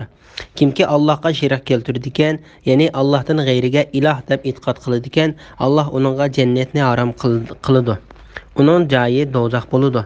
Zolimlarga hech bir madadkor, ya'ni Allohning azobidan qutuldiruvchi bo'lmaydi dedi.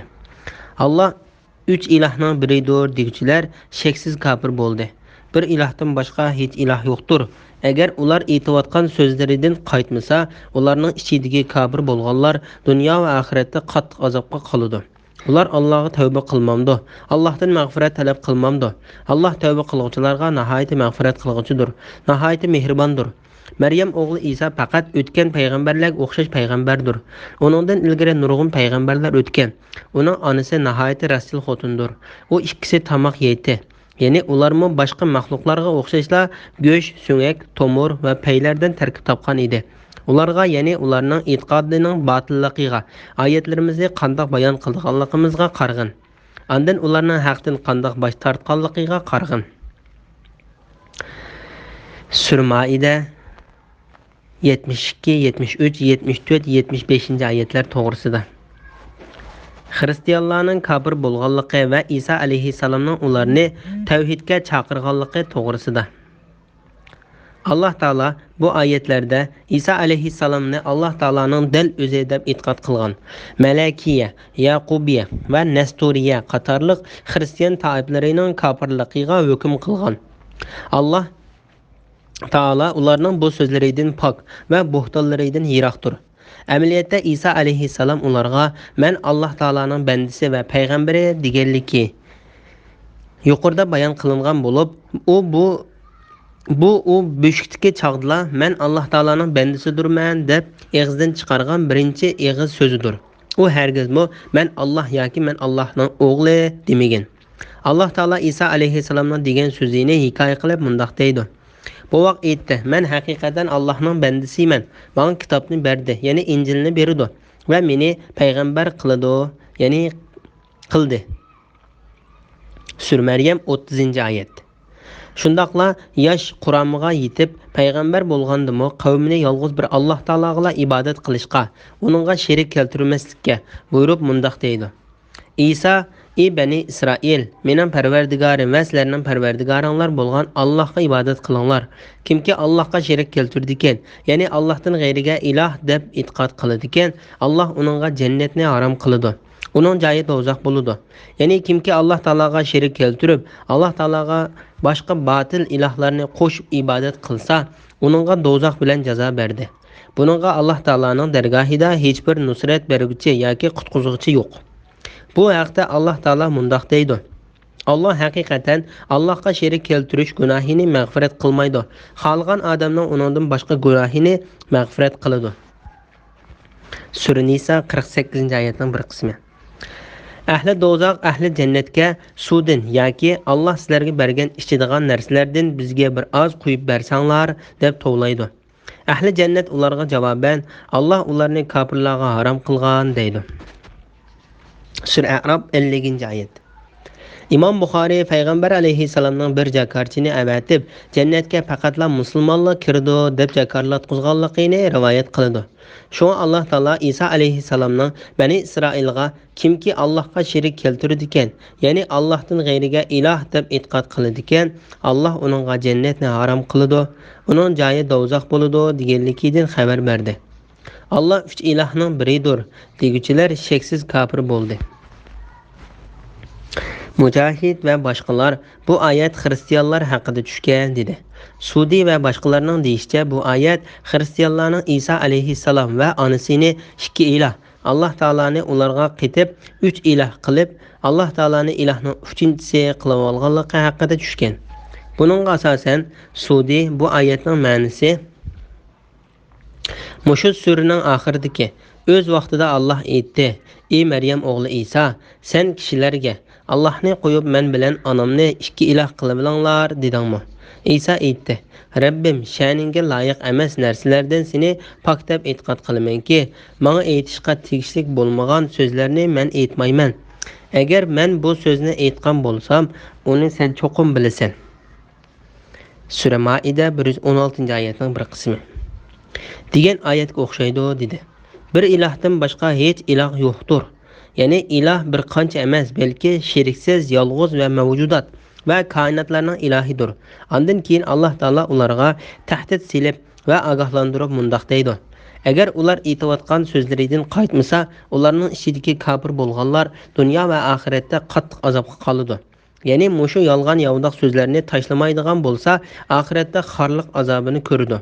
Ular Alloh taologa tavba qilmamdi, Allohdan mag'firat talab qilmamdi.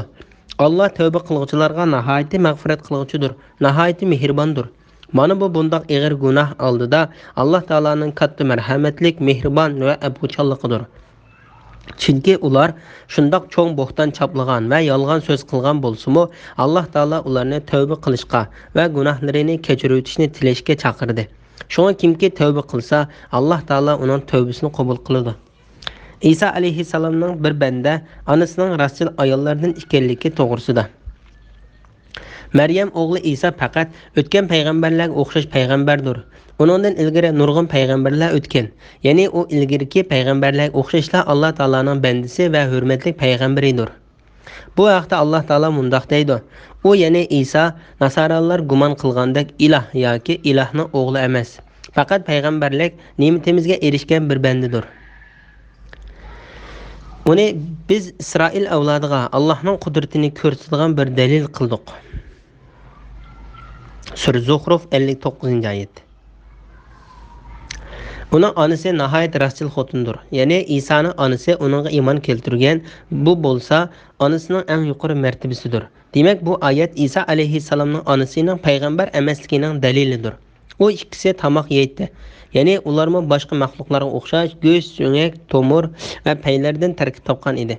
Ya'ni u ikkisi tamoq yeyishga va hojat qilishga muhtoj bo'ladi. Xristian guruhlari davolgandek u ikkisi iloh emas. U xristianlarga qiyomat kunigacha Alloh taolaning la'nati bo'lsin. Ularga, ya'ni ularning e'tiqodining botilligiga, oyatlarimizni qandoq bayon qilganligimizga qaragin. Ondan ularning haqdan qandoq bosh tortganligiga qaragin. Ya'ni oyatlarni ularga qandoq aniq ko'rsatib berganligimizga, mushundoq aniq ko'rsatganimizdan keyin ularning nega qarab manganligiga va qandoq e'tiqodda bo'lganligiga, qandoq ozg'un guruhlarga ergashganligiga qaragin. Bismillahirrohmanirrohim. Ey Muhammad, sizlar Allohdan boshqa sizlarga foyda ziyon yetkazishga qodir bo'lolmaydigan narsalarga cho'qinamsizlar degin. Allah bo'lsa so'zinglarni anglab turg'uchidir, ahvolinglarni bilib turg'uchidir. Ey Muhammad, ey ahli kitob, ya'ni yahudiylar va nasoralar, dininglarda haqsiz ravishda chekdan eshib ketmanglar. Ilgari o'zlari ozg'an, nurg'un kishilarni ozdirgan va to'g'ri yo'ldan adashgan qavmning nafs xohishlariga ergashmanglar degin. Sura Maida 76-77 oyat to'g'risida. Sherik keltirishdan va dinda oshirib o'tishdan to'sish to'g'risida. alloh taolo yolg'iz o'ziga ibodat qilmay but va haykallarga o'xshash boshqa narsalarga ibodat qilgan kishilarni tanqid qilib, bu narsalarning ibodat qilinishga loyiq emasligini bayon qilib mundoq deydi: ey Muhammad, sizlar Allohdan boshqa sizlarga foyda ziyon yetkazishga qodir bo'lolmaydigan narsalarga cho'qinamsizlar degin. Ya'ni, ey Muhammad, xristianlar va boshqa kofirlardan iborat Alloh taolodan boshqaga ibodat qilgan och kishilarga aytqinki, cho'qinamsizlar. Ya'ni sizlardan qilchi ziyonni yetkazolmaydigan va sizlarga qilch foydani yetkazib berolmaydigan o'sha narsalarga ibodat qilamsizlar. Allah bo'lsa so'zinglarni anglab turg'uchidir, ahvolinglarni bilib turg'uchidir.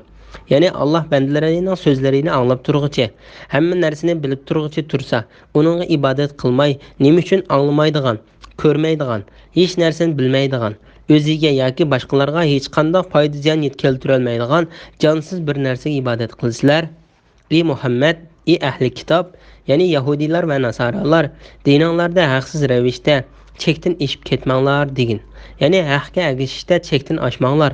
Sizlar Isa alayhissalomni payg'ambarlik darajasidan ko'tarib, uni Alloh taolodan boshqa, ya'ni bir iloh qilib olgandek ulug'lashga buyurilgan kishilarni oshirib, payg'ambarlik martabasidan ilohlik martabasiga ko'tarmanglar.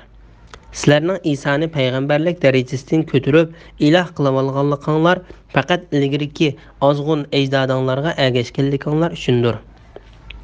Ilgari o'zlari ozg'an, nurg'un kishilarni ozdirgan va to'g'ri yo'ldan adashgan qavmning nafs xohishlariga ergashmanglar degin. Ya'ni to'g'ri va normal yo'ldan ozg'unlik va noto'g'ri yo'lga chiqib ketganlarga ergashib, shunday qildinglar. Bismillahirrohmanirrohim. Zulmga uchrag'uchidan boshqa har qanday kishining oshkora yomon so'z qilishini Alloh yoqtirmaydi. Zulmga uchrag'uchining zolimdan shikoyat qilishiga va uningga duoibat qilishiga bo'ladi. Alloh zulm uchrag'uchining duosini anglovchidir, zolimni bilguchidir. Sizlar oshkora yoki yoshirin bir yaxshilikni qilsanglar yoki bir yomonlikni kechirsanglar savob topsizlar. Shubhisizki Alloh afo qilguchidir, qudratlidir. Sura Nisa 148-149 oyat to'g'risida. Zolimni kechirib o'tishga rag'batlantirish va uning yomon gapini qilsa gunoh bo'lmaydiganligi to'g'risida. Zulmga uchrag'uchidan boshqa har qanday kishining oshkora yomon so'z qilishini Alloh yoqtirmaydi.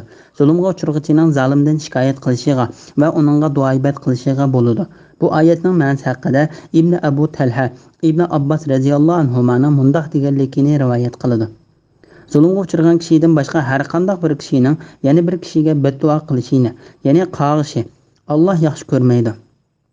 Alloh taolo zulmga uchrag'uchini o'ziga zulm qilgan kishiga beddua qilishga ruxsat qildi.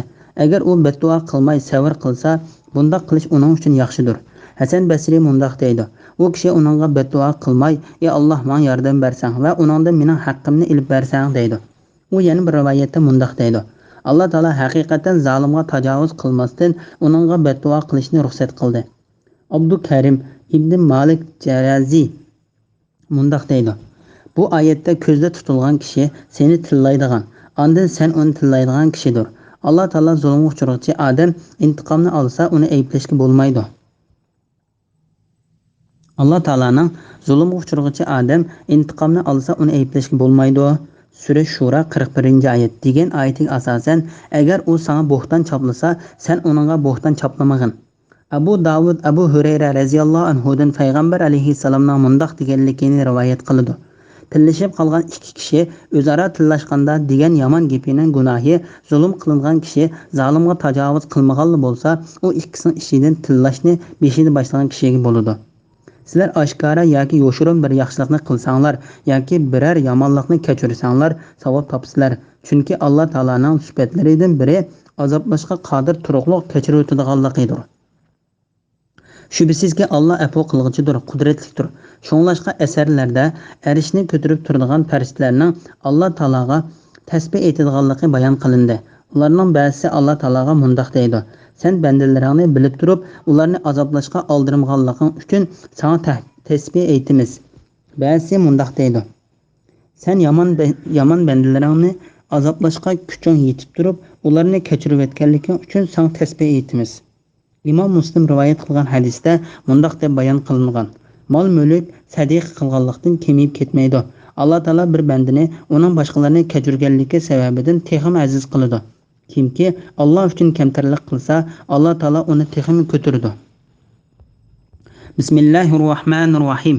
Shubhisizki Allohni va uning payg'ambarlarini inkor qilganlar Alloh bilan uning payg'ambarlarining orasini Allohga ishonib, payg'ambarlarga ishonmaymiz deyish bilan ajratib etmoqchi bo'lganlar, payg'ambarlarning ba'zisiga ishonamiz, ba'zisiga ishonmaymiz deguchilar, uning ya'ni iymon bilan kufrning orasida o'rta yo'l tutmoqchi bo'lganlar, ana shular iymonni da'vo qilgan taqdirdami rostilla kofirlardir. Kofirlarga xo'rlovchi azob tayyorladik. Allohga va uning payg'ambarlariga iymon etgan, ulardan hech birining orasini ajratib etmagan, ya'ni hammasiga iymon etgan kishilarga Alloh ularning tegishli ajrlarini ato qiladi. Allah nihayeti mağfiret kılıcıdır, nihayeti mehribondir. Sura Nisa 150, 151, 152 ayet to'g'risida. Payg'ambarlarning ba'zisiga ishonib, ba'zisiga ishonmaslik kufrlik ekanligi to'g'risida.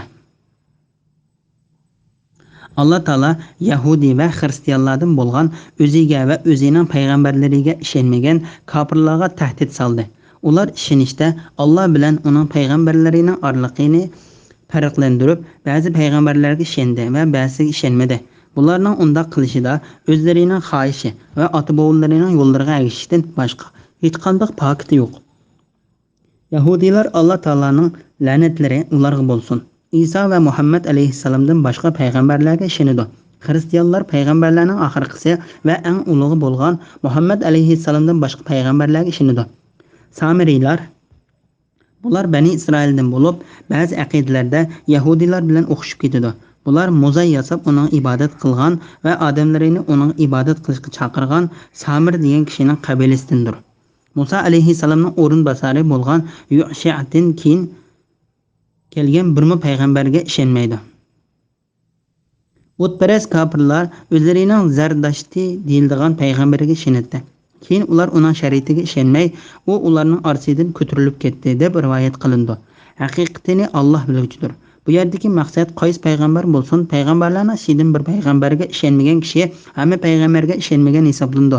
Chunki Alloh taolo yer yuzidagi kishilarga avatgan barliq payg'ambarlarga ishonish vojibdir.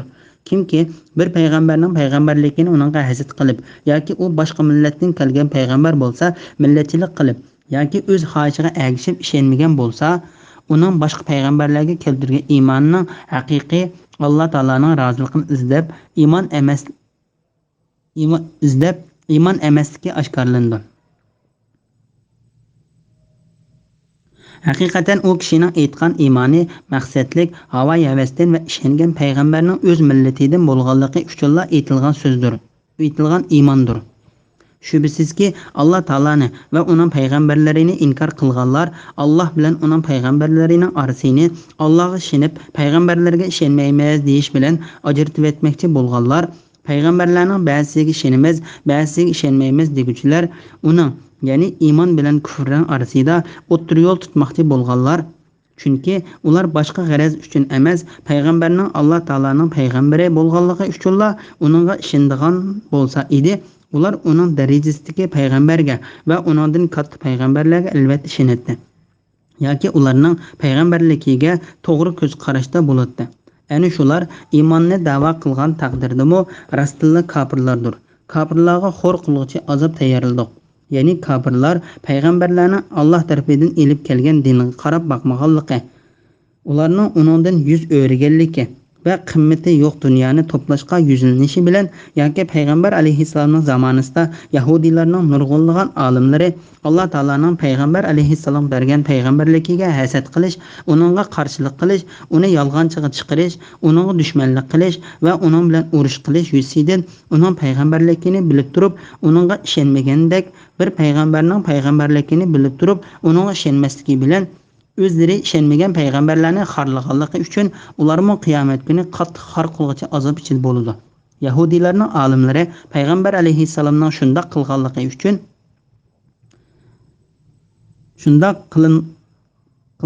uchun Alloh taolo ularga dunyo va oxiratda xor yashashni kutib etgan. Allah'a ve onun peygamberine iman etkan, ulardan hiçbirinin arasını ajratib etmegen, yani hemmesiga iman etkan kişilerge bu ayetteki kişilerden Muhammed aleyhisselamның ümmeti közde tutulgandır. Şeksiz ular Allah Taala düşürgen hemme kitaplarga ve Allah Taala evetken hemme peygamberlerge işinidir. Allah Taala bu vaqtda mundaq deydi. Peygamber Perverdigari tarafından onunğa nazil kılıngan kitapga iman keltirdi. Müminlermi iman keltirdi. Ularning hammasi Allah'a ve Allah'ның ferishtalariga, kitaplarıga ve peygamberleriga iman keltirdi. Ular Allah'ның peygamberlerining hech birini ayırıp etmeymiz. Yani ularning ba'zisiga iman etib, ba'zisiga iman etmay qolmaymiz deydi. Ular biz da'vatini angladik ve emriga itoat qildik. Perverdigarimiz mag'firatini tilaymiz. Axir yanadigan joyimiz sening dargohingdir deydi. Sura Baqara 285-oyat.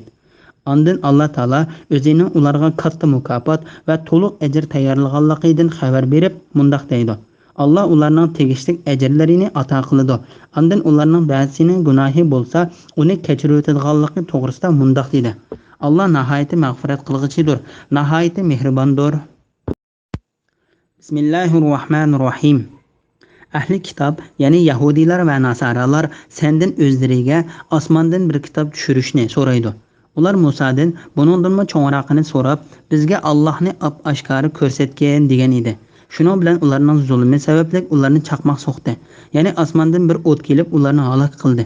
Ular ro'shan mo'jizalar kelgandan keyin Mozayni ma'bud qilib oldi. Keyin biz ularni afu qildik.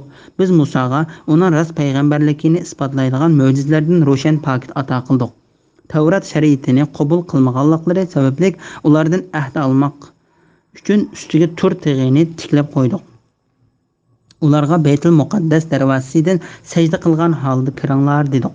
Hamda ularga shanbaning hurmatini saqlanglar, ya'ni shanbada beliq tutish bilan haddinglardan oshmanglar dedik. Ulardan bu vaqtda mahkam va'da oldik. Sura Nisa 153-154 oyat to'g'risida. Yahudilarning jahillik to'g'risida. Muhammad ibn Ka'b Qurayzi, Sudi va Qatada qatorliqlar mundaq deydi. Yahudilar Tavratning Musa alayhissalom yozilgan holatda tushganiga o'xshash payg'ambar alayhissalomning o'zlariga osmondan bir kitob tushirishni so'radi. Ibn Jurayj mundaq deydi. Yahudilar Muhammad alayhissalomdan palon va palonilarga yozilgan holatda Alloh tarafidan bir necha sahifalarni tushirishni talab qildi. Ular buni xuddi ulardan burun Qurayshning kofirlari payg'ambar alayhissalomdan shunga o'xshash bir narsalarni talab qilganga o'xshash jahillik, tarsalik, kufrlik va dahriylik suyusidan talab qildi. Allah Taala Quraysh kofirlarining payg'ambar alayhissalomdan talab qilgan narsalarini o'zining bu oyatlarida bayon qildi. Ular aytdi: "Taki sen bizga yer ostidan bir buloqni etildirib chiqarmoqcha, sana hargiz ishonmaymiz. Yoki sening xo'rmuluq, talliq va o'ttirishdan o'stanglar eqib turadigan bir beg'ing bo'lsin. Yoki sen aytgandek ustimizga osmonni parcha-parcha qilib tushirgin. Yoki payg'ambarligingga guvohchi qilib Allohni va farishtalarni oldimizga keltirgan." Sura Isra 90-oyat. Yahudilar payg'ambar alayhissalomdan bir narsa talab qilganligi uchun Alloh taolo mundaq deydi. Ular Musadan buningdanmi cho'ngraqini so'rab, bizga Allohni ap-ashkari ko'rsatgan degan edi. Shuning bilan ularning zulmi sababli ularni chaqmoq so'qdi. Ya'ni osmondan bir o't kelib ularni halok qildi. Bu voqelik Baqara surasida Alloh taolaning o'z vaqtida ey Musa, Allohni ochiq ko'rmagcha sana hargiz ishonmaymiz dedinglarda, sizlarga nozil bo'lgan azobni ko'rib turganinglar holda sizlarni chaqmoq so'qdi. Ondan keyin sizlarni shukr qilsin deb o'lganinglardan keyin qayta tirildirdik. Sura Baqara 55-56 oyat to'g'risida. Ayetler. Degan bu oyatida keng doirada bayon qilingan edi. Ular ro'shan mo'jizalar kelgandan keyin Mozayni ma'bud qilib oldi. Ya'ni ular Musa alayhissalomning qo'lida oshkor bo'lgan Musa alayhissalomning payg'ambarligini isbotlaydigan ochiq paketlarni o'zlari dengizdan o'tib bo'lgandan keyin dushmanlari Fir'avn va uning askarlarini dengizda halok qilib etganligini ko'rib turib, butqa cho'qinayotgan kishilarning qishig'iga kelibla Musa alayhissalomga bu talabni qo'ydi. Ey Musa, bizga ularning butlariga o'xshash but o'rnatib bergan dedi.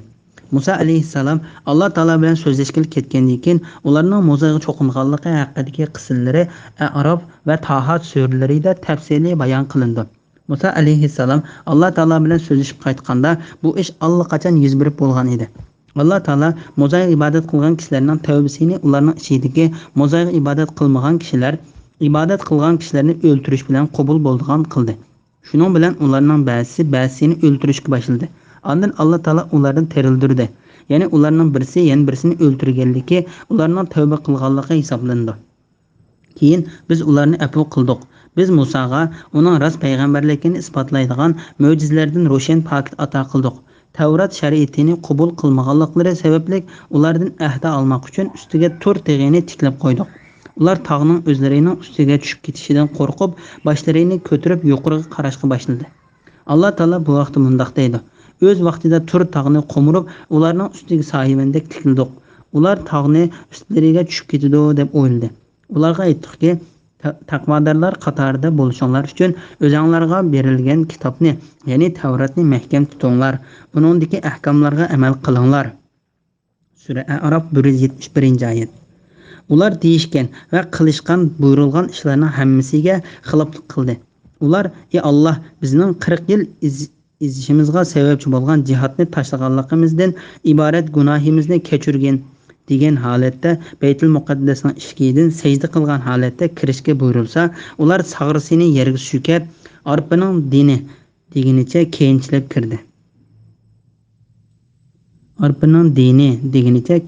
kirdi. Ular Baytul Muqaddas darvozasidan sajda qilgan holda kiranglar dedik. Hamda ularga shanbaning hurmatini saqlanglar, ya'ni shanbada beliq tutish bilan haddinglardan oshmanglar dedik. Ulardan bu haqda mahkam va'da oldik. Ular bu ishlarga xiloflik qildi. Allohga osiylik qildi. Alloh taolo harom qilgan ishlarni qilish uchun hiyla ishlatdi. Bu vaqtda Alloh xolisa Sura A'rofda tafsiliy to'xtalib o'tamiz. Bismillahirrohmanirrohim. Ular ahdlarini buzganliklari, Allohning oyatlari inkor qilganliklari, payg'ambarlarni nahaq o'ltirganliklari va Muhammad alayhissalomga dillarimiz pardlangan, ya'ni so'zingni tushunmaydi deganliklari uchun ularga la'nat qildik. Balki Alloh ularning kufri sababidan dillarini pechatlabatdi. Shunga ularning ozg'inisidan boshqasi iymon etmaydi.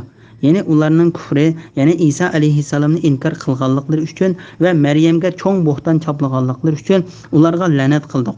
Ya'ni Allohning rasuli Isa ibn Maryamni haqiqatan o'ltirdik deganliklari uchun ularga la'nat qildik. Vaholanki ularning Isani o'ltirganimi yo'q, darg'a asqanimi yo'q, va lekin ularga shubha silindi. Isani ostiq deb gumon qilib, Isa alayhissalom o'xshab qolgan boshqa birisini osdi. Isa to'g'risida ixtilof qilishganlar haqiqatan uning o'ltirilganligi masalasida shubhididir. Ular bu ishning haqiqatini bilmaydi. Gumonga asoslandi. Ular Isani jazman o'ltirmadi, balki Alloh uni o'z tarafiga ko'tardi. Ya'ni Isa alayhissalomni Alloh ularning sharridan qutuldirib, tirik holda osmonga olib chiqib ketdi. Alloh g'olibdir, hikmat bilan ish qilg'uchidir. Ahli kitobdan, ya'ni Yahudiylar va Nasoralardan har qanday jon uzish oldida uningga, ya'ni Isaning haq payg'ambarligi va Allohning bandasi ekanligiga iymon etadi. Isa qiyomat kuni ular Yahudiylarning Isani darg'a asdiq degan da'vosining va Nasoralarning Isa Allohning o'g'li degan da'vosining yolg'onligiga guvoh bo'ladi. Sura Nisa 155, 156, 157, 158, 159-oyat to'g'risida. Yahudiylarning jinoyatlari to'g'risida. Ular Alloh taolo ulardan olgan ahdini buzdi, payg'ambarlarning qo'llarida bo'lgan cho'ng mo'jizalarni va Alloh taolaning ochiq pokitlarini ko'rib turib inkor qildi. Payg'ambarlarni nahaq o'ltirganliklari, ya'ni Yahudiylarning o'tkazgan bu jinoyatlari Alloh taolaning la'nat etishiga va ularni to'g'ri yo'ldan yiroqlashtirishiga sababchi bo'lgandir. Ularning Muhammad alayhissalomga dillarimiz pardalangan, ya'ni so'zingni tushunmaydi degan so'zi mushriklarning tövendagi so'ziga o'xshab ketadi.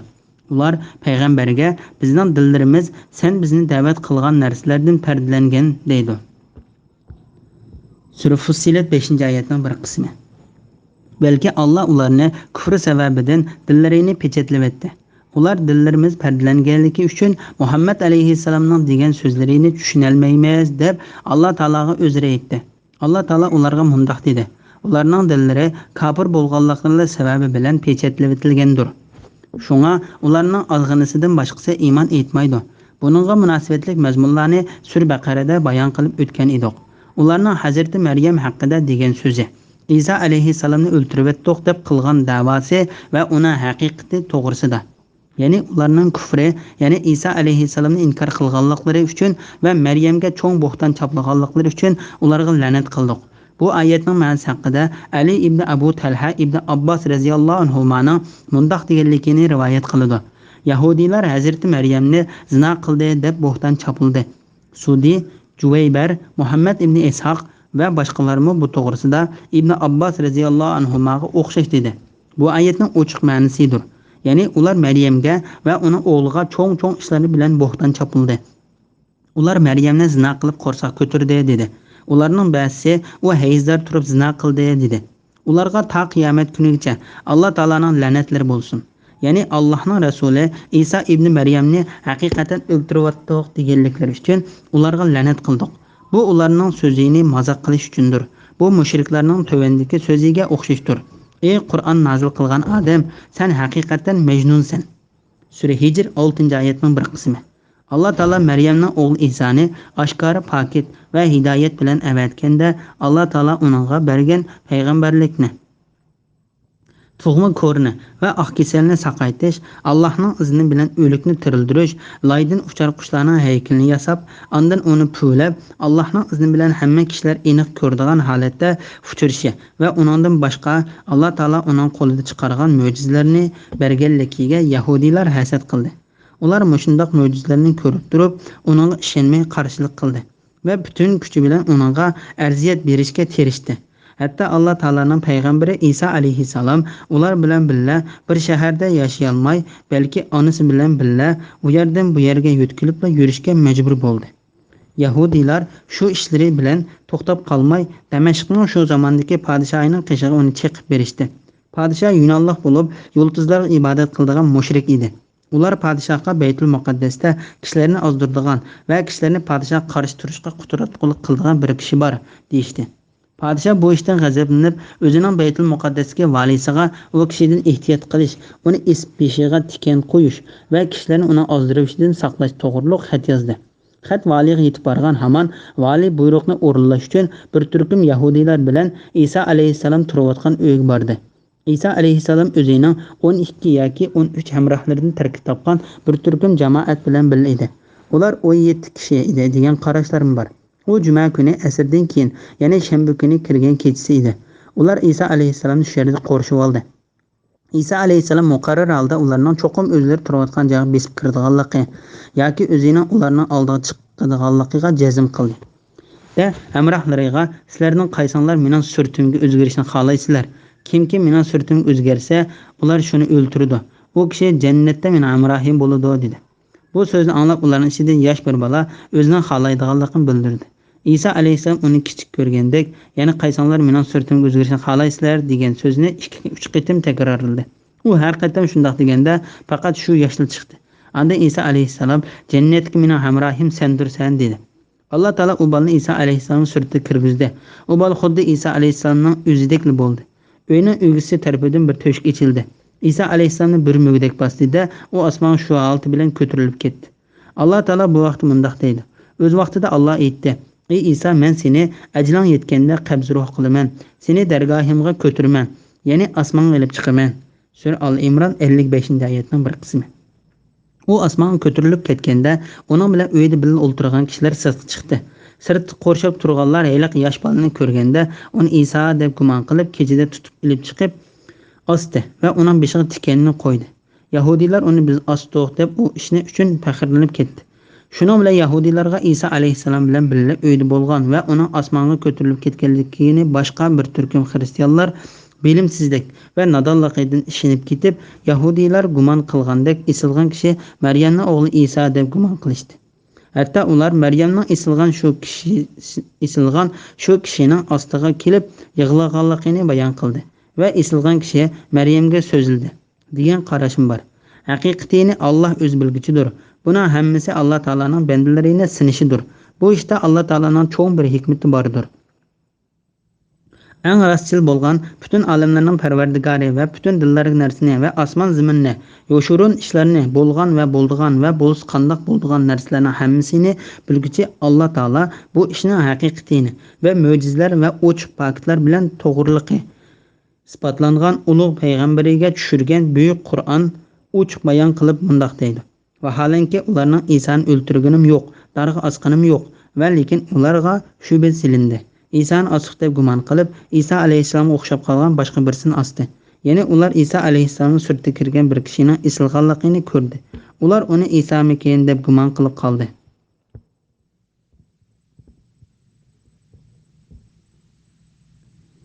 İsa to'g'risida ixtilof qilishganlar haqiqatan uning o'ldirilganligi masalasida shubhidadir. Ular bu ishning haqiqatini bilmaydi. Gumongga asoslandi. Ya'ni Iso alayhissalomni o'ldirdik deb da'vo qilgan yahudiylar va uningga ishongan xristianlarning nadonlari bu ishda gumon, hayronlik va gumrohlik ichidadir. Shun Alloh taolo mundoq dedi: ular Isoni jazman o'ldirmadi, balki Alloh uni o'z tarafiga ko'tardi. Ya'ni Iso alayhissalomni Alloh ularning sharridan qutuldirib, terik holda osmonga elib chiqib ketdi. Alloh g'olibdir, hikmat bilan ish qilguchidir. İbn Abu Hatim İbn Abbas radhiyallohu anhuning mundoq deganligini rivoyat qiladi. Alloh taolo Iso alayhissalomni osmonga ko'tarishni xohlaganda, u hamrohlarining qishig'iga uyning ishidagi bir buloqdan chiqdi. Uyda uning yaqin odamlaridan 12 kishi bor edi. U buloqdan chiqqan vaqtida uning beshidan suv temib turadi. İsa alayhissalom: sizlarning ichinglarda men iymon etib bo'lgandan keyin men 12 qitim kofir bo'lgan kishi bo'ladi.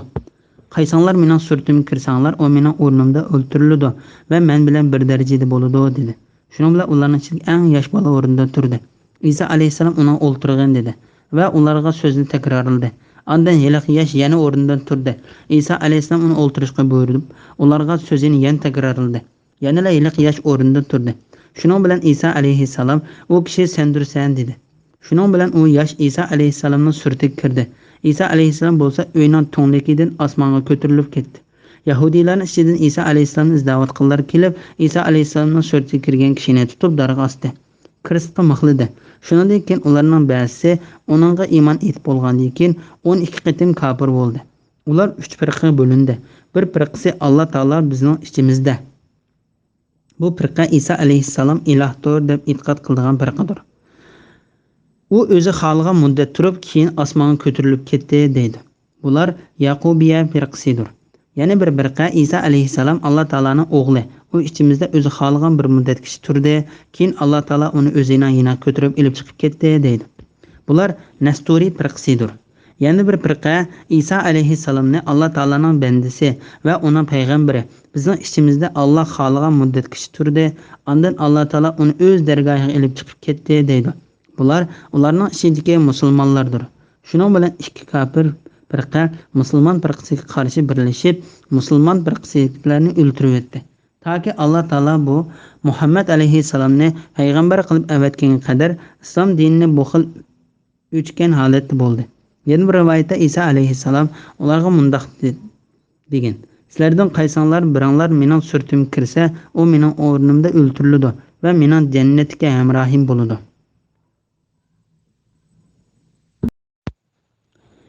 İsa alayhissalom o'lib ketishdan burun hamma xristianlarning uningga iymon etadiganligi to'g'risida. Ahli kitobdan, ya'ni yahudiylar va nasoralardan har qanday jon uzish oldida uningga, ya'ni Isoning haq payg'ambarligi va Allohning bandasi ekanligiga iymon etadi. Iso qiyomat kuni ular yahudiylarning Isoni darg'a osdiq degan da'vosining va nasoralarning Iso Allohning o'g'li degan da'vosining yolg'onligiga guvoh bo'ladi. İbn Jarir İbn Abbas radhiyallohu anhuning mundoq deganligini rivoyat qiladi. Ahli kitoblar Iso alayhissalom o'lishdan burun iymon etdi. Al-Fimo Ibn Abbas radhiyallohu anhuning shundoq deganligini rivoyat qiladi. Abu Malik bu oyatning ma'nosi haqida mundoq deydi: Iso alayhissalom osmondan tushib toki o'lib ketguncha ahli kitobdan uningga iymon etmagan bir kishi qolmaydi.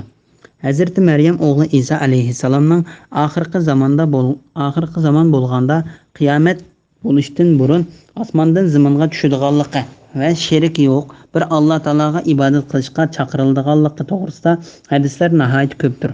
Imom Buxoriy Abu Hurayra radhiyallohu anhudan payg'ambar alayhissalomning mundoq deganligini rivoyat qiladi: Jinim uning ilkit bo'lgan zot Allohning nomi bilan qasam qilamanki, Maryamning o'g'li Iso alayhissalom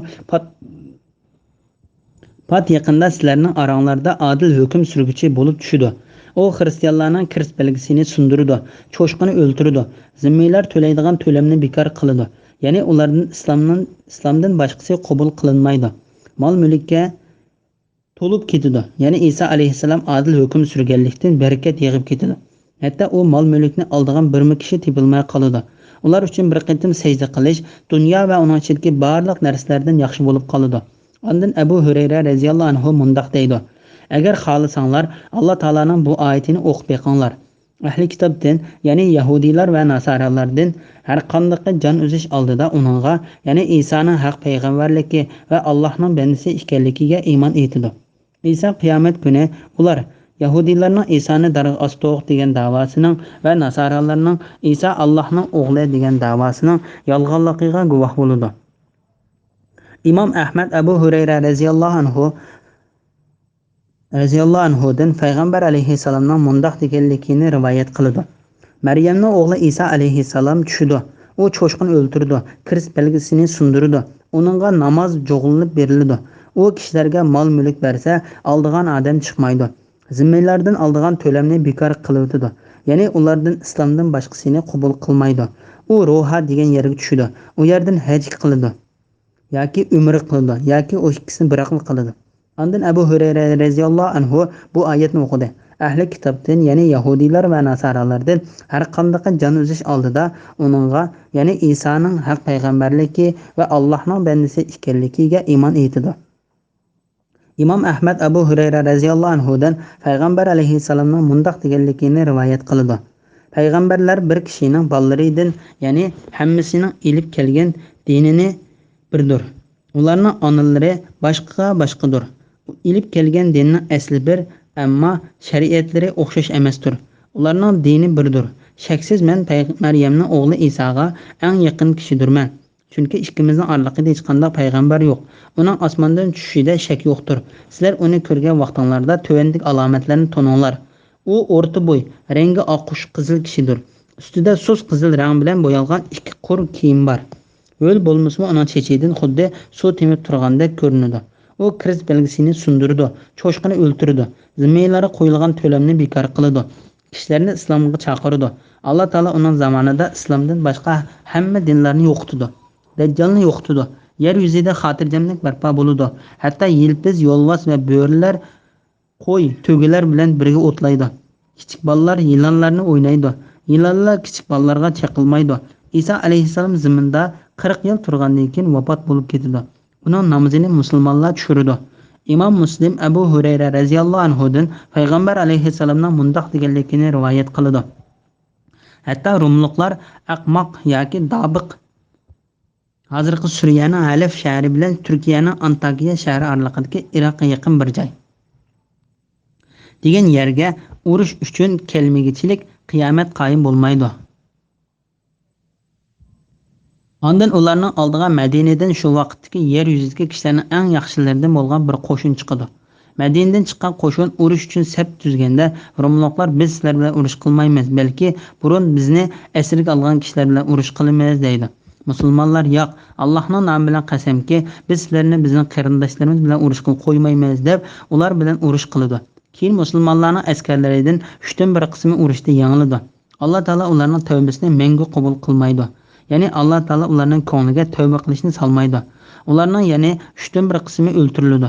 Bu Alloh taolaning dargohida eng katta shahidlar hisoblandi. Qolgan 3dan 1 urush qilib shaharlarni oldi. Ular mengu ezib ketmaydi. Ular Qustantiyani qo'lga oldi. Ular qilishlarini zaytun darxiga esib qo'yib, o'ljilarni o'lishayotgan chog'da to'satdan shayton ularning ishida Dajjal sizlarning xotin bolalaringlarning orasiga keldi deb vaqiraydi. Shuning bilan ular Qustantiyadan chiqib ketdi. Amaliyotda Dajjalning chiqqanligi yolg'on edi. Ular Shamga yetib kelgan vaqtda ondan Dajjal chiqdi. Ular saflarni tuzib urush uchun tayyorlik qilayotgan chog'da namoz takbir aytildi. Shu chog'da Maryamning o'g'li Isa alayhissalom osmondan tushdi-da, ularga imom bo'lib berdi. Isa alayhissalom Allohning dushmanini Dajjalni ko'rgan hamon xuddi tuz suvda erigandek eriydi. Agar Isa alayhissalom Dajjalni shu pitcha tashlab qo'ygan bo'lsa, u butunlay tugucha erib ketadi. Lekin Alloh taolo uni Maryam o'g'li Isoning qo'li bilan o'ltirdi. Isa alayhissalom naysining uchidagi Dajjalning qinini kishilarga ko'rsatdi. İmam Muslim Nawas ibn Sam'an radhiyallohu anhuning mundaq deganligini rivoyat qiladi. Payg'ambar alayhissalom bir etigini Dajjalning gapini qilib, uni bir haqoratlab va bir gavdlantirib, uning sifatini bayon qilib berdi. Biz Dajjalni xo'rmazorlikdimikin deb gumon qildik va u yerga bordik. Bizning u yerga borganligimizda Payg'ambar alayhissalom bilib qilib nima qilyapsizlar deb so'rdi. Biz ey Allohning payg'ambari, bir etigini sen bizga Dajjalning gapini qilib, uni bir haqoratlab, bir gavdlantirib, uning sifatini bayon qilib bergansan. Biz uni xo'rmazorlikdimikin deb gumon qildik deb javob berdi. Payg'ambar alayhissalom, men sizlarga Dajjalning fitnasidan boshqa fitnaning yetib kelishidan bek qo'rqaman. Agar Dajjal chiqqanda, men sizlarning ichinglar bo'lsam, uningga o'zim aytayman. Agar ichinglarda bo'lmasam, hamma kishi o'zini qo'g'disin. Allah Taala mening o'rnimda hamma musulmonlarni Dajjalning fitnasidan saqlaydi. Dajjal quyuq budur chashliq, ko'zi teshig'i pul tuyib chiqib qolgan bir yigitdir. Uni xuddi Qatanning o'g'li Abdul Uzzaga o'xshamdikin deyman. Sizlarning ichinglardan kim uni ko'rsa, Surkafning 5-dagi 10 oyatlarni o'qisin. U Sham bilan Iroqning oraliqidagi bir yo'ldan chiqadi va o'ng so'l taraf bo'lib hamma yerda fasodchilik teriydi. Ey Allohning bandalari, iymoninglarda mahkam turinglar dedi. Biz ey Allohning payg'ambari, u zaminda qancha uzun turdi dedik. Payg'ambar alayhissalom 40 kun turdi. U 40 kunning bir kuni bir yildek, bir kuni bir oydek, yana bir kuni bir haftadek, qolgan kunlari sizlarning mushkuninglardek bo'ladi dedi. Biz ey Allohning payg'ambari, eliq bir yildek bo'lgan uzun kunda bir kunlikning namozini o'qisak bo'lamdi deb so'rdik.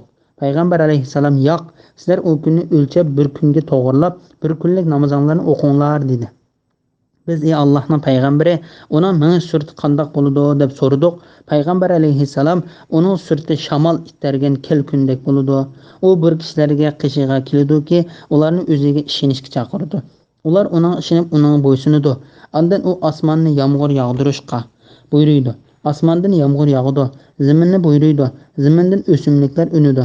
U kishilarning o'tlig'il ketgan chorvalari kaysa simiz, yilillari sutga to'lgan, to'qliqidan beqillar chiqib ketgan holda qaytib keladi. Ondan u boshqa bir kishilarning qishig'iga kelib, ularni o'ziga ishonishga chaqirdi. Ular uningga ishonmay so'zini rad qildi va ularning qishidan qaytib ketdi. Shuning bilan ularga qahatchilik kelib, qo'llarida hech qanday mol-mulk qolmaydi. U bir xaroblikdan o'tib uningga ichingdagi boyliqlarni chiqargan deydi.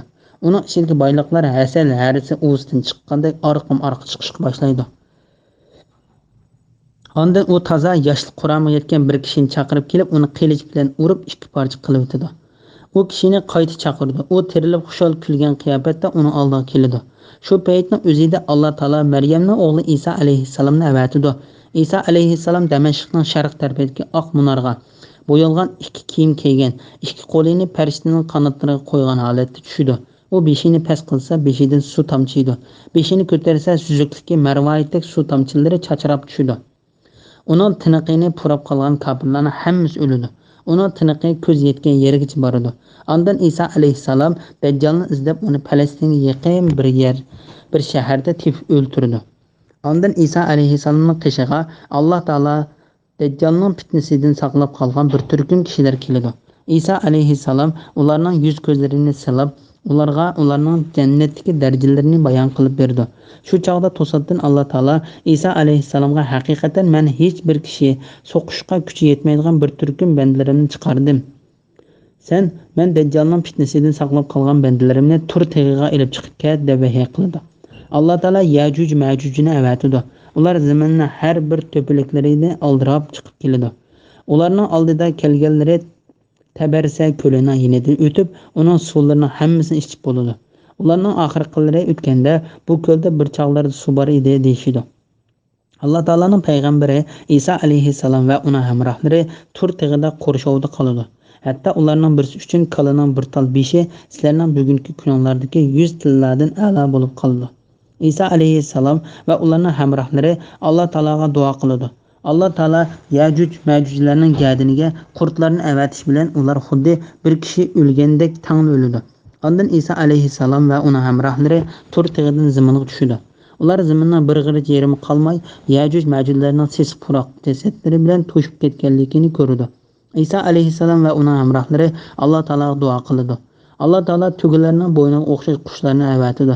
U qushlar ularning jasadlarini ko'tarib Alloh xohlagan yerlarga olib tashlaydi. Alloh taolo yomg'irni yog'dirdi. Yomg'ir biror uy va yoki biror chidirni qo'ymay hammasini tozalab, zaminni yuyib aynakdek qilib qo'ydi.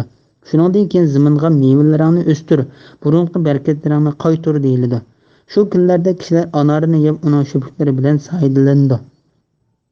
Sutlarga barakat berilib, hatto bir to'g'non suti nurg'un kishilarga, bir kalning suti bir qabila kishilarga, bir qo'yning suti bir jamoat kishilarga yetadi.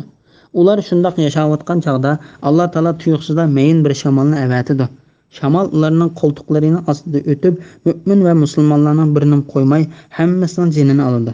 Ulardan keyin yana yer yuzida eshaklardek oshkora jinsiy munosabat o'tkazadigan eng eski odamlar qoladi. Shuning bilan ularga qiyomat bo'ladi. Hijriyning 741-yili o't ketish sababi xristianlar qilganligi gumon qilinmoqda. Bilan Umayyaviy masjidining o'rilib ketgan bir munorning o'rniga yo'nilgan toshdan bir oq munor selindi. Uningga ketgan chiqimning ko'p qismi xristianlarning mol-mulkidan ishlatildi. Bu hadisda kelgan Isa alayhissalom tushirgan munorning bu oq munor bo'lib qolishi ehtimoli eng kuchli gumonlardan bo'lib qoldi. İmam Muslim Yaqub ibn Asimning mundoq deganligini rivoyat qiladi. Men Abdullah ibn Amirning mundoq deganligini anglagan edim. Bir kishi uning qishig'iga kelib, "Sen kishilarga nima so'zlab berganding? Qiyomat kuni mushundoq bo'ladi debsan-go" deydi. Abdullah subhanalloh yoki la ilaha illalloh yoki shuning o'xshash so'zlarni deb albatta men bir kishiga "Menga bir nim demayman" degan edim. Men faqat jazman sizlar ozg'in zamondan keyin cho'ng ishlarni ko'rasizlar. Uy bu uydan Ka'ba maqsad qilingan bo'lishi mumkin. Kuydiriladi va mundoq ishlar bo'ladi deb payg'ambar alayhissalomning mundoq deganligini rivoyat qildi. Dajjal mening ummatimga chiqadi. Ondan u 40 turadi. 40 kunmi yoki 40 oymi yoki 40 yilmi bilmayman. Ondan Alloh taolo Isa alayhissalomni avatidi. Isa alayhissalom xuddi Urva ibn Mas'ud radhiyallohu anhu ga o'xshaydi. Isa alayhissalom Dajjalni izlab tepib, uni yo'qotdi. Shuningdek, kishilar hech kim bilan hech kimning oraliqida qilcha adovat yo'q, yaxshi holatda 7 yil yashaydi. Alloh taolo Sham tarafdan mayin bir shamolni avatidi. U shamol yer yuzidagi dilida zarrachilik yaxshilik yoki iymon bor kishining hammasining jinini oladi. Hatto ulardan birarsi tog'dagi o'nkunning ichiga kirib olsa-mu, shamol u yerga kirib uning jinini oladi. Shuningdek, keyin yer yuzida yomon ishlarni qilishda, qushlarning uchishidek tez bir-biriga xiris qilishda, yirtqich hayvonlardek vahshiy yaxshi ishni bilmaydigan, yomon ishni ayblamaydigan eng eski odamlar qoladi. Shayton ularga "Sizlar mening gapimga kiramsizlar" deydi. Ular "Sen bizni nima buyuraysan?" deb so'raydi. Shayton ularni butlarga ibodat qilishga buyuradi. Shu vaqtda ularning rizqlari uzilib qolmay, turmushlari yaxshi holatda bo'ladi. Keyin sur chilindi. Uni anglagan har bir kishi bo'ynini so'zib, u yoq bu yoq qaraydi. Uni birinchi bo'lib tugisining eg'ilini o'ngshayotgan bir kishi anglaydi. Ondan hamma kishi o'ladi. Arqadan Alloh shabnamdek bir yomg'irni avatidi. Shu yomg'irdan kishilarning jismlari unib chiqadi. Ondan sur yana bir qitim chilindi. U chaqda ular o'rinlaridan turib, o'zlarining nima buyurilganligiga qarab turdi. Ular "Ey xaloyiqlar, Parvardigoringlarning qishig'i kelinglar" deyildi. Alloh farishtalarga mundoq deydi: "Ularni to'xtatib turinglar, chunki ular jimi so'zlari va ishlaridan savol-so'roq qilindi." Sura Saffat 24-oyat. Do'zaxga kirib qolganlarni ilib chiqinglar deyildi. Farishtalar qanchini ilib chiqamiz deb so'raganda, har bir mingdan 999 ilib chiqinglar deyildi. Bu Alloh taolo oyatlarida bayon qilgan kunduz, dahshatidan bolalarning beshi oqarib o'tadigan kundan qandoq saqlanasizlar? Sura Muzammil 17-oyatning bir qismi. U kunda, ya'ni qiyomat kunida ish qiyinlashidi. Sura Qalam 42-oyatning bir qismi.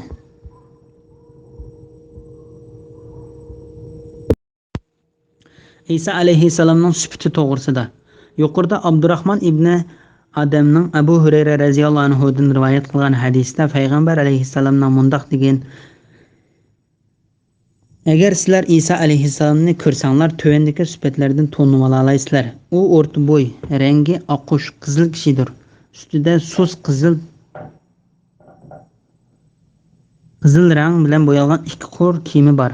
Chechi o'l bo'lsa-mu, uning beshidan xuddi suv temib turganda ko'rindi." Nuvas ibn Sam'aning hadisida mundoq deb rivoyat qilindi. Isa alayhissalom Damashqning sharq tarafidagi oq munorga zarba bilan bo'yalgan ikki qo'r seriq kiyim kiygan ikki qo'lini ikki farishtaning qanotlariga qo'ygan holatda tushidi. U beshini egsa, uningda suv tomchilari oqidi. Beshini ko'tarsa, uningda marvoyatga o'xshash suzuk tomchilar chachraydi. Uning tiniqi yetgan har bir kofir o'ladi. Uning tiniqi uning ko'zi yetgan yergacha boradi. İmam Buxoriy ve Muslim Abu Hurayra radhiyallohu anhudan Payg'ambar alayhissalomning mundaq deganligini rivoyat qiladi. Isro kechasi men Musa bilan uchrashdim. U uruq chechib budra emas, xuddi u Yamandagi Shunu deydigan qabilaning odamlari o'xshaydi. Men Isa bilan uchrashdim.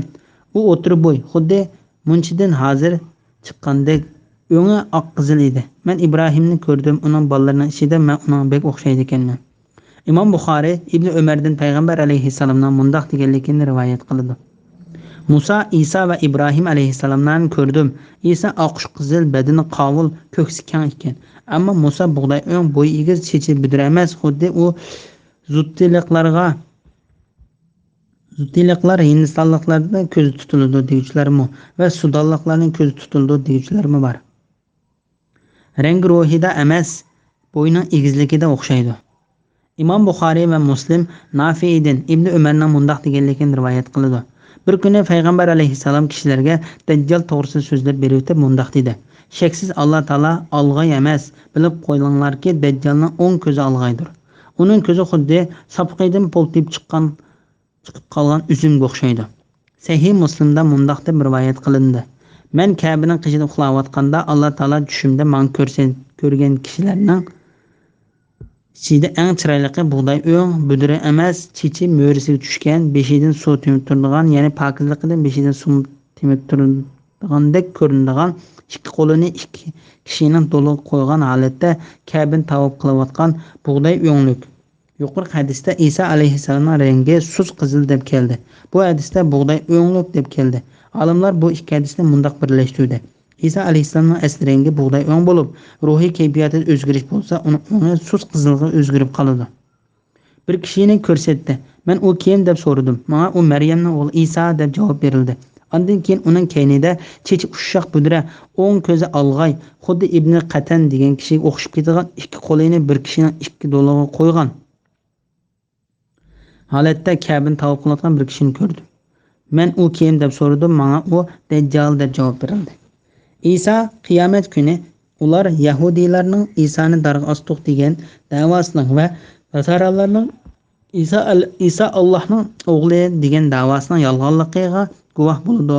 Bu oyatning ma'nosi haqida Qatada mundaq dedi.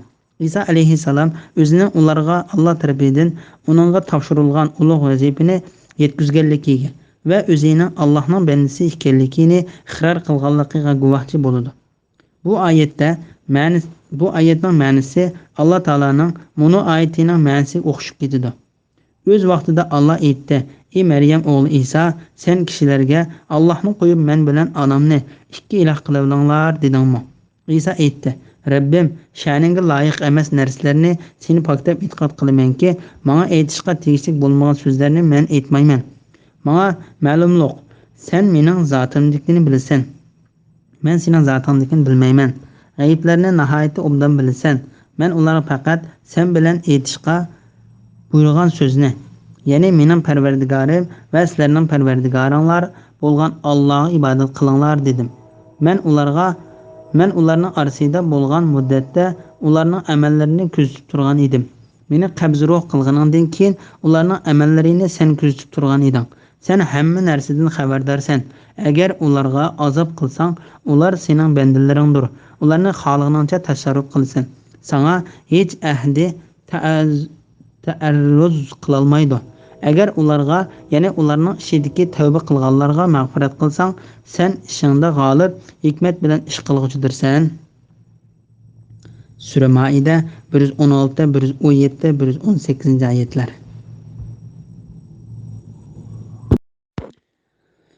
Bismillahirrohmanirrohim.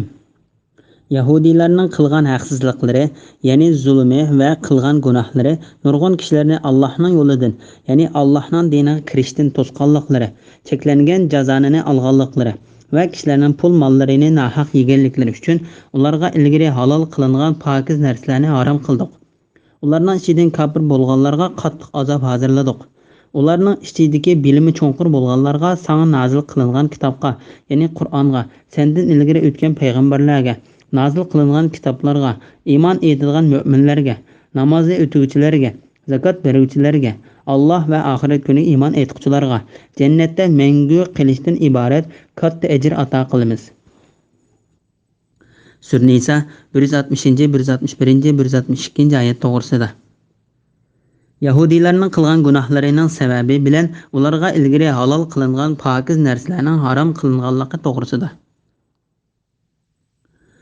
Allah Taala bu oyatda Yahudiylarning cho'ng-cho'ng gunohlarini qilish orqali o'zlariga zulm qilganligi sababi bilan burun halol qilingan pokiz narsalarni ularga harom qilganligidan xabar berdi. Bu harom qilish Yahudiylarning shariat yo'llarini o'zlariga chingitib olish va torlashtirish yuzidan kitoblariga xohlagancha ma'no berib, halol narsalarni haromga o'zgartib olishini Allah Taala aslida ularga putib etgan bo'lishi mumkin. Yoki ularga burun halol bo'lgan narsalarni Allah Taala Tavratda harom qilib tushirgan bo'lishi mumkin. Allah Taala bu vaqt mundaq deydi: Tavrat nazil qilinishdan ilgari Isroil, ya'ni Yaqub alayhissalom o'ziga harom qilgan yemekliklar, ya'ni to'gining go'shi va sutidan boshqa yemekliklarning hammasi Isroil avlodiga halol edi. Sura Al-Imron 93-oyatning bir qismi. Ondan Allah Taala ularga Tavratda nurg'unlagan narsalarni harom qildi. Allah Taala bu vaqtda mundaq deydi: Yahudilarga tom tuyoqliq, ya'ni to'ga qushqa o'xshash och tuyoqliq bo'lmay, tom tuyoqliq bo'lgan hayvonlarning hammasini harom qildik. Ularga kala, qo'ylarning dumbisidagi yoki fuchaylardagi yoki so'nkiga chaplashliq yog'laridan boshqa yog'larini harom qildik. Bu ularning payg'ambarlarni o'ldirish, jazoni qilish, kishilarning mol-mulkini nohaq yavilish qatorliq zulmlar tufaylidan ularga bergan jazoyimizdir. Biz albatta bergan xabarlarimizda rostchilmiz. Sura An'am 146-oyat. Allah Taala ularga shu narsalarni harom qildi. Chunki ularning qilgan eskiliklari, tajovuzchiliklari va payg'ambariga qilgan qarshilikning sababidan shu narsalarning ularga harom qilinishi tegishli bo'ldi. Cheklangan jazonini olganliklari. Bu ularning buningdan tartib sifatlanib kelgan xuydir. Shu ular payg'ambarlarning dushmanlari bo'lib keldi. Ular nurg'unlagan payg'ambarlarni o'ldirib etdi. İsa va Muhammad alayhissalomlarga ishonmadi. Ularning ichidan kofir bo'lganlarga qattiq azob hozirladik. Ibn Abbas radhiyallohu anhu mundaq deydi: Allah Taalaning ularning ichidagi bilimi cho'nqur bo'lganlarga sana nazil qilingan kitobga, ya'ni Qur'onga, sendan ilgari o'tgan payg'ambarlarga, nazil qilingan kitoblarga iymon etadigan mu'minlar degan oyati islomga kirgan va Allah Taala payg'ambar alayhissalom bilan avatgan Qur'onga ishongan Abdullah ibn Salam, Su'laba ibn Sa'iyya, Asad, Zayd ibn Sa'iyya va Asad ibn Ubayda qatorliqlar to'g'risida tushdi. Zakat beruvchilarga bu oyatda ko'zda tutilgan maqsad mollarning zakatini bergan bo'lishi yoki dillarni pokizlagan bo'lishi yoki har ikkilisini qilgan kishilar bo'lishi mumkin. Jannatda mangu qilishdan iborat katta ajr ato qilamiz. Bismillahirrohmanirrohim. Ey Muhammad, biz Nuhga va uningdan keyingi payg'ambarlarga vahiy qilgandek haqiqatan sana vahiy qildik. Hamda Ibrohimga, Ismoilga, Ishoqqa, Yaqubga, Yaqubning avlodlariga, Isoga, Ayyubga, Yunusga, Harunga, Sulaymonga vahiy qildik. Davudga Zaburni ato qildik. Biz nurg'un payg'ambarlarni avatdik. Ularning orasida ilgari: Ey Muhammad, sana bayon qilganlarimizmi bor? Sana bayon qilmaganlarimizmi bor? Allah Musoga bevos so'z qildi. Avatilgan payg'ambarlardan keyin Allohning oldida kishilar, ya'ni payg'ambar avatilgan bo'lsa, albatta iymon etdim va itoat qildim deguchilarga bahona bo'lib qolmaslik uchun itoat qiluvchilarga jannat bilan xushxabar berguchi, asiylik qiluvchilarni do'zaxdan ogohlantiruvchi payg'ambarlarni avatdik. Alloh g'olibdir, hikmat bilan ish qiluvchidir. Sura Nisa 163, 164, 165-oyat to'g'risida. Payg'ambar alayhissalomga uningdan burungi payg'ambarlarga vahiy qilingan narsaning vahiy qilinganligi to'g'risida. Muhammad ibn Ishoq ibn Abbas radhiyallohu anhumaning mundaq deganligini rivoyat qiladi. Sakin va Adi ibn Zayd qatorliqlar: Ey Muhammad, biz Allohning Musodan keyin bir kishiga bir narsa tushirganligini bilmaymiz degan edi. Allah Taala o ikkisining so'zi to'g'risida bu oyatni tushirdi. Ey Muhammad, biz Nuhqa va uningdan keyingi payg'ambarlarga vahiy qilgandek, haqiqatan senga vahiy qildik. Hamda İbrahimga, İsmoilga, Ishoqqa, Yaqubga, Yaqubning avlodlariga, Isoga, Ayyubga, Yunusga, Harunga, Sulaymonga vahiy qildik. Davudga Zaburni ato qildik. Qur'onda bayon qilingan payg'ambarlarning 25 ekanligi to'g'risida. Biz nurg'un payg'ambarlarni avatdik. Ularning orasida ilgari, ey Muhammad, sana bayon qilganlarimizmi bor? Allah Taala Qur'onda ismlarini bayon qilgan payg'ambarlar tuvandigicha: Adam, Idris, Nuh, Hud, Salih, Ibrohim, Lut, Ismoil, Ishoq, Yaqub, Yusuf, Ayyub, Shuayb, Musa, Harun, Yunus, Davud, Sulaymon, İlyas, Yasa'a, Zakariya, Yahya, İsa. Ko'pincha tafsir olimlarining ko'z qarashicha Zulkifl va Muhammad alayhissalomdir. Sana bayon qilmaganlarimizmi bor? Ya'ni Qur'onda bayon qilinmagan nurg'unlagan payg'ambarlar bordir. Musa alayhissalomning fazilati to'g'risida.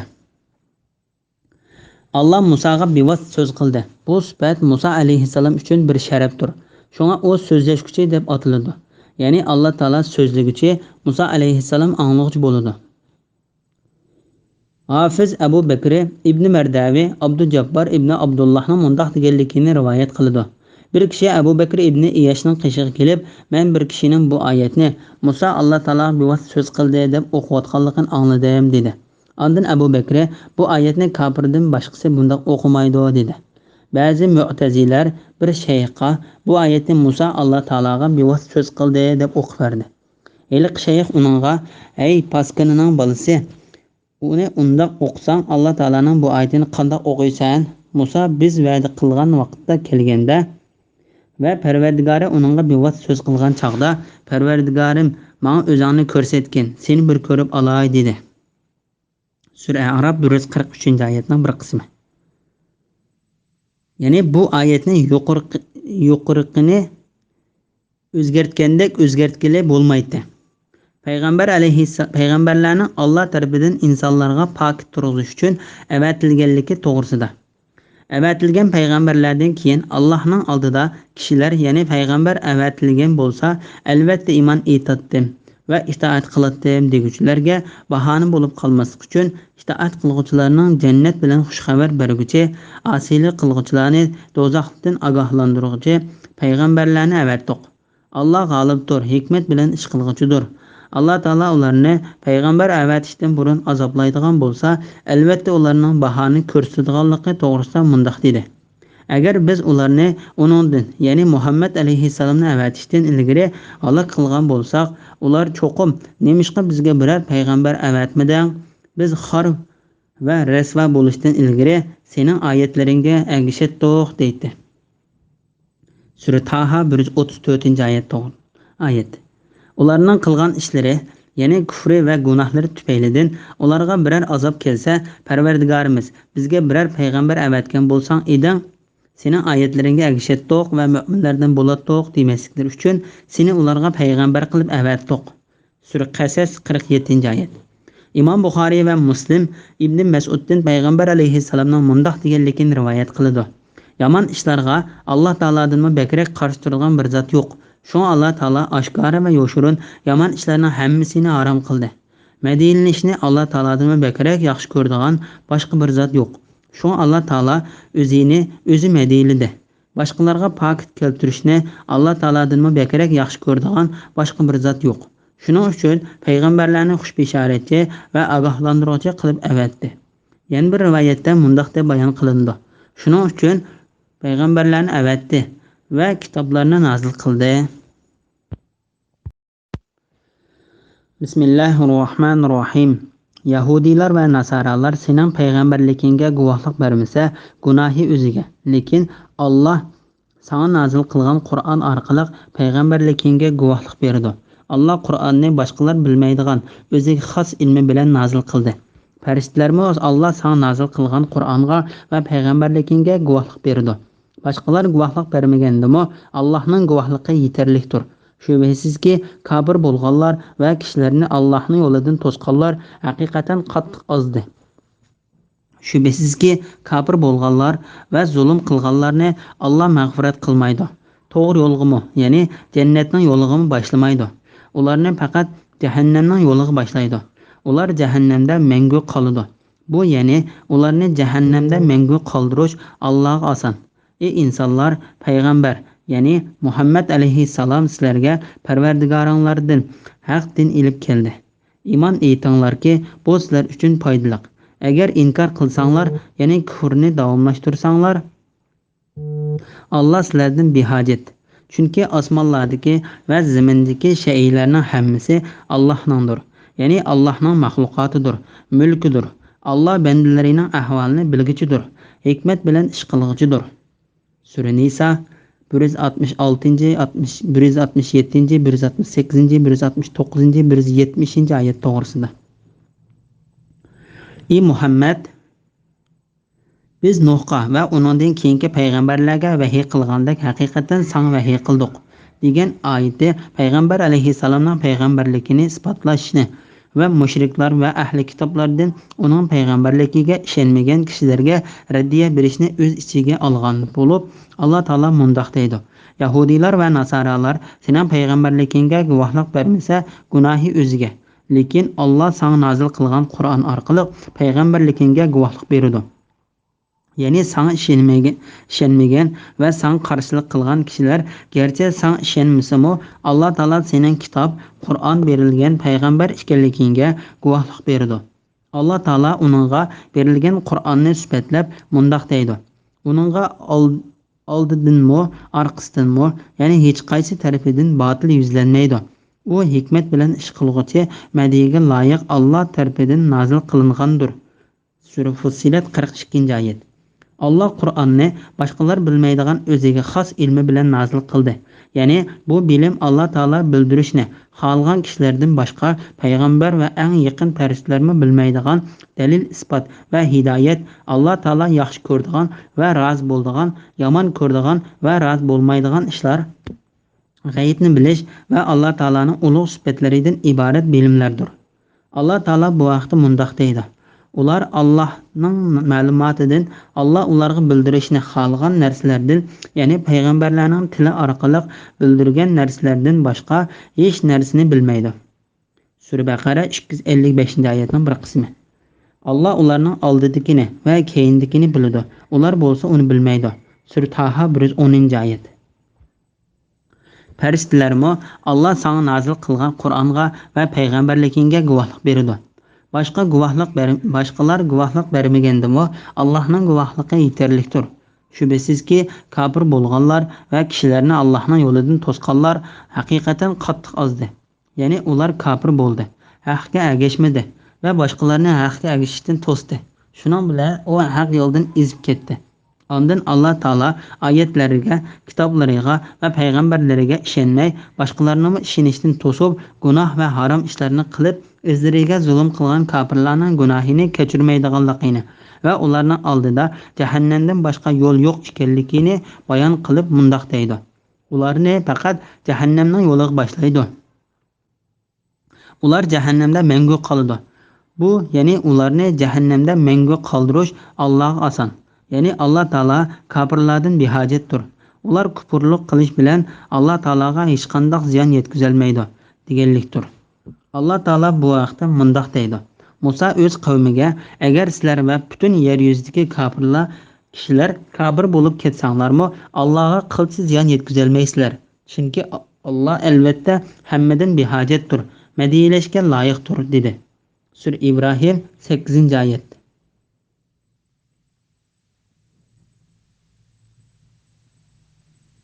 Çünki osmonlardagi va zimindagi shaylarning hammasi Allohnindir.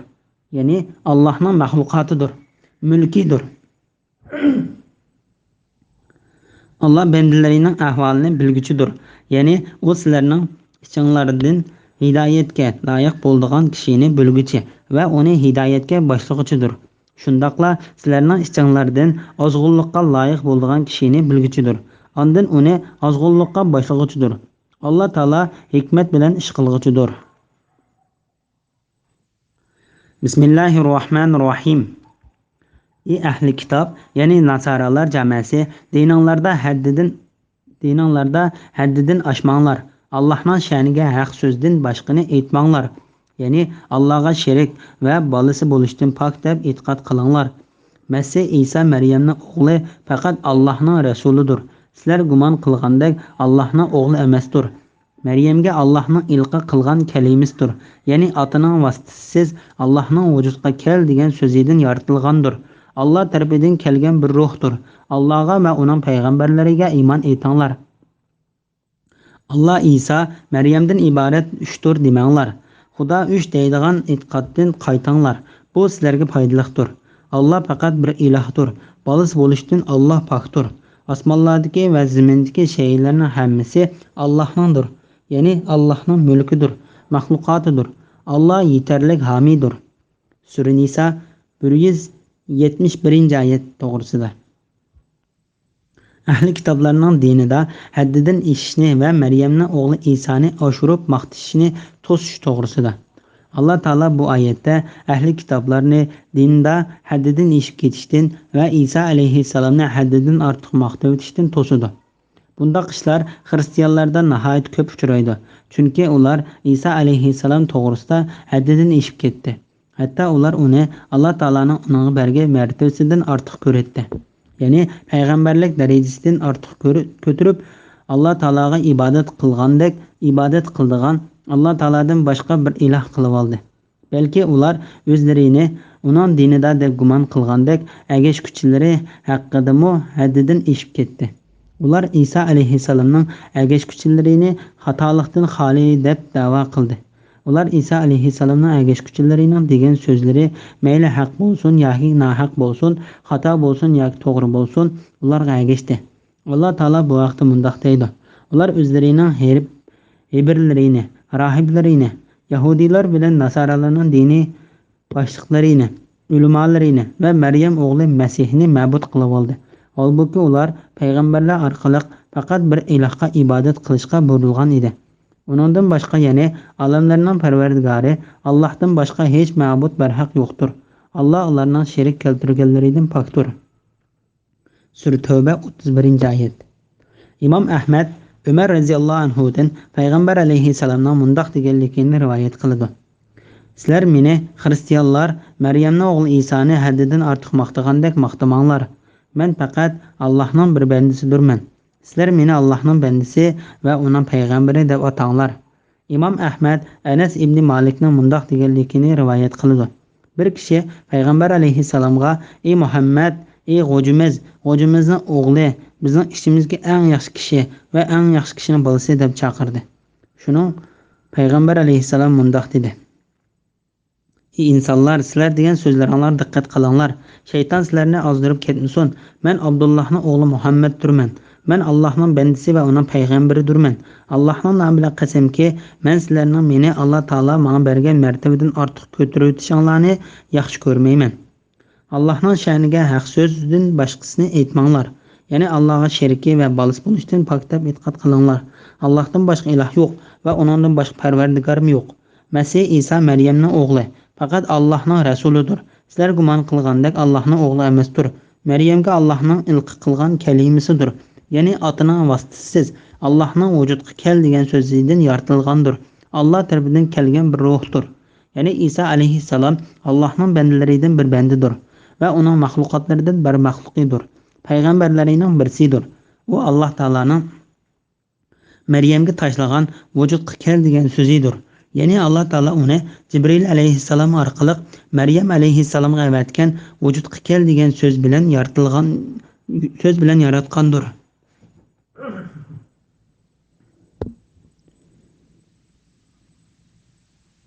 Jibril alayhissalom Alloh taolaning izni bilan Alloh tarafidan ilib kelgan bir ruhni po'lidi.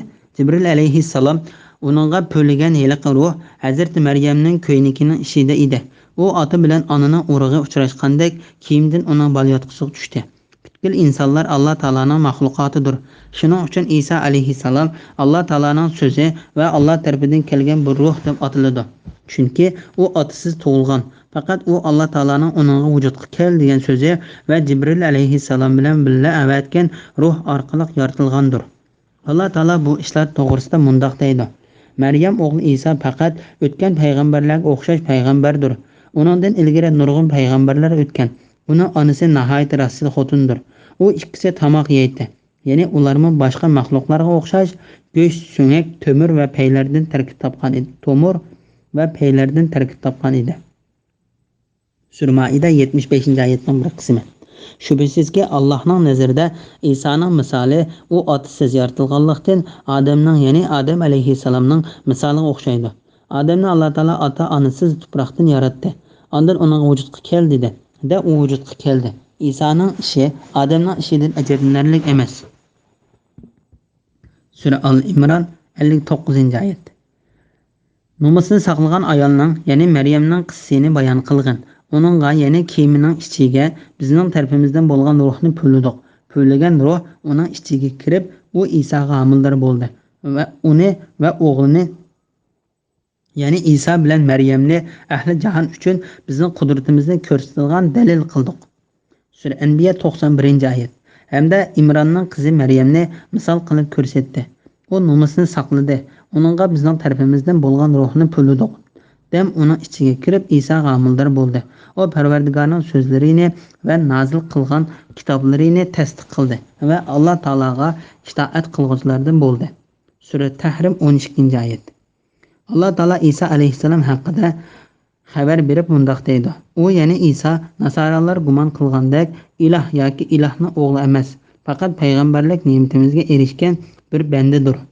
Sura Zuhruf 59-oyatning bir qismi. İmam Buxoriy Ubada ibn Samitdan payg'ambar alayhissalomning mundoq deganligini rivoyat qildi: Kimki sheriki yo'q bir Allohdan boshqa iloh yo'qligiga, Muhammad alayhissalomning Alloh taolaning bandasi va payg'ambari ekanligiga, Isoning Allohning bandasi va uning tarbiyadan va uning payg'ambari, Maryam tashlagan uning vujudga kel degan so'zi va uning tarbiyadan kelgan bir ruh ekanligiga, jannat va do'zaxning haq ekanligiga guvohlik bersa, Alloh taolo uni qilgan amaliga qarab jannatga kirgizadi. Yana bir rivoyatda mundoq deb bayon qilindi: U jannatning 8 eshigini xohlagandan kirdi. Oyatda va hadisda kelgan Alloh tarafidan bo'lgan bir ruh degan so'zning ma'nosi Alloh taoloning Alloh osmonlardagi va zamindagi narsalarning hammasini kamoli fazlidan sizlarga bo'ysundirib berdi. Sura Jasiya 13-oyatning bir qismi degan oyatga o'xshashdir. Ya'ni Iso alayhissalom xristianlar Alloh ularga la'nat qilsin degandek Allohning ruhi emas, balki Alloh tarafidan kelgan bir ruhdir. Bu ikki xil so'zning oraliqida farq nihoyat ochiqdir. Isoni xristianlar degandek Alloh taolaning ruhining bir bo'ligi desak, o chaqda Iso alayhissalom Allohning bir parchasi bo'lib qoladi. Bu albatta xatodir. Ruhning, ya'ni Alloh tarafidan kelgan ruh deb Allohga qo'shilib kelishi xuddi bu Alloh bevosita yaratgan tish tuga sizlarga mening mo'jizamdir. Sura Hud 64-oyatning bir qismi. Bana hech narsa sherik keltirmagan tavob qilg'uvchilarga, qiyom qilg'uvchilarga, ruku qilg'uvchilarga, sajda qilg'uvchilarga mening uyimni pok qilgin. Sura Haj 26-oyatning bir qismi. Degan oyatlarda to'ga va uy, ya'ni Ka'ba hurmat yusidan Allohga qo'shilib kelgandek qo'shilib keldi. Shundaqla hadisdami qo'shilib keldi. Men Parvardigorimning o'ylisiga kiraman. Allohga va uning payg'ambarlariga iymon etinglar. Alloh Iso Maryamdan iborat uchdir demanglar. Xudo uchun deydigan e'tiqoddan qaytinglar. Ya'ni sizlar Allohning bir ekanligiga va uning bolasi va ayolining yo'qligiga va Isoning Allohning bandasi va uning payg'ambar ekanligiga ishoninglar. Sizlar Alloh taologa Isoning onasi Maryamni sherik qilmanglar. Bu sizlarga foydalidir. Allah faqat bir ilohdir. Bolasi bo'lishdan Alloh pokdir. Osmonlardagi va zamindagi shaylarning hammasi Allohningdir. Ya'ni Allohning mulkidir, maxluqotidir. Alloh yetarlik homiydir. Alloh taolo bu vaqt mundoq deydi: Alloh uch ilohning biridir deguvchilar shaksiz kofir bo'ldi. Bir ilohdan boshqa hech iloh yo'qdir. Sura Maida 73-oyatning bir qismi. O'z vaqtida Alloh aytdi: Ey Maryam o'g'li Iso, sen kishilarga Allohni qo'yib men bilan onamni ikki iloh qilib olinglar dedingmi? İsa aytdi: "Rabbim, sha'ningga loyiq emas narsalarni sen pok deb e'tiqod qilamanki, menga aytishga tegishli bo'lmagan so'zlarni men aytmayman. Agar men bu so'zni aytgan bo'lsam, uni sen cho'qim bilasan. Ya'ni mening undaq demaganligimni senga ma'lumliq. Sen mening zotimnikini bilasan. Men sening zotingnikini bilmayman. G'ayblarni nihoyat obdan bilasan." Sura Maida 116-oyat. Xristianlar Alloh ularga la'nat qilsin. O'zlarining bilimsizligidan ularning Isa alayhissalom to'g'risida muqim bir e'tiqodi yo'q bo'lib qolmasdan, balki ularning Isa alayhissalom to'g'risidagi tushunchasi birdek emas. Ularning ba'zilari uni iloh deb e'tiqod qilsa, ba'zilari uni Allohning sheriki deydi. Yana ba'zilari uni Allohning o'g'li deydi. Shu ular nihoyatda ko'p guruhlarga bo'linib ketgan bo'lib, ularning ko'z qarashi va fikrlari bir-birsiga o'xshash emasdir. Şunu ba'zi olimlar agar 10 xristian bir joyga yig'ilib qolsa, ular Isa alayhissalom to'g'risida 11 xil qarashga bo'linib ketadi degan nihoyatim to'g'ri bahoni bergan.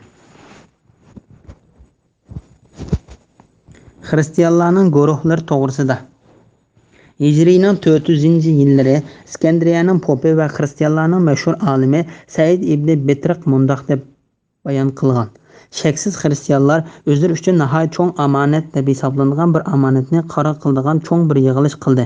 Bu yig'ilish amaliyoti bo'lsa cho'ng bir amonat emas, eng razil bir xiyonat edi. Bu yig'ilish mashhur Qustantiya shahrining qurg'uvchisi Qustantning zamonida bo'lgan edi. U bir cho'ng faylasuf kishi edi. Ular Isa alayhissalom haqida nihoyat qattiq ixtilof qildi. U yig'ilishga 2000 dan ortiq pop qatnashgan bo'lib, ular ko'z qarash jihatdan nihoyat ko'p guruhga bo'linib ketgan edi. Masalan, ularning ichidan 50 bir guruh, 20 bir guruh, 100 bir guruh, 70 bir guruh, ba'zi guruhlar undan ko'p va ba'zi guruhlar undan oz edi. Podshoh Qustantin guruhlarning ichidan odami 318 kishidan oshirgan bir guruhning bir e'tiqodga birlik kelganligini ko'rib, u bu qarashni qabul qildi va uni qo'g'dab kuchlantirdi. Undan boshqa hamma qarashlarni bekor qildi. Shu 318 kishining suiqasdi nizam qilib bekitildi. Ular uchun chirkovlar silindi. Ular o'zlariga kitob va qonunlarni tuzib chiqdi. Uningda e'tiqod qilish va nizam o'rinda amal qilish uchun keyingilarga o'tadigan amonatni paydo qildi. Bularning agashkuchilari Malakiya deb ataldi. Ondan poplar ikkinchi qatim yig'ildi. Bu yig'ilishda Yaqubiya guruhi paydo bo'ldi. Ondan ular 3-qatim yig'ilganda Nasturiya guruhi paydo bo'ldi. Bu üç firqaning uchlisi Isa alayhissalomda Dada, Bala va Ruhul Qudusdan iborat 3 xil narsaning borligini so'zlaydi. Ya'ni Isa alayhissalom otliq, ya'ni ilohlik, balaliq, ya'ni insonlik va Ruhul Qudusdan iboratdir. Bu 3 narsaning birlashma gavdasini Isa deymiz. Isa vujudida mush 3 narsa bor deydi. Ondan ular Isa alayhissalomning ilohlik tarafi bilan insonlik tarafini birlashdimi yoki birlashmadimi yoki u ikki taraf bir-biriga yo'g'rilib ketganmi degan masalalarda 3 xil guruhga ayrilib ketdi. Ularning ichidagi har bir guruh yana birisini kofirga chiqardi. Biz bo'lsak uchilisini kofirga chiqaramiz. Xudo 3 deydigan e'tiqoddan qaytinglar. Bu sizlarga foydalidir. Alloh faqat bir ilohdir. Balasi bo'lishdan Alloh pokdir. Osmonlardagi va zimindagi shaylarning hammasi Allohningdir. Ya'ni Allohning mulkidir, maxluqotidir. Alloh yetarli homiydir. Ya'ni hammasi Allohning mulkidir va uning maxluqotidir.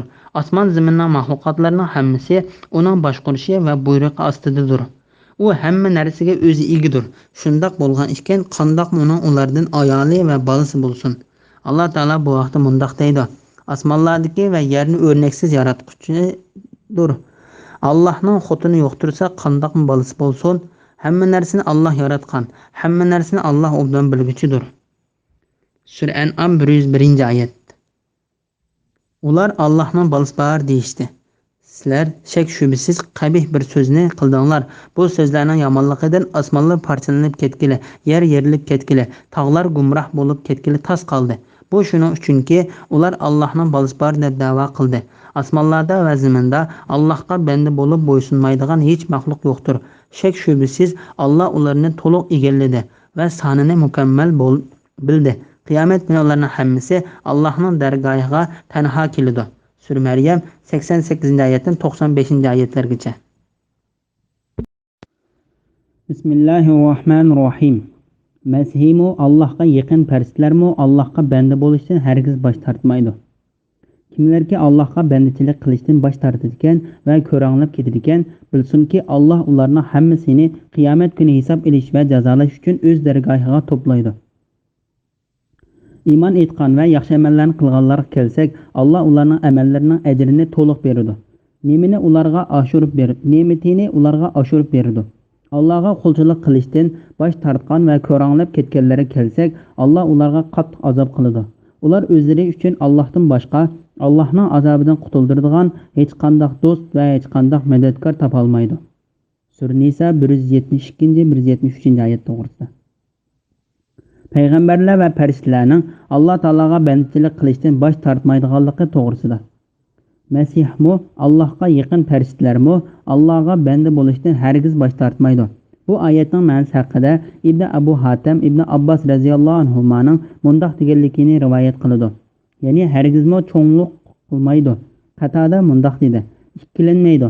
Kimlarki Allohga bandichilik qilishdan bosh tortadigan va ko'ranglab ketadigan, bilsinki Alloh ularning hammasini qiyomat kuni hisob elish va jazolash uchun o'z dargohiga to'playdi. Ya'ni ularning orliqini o'zining adil hukmi bilan ayiradi. Iymon etgan va yaxshi amallarni qilganlarga kelsak, Alloh ularning amallarining ajrini to'liq berdi. Ne'matini ularga oshirib berdi. Alloh taolo bu vaqtda mundaq deydi: shubhisizki mening ibodatimdan cho'ngchilik qilib bosh tortadiganlar har holda jahannamga kirdi. Sura G'ofir 60-oyatning bir qismi. Bismillahirrohmanirrohim. Ey insonlar, sizlarga Parvardigoringlar tarafidan shonliq mo'jizalar bilan kuchlantirilgan Muhammad alayhissalomdan iborat ochiq dalil keldi. Sizlarga ro'shan nurni, ya'ni Qur'onni nazil qildik. Allohga iymon etgan va uningga, ya'ni Qur'onga chin yopishganlarga kelsak, Alloh ularni o'z rahmatiga va ne'matiga, ya'ni jannatiga daxil qildi va ularni to'g'ri yo'lga boshlaydi. Sura Nisa 174-175 oyat to'g'risida. Allah tarafidan kelgan narsaning sifatlari to'g'risida. Alloh taolo bu oyatda hamma insonlarga o'zining tarafidan katta bir paketning kelganligidan xabar beradi. Bu paket bo'lsa, kishilarning o'zlari aytishga o'rin qo'ymaydigan va shubhalarni yo'qotadigan dalil isbotlardir. Sizlarga ro'shan nurni, ya'ni Qur'onni nazil qildik. Ya'ni sizlarga haqiqiy nihoyatda ochiq bo'lgan bir nurni tushirdik. Ibn Jurayd va boshqalar mundaq deydi: u nur Qur'on Karimdir. Allohga iymon etgan va uningga, ya'ni Qur'onga chin yopishganlarga kelsak, Alloh ularni o'z rahmatiga va ne'matiga, ya'ni jannatiga daxil qiladi va ularni to'g'ri yo'lga boshlaydi. Bu mu'minlarning dunyo oxiratdagi sifatlaridir. Ular dunyolikda e'tiqod va ish harakatlarida to'g'ri yo'lda, qiyomat kunida Alloh taolaning jannatlarga yetkazadigan to'g'ri yo'llarida bo'ladi. Bismillahirrohmanirrohim. Ey Muhammad, senden ota-onasi, bolasi yo'q mayitning mirosi to'g'riliq fatvo so'rashidi. Aytqinki, Alloh taolo ota-onasi, bolasi yo'q kishi qoldirgan miros to'g'risida fatvo berdi. Agar u bir kishi vafot bo'lsa, bolasi bo'lmasa, faqat bir hamshirasi bo'lsa, u tarakining yarmini oladi. Agar u ayolning bolasi bo'lmasa, har bir tuqqani uning varis bo'ladi. Ya'ni mirosning hammasini oladi. Agar ikki hamshirasi bo'lsa, ular tarakining 3dan 2-sini oladi. Agar varislar ham er ham ayol bir tuqqanlar bo'lsa, ularning ichidagi bir erga 2 ayolning hassisi beriladi. Adashmasliqlar uchun Alloh sizlarga shariat ahkomlarini bayon qilib berdi. Alloh hamma narsani bilguchidir. Sura Nisa 176-oyat to'g'risida. Ota-onasi va bolasi yo'q kishining mirosining hukmi va bu vaqtdagi oyatning eng oxirida tushgan oyat ekanligi to'g'risida. Imom Buxoriy Baroining mundaq deganligini rivoyat qiladi. Suralarning ichida eng oxirida tushgan sura Tavba surasidir. Oyatlarning ichida eng oxirida tushgan oyat: "Ey Muhammad, senden ota-onasi, bolasi yo'q mayitning mirosi to'g'riliq fatvo so'rashidi." Aytqinki, Alloh taolo ota-onasi, bolasi yo'q kishi qoldirgan miros to'g'risida fatvo berdi degan oyatdir. Imom Ahmad Jabir ibn Abdullohning mundaq deganligini rivoyat qiladi. Men hech narsani o'ylamaydigan, ig'ir kasal holatida yotganimda payg'ambar alayhissalom qishimga kirdi va menga tahorat suyidan to'kdi yoki to'kinglar dedi. Ondan men o'shimga kelib payg'ambar alayhissalomga mening urug' tuqqanlarimdan menga mirosxo'r bo'lgan hech kishi yo'q, Ya'ni mening ota-onam va bolchaqalarim yo'q. Urug' tuqqanlarim mirosni qandoq ulashdi dedim. Shuning bilan Alloh taolo miros oyatini tushirdi. Agar bir kishi vafot bo'lsa, bolasi bo'lmasa degan oyatdagi maqsad qilingan hukmni tushunish va mu'minlarning xalifasi Umar ibn Xattob radhiyallohu anhu ga qiyin keldi. Bu to'g'riliq Sahih Buxoriy va Muslimda Umarning mundoq deganligi rivoyat qilindi. 3 ish bor. Payg'ambar alayhissalom vafot bo'lishidan ilgari ularni bizga ochiq bayon qilib bergan bo'lsa, bo'libdi-kan deb ketdim. U 3 ish bo'lsa, cho'ng dadasining mirosdagi hukmi. Oyatdagi ota-onasi, bolasi yo'q mayit degan so'zdan maqsad qilinadigan hukm va jazonining turlaridir. Imom Ahmad Ma'dan ibn Abu Talhadin Umar ibn Xattobning mundoq deganligini rivoyat qildi. Men payg'ambar alayhissalomdan oyatdagi ota-onasi, bolasi yo'q mayit degan so'zda maqsad qilingan hukm to'g'riliq savolni boshqa bir ishlar ustida so'rganimdanmi ko'p so'rimdim. Hatto u savolni ko'p so'rganligimdan payg'ambar alayhissalom barmoqini maydamga noqushlab qo'yib, buni tushunish uchun sana Sur Nisoning oxiridagi yozda tushgan oyati yetarlidir dedi. Bu oyatga munosabatlik so'zlarni bayon qilish to'g'risida. Agar bir kishi vafot bo'lsa, bolasi bo'lmasa, ya'ni bolasi ota-onasi bo'lmasa, bu oyatning bolasi ota-onasi bo'lmasa degan ma'noni berdiganligini Alloh taolo bu oyatni tushuntirdi. Faqat bir hamshirasi bo'lsa, u tarakining yerini oladi. Agar o'lgan kishining hamshirasi bilan otasi hayot bo'lsa, hamshirasi hech qanday mirosga erisha olmaydi. Chunki butun olimlarning birlik kelgan ko'z qarash bo'yicha otasi qiz hamshirasining miros elishiga to'sqinlik bo'ladi. Bundoq bo'lgan ekan, Alloh taolo agar bir kishi vafot bo'lsa, bolasi bo'lmasa degan so'zni Qur'onning ochiq bayon orqali bolasi yo'q deganlikdir va tekstni cho'nqur tushunganda ota-onasi yo'q kishi ko'zda tutilganligini bilib olgan bo'ladi. Chunki mayitning ota-onasi bo'lsa, hamshirasi mayitning mol-mulkining yarmiga erisha olmaydi. Hatto u hech qanday mirosga erisha olmaydi. Ibn Jarir va boshqalar Ibn Abbos radhiyallohu anhumaning va Ibn Zubayrning mundoq deganligini rivoyat qiladi. Alloh taolaning bolasi bo'lmasa, faqat bir hamshirasi bo'lsa, u tarakining yerini oladi degan so'zining ma'nosiga asosan o'lgan kishining bir qiz bolasi va bir hamshirasi bo'lsa, u hamshirasiga hech qanday miros tegmaydi. Uning bir qiziga bo'lganligi bir bolani qoldirganlik bo'ladi. Qiz hamshirasi mayitning bolasi bor bo'lgan ahvolda mirosga erishilmaydi. Ko'p sonli olimlar bu masalada u ikkisiga qarshi fikr bayon qilib mundoq deydi. Mayitning qiz bilan uning hamshirasi bor masalada bu oyatdan boshqa bir oyatning faktiga asosan qizga muayyan miqdorda o'lchalgan miros bo'yicha molning yarmi va qiz bir tuqqanga miqdor o'lchanmagan miros bo'yicha qolgan yarmi tegadi. Biz yuqorida so'zlab o'tgandek, mayitning mirosxo'rlari ikki xil bo'ladi. Bir xili ularga 3/1 yoki 4/1 oladi degandek muayyan miqdor bekitilib qo'yilgan bo'ladi. Yana bir xili muayyan miqdor bekitilgan bo'lmasdan balki birinchi xildagi mirosxo'rlardan qolgan mol mayli oz yoki ko'p bo'lsa, qolganini oladigan mirosxo'rlardir. Masalan, bu hadislarda qiz molning yarmini muayyan miqdor bekitilib qo'yilgan mirosxo'rlar bo'yicha olsa, hamshirasi qolgan yarmini ikkinchi xil mirosxo'rlar qatorida oladi. Hamshirasi, ya'ni birinchi xildagi mirosxo'rlar bo'yicha miros olsa, ba'zida ikkinchi xildagi mirosxo'rlar bo'yicha miros oladi. Bundoq ahvolda, ya'ni miros qoldirgan kishining ota-onasi, bolasi yo'q ahvolda qiz birinchi xildagi mirosxo'rlar bo'yicha o'lgan kishining mol-mulkining yarmiga erishadiganligi bu oyat orqali sabit bo'lgandir. Ammo o'lgan kishining qiz bor ahvolda ikkinchi xildagi mirosxo'rlar bo'yicha miros elish tuvandagi hadislar orqali sabit bo'lgandir. Imom Buxoriy Asvatning mundoq deganligini rivoyat qiladi. Payg'ambar alayhissalom zamonasida Muoz ibn Jabal bizning ishimizda mol-mulkining yarmini o'lgan kishining qiziga va yarmini uning hamshirasiga va'da berishga hukm chiqardi. Ondan Sulaymonning qilgan rivoyatida bizning ishimizda hukm qildi deb bayon qildi. Lekin payg'ambar alayhissalomning zamonasida degan gapni qilmadi. Imom Buxoriy Huzayl ibn Shurahbilning mundoq deganligini rivoyat qildi. Abu Musa Ash'ariydan o'lgan kishining qizining uning o'g'lining qizining va hamshirisining meyitning maraslarni qandoq o'lishi to'g'risida savol so'raldi. U malning yerimi qizga va yerimi hamshirisiga bo'ladi. Ondan savol so'ragan kishiga Ibn Mas'ud radhiyallohu anhu ning qishig'a borgan. U menga o'xshash javob berdi dedi. Savol so'ragan kishi Ibn Mas'ud radhiyallohu anhudan bu vaqt so'raganda uningga Abu Musaning Ibn Mas'ud radhiyallohu anhuning qishig'i borgan, u menga o'xshash javob berdi degan so'zini yetkazdi.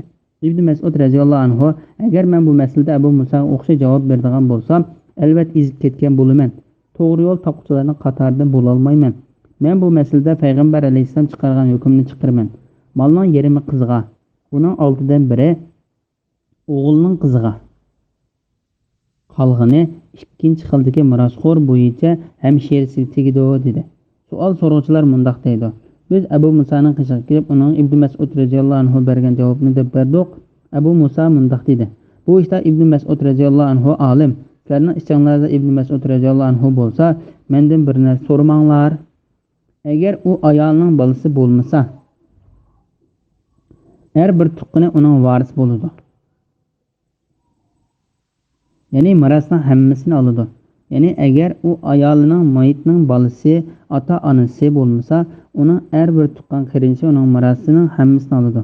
Agar har bir tuqqan qarindoshi bilan birinchi xildagi mirosxo'rlarning qatoridan ayolning eriga o'xshash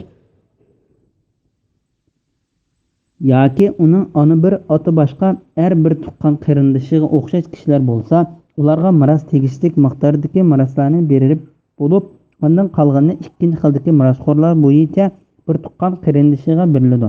Mirosda bir tuqqan qarindoshi bilan oti boshqa ona bir tuqqan qarindoshining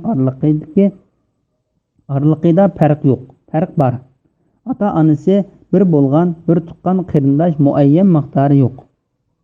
Ikkinchi xildagi mirosxo'rlarning qatoriga kirdi. Ona bir oti boshqa bo'lgan bir tuqqan qarindosh birinchi xildagi mirosxo'rlarning qatoriga kirdi. Undaq qilishni Sahih Buxoriy bilan Muslimda Ibn Abbas radhiyallohu anhuma rivoyat qilgan. Payg'ambar alayhissalomning bu hadisidan ko'rib olgan bo'ladi. Sizlar miroslarni uningga tegishlik bo'lgan, ya'ni birinchi xildagi kishilarga beringlar. Buningdan eshib qolganini erning urug' tuqqanlariga beringlar. Agar ikki hamshirisi bo'lsa, u tarakining 3dan 2 hissasini oladi. Shuningdek hamshirlari 2 dan ortiq bo'lsa, 3dan 2 hissasini oladi. Agar varislar ham er ham ayol bir tuqqan bo'lsa, ularning ichidagi bir erga 2 ayolning hissasi berildi. Bu bolalarning bolalari va bir tuqqandan iborat ikkinchi xildagi mirosxo'rlarning hukmidir. Adashmasliklaringiz uchun Alloh sizlarga shariat ahkomlarini bayon qilib berdi. Allah hamma narsani bilguchidir. Ibn Jarir Tarix Ibn Shahabning mundoq deganligini rivoyat qildi. Umar to'gining tog'i so'nkidan birini oldi va sahobalarni yig'ib, albatta men ota-onasi, bolasi yo'q mayitning miros to'g'riliq degan oyatda ayollar pardalari ichida so'zlashadigan hukmdan birini chiqaraman dedi. Shu chaqda uydan bir yilon chiqdi. Shuning bilan kishilar undan qo'rqib taraf ketdi. Ondan Umar agar Alloh bu ishning tutishini xohlagan bo'lsa, albatta tutiradi dedi.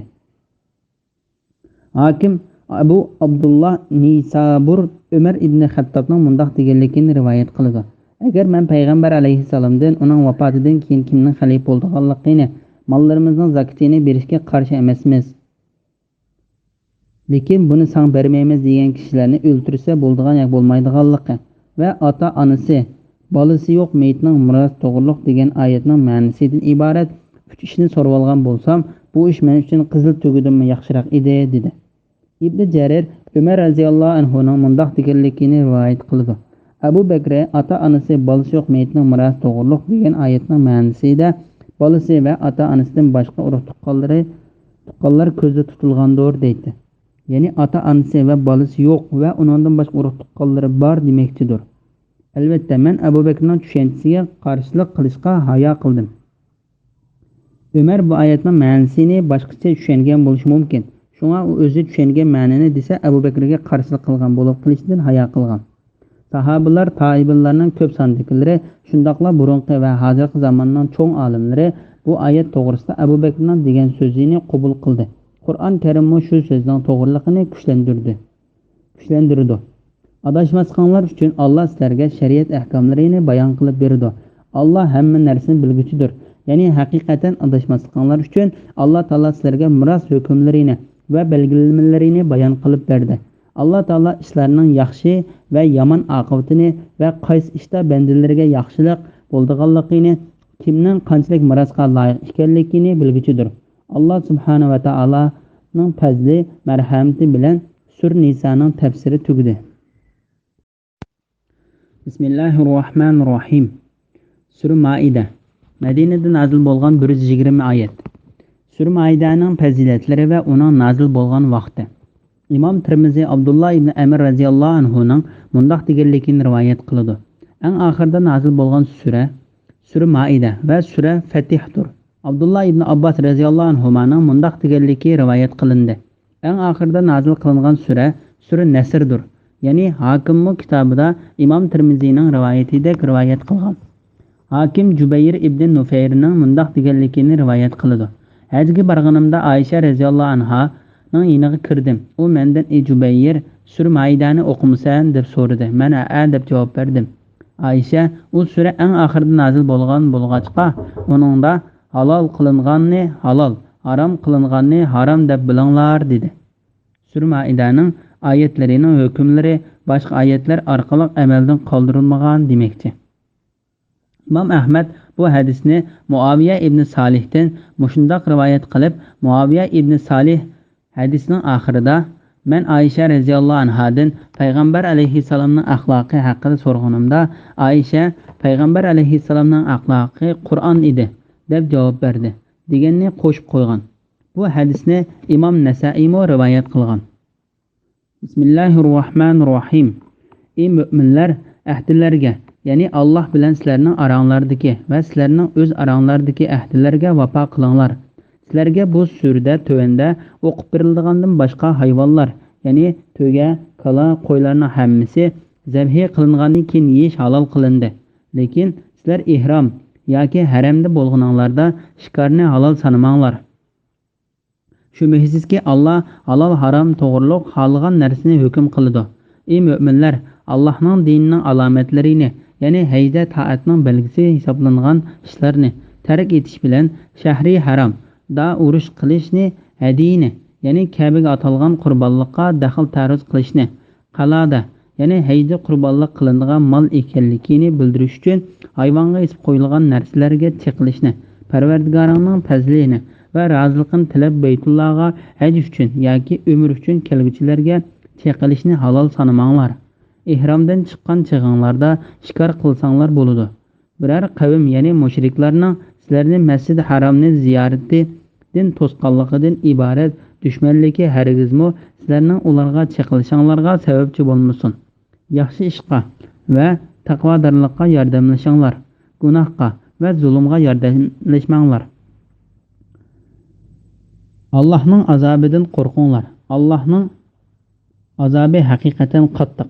Sizlarga o'zi o'lib qolgan hayvon, qon, cho'shqa go'shi, Allohdan g'ayrining, ya'ni butlarning nomi tilga ilinib bo'g'izlangan hayvon, bo'g'ib o'ltirilgan hayvon, urib o'ltirilgan hayvon, egizdan yiqilib o'lgan hayvon, hayvonlar tarafidan usib o'ltirilgan hayvon, yirtqich hayvonlar yerib o'ltirib yegan hayvonning go'shini yeyish harom qilindi. Lekin yuqorqi 5 turlik hayvondan jini chiqmagan chaqda bo'g'izlaganlaringlar halol bo'ladi. Hamda butlarga ilib berilib, ularning yinida bo'g'izlangan hayvonlar harom qilindi. Azlam, ya'ni jahiliyat davrida pal uchun ishlatilgan 3 parcha yog'och bilan pal silishinglar harom qilindi. Bu gunohdir. Kafirlar bugun sizlarning dininglarni yo'qotishni umidini uzdi. Ulardan qo'rqmanglar, mendan qo'rqinglar. Bugun sizlarning dininglarni bo'lishqa Bugun sizlarning dininglarni butun qildim. Sizlarga ne'matimni tamomladim. Islom dinini sizlarning dininglar bo'lishga tanladim. Kimki ochliqda, ilojsizlikdan, gunohni maqsad qilmasdan harom qilingan narsalarni yeysa, gunoh bo'lmaydi. Alloh mag'firat qilg'uchidir, bandalariga nihoyat mehribondir. Sura Maida 1, 2, 3 oyat to'g'risida. Ibn Abu Hatim mundaq deb rivoyat qiladi. Bir kishi Abdullah ibn Mas'ud radhiyallohu anhuning qishiga kelib, "Men nasihat qilgan" deganda, uningga Alloh taolaning "Ey mu'minlar" degan chaqiriqini anglaganda diqqat qilib anglagan. chunki u chaqiriq ya buyurgan bir yaxshilik yoki to'sqan bir yomonlikdir degan. Haysama mundaq deydi: Qur'onda kelgan ey mu'minlar degan oyatlarning hammasi Tavratdagi ey miskinlar degan so'zga o'xshashdir. Ahdilarga, ya'ni Alloh bilan sizlarning aranglardagi va sizlarning aranglardagi ahdilarga, o'z aranglardagi ahdilarga vafo qilinglar. Bu oyatning ma'nosi haqida Ibn Abbos, Mujohid va boshqalar buningdan ahda va kelishimlar maqsad qilindi degan. Imom Ibn Jarir bu oyatning shu ma'noni bildiradiganligida barliq olimlarning birlikka kelganligini bayon qilib mundaq deydi: Ahdilar bo'lsa kishilarning qasam ichish yoki boshqa shaklda bergan va'dalaridir. Bu oyatning ma'nosi haqida Ali ibn Abu Talha ibn Abbosning mundaq deganligini rivoyat qiladi: Ahdilar bo'lsa Qur'onda kelgan Alloh harom qilgan, halol qilgan, farz qilgan va to'sqan narsalardir. Shun bergan ahdinglardan yeyib olmanglar. Ahdiga xiyonat qilmanglar. Allah Taala bu haqda texmi ta'kidlab mundaq degan: Allohga bergan va'dasini mustahkamlagandan keyin buzganlar, Allohning sizlarga rahim qilishidan iborat amrini tutmaganlar, yer yuzida buzg'unchilik qilganlar, ana shular la'natga duchor bo'ladi va ularning oxiratdagi yomon bo'ladi. Sura Ar-Ra'd 25-oyat. Zak haq ahdilarga, ya'ni Alloh bilan sizlarning aranglardagi va sizlarning o'z aranglardagi ahdilarga vafo qilinglar degan oyatning ma'nosi haqida mundaq deydi: Alloh taolo payg'ambarga va Qur'onga ishongan kishilarning halol qilingan va harom qilingan narsalarga, yo'lga qo'yilgan va cheklangan ishlarga rioya qilishga, ulardan olgan ahdiga vafo qilishga buyurgandir. Halol qilingan va harom qilingan hayvonotlar to'g'risida sizlarga bu surada tövende o'qib berilgandan boshqa, ya'ni hayvonlar, ya'ni to'gak, kala, qo'ylarning hammasini zabiha qilgandan keyin yeyish halol qilindi. Bularning to'gak, kala va qo'y qatorliq ekanligini Hasan, Qatada va boshqalarmi rivoyat qilgan. Imom Ibn Jarir mundaq deydi: Arab tilidami bu so'z shundoq, to'gak, kala va qo'y ma'nida keladi. Ibn Umar, Ibn Abbos va boshqalarmi bu oyatga asosan onasini bo'g'izlagan kishi molning qo'rsiqidagi bolasi o'lik chiqsimi uni yesi durust bo'ladi degan.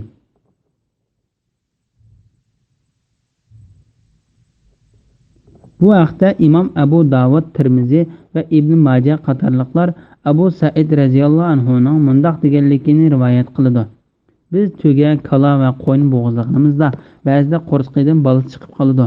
Biz uni yeymizmi yoki tashlab o'tamizmi deb so'raganda payg'ambar alayhissalom: Xohlasanglar yanglar, chunki onasini bo'g'izlash uni bo'g'izlaganlikdir degan.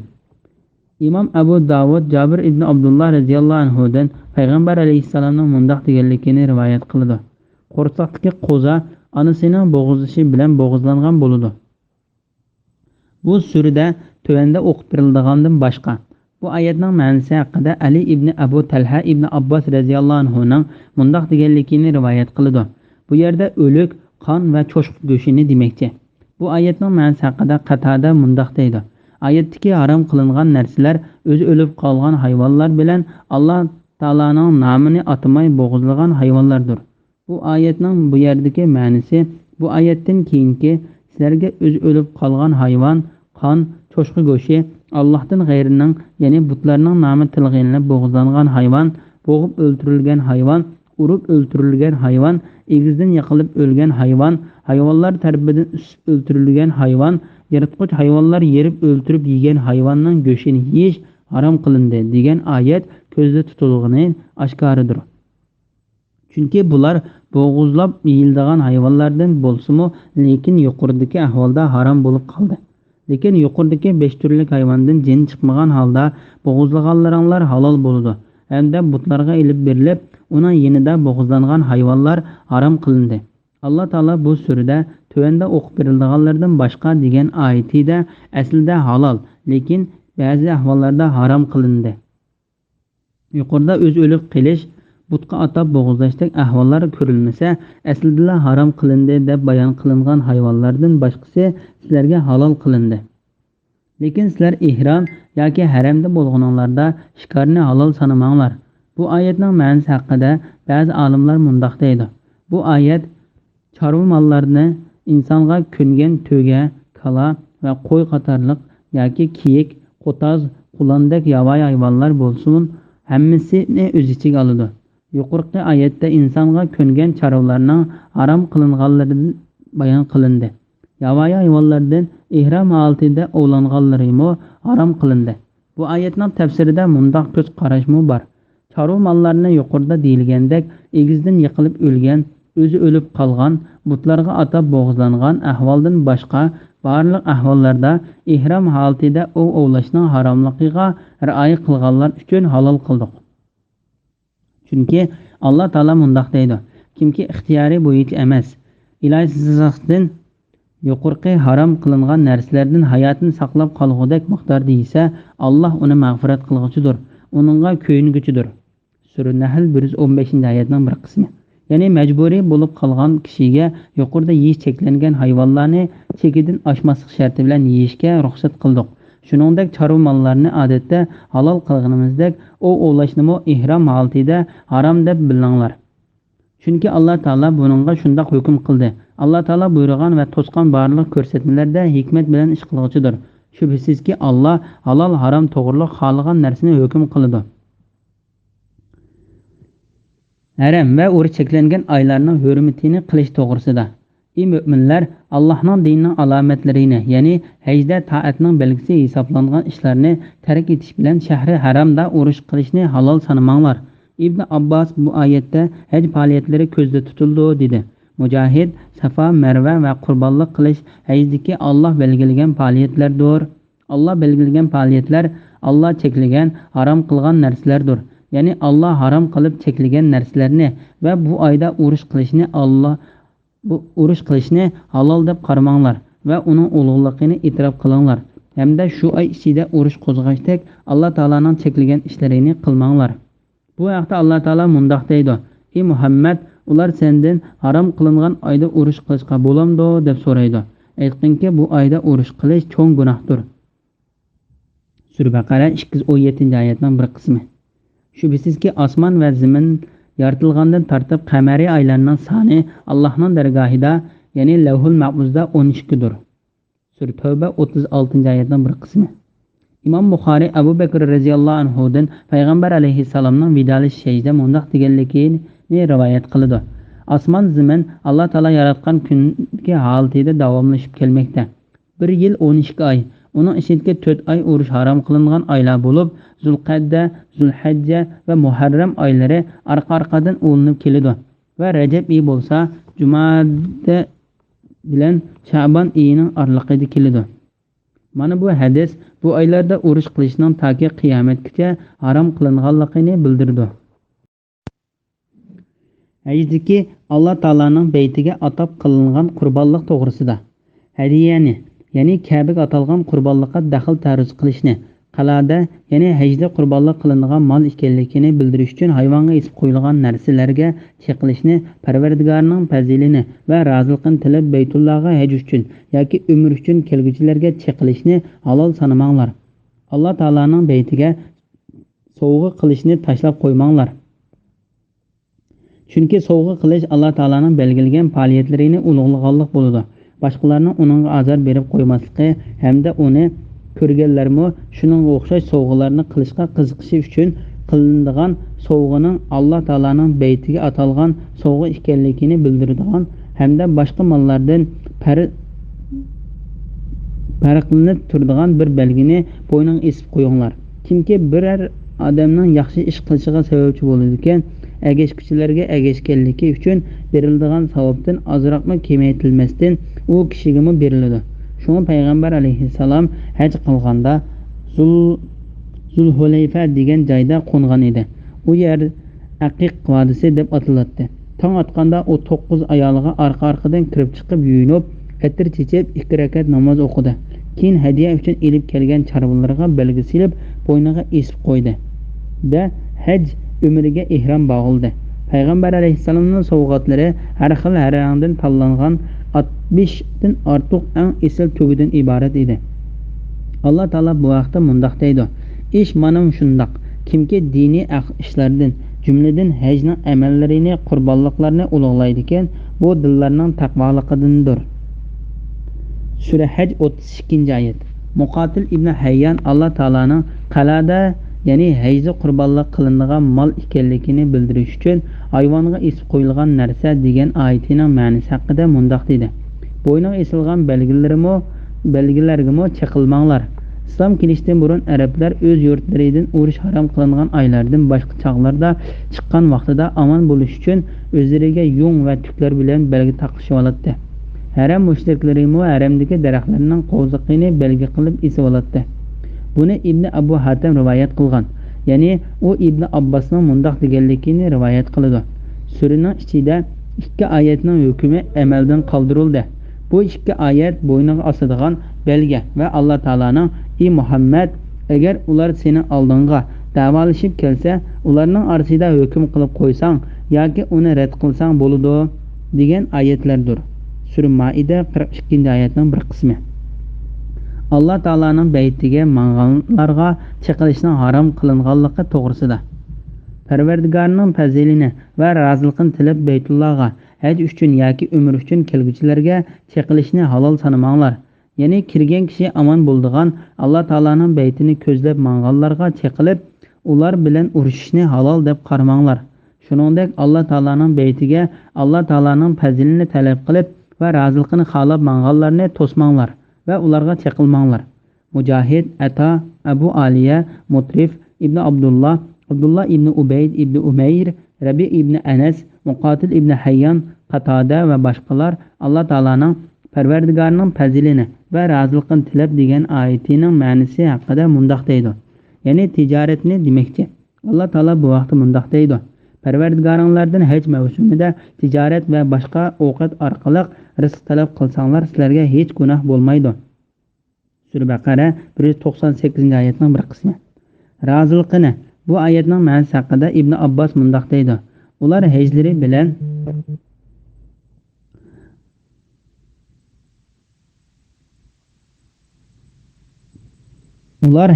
bilan Alloh taolaning roziligini talab qilishidi. Ikrama, Sudi va Ibn Jarir qatorliqlar olimlar mundoq deydi. Bu oyat Hatim ibn Hindi Abu Bakr haqida tushgan bo'lib, u Madina sirtiga o'tlashga qo'yib berilgan chorvalarga hujum qilib bo'lgan edi. Keyingi yili Alloh taolaning baytiga umr qilmoqchi bo'lib chiqdi. Buningda xabar topgan sahobalar uni oldin to'smoqchi bo'lishdi. Dal shu sababdan Alloh taolo bu oyatni nozil qildi. Parvardigoringning fazlini va roziligini tilab Baytullohga haj uchun yoki umr uchun kelguvchilarga chiqilishni halol sanamanglar. U ovlashga ihromdan chiqib bo'lgandan keyin ruxsat qilinganligi to'g'risida. Ihromdan chiqqan chig'inglarda shikor qilsanglar bo'ladi. Ya'ni ihrominglardan chiqqandan keyin ihromdagi holtinglarda harom qilingan ovlashni sizlarga halol qildik. Mana bu cheklashdan keyingi buyruqdir. Bu vaqtda cho'nqur tadqiq qilgandan keyin chiqarilgan to'g'ri yakun shuki, cheklashdan keyin kelgan buyruq hukmni cheklamadan ilgirki holatiga qaytardi. U hukm cheklashdan ilgari vojib bo'lgan bo'lsa, uni vojiblikka qaytardi.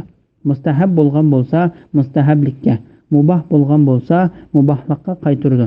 Kimki cheklashdan keyin kelgan buyruq vojiblikni bildirdi desa, uning so'zi ko'plagan oyatlarning dalili bilan rad qilinib ketadi.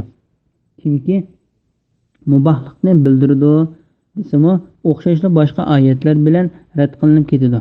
Barliq oyatlarga uyg'un keladigan qarash biz bayon qilgan yuqorqi qarashdir.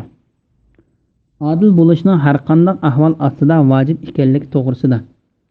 Biror qavm, ya'ni mushriklarning sizlarni Masjid Haram ziyoratidan to'sqanligidan iborat dushmanligi hargizmo sizlarning ularga chiqilishinglarga sababchi bo'lmasin. Ya'ni Hudaybiya yili sizlarni Alloh taolaning baytiga berishdan to'sqan kishilarga qarata saqlagan o'chmanliklar, ularga nohaqchilik qilish va tajovuzchilik qilish orqali ulardan o'ch elib, Alloh taolaning ular haqida ko'rsatgan ahkomlariga rioya qilmaslikka ilib bormasin. Har bir kishi haqida Alloh ko'rsatgan va buyurgan adolat bilan ish qilinglar. Bu oyatning ma'nosi tuvandagi oyatning ma'nosiga o'xshaydi. Biror qavm, ya'ni mushriklarning sizlarni Masjid Haram ziyoratidan to'sqanlikdan iborat dushmanligi hargizmo sizlarni ularga chiqilishinglarga sababchi bo'lmasin. Yaxshi ishqa, taqvodorlikqa yordamlashinglar. Ya'ni bir qavmga qarta o'chmanliklar adolatni tashlashga ilib bormasin.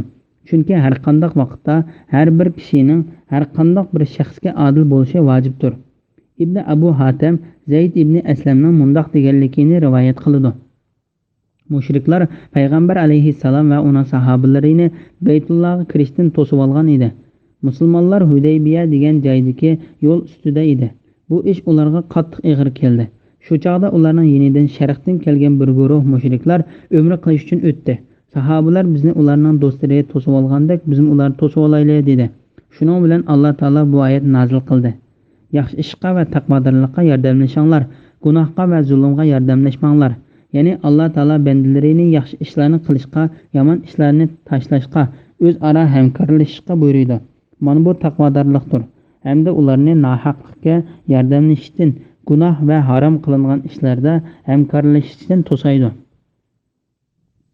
Ibn Jarir mundoq dedi: Gunoh degan Alloh taolo qilishga buyurgan ishni qilmay tashlab qo'yishdir.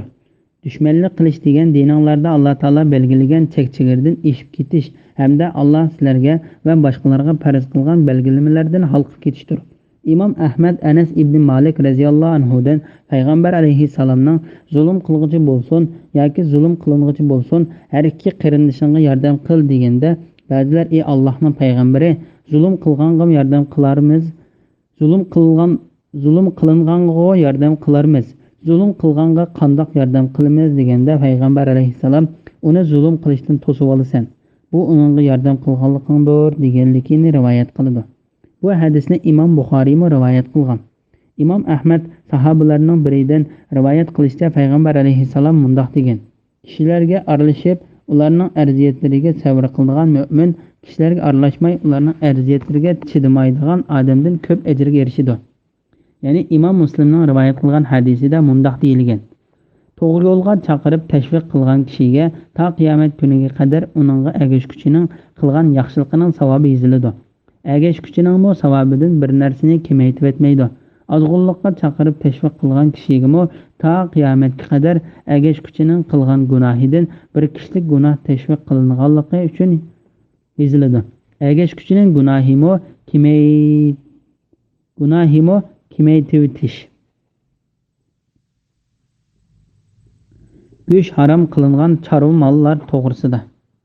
Alloh taolo bandalariga o'z o'lib qolgan mollarni iste'mol qilishdan to'sib, bu oyatlarni bayon qildi. O'z o'lib qolgan hayvon deganimiz bo'g'izlanmasdan o'zligidan o'lib qolgan hayvon bo'lib, uningdan oqmay turib qon oqqan, dinga va badanga ziyonli bo'lg'achqa uni Alloh taolo harom qilib etdi. Lekin beliq o'zi o'lib qolgan hayvonlar qatoriga kirmaydi. Beliq bo'g'izlash orqali yoki boshqa sababdan o'lib qolsa-mo yana haloldir. Buning dalili Imom Malik Muvatta nomli kitobida, Abu Davud, Tirmiziy, Nasa'iy va Ibn Majah, Ibn Xuzayma va Ibn Habib qatorliqlar o'zlarining kitoblarida Abu Hurayra radhiyallohu anhuning mundoq deganligini rivoyat qilgan. Payg'ambar alayhissalom dengiz suvi haqida so'ralganda, uning suvi pokizlovchi suvdir, o'likka haloldir deb javob bergan. Chekatkami tuvanda bayon qilingan hadisga asosan haloldir. Oyatdagi qondan oqqan qon maqsad qilingandek yoki eqib chiqqan qon Sura An'am 145-oyatning bir qismi degan oyatda eqitilgan qon ko'zda tutildi. Buni Ibn Abbos va Ibn Jubayr radhiyallohu anhuma shunday bayon qildi. Ibn Abu Hatim mundoq bayon rivoyat qildi. Ibn Abbosdan tal haqida so'ralganda u yanglar deb javob bergan. So'rg'uchilar u qon tursa deb turib olganda Ibn Abbos sizlarga harom qilingani eqitilgan qondir deb javob bergan. Imom Shafi'i Ibn Umar radhiyallohu anhudan payg'ambar alayhissalomning mundoq deganligini rivoyat qildi. Bizga ikki o'lik va ikki qon halol qilindi. Ikki o'lik bo'lsa beliq bilan cheketkidir, ikki qon bo'lsa jigar bilan taldir. Imom Ahmad ibn Hanbal, Ibn Majah, Dariqutni va Bayhaqi qatorliq olimlar bu hadisni Abdurrahman ibn Zayd ibn Aslam radhiyallohu anhudan shunday rivoyat qilgan. Bu hadis ojizdir. Cho'chqa go'shi, ya'ni beqiladigan cho'chqa va yovvoyi cho'chqalarning hammasi haromdir. Go'sht degan cho'chqaning jismidagi yog' qatorliq hamma narsani o'z ichiga oladi. Zahir mazhabdagilarning bu masalasini murakkablashtiruvchi o'rinsizdir. Imom Muslim Burayd ibn Hasib Aslam radhiyallohu anhudan payg'ambar alayhissalomning mundoq deganligini rivoyat qildi. Kimki qimor o'ynaydigan u xuddi qo'lini cho'chqa go'shi va qini bilan bo'yib olgan bo'ladi. Bu hadisda faqat qo'l bilan tutquchiga bildirilgan nafratlik shunchalik qattiq bo'lsa, uning yeguchiga bo'ladigan nafratning darajasi va tahdidi qanchalik bo'lar? Ya'ni shu hadisda go'shtning yog' qattarliq hamma narsani o'z ichiga olganligiga dalil bor. Imom Buxoriy va Muslim rivoyat qilgan bir hadisda payg'ambar alayhissalom Alloh taolo haroq, o'lik hayvon, cho'chqa va butlarni setishni harom qilingan dedi. Ba'zilar Allohning payg'ambari o'z o'lib qolgan hayvonning yig'ichi, uning bilan kimlar maylindi, terilar uning bilan yog'lindi va jinchiroqmi uning bilan yuriydi deb so'raganda payg'ambar alayhissalom yo'q, u harom deb javob bergan. Ya'ni Imom Buxoriy rivoyat qilgan bir hadisda Abu Sufyonning Rum podshohi Hiraqliga mundaq deganligi rivoyat qilindi. Muhammad bizni o'z o'lib qolgan hayvonni va qonni yeyishni to'sdi. Allohdan g'ayrining, ya'ni butlarning nomi tilga ilinib bo'g'izlangan hayvonni, ya'ni Alloh taolodan boshqasining ismi tilga ilinib bo'g'izlangan hayvon haromdir. Chunki Alloh taolo o'zining ism zotini atab barliq hayvonlarni bo'g'izlashni vojib deb belgilagan. Shu Alloh taolaning ismidan boshqa but yoki har qanday bir maxluqning nomini atab bo'g'izlasa, bunda hayvonning go'shining haromligiga butun musulmonlar birlikka kelgan. Bo'g'ib o'ldirilgan hayvon, ya'ni qasddan bo'g'ib o'ldirilgan yoki tasoddifiy bo'g'ib o'ldirilib qolgan hayvonning go'shi haromdir. Urib o'ldirilgan hayvon.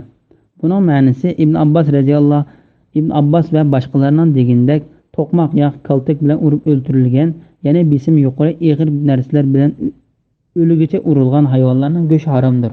Qatada mundaq deydi: Islom kelishdan burungi davrda arablar hayvonni kaltak bilan urib o'ldirib yeydi. Imom Buxoriy Adi ibn Hatim radhiyallohu anhu mundaq deganligini rivoyat qiladi. Men Allohning payg'ambari, men to'mirni etib o'g'layman dedim. Payg'ambar alayhisalom agar otgan to'mirning hayvonning badanini teshib kirgan bo'lsa, uni yegin. Namoda to'mir yenicha tegib hayvonning badaniga kirmagan bo'lsa, u so'qilib o'lib qolgan bo'ladi, shu uni yemagan dedi. Demak, payg'ambar alayhisalomning bu hadisda ovlash niyati bilan o'q yoki ziqdak, ushliq yoki tig'dak jismli bir narsa hayvonning badaniga teshib kirib o'lgan bo'lsa, uning go'shi haloldir. U narsalar badanga kirmay, yonchi tegib o'lgan hayvonning go'shi haromdir. Bu masalada fiqh olimlarining fikri birdekdir. Egizdan yiqilib o'lgan hayvon, ya'ni egiz yerdan tushib ketib o'lib qolgan hayvonning go'shi haromdir.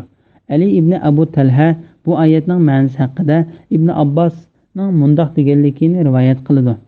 Bu yerda deyilgan tog'dan tushib ketib o'lgan hayvondir deganligini rivoyat qiladi. Bu yerda deyilgan tog'dan tushib ketib o'lgan hayvondir.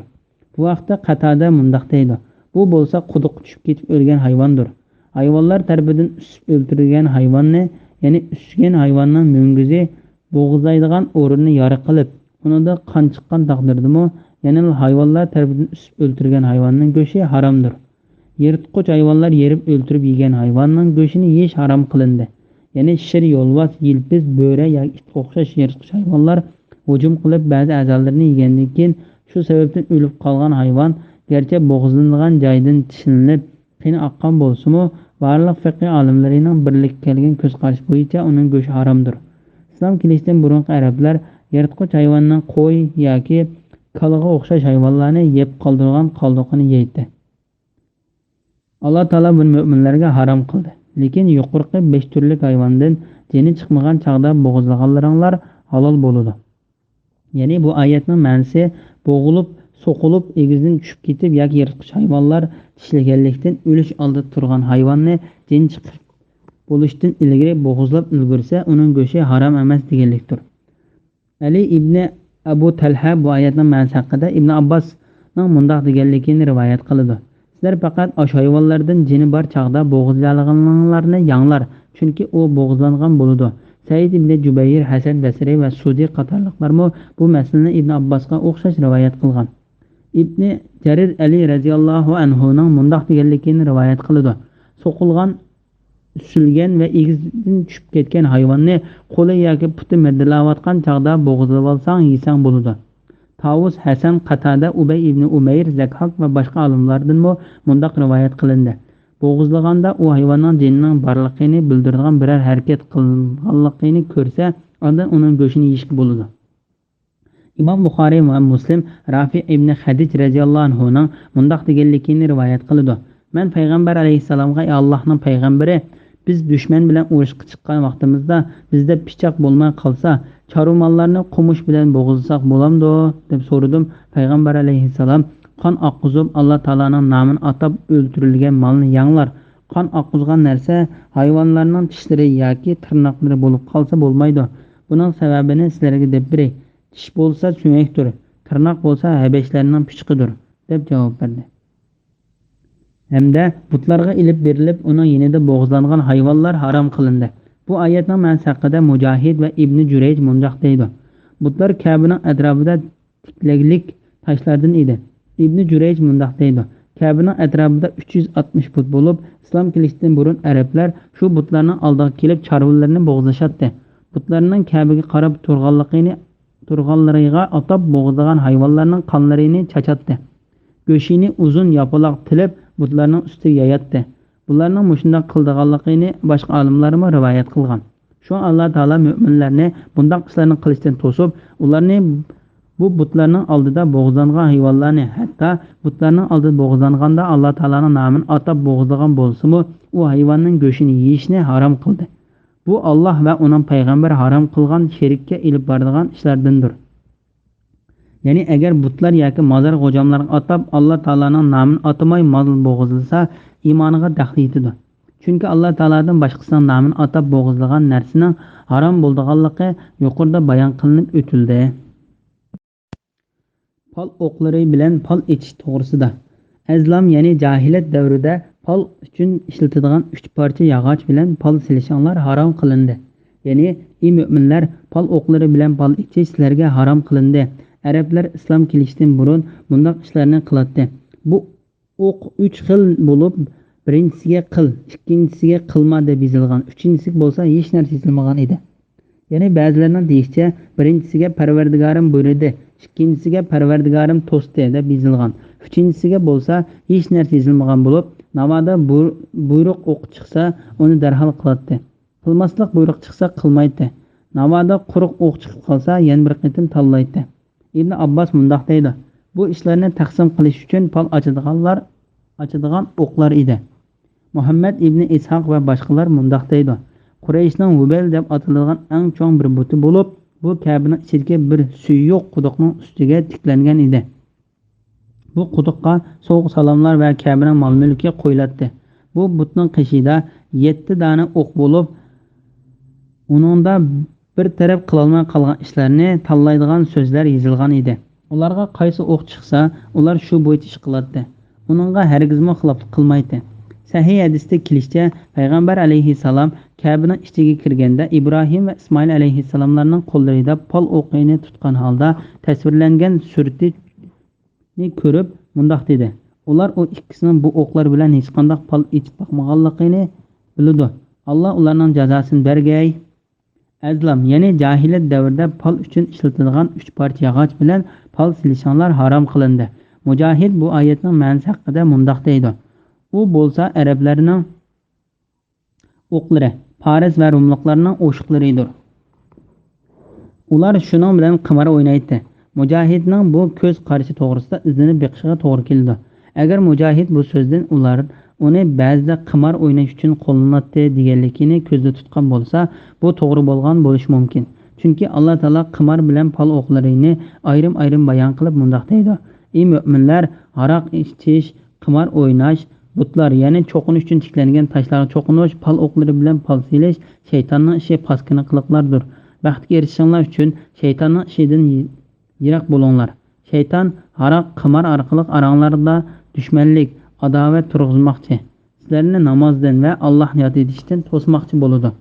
Sizlar endi aroqdan, qimardan yanmamsizlar. Sura Maida 90-91-oyatlar. Bu gunohdir. Ya'ni uni qilish fosiqlik, ozg'unlik, jaholat va shirkdir. Alloh taolo mu'minlarni o'z ishlarida arsalda bo'lib, qilib nima qilishni bilolmay qolganda, Alloh taologa ibodat qilib qilmoqchi bo'lgan ishlarining ichidagi o'zlariga foydali bo'lganini Alloh taoloning tanlab berishini talab qilib istixor silishga buyurgan. Bu vaqtda Imom Ahmad, Buxoriy, Abu Davud, Tirmizi, Nasa'iy va Ibn Majah qatorliqlar Jabir ibn Abdullah radhiyallohu anhuning mundaq deganligini rivoyat qildi. Payg'ambar alayhissalom bizga har qanday bir ishda istixor silishni xuddi Qur'ondagi bir surni o'rgatgandek o'rgatgan edi. Va sizlar biror ish qilmoqchi bo'lib, u ish ustida boshqa tursanglar, farz namozdan boshqa 2 rakat namoz o'qib, ondan ey Alloh, men sening ilming bilan tanlab berishingni, o'z qudrating bilan qildirishingni hamda menga sening ulug' fazlingdan berishingni so'rayman, chunki sen qodir bo'la olaysan, men qodir bo'la olmayman. Sen bilasan, men bilmayman. Sen g'ayblarni bilguchidirsan. Ey Alloh, namoda sening ilmingda bu ishni qilmoqchi bo'lgan maqsadini ataydi. Mening dinim, dunyoliqim, turmushim va ishimning oqibatiga yoki hozirgi va keyingi ishlarimga desam bo'ladi. Yaxshilik bo'lsa, men uni qilishni nasib qilgin va men uni osonlashtirib bergin. Hamda u ishda men barakat ato qilgin. Navoda sening ilmingda bu ish menga dinimda, dunyoliqimda, turmushimda va ishlarimning oqibatida yomonlik bo'lgan bo'lsa, meni undan yiroq qilgin. U ishni mendan yiroq qilgin. Mayli qayerda bo'lmasin, men yaxshilik ato qilgin. Hamda meni shu yaxshi ishga rozi qilgin, danglar degan edi. Arabcha o'qilishi Allohumma inni astakhiruka bi ilmika va astaqdiruka bi qudratika va aslamuka min fazlikal azim. فإنك تقدر ولا أقدر ولا تعلم ولا أعلم وأنت اللهم الغيوب. Musulmonlarning dinidan yenishidan kofirlar va shaytonning umidsizlanishi to'g'risida. Kofirlar bugun sizlarning dininglarni yo'qotishdan umidini uzdi. Bu oyatning ma'nosi haqida Ali ibn Abu Talha ibn Abbos radhiyallohu anhuning mundaq deganligini rivoyat qiladi. Ya'ni ular musulmonlarning dinidan yenishidan umid uzdi. Ata ibn Abu Rabah Sudi va Muqatil ibn Hayyan qatorliqlarmi bu vaqtda shundaq rivoyat qildi. Imom Muslim rivoyat qilgan hadisda mushu ma'no ta'kidlangan. Payg'ambar alayhissalom mundaq deydi: Shayton Arab yerim oralidagi namoz o'qiydigan musulmonlarning o'ziga cho'qinishidan umidini uzdi. Lekin uning qilalaydigani musulmonlarning orasida fitna terib ziddiyat paydo qilishdir.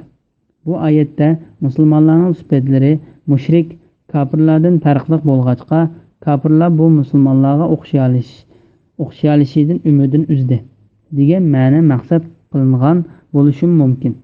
Shuning uchun Alloh taolo mu'min bandalariga faqat o'zlaridan qo'rqishga, kofirlarga zid va xilof ish qilishda tavranmay turib, sabr qilishga buyurib mundaq deydi: Ulardan qo'rqmanglar, mendan qo'rqinglar. Ya'ni ularga qarshilik qilishda ulardan qo'rqmay, mendan qo'rqinglar. Shunda qilsanglar, men sizlarni ularning Alloh ustidan g'alaba qildirib, sizlarning o'choqlarini elib beraman. Sizlarni dunyo va oxiratda ulardan ustun qilaman. Islom dinining to'liq mukammal qilinishi to'g'risida. Bugun sizlarning dininglarni butun qildim. Sizlarga ne'matimni tamomladim.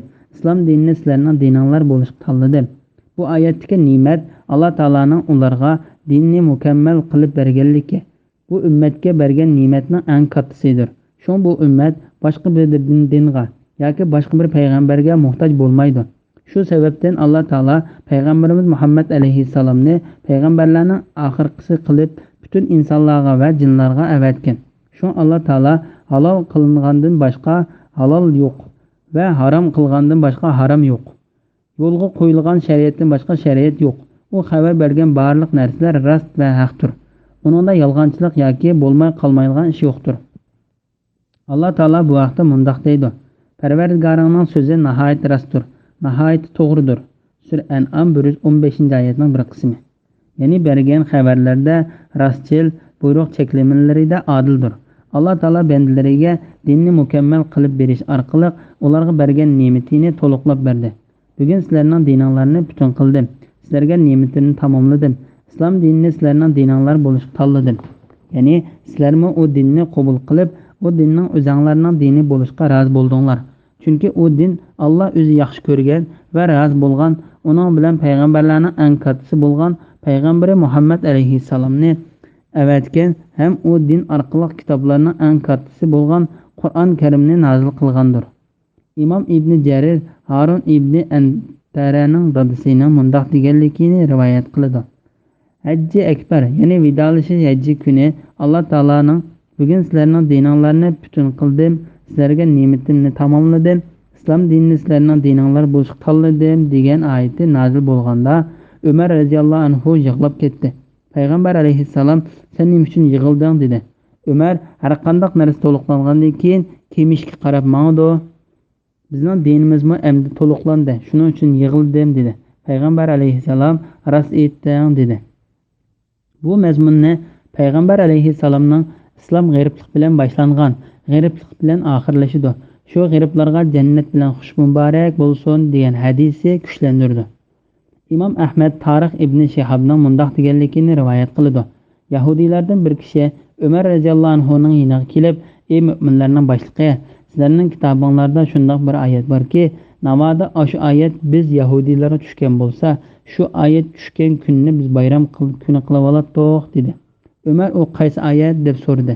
Ya'ni Yahudi u bugun sizlarning dininglarni butun qildim, sizlarga ne'matimni tamomladim, islom dinini sizlarning dininglar bo'lishga tanladim degan oyat dedi. Umar Alloh taolaning nomi bilan qasamki, men bu oyatning qaysi kuni, qaysi vaqtda tushganligini bilaman. Bu oyat Arafat kuni kechqurunda tushgan edi. U dal juma kuni edi dedi. Umar radhiyallohu anhuning maqsadi bu oyat Arafat va juma kunidan iborat musulmonlarning ikki ulug' bayram kunida tushdi demoqchi. Bu hadisni İmam Buxoriy, Muslim va Nasa'iy qatorliqlar rivoyat qilgan bo'lib, İmam Buxoriyning rivoyatida mundaq bayon qilingan. Yahudiylar Umar radhiyallohu anhuga Allohning nomi bilan qasam, sizlar shundoq bir oyatni o'qiysizlarki, mubodo shu oyat bizga tushgan bo'lsa, biz cho'qim qayerda tushganligini bilaman. Hamda bu oyat tushganda biz cho'qim shu oyat tushgan kunni bayram qilib olatdik deydi. Umar buni anglab, men bu oyatning qachon qayerda tushganligini bilaman.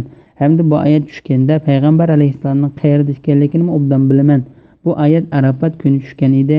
Allohning nomi bilan qasam qilamanki, men shu chaqda Arafatda edim dedi. Bu oyatning vidolashish hajjida Arafat kuni Arafat tog'ida tushganligiga, bu kunning dal juma kuni ekanligida butkul olimlarning orasida ixtilof yo'q. Zaruriyat bo'lib qolganda yeyish cheklangan hayvonlarning go'shtini yesa bo'ldiganligi to'g'risida. Kimki ochliqda ijozsizlikdan, gunohini maqsad qilmasdan harom qilingan narsalarni yesa gunoh bo'lmaydi. Alloh mag'firat qilg'ichidir, bandalariga nihoyat mehribondir. Ya'ni kimki ma'lum bir zaruriyat yusidan Alloh taolo yeyishni to'sgan hayvonlarning go'shtidan hayotini saqlab qolg'uda yeyish bo'ladi. Alloh kechirguchi va rahmat qilg'ichidir. Chunki Alloh taolo shu bandaning shunday qilishiga majbur bo'lib qolganligini biladi.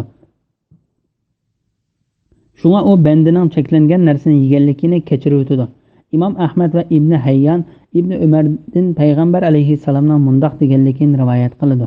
Alloh cheklagan gunohlarning qilinishini qandoq yomon ko'rsa, ruxsat qilgan ishlarining qilinishini shundoq yaxshi ko'rdi. Islom dinida hukmlar aslida qilishga tegishli hukmlar va qilish ruxsat qilingan hukmlar deb ikki turga bo'lindi.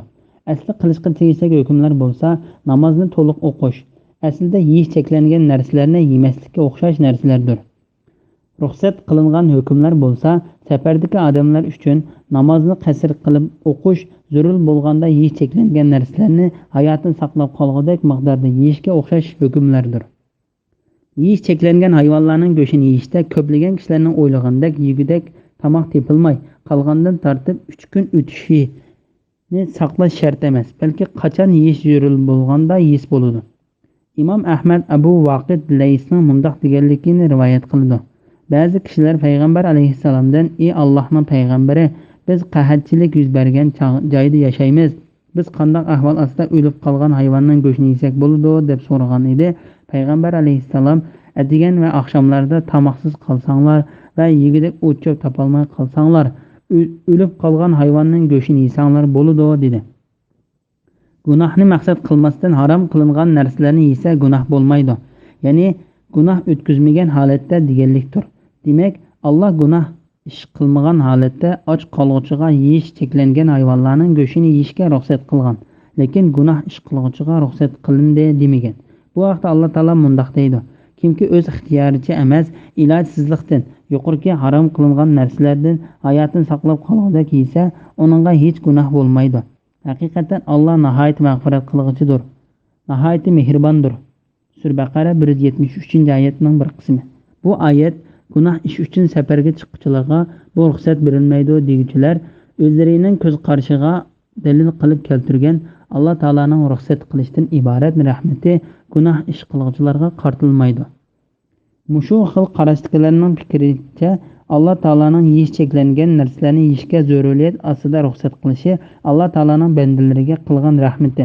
Lekin bu ruxsat musulmon podshohlarga qarshi turib, musulmonlar to'pidan ayrilib, tog'larga safar qiluvchilarga, bulongchilik uchun safar qiluvchilarga va yoki Alloh taolaning cheklagan harom tijorat uchun safarga chiquvchilarga ruxsat qilinmaydi. Ya'ni bir xil ko'z qarashdagi olimlar dinni saqlab qolgudek miqdorda yeyishdan oshirib etmaslar, mayli u kishi qaysi xil safarda bo'lmasin, yeyish durust bo'ladi deb qaraydi. Alloh taolo bandalariga osonlashtirish uchun ruxsat qilib bergan ishlarning amaliylashisini yaxshi ko'rdi.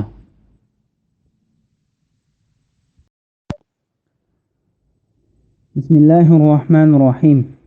Ey Muhammad, ular sendan o'zlariga yemak ichmakdan nimalarni halol qilinganligini so'raydi. Aytqinki, sizlarga pok narsalar va it, qarchig'a, qushga o'xshash shikarga o'tilgan, sizlar Allohning o'zinglarga o'rgatgani bo'yicha o'rgatgan ovchi jonivorlarning shikar qilgan narsalari halol qilindi. Ularning sizlar uchun ovlagan narsalaridan yanglar. Ovchi jonivorlarni shikarga qo'yib bergan chig'inglarda Allohning nomini yod qilinglar. Ya'ni bismillah danglar. Allohning amriga muxolifatchilik qilishdan saqlaninglar. Allah haqiqatan tez hisob olg'uchidir.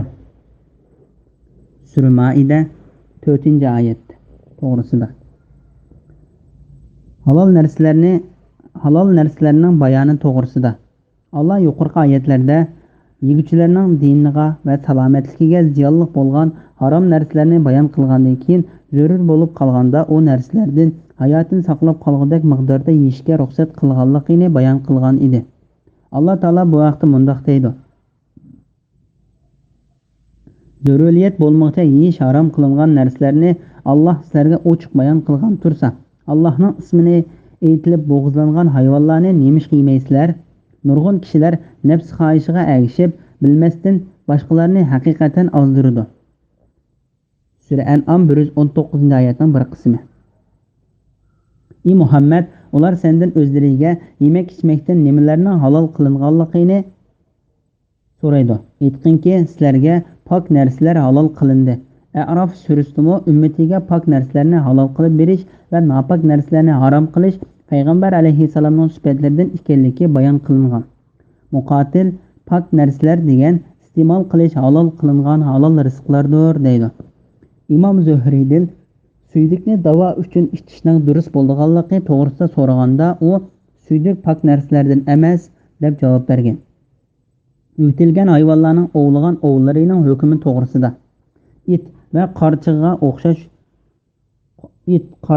qushga o'xshash shikarga yutilgan. Sizlar Allohning o'zinglarga o'rgatgani bo'yicha o'rgatgan ovchi jonivorlarning shikar qilgan narsalari halol qilindi. Ya'ni sizlarga Alloh taolaning nomini atab bo'g'izlagan hayvonlar, pok rizqlar halol qilindi. Shundaqla o'g'il yutilgan it, yilpiz va qarchig'a qatorliq o hayvonları ovlagan ovma halol qilindi. Yutilgan o hayvonlarining ovlagan ovlarining halol bo'lganligi ko'plagan sahobalar va tabiinlar va mazhab imomlarining ko'z qarishidir. Bu oyatning ma'nosi haqida Abu Talha ibn Abbos radhiyallohu anhuning mundoq deganligini rivoyat qilindi. Yutilgan o hayvonlarining ichiga it va yilpizga o'xshash hayvonlar, burkut va qarchig'aga o'xshash qushlar kirdi. Bu vaqtda Aysama, Tavus, Mujahid, Makhul va Yahya ibn Abu Kasir qatorliqlardan shundoq rivoyat qilingan. Imom ibn Jarir Abdullah ibn Umar radhiyallohu anhumaning mundoq deganligini rivoyat qildi. Shunqor va uningga o'xshash o'g'il yutilgan qushlar ovlagan hayvonni tirik holatda qo'lga tushirsang, uni bo'g'izlab yegin. O'lik bo'lsa yemagin. Lekin ko'pincha olimlarning ko'z qarashicha yutilgan ov qushi ovlagan ov bilan yutilgan it qatorliq hayvonlarning ovlagan ovi o'xshashdir. Chunki it ovlagan ovni qanday qamollar tutgan bo'lsa, qushmi shundoq qamoqlab tutadi. Bu haqda imom ibn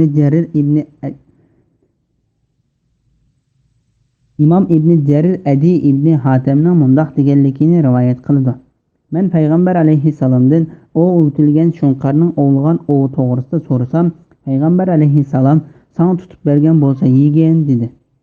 O'tilgan bu so'zning jumla ichidagi o'rni arab tili grammatikasi bo'yicha o'gatkuchining o'gitish holati ko'zda tutilgan bo'lishimi mumkin. Yoki o'tilgan hayvonlarning o'gitiligini bo'yicha tutish holati ko'zda tutilgan bo'lishimi mumkin. Ikkinchi xil holat bo'yicha bo'lganda bu oyatning ovga o'tilgan hayvonlarning ovni tirnoqlari va changallari orqali tutsa, u ov halol, boshqasi halol emas. Agar tirnoqi yoki changali bilan qamoqlab tutmay so'qib o'ltirgan bo'lsa, u ov halol bo'lmaydi deganlik bo'ladi. Sizlar Allohning o'zinglar o'rgatgan bo'yicha o'rgatgan ovchi jonivorlarning shikor qilgan narsalari halol qilindi. Ya'ni u hayvonlarning o'tilgani bo'yicha o'tilgan ov hayvoni ovning orqadan qo'yib bersa, ovni qo'g'laydigan, kushkurtsa kushkurtadigan, ovni tutsa uni o'zi yeyish uchun tutmay, faqat o'z egisi uchun tutib saqlab beradigan bo'lishidir. Ularning sizlar uchun ovlagan narsalaridan yanglar. Ovchi jonivorlarni shikor qo'yib bergan chog'inglarda Allohning nomini yod qilinglar. Ya'ni bismillah denglar. Olimlarning birlik kelgan fikr bo'yicha ovlovchi hayvon ovlashga o'tilgan bo'lsa, u hayvon ovni egisi uchun tutgan bo'lsa, egisi hayvonni qo'yib berguncha bismillah degan bo'lsa, hayvonni garchi ovni o'ltirib etgan bo'lsa-mu halol bo'ladi. Tövendeki hadis mushu mazmunni ta'kidlaydi. İmam Buxoriy va Muslim Adi ibn Hatamning mundoq deganligini rivoyat qildi. Men payg'ambar alayhissalomdan: "Ey Allohning payg'ambari, men o'tilgan ov itlarini ovga qo'yib berguncha Alloh taolaning nomini atab qo'yib beraman. Itlar ovlagan ovlarning hukmi qanday bo'ladi?" deb so'radi. Payg'ambar alayhissalom: "Ovga o'tilgan itlarni Allohning nomini atagan bo'lsang, u itlar sana tutib bergan ovni yegin" dedi. Men agar u itlar ovni o'ltirib qo'ysa dedim. Payg'ambar alayhissalom: "Ovni tutishga boshqa bir itlarga qo'shilib qolmagan bo'lsa, o'ltirib etgan bo'lsin yesang bo'ladi. Chunki sen boshqa itga emas, bel o'zingning itiga bismillah deding." Men yana: "Ey Allohning payg'ambari, men ba'zida ushliq to'mirni itib ovni o'ltiraman" desam, payg'ambar alayhissalom: "To'mirni atganda uning uchi hayvonning badaniga teshib kirib, uni o'ltirgan bo'lsa yesang bo'ladi. Agar to'mirning yon tarafi tegib o'lgan bo'lsa yemagin, chunki u hayvon so'qilib o'lgan hayvonning qatoridan bo'ladi" dedi. Imom Buxoriy va Muslimning yana bir rivoyatida mundoq deb bayon qilingan: "Itingni qo'yib berganda Alloh taolaning nomini atag'in. U it ovni sana tutib elib kelganda, u tirik bo'lsa uni bo'g'izlab yegin. Agar o'lgan bo'lib undan yemagan bo'lsa, u ovni yegin. Chunki itning ovni tutishi bo'g'izligini hisoblandi." Ya'ni boshqa bir rivoyatda mundoq deb kelgan: "Ovni it yegan bo'lsa, sen uni yemagin. Chunki it ovni o'zi yeyish uchun tutgan bo'lib qilishidan ansirayman." Ovlovchi hayvonni qo'yib berguncha bismillah deyish to'g'risida. Ularning sizlar uchun ovlagan narsalaridan yanglar. Ovchi jonivorlarni shikarga qo'yib bergan chig'inglarda Allohning nomini yod qilinglar. Ya'ni bismillah denglar. Ya'ni ovlovchi hayvonni ovning orqadan qo'yib berganda bismillah denglar deganlikdir. Bu vaqtda payg'ambar alayhissalom Adi ibn Hatam radhiyallohu anhuga: "Ovga o'tilgan itingni qo'yib berganingda Allohning nomini atagan bo'lsang, u it tutib kelgan ovni yesang bo'ladi."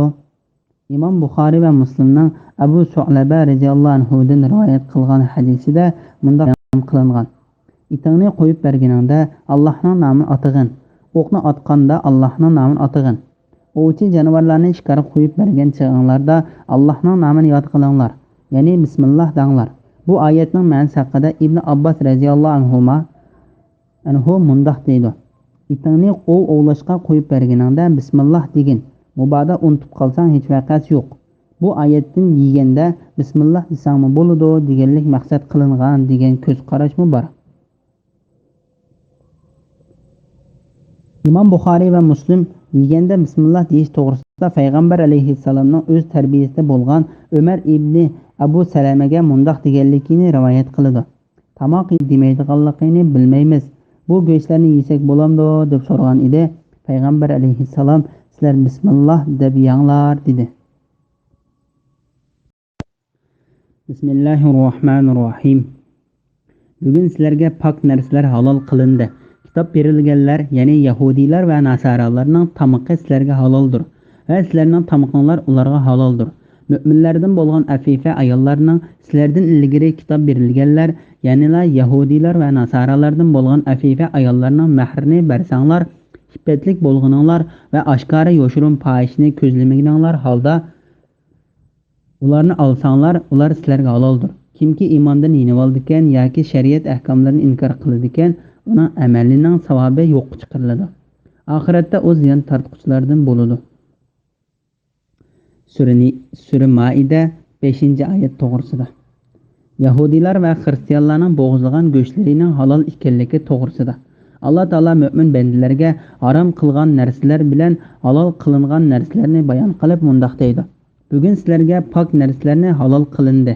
Ondan Yahudi va xristianlarning bo'g'izlagan go'shtlarining hukmi bayon qilinib mundoq deydi.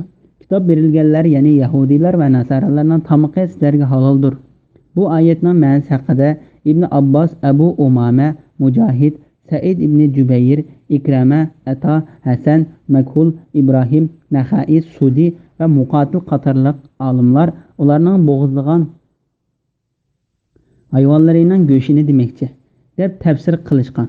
Bu barliq olimlarning birlikka kelgan masalasidir. Chunki ular hayvonni Alloh taolodan boshqaga atab bo'g'izlashni harom deb qaraydi. Gerçi ular Alloh taologa bo'lgan e'tiqodida Alloh taoloning sifatlariga loyiq bo'lmagan aqidalarda bo'lsa-mu, mol bo'g'izlaganda Alloh taolodan g'ayrining nomini tilga olmaydi. Imom Buxoriyning rivoyat qilgan hadisida Abdullah ibn Mughaffal mundoq degan: Xaybar jangida qo'y yig'i qochlangan bir tulum qo'limga tushib qoldi. Men bugun buningdan hech kimga bermayman dedim. Tuyuqsiz keyin burilib qarsam payg'ambar alayhissalom kulimsirab turibdi. Faqihshunos olimlar bu hadisda lozim bo'lgan ahvol ostida qo'lga tushgan o'lchilardan taqsim qilishdan burun ishlasa bo'ladi degan yakunni chiqarishgan. Hadisning mazmunida shundoq ekanligini ko'rilishga bo'ladi. Ya'ni Hanafi, Shafi'i va Hanbali mazhabidagilar Maliki mazhabidagilarning Yahudiylarga harom qilingan yoqqa o'xshash narsalar musulmonlarga o'xshashlar harom deb qaraydigan qarshiga raddiya berishga mushu hadisni dalil qilib ko'rsatdi. Buningdan kuchliroq bo'lgan dalil shuki, Imom Buxoriy rivoyat qilgan bir hadisda mundoq bir voqealik bayon qilingan. Xaybar urushi kuni Yahudiylar payg'ambar alayhissalomga ko'p qilingan bir qo'yni sovg'a qilgan. Payg'ambar alayhissalom qo'yning qo'liga amroqlikni bilgan Yahudiylar qo'yning qo'lini zaharlab qo'ygan. Payg'ambar alayhissalom qo'yning qo'lini ilib og'ziga solganda Alloh taolaning izni bilan uning zaharlanganligidan payg'ambar alayhissalomga xabar qilingan. Payg'ambar alayhissalom darhol tukurib o'tgan bo'lsa-mu, u zahardan qoldiqi payg'ambar alayhissalomning og'iz tishlarigacha ta'sir qilgan. Payg'ambar alayhissalomning yonida o'tirgan Bashir ibn Bara degan sahobimi u qo'yning qo'lidan yegachga zaharlangan sizlar bo'g'izlagan hayvonlarning go'shini Yahudi xristianlarning yeyishi durust bo'ladi degan qarashni bildirganligi kuchliroqdir. Ya'ni ular Alloh taolaning nomini atab bo'g'izlagan hayvonlarning go'shtlarini yeyish sizlarga durust bo'lganidek, sizlar bo'g'izlagan hayvonlarning go'shini ularning yeyishi durust bo'ladi. Bu biriga birini qaytirish usulidir. Abbas radhiyallohu anhu Makkadan Madinaga kelganda Abdullah ibn Ubay ibn Salul uningga o'zining tonini kiydirib qo'yganligi uchun Abdullah ibn Salul o'lganda payg'ambar alayhissalom o'zining tonini uningga kiydirib shu ton bilan yerlikka qo'yish orqali uning sovg'asini qaytargan.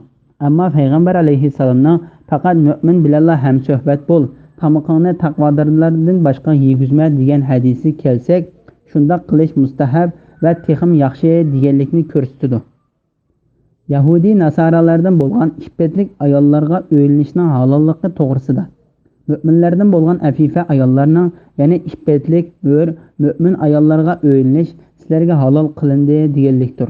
Bu oyatdan iffetlik ayollarning ko'zda tutilganligi ko'rinib turadi. Alloh taolo bu vaqtda mundoq deydi: ular oshkor zina qilmaydigan, yoshirin oshni tutmaydigan afifa bo'lishlari kerak. Sura Nisa 25-oyatning bir qismi. Abdullah ibn Umar radhiyallohu anhuma xristian ayollarga o'ylanishni to'g'ri topmaydi va Maryam o'g'li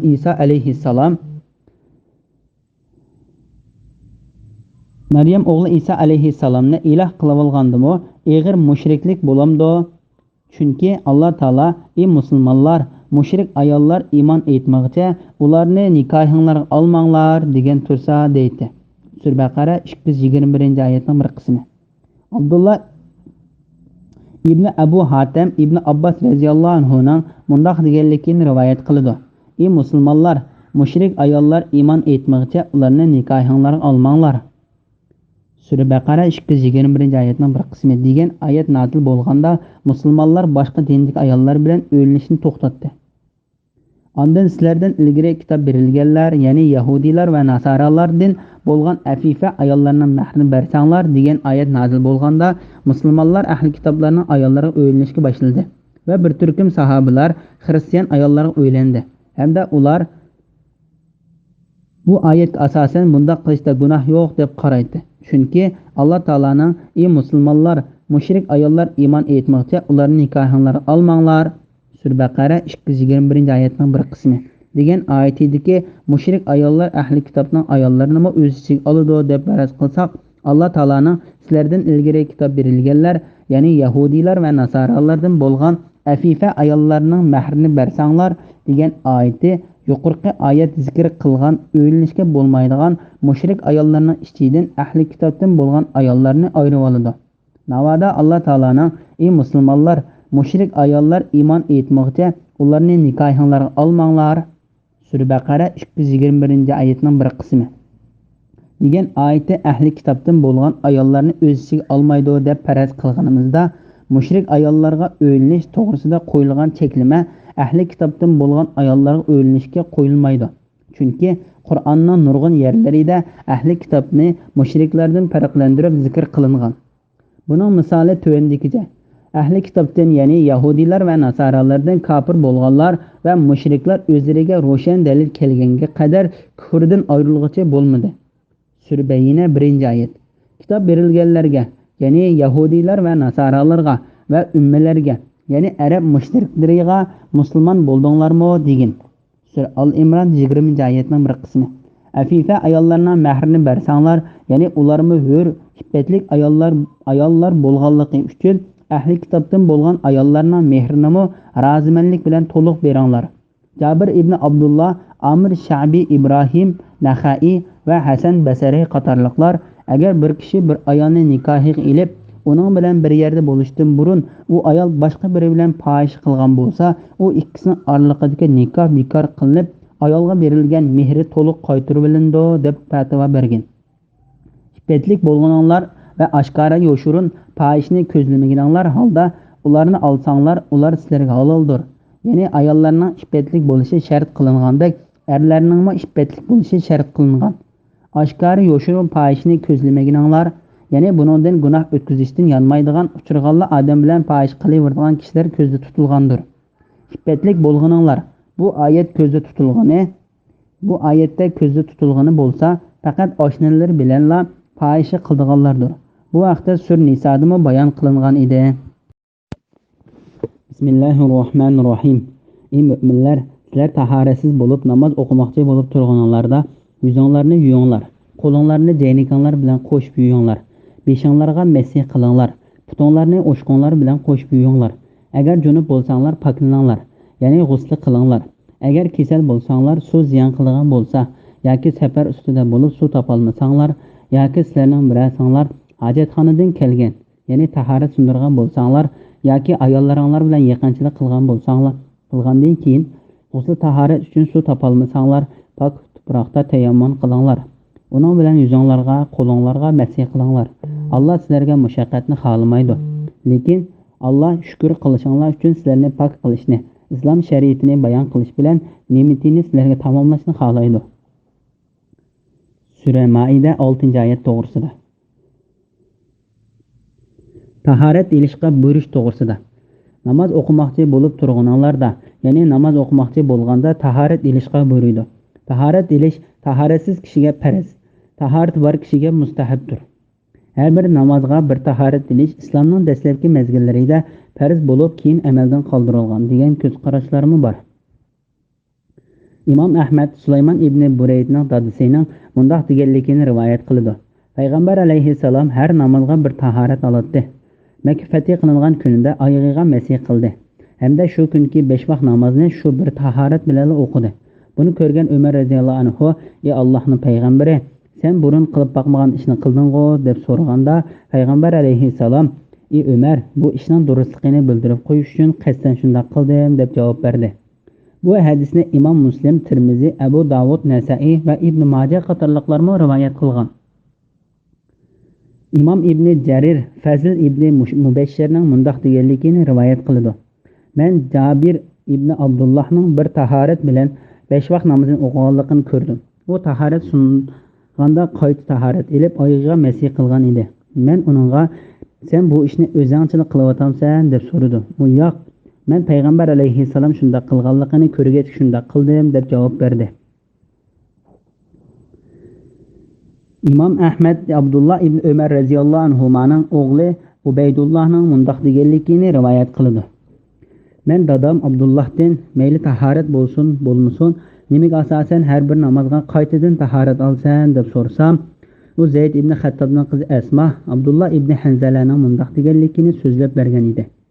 Payg'ambar alayhissalom mayli tahorat bo'lsin yoki bo'lmasin, har bir namozga yangidan tahorat ilishga buyurilgan edi. Bu ish uningga ig'ir kelibdi. Har bir namozga misvak ishlatishga faqat tahoratni sungandilar. Tahorat ilishga buyurildi. Abdullah ibn Umarning o'g'li Ubaydullah, dadam har bir namozga yangidan tahorat ilish ig'ir kelmaydi deb qarab, toki vafot bo'lguncha shunday qildi deydi. Ko'plagan olimlarning qarashicha Abdullah ibn Umarning bu ishni toki vafot topguncha davomlashtirishi bu ishning mustahab ekanligini ko'rsatadi. İmam Abu Davud Abdullah ibn Abbasning mundaq deganligini rivoyat qildi. Payg'ambar alayhissalom xaladan chiqqanda oldiga tomoq keltirildi. Ba'zilar tahorat ilishing uchun suv keltiraymi deganda Payg'ambar alayhissalom, "Men faqat namozga turmoqchi bo'lganda tahorat ilish buyurildim" deb javob bergan. İmam Muslim Abdullah ibn Abbas radhiyallohu anhuning mundaq deganligini rivoyat qildi. Biz Payg'ambar alayhissalom bilan birga edik, u xaloq berib kelgandan keyin tomoq keltirildi. Biz "Ey Allohning payg'ambari, tahorat olmamlar" desak, Payg'ambar alayhissalom, "Men hozir namoz o'qimaydigan tursam, nimish tahorat olgudekman" dedi.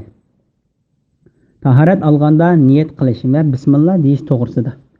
Ey mu'minlar, sizlar tahoratsiz bo'lib namoz o'qimoqchi bo'lib turganinglarda yuzinglarni yuvinglar. Bu oyatni oz bir qism ulamolar tahorat ilishga niyat qilishning farz ekanligiga dalil qilishgan.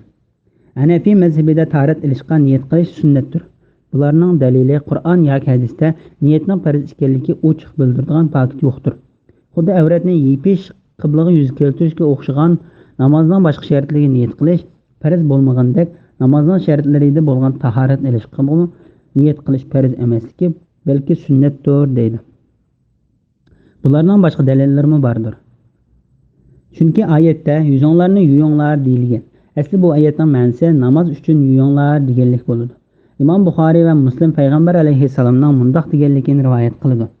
Amallarga savob berish yoki berilmaslik niyatga bog'liq. Shundaqla har qanday odam niyat qilgan narsasiga erishadi. Tahorat ilishdan burun bismillah deyish sunnatdir. Hadisda bir qancha sahobalardan Payg'ambar alayhissalomning mundaq deganligini rivoyat qildi. Tahorat olganda bismillah demasa, olgan tahorat hisoblanmaydi. Tahorat oldigan suv agar das yoki kupga o'xshash narsalarga qachlangan bo'lsa, uningga qo'lini tiqib tahorat ilishga to'g'ri kelsa, avval qo'lini pokiz yuvitish lozim. Bo'libmi uyqudan uyg'onganda shunday qilish kerak. İmam Buxoriy va Muslim Abu Hurayra radhiyallohu anhudan Payg'ambar alayhissalomning mundaq deganligini rivoyat qildi. Sizlarning biringlar uyqusidan uyg'onganda qo'lini 3 qitim yuvitmakcha qat'iy suvga tiqmasin. Chunki u kishi uxlaganda qo'lning qayerda turib qolganligini bilmaydi. Yuzini yuvish masalasiga kelsak, yuzining yuviladigan doirasi fiqh shunos olimlarning qarashicha boshning choch ungan joyidan tartib toki inyakkacha. va 2 quloqqacha bo'lsin. Agar taqirbosh odam bo'lsa yoki peshonasiga soch ungan odam bo'lsa, tahorat olganda odatdagi odamlarning soch undigan yerini o'lcham qilib yuydi. Soqolni aralash to'g'risida Imom Ahmad Abu Vailning mundoq deganligini rivoyat qildi. Men Osmonning tahorat olganligini, yuzi yuvganda soqolni 3 qatim aralaganligini, qo'lini ho'l qilib soqolning orasini silashini ko'rdim. U men payg'ambar alayhisalomning mushundaq qilganligini ko'rgan edim dedi. Tahoratning qandoq ilindiganlik to'g'risida Imom Ahmad Abdullah ibn Abbas radhiyallohu anhuning mundaq qilganligini rivoyat qildi. Abdullah tahorat olganda oldi bilan qo'lni yuvdi. Ondan og'ziga suv elib chayqab bo'lib, burniga suv oldi. Ondan yuzini yuvdi. Ondan o'ng qo'lini jaynikiga yuvdi. Ondan so'l qo'lini jaynikiga yuvdi. Ondan beshiga masih qildi. Ondan o'ng putini yuvdi. Ondan so'l putini yuvib bo'lgandan keyin men payg'ambar alayhisalomning mushundaq tahorat olganligini ko'rgan dedi. Bu hadisni Imom Buxoriy rivoyat qilgan. Qo'linglarni jaynikanglar bilan qo'shib yuvinglar. Ya'ni qo'linglarni yuvganda jaynikanglar bilan qo'shib yuvinglar. Tahorat olg'uchi qo'lini yuvganda jaynikining ustini qo'shib yuvish mustahabdir. Buning dalili Imom Buxoriy va Muslim Abu Hurayra radhiyallohu anhudan payg'ambar alayhisalomning mundaq deganligini rivoyat qildi. Qiyomat kuni mening ummatim tahorat olganlikdan yuzlari va qo'llari otning qashqisidek nurli qoldi keladi. Kimki nurliq yerlarini kengaytsa, kengaytsin. Imom Muslim Abu Hurayra radhiyallohu anhuning mundaq deganligini rivoyat qildi. Men do'stim payg'ambar alayhisalomning mundaq deganligini angladim. Tahoratning suyi qayergacha borgan bo'lsa, mu'minning qiyomat kunidagi zinnati shu yergacha bo'ladi. Peshonlarga masih qilinglar. Imom Buxoriy va Muslim Amr ibn Yahya Mazinning dadasining mundaq deganligini rivoyat qildi. Bir kishi Amr ibn Yahyaning cho'ng dadasi va payg'ambar alayhisalomning sahobalaridan bo'lgan Abdullah ibn Zayddan menga payg'ambar alayhisalomning qanday tahorat olganligini amaliy bilan ko'rsatib qo'ya olamsan deb so'radi. Abdullah o kishiga ma'qul bo'lib tahorat suvi keltirdi. Qo'lni 2 qatimdan yuvdi. Ondan og'zini 3 qatim chayqadi. Burniga 3 qatim suv oldi. Ondan yuzini 3 qatim yuvib bo'lib, qo'llarini jaynikigacha 2 qatim yuvdi. Qo'lini ho'l qilib beshini peshonasi tarafdan gadinigacha, ondan gadindan peshonasigacha sildi. Ondan putini yuvdi. Payg'ambar alayhisalomning mushundaq tahorat olganligi Ali va Miqdod qatorliq sahobalardan rivoyat qilingan. Bu hadis boshning hamma yerga to'liq masih qilishning farzligini ko'rsatadi. Abdurazzaq Hamron ibn Abbosning mundaq deganligini rivoyat qildi. Men Osman ibn Affonning mundaq tahorat olganligini ko'rgan edim. U qo'lini 3 qatim yuvdi, ondan og'zini chayqab burniga suv oldi. Ondan yuzini 3 qatim yuvdi. Ondan o'ng qo'lini jaynikigacha 3 qatim, so'l qo'lini jaynikigacha 3 qatim yuvdi. Ondan beshiga masih qilib bo'lib, o'ng putini 3 qatim, so'l putini 3 qatim yuvdi. Men payg'ambar alayhisalomning xuddi men hozir olgandek tahorat elib bo'lib mundaq deganligini angladim. Kimki mening mushundaq tahorat olganimdek tahorat elib, ondan hech narsani o'ylamay 2 rakat namoz o'qisa, barliq gunohlari kechiriladi. Bu hadisni Imom Buxoriy va Muslim rivoyat qilgan. Abu Davudning hadis kitobida Osmon radhiyallohu anhuning tahorat elishi bayon qilinib kelgan hadislarda beshiq bir qatim masih qildi deb kelgan. Yuqorida hadislarda tahorat olganda ba'zi a'zolarning yuvilish qitim sonining o'xshash bo'lmasligi, shu a'zolarning yuvish qitim sonini farqlantirib yuvish kerak bo'lmasdan tahorat olgan suvning oz ko'pligiga qarta ilinganligidir. Asli tahorat olganda a'zolarni bir qatim yuvish farz, 2 qatim yuvish sunnat bo'ladi. Suv 3 qatimga yetmasa 2 qatim yoki 1 qatim yuvsin bo'ladi. Yuqorqi hadislarda bayon qilingan a'zolarning yuvilish qitim sonining o'xshash bo'lmasligi zarur bo'lganda shundoq yuvishga bo'lganligini bildirib kelgandir. Putini yuvishning farzligi to'g'risida putinglarni o'shqonlar bilan qo'shib yuvinglar. Ko'pincha salaf olimlarining ko'z qarashida putni yuvish farzdir. Shia mazhabidagilar va nihoyat oz bir qism salaf olimlari bu oyatning yana bir xil o'qilish uslubidan oyoq kiyimgan yalang'och oyoq put yuvilmay masih qilindi degan hukmni chiqardi. Lekin to'g'risi putni yuvishdir. Putni yuvishning farzligini bayon qilib kelgan hadislar. Yuqorida Osmon va Ali radhiyallohu anhumani qatorliq sahobalardan qilingan rivoyatlarda payg'ambar alayhisalomning tahorat olganda putini 1 qatim, 2 qatim yoki 3 qatim yuvganligi bayon qilinib keldi. Oyatning bir qismi. Imom Buxoriy va Muslim Abdullah ibn Amr radhiyallohu anhuning mundoq deganligini rivoyat qiladi. Bizning bir qitimliq safarimizda payg'ambarimiz alayhissalom orqamizda qilib qoldi. Biz asr namoziga tahorat ilib putlarimizdan yuvayotgan vaqtimizda payg'ambar alayhissalom yetib keldi va bizga tahoratni to'liq ilinglar, to'liq yuyilmagan tapanning orqasi o't azobida qoladi dedi. Bu hadisni Imom Buxoriy bilan Muslim va Abu Hurayra radhiyallohu anhudan rivoyat qilgan. Bayhaqi va Hakim rivoyat qilgan hadisda payg'ambar alayhissalom mundoq degan: tapanning orqasi va putning osti o't qoladi. Imom Muslim Umar ibn Xattob radhiyallohu anhuning mundoq deganligini rivoyat qiladi. Bir kishi tahorat ilib putidan tirnoqchilik joyi yuyilmaganda payg'ambar alayhissalom buni ko'rib qaytib tahoratini to'liq olgan dedi. Imom Bayhaqi Anas ibn Malik radhiyallohu anhuning mundoq deganligini rivoyat qiladi. Bir kishi tahorat ilib payg'ambar alayhissalom yana keldi. Payg'ambar alayhissalom uning putidan tirnoqchilik bir joyining yuyilmay qolganligini ko'rib u kishiga qaytib tahoratini to'liq ilib kel dedi. Ya'ni Imom Ahmad payg'ambar alayhissalomning ba'zi ayollarining mundoq deganligini rivoyat qiladi.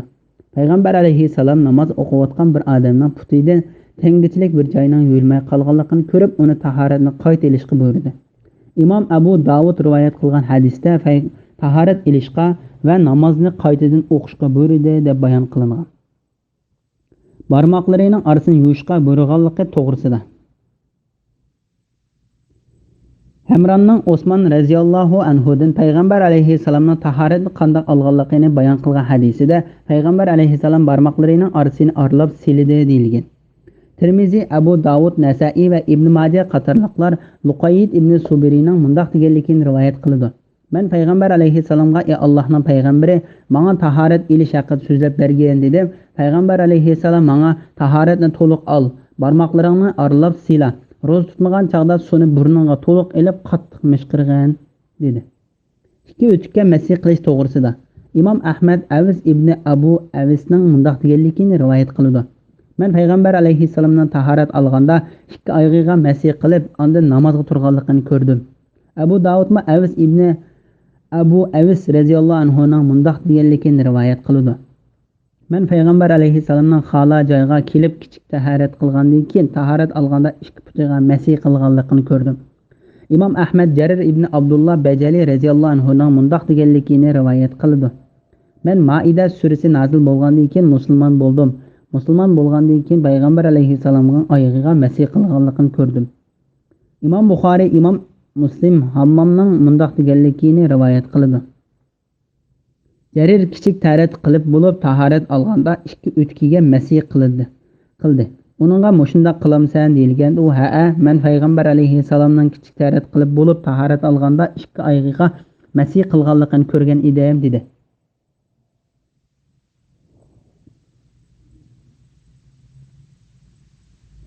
A'mash İbrahim Naxaining mundoq deganligini rivoyat qildi. Jarir Maid surasi nozil bo'lgandan keyin musulmon bo'lg'achqa olimlar uning bayon qilgan hadisiga nihoyat e'tibor berib qaraydi. Oyoqqa masih qilish durust ekanligi payg'ambar alayhissalomning so'zi va harakati orqali bayon qilingan. Shaklanishga bo'lmaydigan hadis rivoyat qilish yo'li bilan bayon qilindi. Suv tepilmaganda yoki kasal bo'lib qolganda tayammum qilishga bo'ldiganlik to'g'risida.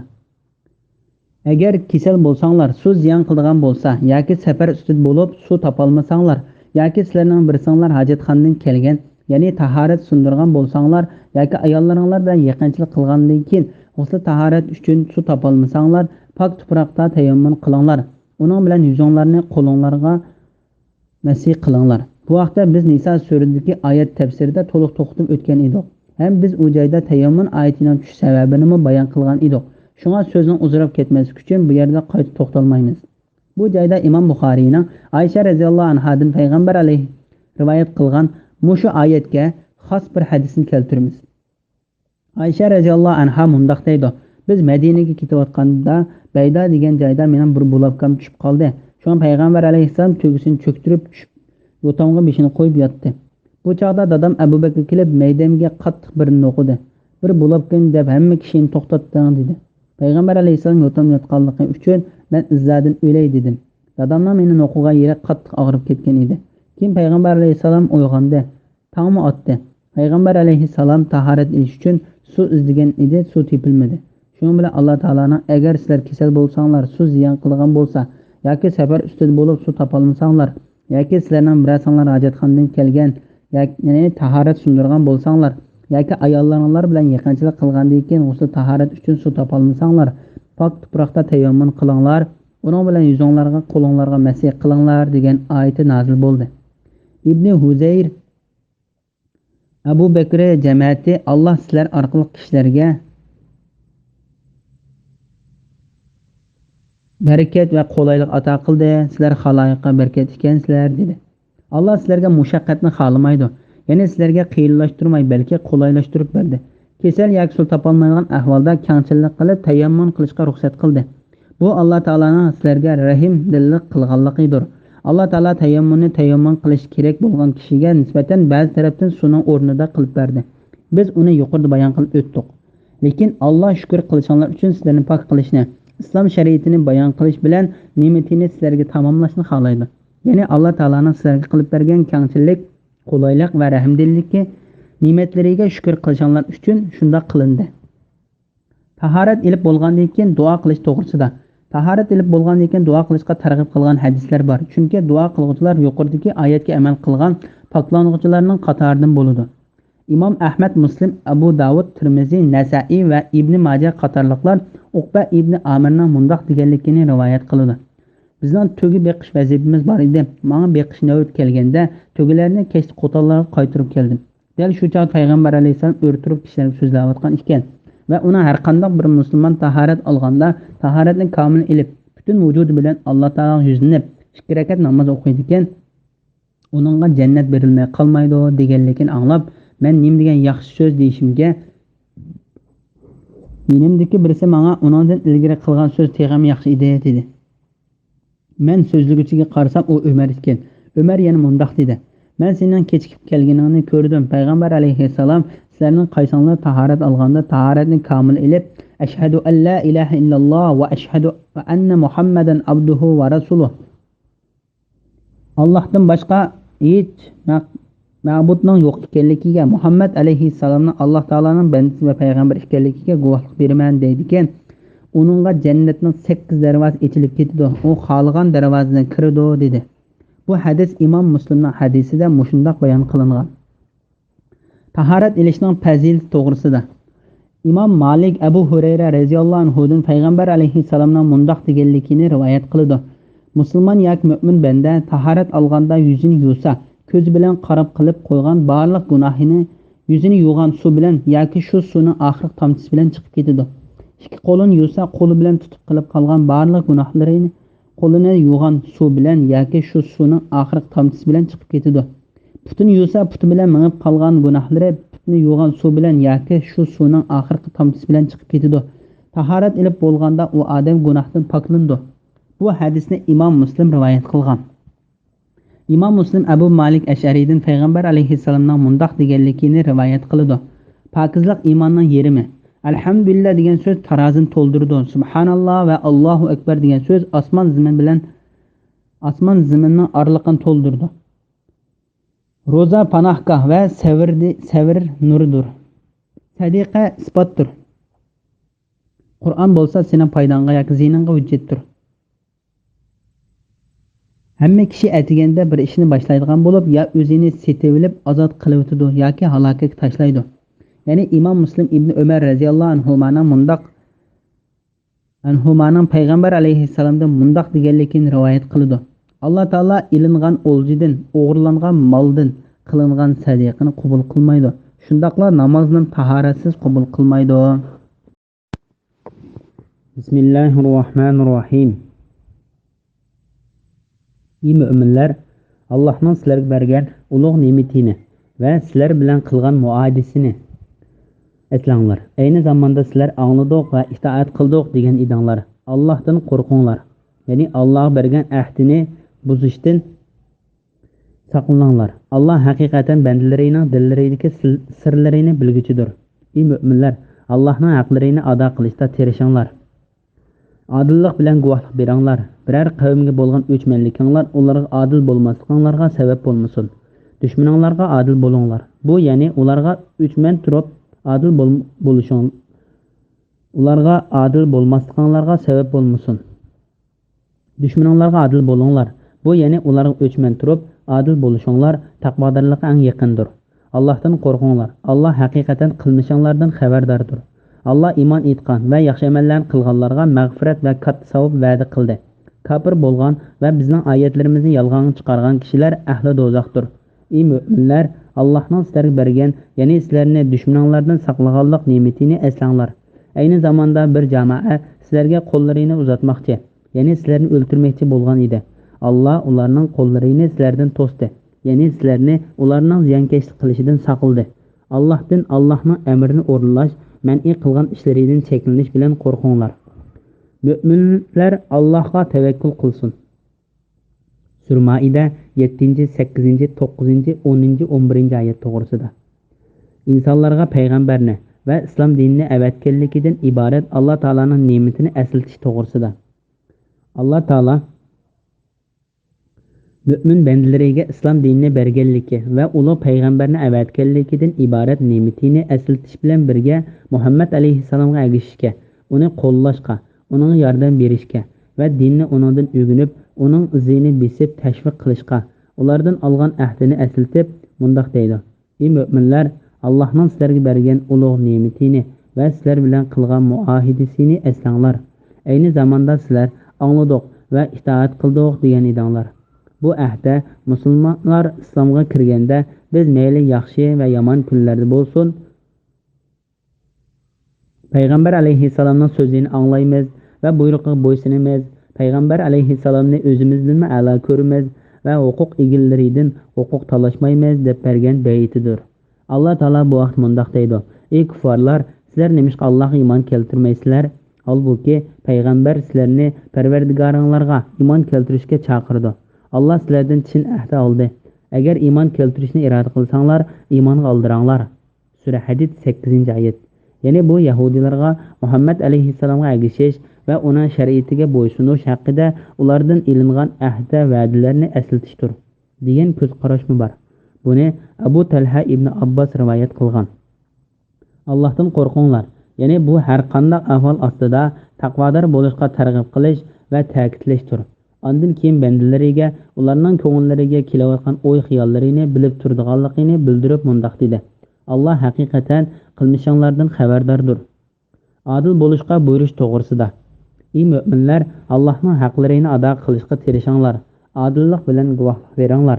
Ya'ni iymon etgan musulmonlar insonlar uchun, ya'ni nom obro'y uchun emas, balki Alloh taolo uchun haqiqatda adolat bilan turinglar. Imom Buxoriy va Muslim Nu'man ibn Bashir radhiyallohu anhu ning mundaq deganligini rivoyat qiladi. Dadam menga bir narsa bergan edi. Anam Amra bintni Ravaha dadamga bu ishqa Peygamber aleyhisselamni guvoh qilib qo'ymasang rozi bo'lmayman deb turib oldi. Shon dadam bergan narsaga Peygamber aleyhisselamni guvoh qilish uchun Peygamber aleyhisselamning qishig'i borgan edi. Peygamber aleyhisselam undan hamma bolalarga mushuni balanga bergandek berdingmi deb so'radi. Dadam yo'q deb javob berdi. Shuning bilan Peygamber aleyhisselam Alloh taoladan qo'rqinglar. Bolalarlar orasida adillik qilinglar. Men hargizmi nohaq ishga guvoh bo'lmayman dedi. Shuning bilan dadam menga bergan narsasini qaytarib oldi. Biror qavmga bo'lgan o'chmanlikinglar ular adil bo'lmasliklariga sabab bo'lmasin. Ya'ni biror siz bo'lgan o'chmanlik sababidan ularga adolatsizlik qilib qo'ymanglar. Mayli do'st bo'lsin yoki dushman bo'lsin, har qanday odamga adil muomala qilinglar. Dushmanlarga adil bo'linglar. Bu ya'ni ularga o'chman turib adil bo'lishinglar taqvodorlikqa eng yaqindir. Ya'ni adillik bilan muomala qilishinglar adolatsizlik qilishinglarga qaraganda taqvodorlikqa bekrak yaqindir. Allohdan qo'rqinglar. Alloh haqiqatan qilmishinglardan xabardordir. Ya'ni Alloh taoladan qo'rqinglar. U cho'qim sizlarning qilgan yaxshi ishinglarga yaxshilikcha, yomon ishinglarga yomonlikcha savob yoki jazo berdi. Alloh iymon etgan va yaxshi amallarni qilganlarga mag'firat va katta savob va'da qildi. Ya'ni sizlardan iymon etib yaxshi amallarni qilganlarga gunohlarini kechirib jannat ato qilishni va'da qildi. Ular jannatga qilgan yaxshi amallari bilan emas, balki Alloh taolaning rahmati bilan keladi. Lekin Alloh taolo ularning yaxshi amallarini o'zining rahmati, marhamati, roziligi va kechirishiga sababchi qildi. Shunga hamma narsa Alloh taolo tarafidan berilgan in'omdir. In'om qilish fazilmi Alloh taolo tarafidandir. Barliq hamd sana va minnatdorlik Alloh taologa xosdir. Kafir bo'lgan va bizning oyatlarimizni yolg'on chiqargan kishilar ahli do'zaxdir. Ya'ni Alloh taoladan tangan va Alloh taolaning oyatlarini yolg'on chiqarganlar do'zax ahlidir. Mana bu Alloh taolaning adilligi, hikmati va kichikkinami zulm qilmaydigan adil hukmidir. Alloh taolo birdan bir adil hukm qiluvchi ekanlik, hikmatlik va qudratli zotdir. Musulmonlarni kafirlarning ziyonkashligidan qo'g'dab qolganlikning Alloh taoladan berilgan bir ne'mat ekanligi to'g'risida. Ey mu'minlar, Allohning sizlarga bergan, ya'ni sizlarni dushmanlardan saqlaganlik ne'matini eslanglar. Ayni zamonda bir jamoa sizlarga qo'llarini uzatmoqchi, ya'ni sizlarni o'ltirmoqchi bo'lgan edi. Alloh ularning qo'llarini sizlardan to'sdi, ya'ni sizlarni ularning ziyonkashlik qilishidan saqladi. Bu oyatning nazil bo'lish sababi to'g'risida Imom Abdurazzoq Jabir radhiyallohu anhuning mundaq deganligini rivoyat qiladi. Payg'ambar alayhissalom safarda bir joyga kelib tushdi. Qo'shin tikanlik daraxtlarning orasida saydash uchun tarqalib ketdi. Payg'ambar alayhissalomga qilchin daraxt esib qo'ygan edi. Bir sahrolik arab payg'ambar alayhissalomning qilichini yina kelib, uni eylab qilichni qinidan sug'ardi-da, payg'ambar alayhissalom yina kelib, "Seni mendan kim qo'g'dab qola oladi?" dedi.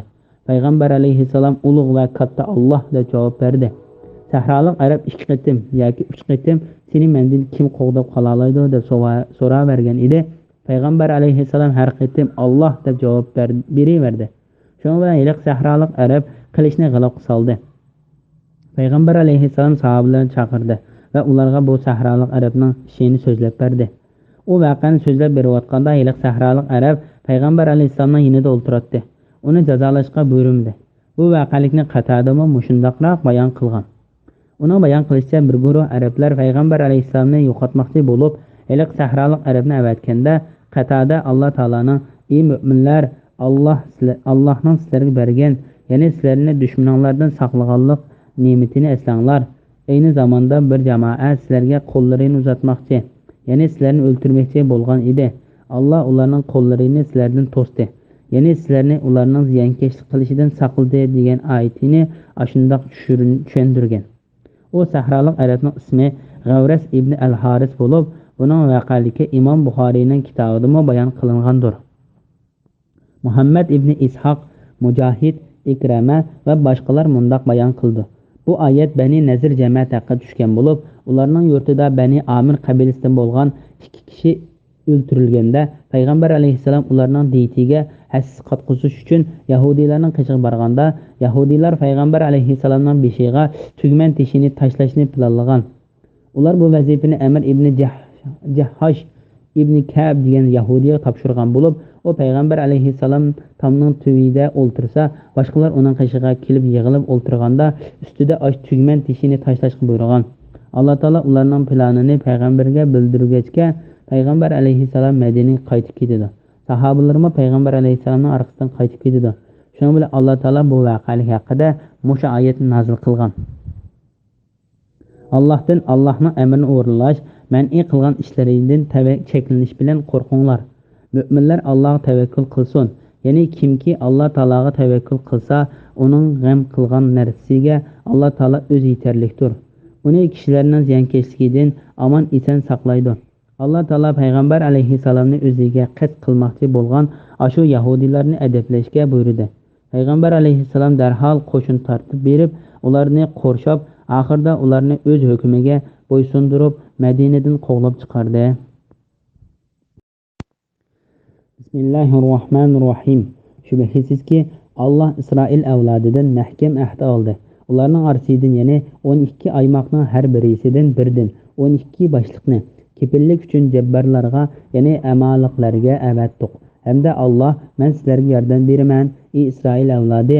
Alloh bilan qasamki, agar sizlar namozni ta'dil arkan bilan o'tsanglar, zakot bersanglar, payg'ambarlarimga iymon etsanglar va ularga yordam bersanglar, Allohga qarz asana bersanglar, ya'ni Allohning yo'lida pul millionlarni sarf qilsanglar, albatta sizlarning gunohinglarni yo'q chiqarman.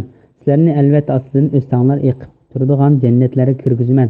Shuningdan yana mahkam ahdidan keyin sizlardan kimki amr qilgan narsalarimni inkor qildi ekan, u albatta to'g'ri yo'ldan ozgan bo'ladi dedi. Ahdini buzganliklari uchun ularni rahmatimizdan yiroq qildik.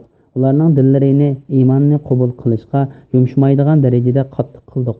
Ular Tavratning so'zlarini o'zgartirib o'tdi. Ular Tavratda o'zlari uchun qilgan nasihatning bir qismini unutdi.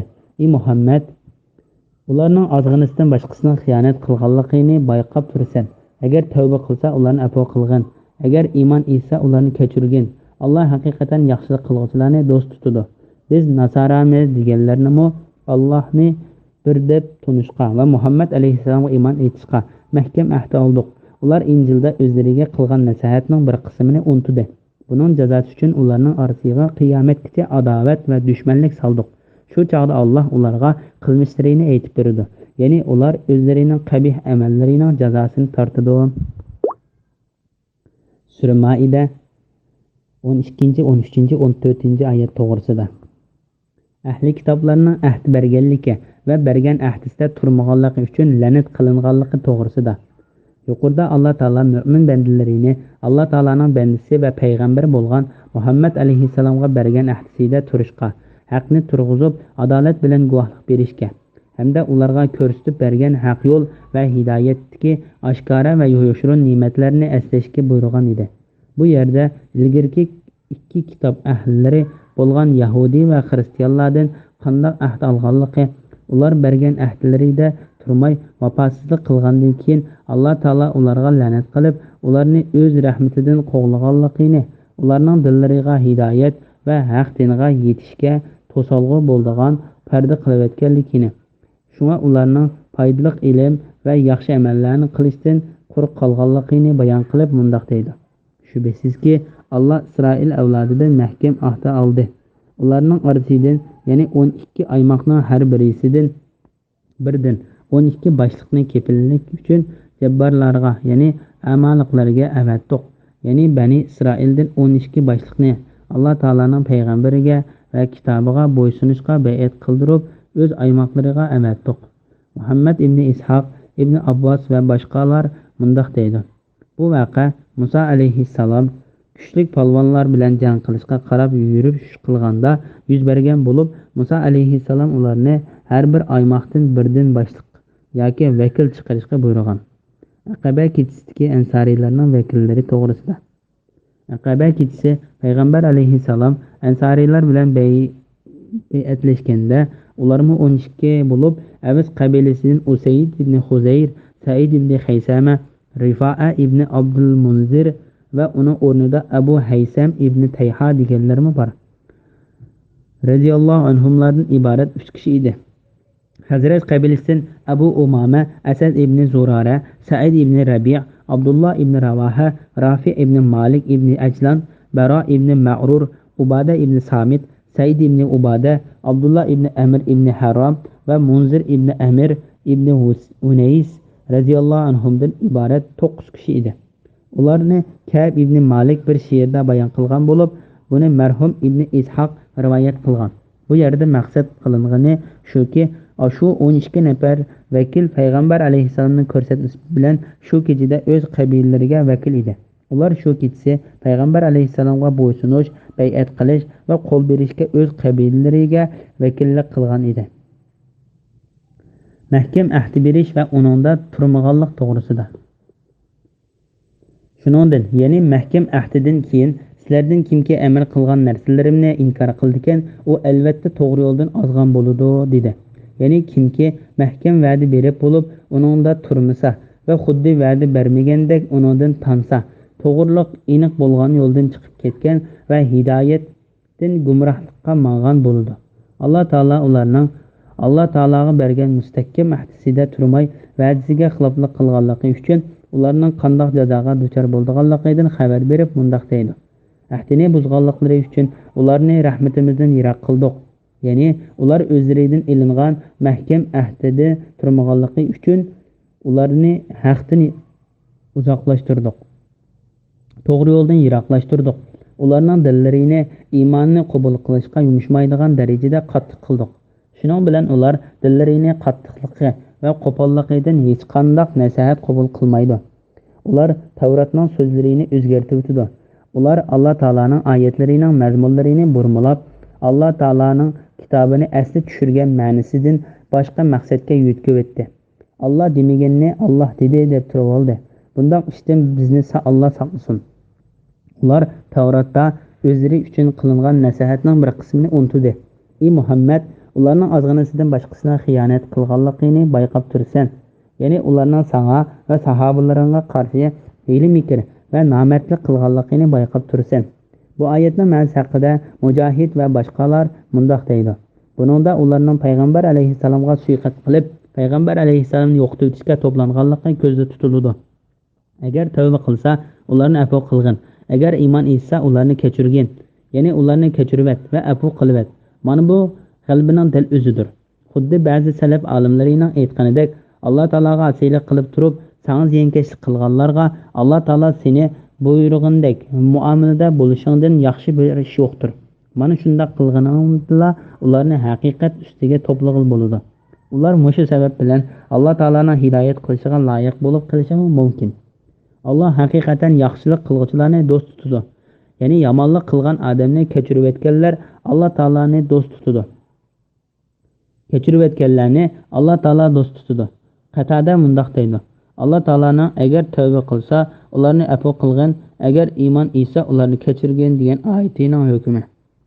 Sizlar ahli kitobdan Allohga va oxirat kuniga ishonmaydiganlar, Yahudilar Uzayrni Allohning o'g'li, Nasaralar Isoni Allohning o'g'li deb e'tiqod qilganliklari uchun ular Allohga va oxirat kuniga e'tiqod qilamiz degan bilanmi e'tiqod qilmaganning o'rnidadir. Alloh o'zining kitobida va uning payg'ambari sunnatida harom qilgan narsalarni harom bilmaydiganlar va haqdin, ya'ni islom diniga e'tiqod qilmaydiganlar bilan toki ular sizlarga bo'ysunib xor holda jizya to'laganga qadar urush qilinglar. Sura Tavba 29-oyat degan oyatning tushishi bilan amaldan qoldirildi. Xristianlarning bergan mahkam ahdisini unutganligi va uning oqibati to'g'risida. Biz nasaramiz deganlardanmi Allohni bir deb tunishga va Muhammad alayhissalomga iymon etishga mahkam ahd oldik. Ya'ni amaliyotda undoq bo'lmasimi, o'zlarini Maryamning o'g'li Isa alayhissalomga ergashgan nasaralar davolganlardanmi Muhammad alayhissalomga ergashish, uni qo'llash, yordam berish, uning ko'rsatgan yo'lda minish va Alloh avatgan har qanday bir payg'ambarga ishonish to'g'riliq mahkam va'dalarni oldik. Lekin ularmi Yahudilarga o'xshash va'dalarida turmay, va'dasini buzdi. Ular Injilda o'zlariga qilgan nasihatning bir qismini unutdi. Buning jazosi uchun ularning orasiga qiyomatgacha adovat va dushmanlik soldik. Ular qilingan nasihatlaridan yuz o'rdi. Natijada ularni bir-birlariga dushman qilib, ularning oraligiga adovat urug'ini tashladik. Ular toki qiyomatgacha shunday bo'ladi. Xristianlarning xilma-xil toiflarimi bir-biriga o'chmanlik va dushmanlik qilgan holatida bir-birini kofir deb la'nat qilishidi. Har bir guruh boshqa guruhlarni cheklab o'z ibodatxonalariga kirgizmaydi. Masalan, Malakiya guruhi Yaqubiya guruhini kofir deb qaraydi. Shuningdek, Nasturiya va Aryusiya guruhlari mo shunday qilishidi. Yuqorqi guruhlarning hammasi bir-birini kofirga chiqarishidi. Shu chog'da Alloh ularga qilmishlarini aytib berdi. Ya'ni ular o'zlarining qabih amallarining jazosini tortadi.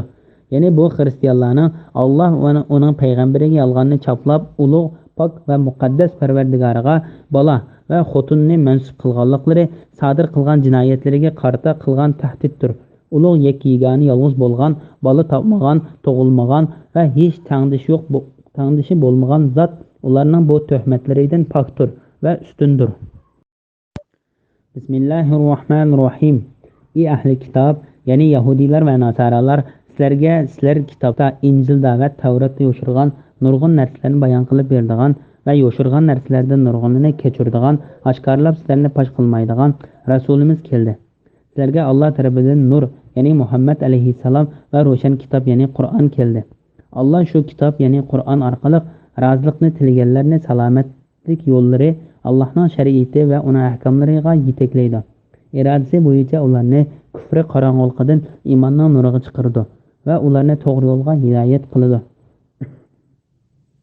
Sura Maida 15-16 oyat to'g'risida. Haqiqatning payg'ambar va Qur'on orqali bayon qilinganligi to'g'risida.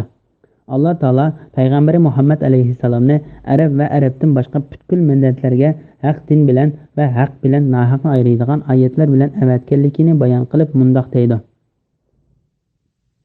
Ey ahli kitob, ya'ni yahudiylar va nasoralar, sizlar kitobda, Injilda va Tavratda yo'shirgan nurg'un narsalarni bayon qilib beradigan va yo'shirgan narsalardan nurg'unni kechiradigan, oshkorlab sizlarni fosh qilmaydigan rasulimiz keldi. Ya'ni u sizlar almashtirgan, burmilgan, Alloh taolo bo'xton choplab olgan haqsizliklaringizni va jinoyatlaringizni fosh qilib berdi. Sizlar o'zgartgan nurg'un narsalar haqida bayon qilishning foydasi bo'lmag'achqa so'z ochmaydi. Hakim Mustadrak degan kitobida Ibn Abbosning mundoq deganligini rivoyat qiladi. Kimki fohishvozni chalma-kesar qilib o'ltirish hukmini inkor qildi ekan, u o'ylamagan yerdan Qur'onni inkor qilgan, Qur'ondan tangan bo'ladi.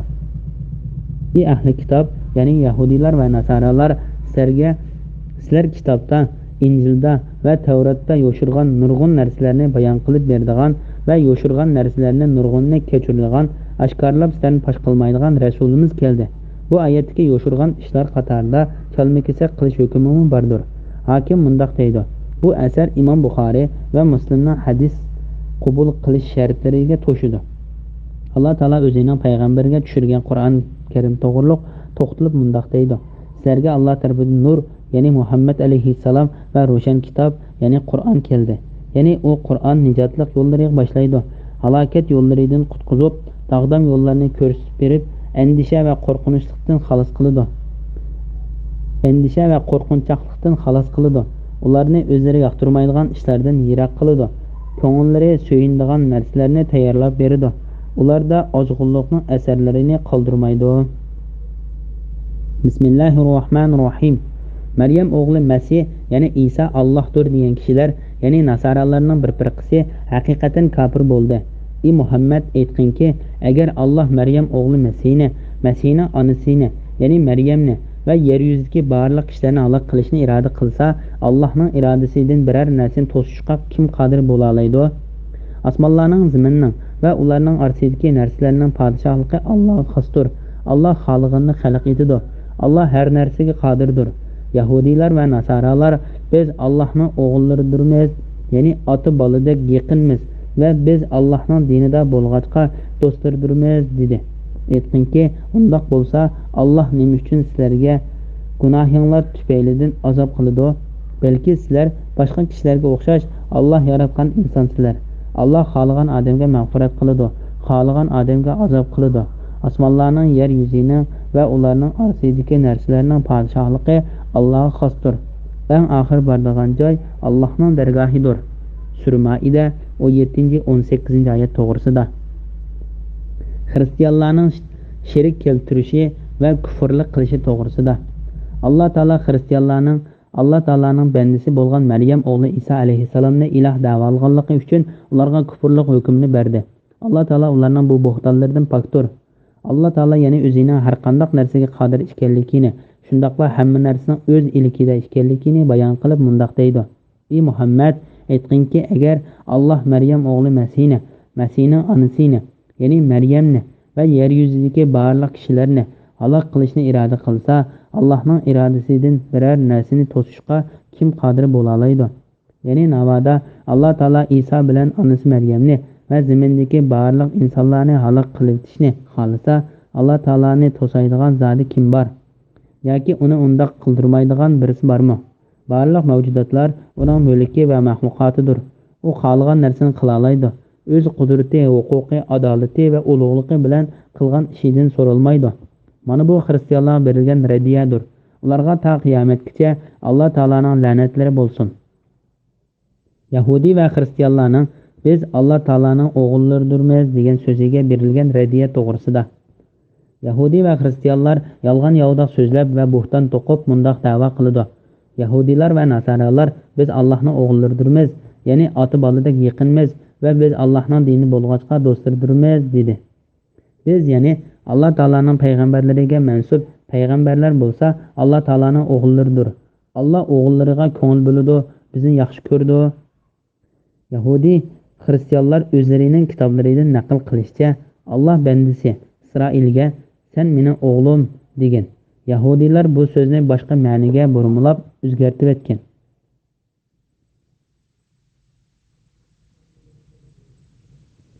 Yahudiylarning musulmon bo'lgan bir qancha olimlari ularning bu so'zlariga radiya berib mundoq deydi: Bu so'z bizning burunqi odatimizni izzatlash va hurmatlashda qo'llanadi. Bu xuddi xristianlar Isa alayhissalomdan naql qilib, "Men mening otam va sizlarning otanglarning yoniga boraman" degan so'ziga o'xshash bo'lib, buning ma'nosi "Men mening Parvardigorim va sizlarning Parvardigoringlarning yoniga boraman" deganlik bo'ladi. Ma'lumki, garchi ular Isa alayhissalomni Alloh taolaning bolasi deb olsa-mu, lekin o'zlari Alloh taolaning bolalari deb turib olmagan. Lekin oyatdagi o'zlarini Alloh taolaning o'g'illari deb olgan so'zdan o'zlarini Alloh taolaning nazarida hurmatli va e'tiborli demakchidir. Shunga ular biz Alloh taolaning o'g'illari va do'stlari degan. Alloh taolo ularga radiya berib mundoq deydi: Aytqinki, undoq bo'lsa, Alloh nima uchun sizlarga gunohinglar tufaylidan azob qiladi?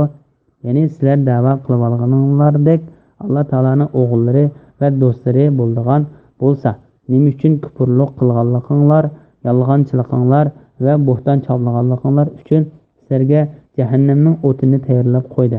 Balki sizlar boshqa kishilarga o'xshash Alloh yaratgan insonsizlar. Ya'ni sizlar boshqa odam nolariga o'xshashtirsizlar. Alloh barliq bandalariga o'xshash hukm qilguchidir. Alloh xohlagan odamga mag'firat qiladi, xohlagan odamga azob qiladi. Ya'ni Alloh xohlaganini qilguchidir.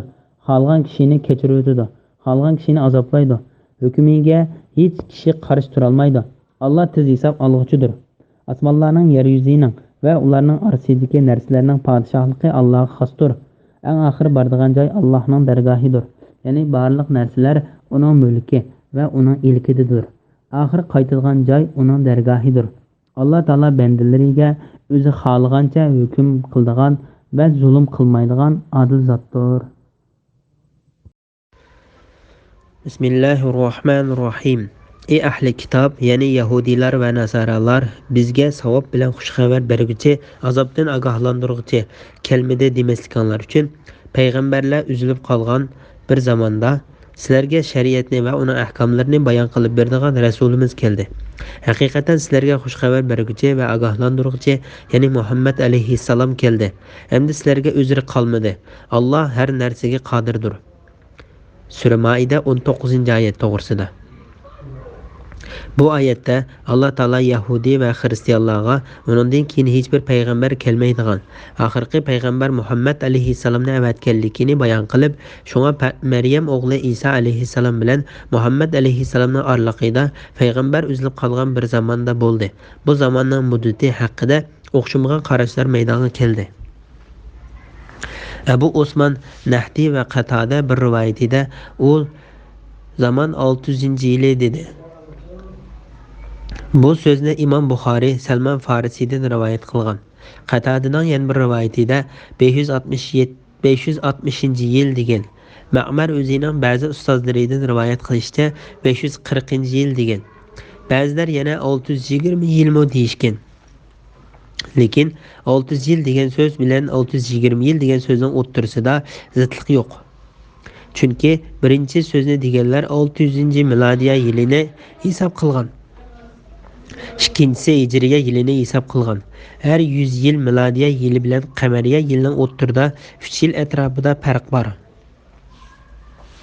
Shunga Alloh taolo Ashabul Kahf qissasida mundoq deydi: Ular o'z g'orida 309 yil turdi. Sura Kahf 25-oyat. Ya'ni 309 yil hijriya yil hisobida ilingan bo'lib, bu yerda deyilgan hijriya yili arablar qo'llanib kelayotgan qamariya yilning hisobidan ilingan. Milodiya yili bilan hisoblaganda ahli kitobga ma'lum bo'lgan 300 yil to'liq bo'lgan bo'ladi.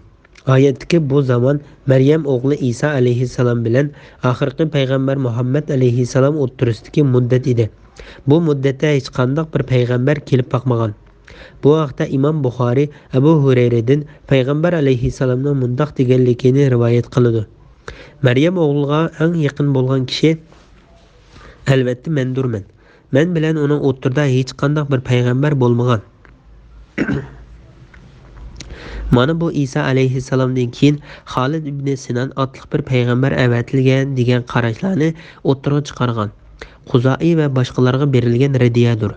Bu yerda maqsad qilingan shuki, Alloh taolo payg'ambar Muhammad alayhissalomni dillar o'zgarib, izlar o'chib butlarga, o'tlarga va kirslarga ibodat qilish avj elib ketgan burunqi payg'ambarlarning avatligiga uzun bir muddat bo'lgan bir paytda avatgandir.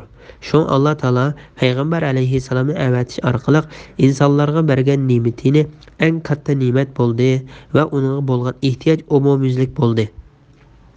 Chunki az bir qism Yahudi mo'llalari, xristian va yulduzlarga cho'qinadigan rahiblar burunqi payg'ambarlardan qolgan dinlarning qoldiqlariga ergishadigan bir qism kishilardan boshqa barliq kishilar nodonlik ichida qolgan, jamiyatda zulm va buzuqchilik yamrab ketgan bir paytda Muhammad alayhissalom avatilgan.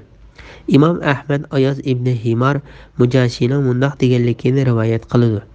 Payg'ambar alayhissalom bir kuni kishilarga xutba so'zlab mundoq dedi: "Mening Parvardigorim bugun menga o'tgan sizlar bilmaydigan narsalarni sizlarga o'rgatib qo'yishimni buyurdi."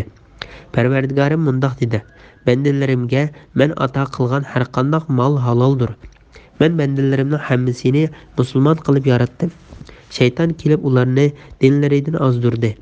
Men ularga halol qilib bergan narsalarni ularga harom qilib cheklatkizibdi. Ularni haqiqat ekanligiga men hech qanday pok tushirmagan narsani menga shariat qilishga buyurdi." Payg'ambar alayhissalom mundoq dedi: "Parvardigorim mayli arab va boshqa millatlar bo'lsin, barliq zamin ahliga g'azablandi. Faqatla Isroil avlodidan bo'lgan bir qism kishilarga g'azablanmadi." Parvardigorim yana mundoq deydi: "Men seni sinashqa va sen orqali bandalarimni sinashqa avatdim. Sen bilan suv yo'yitilmaydigan, unutilib ketmaydigan, yo'qitilmaydigan, uyquda va uyg'oqlik holatda, ya'ni o'qish oson bo'lgan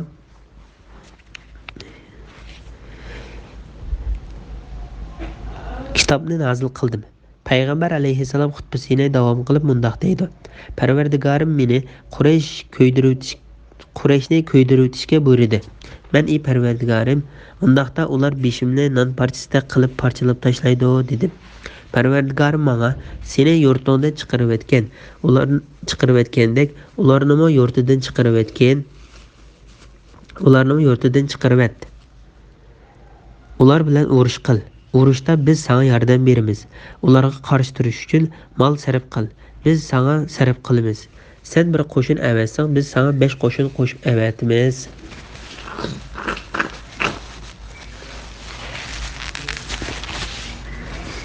Sana bo'ysunganlar bilan birga sana bo'ysunmaganlarga qarshi urush qilgin. Jannat ahli 3 xildir. Uning biri sadiqa beradigan, biz tarafdan nusrat ato qilingan adil huquq egasi. Ikkinchisi har qanday musulmonga va urug' tuqqanlariga mehr shafqat qiladigan odam. Uchinchisi boqadigan bolalari bor bo'lsa-mu, boshqalardan tilmay, aksicha sadiqa beradigan kambag'al odam. Do'zax ahli 5 xildir. Uning biri yaxshi yomon ishlarni farqlantira olmaydigan aqlsiz ojiz odam. Ikkinchisi yomon mol talab qilmaydi. Ya oila talab qilmay, sizlarning orqanglardan agishib yuradigan odam. Uchinchisi qilchilik bo'lsa-mu, manfaat chiqadigan joyni bayqasa, fursat topsa xiyonat qiladigan odam. To'rtinchisi kecha kunduz seni bol chaqinlaringda, mol mulkingda aldab qo'yman deb turadigan odam. Beshinchisi bexil yoki yolg'onchi, eg'izi bezab, axloqsiz, pastkash odam. Bu hadisni keltirishga maqsad payg'ambar alayhissalomning Alloh taolo arab va boshqa millatdan bo'lgan insonlarga qarab ularga qattiq g'azablandi. Faqatla Isroil avlodidan qolgan bir qism kishilarga g'azablanmadi degan so'zni gavdalantirmoqchidir. Imom Muslim rivoyat qilgan rivoyatida Isroil avlodi demay ahli kitobdan qolgan bir qism kishilar deb kelgan. Aslida zamindagi barliq insonlar o'z dinlarini bilmay, toki Alloh taolo payg'ambari Muhammad alayhissalomni avatganga qadar qoymoqish ichida yashab kelgan edi. Payg'ambar alayhissalom insonlarni hidoyat yo'liga boshlab, ularni qorong'ulikdan yorug'likka chiqarib, haq yo'l va pok shariat ustida qo'yib ketdi. azobdan ogohlantiruvchi kelmadi demasliklarinlar uchun payg'ambarlar uzilib qolgan bir zamonda sizlarga shariatni va uning ahkomlarini bayon qilib beradigan rasulimiz keldi. Haqiqatan sizlarga xush xabar berguvchi va ogohlantiruvchi, ya'ni Muhammad alayhissalom keldi. Endi sizlarga o'zri qolmadi. Ya'ni dinlarini burmalab o'zgartib etganlar bizga yaxshilikdan bishorat berib, yomonlikdan ogohlantiradigan bir payg'ambar kelmadi deb turib olmasliklarinlar uchun sizlarga xush bishoratchi, bu ogohlantiruvchi bo'lgan Muhammad alayhissalom keldi. Endi undaq deyolmaysizlar. Allah her narsaga qodirdir. Bu oyatning ma'nosi haqida Ibn Jarir mundaq deydi. Ya'ni men Allah menga osiylik qilguvchini jazolashga, itoat qilguvchini mukofotlashga qodirman deganlikdir. Bismillahirrohmanirrohim. O'z vaqtida Musa o'z qavmiga aytdi: "Ey qavm, Allohning sizlarga bergan ne'matini yod qilinglar. Allah o'z vaqtida ishchanglarda sizlarni to'g'ri dinga yetaklaydigan nurg'un payg'ambarlarni barliq keltirdi. Sizlardan podshohlar qildi. Ya'ni o'zinglarga xo'ja qildi. Sizlarga jahon ahlidan hech kishiga bermagan daryoni yerib o'ttirishdan yo'l ichib berish, bulutlarni soyibon qilib berish, osmondan yemeklik tushirib berish qatorliq ne'matlarni berdi. Ey qavm, Allah sizlarga taqdir qilgan, ya'ni sizlarni kirishga amr qilgan muqaddas zaminga, ya'ni Baytul Muqaddasga kiringlar. Arqanglarga chekinmanglar. Bo'lmasa ikkil dunyoda ziyon tortquchilardan bo'lib qolasizlar. Ular: "Ey Musa, muqaddas zaminda kuchli, ya'ni jasomatlik, qomatlik bir qavm bor. Ular Od qavmining qoldiqi bo'lgan Amaliklar. Ular chiqib ketmaguncha biz u yerga hargiz kirmaymiz. Ular u yerdan chiqib ketsa cho'qim kirmaymiz" dedi. Allah'tan qo'rquvchilardan bo'lgan, Allohning iymon bilan toatdan iborat ne'matiga erishgan ikki odam, ya'ni Kalib ibn Yafunna bilan Yuhsha ibn Nun ularga shaharning darvozasidan hujum qilib kiringlar. Shaharning darvozasidan hujum qilib kirsanglar, cho'qim g'alaba qilasizlar. Agar Allohning va'da qilgan yordamiga ishonsanglar, Allohga tavakkul qilinglar dedi. Ular: "Ey Musa, madamiki ular muqaddas yerda ekan, biz hargiz u yerga kirmaymiz. Sen Parvardigoring bilan birga berib ikkinglar urushinglar. Biz bu yerda o'ltirib turaylik" dedi. Musa dedi: "Parvardigorim, men faqat o'zimga va qarindoshlarimga egiman. Sen biz bilan itoatingdan bosh tortgan qavmingning orasini ayirib etgin." Allah dedi: "Ularning muqaddas yerga kirishi 40 yilgacha harom qilindi. Bu jarayonda ular zaminda adishib yuriydi. Pas qavm uchun qayg'urmagan." Surmaida 20, 21, 22, 23, 24, 25, 26 oyat to'g'risida. Musa alayhissalomning o'z qavmiga Alloh taolaning ne'matlarini eslatganligi va ularni muqaddas zaminga kirishga buyurganligi, lekin ularning bo'yintovlik qilganligi to'g'risida. Allah Taala o'z bandasi va o'zi bevosita so'z qilgan payg'ambari Musa alayhissalomning o'z qavmiga Alloh taolaning ularga bergan ne'matini eslatib, agar sizlar Alloh belgilab bergan yo'lda mang'aninglarda, Alloh sizlarga dunyo va oxiratning yaxshiliklarini jamlab bergan bo'ladi deganligini bayon qilib mundaq deydi. O'z vaqtida Musa o'z qavmiga aytdi: "Ey qavm, Allohning sizlarga bergan ne'matini yod qilinglar. Allah o'z vaqtida ishchanglarda sizlarni to'g'ri dinga yetaklaydigan nurg'un payg'ambarlarni barliqqa keltirdi.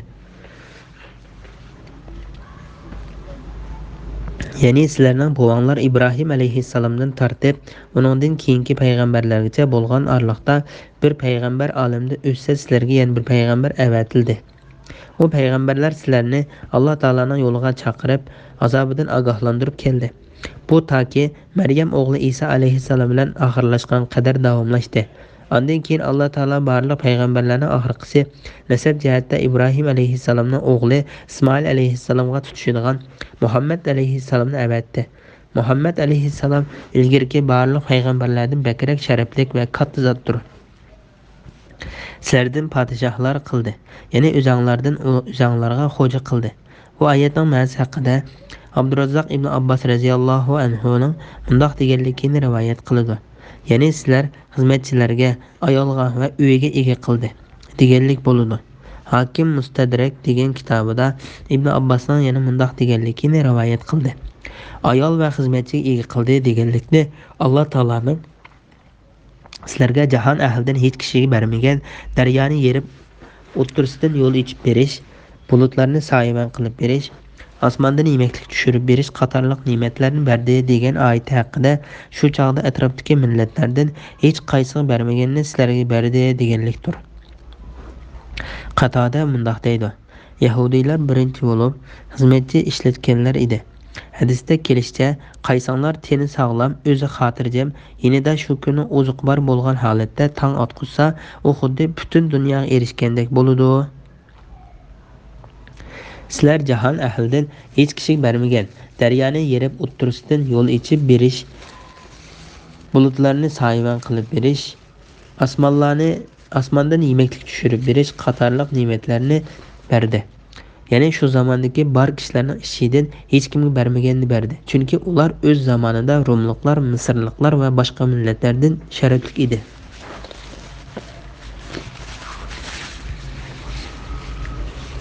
Alloh taolo bu vaqtda mundoq deydi: Shak shubasizki, biz Isroil avlodiga kitobni, ya'ni Tavrotni, hikmatni va payg'ambarlikni ato qildik. Ularga pok narsalarni rizq qilib berdik. Ularni zamonidagi jahon ahlidan ustun qildik. Sura Jasiya 16-oyat. Alloh taolo Musa bilan uning qavmi haqida mundoq dedi: Ey Musa, bizga ularning butlariga o'xshash but o'rnatib bergin. dedi. Musa, sizlar haqiqatan nodon qavm ekansizlar dedi. Shubasizki, osh kishilarning botil dinlari gumron bo'lg'usidir. Ularning qilgan amallari bekordir. Musa, Alloh sizlarni zamoninglardagi jahon ahlidan ortiq qilgan tursa, sizlarga uningdan boshqa iloh izlamdim dedi. Sura Ahrob 139-140-oyatlar. Bu yerda maqsad qilinigani shuki, ular o'z zamonidagi millatlarning eng afzali edi.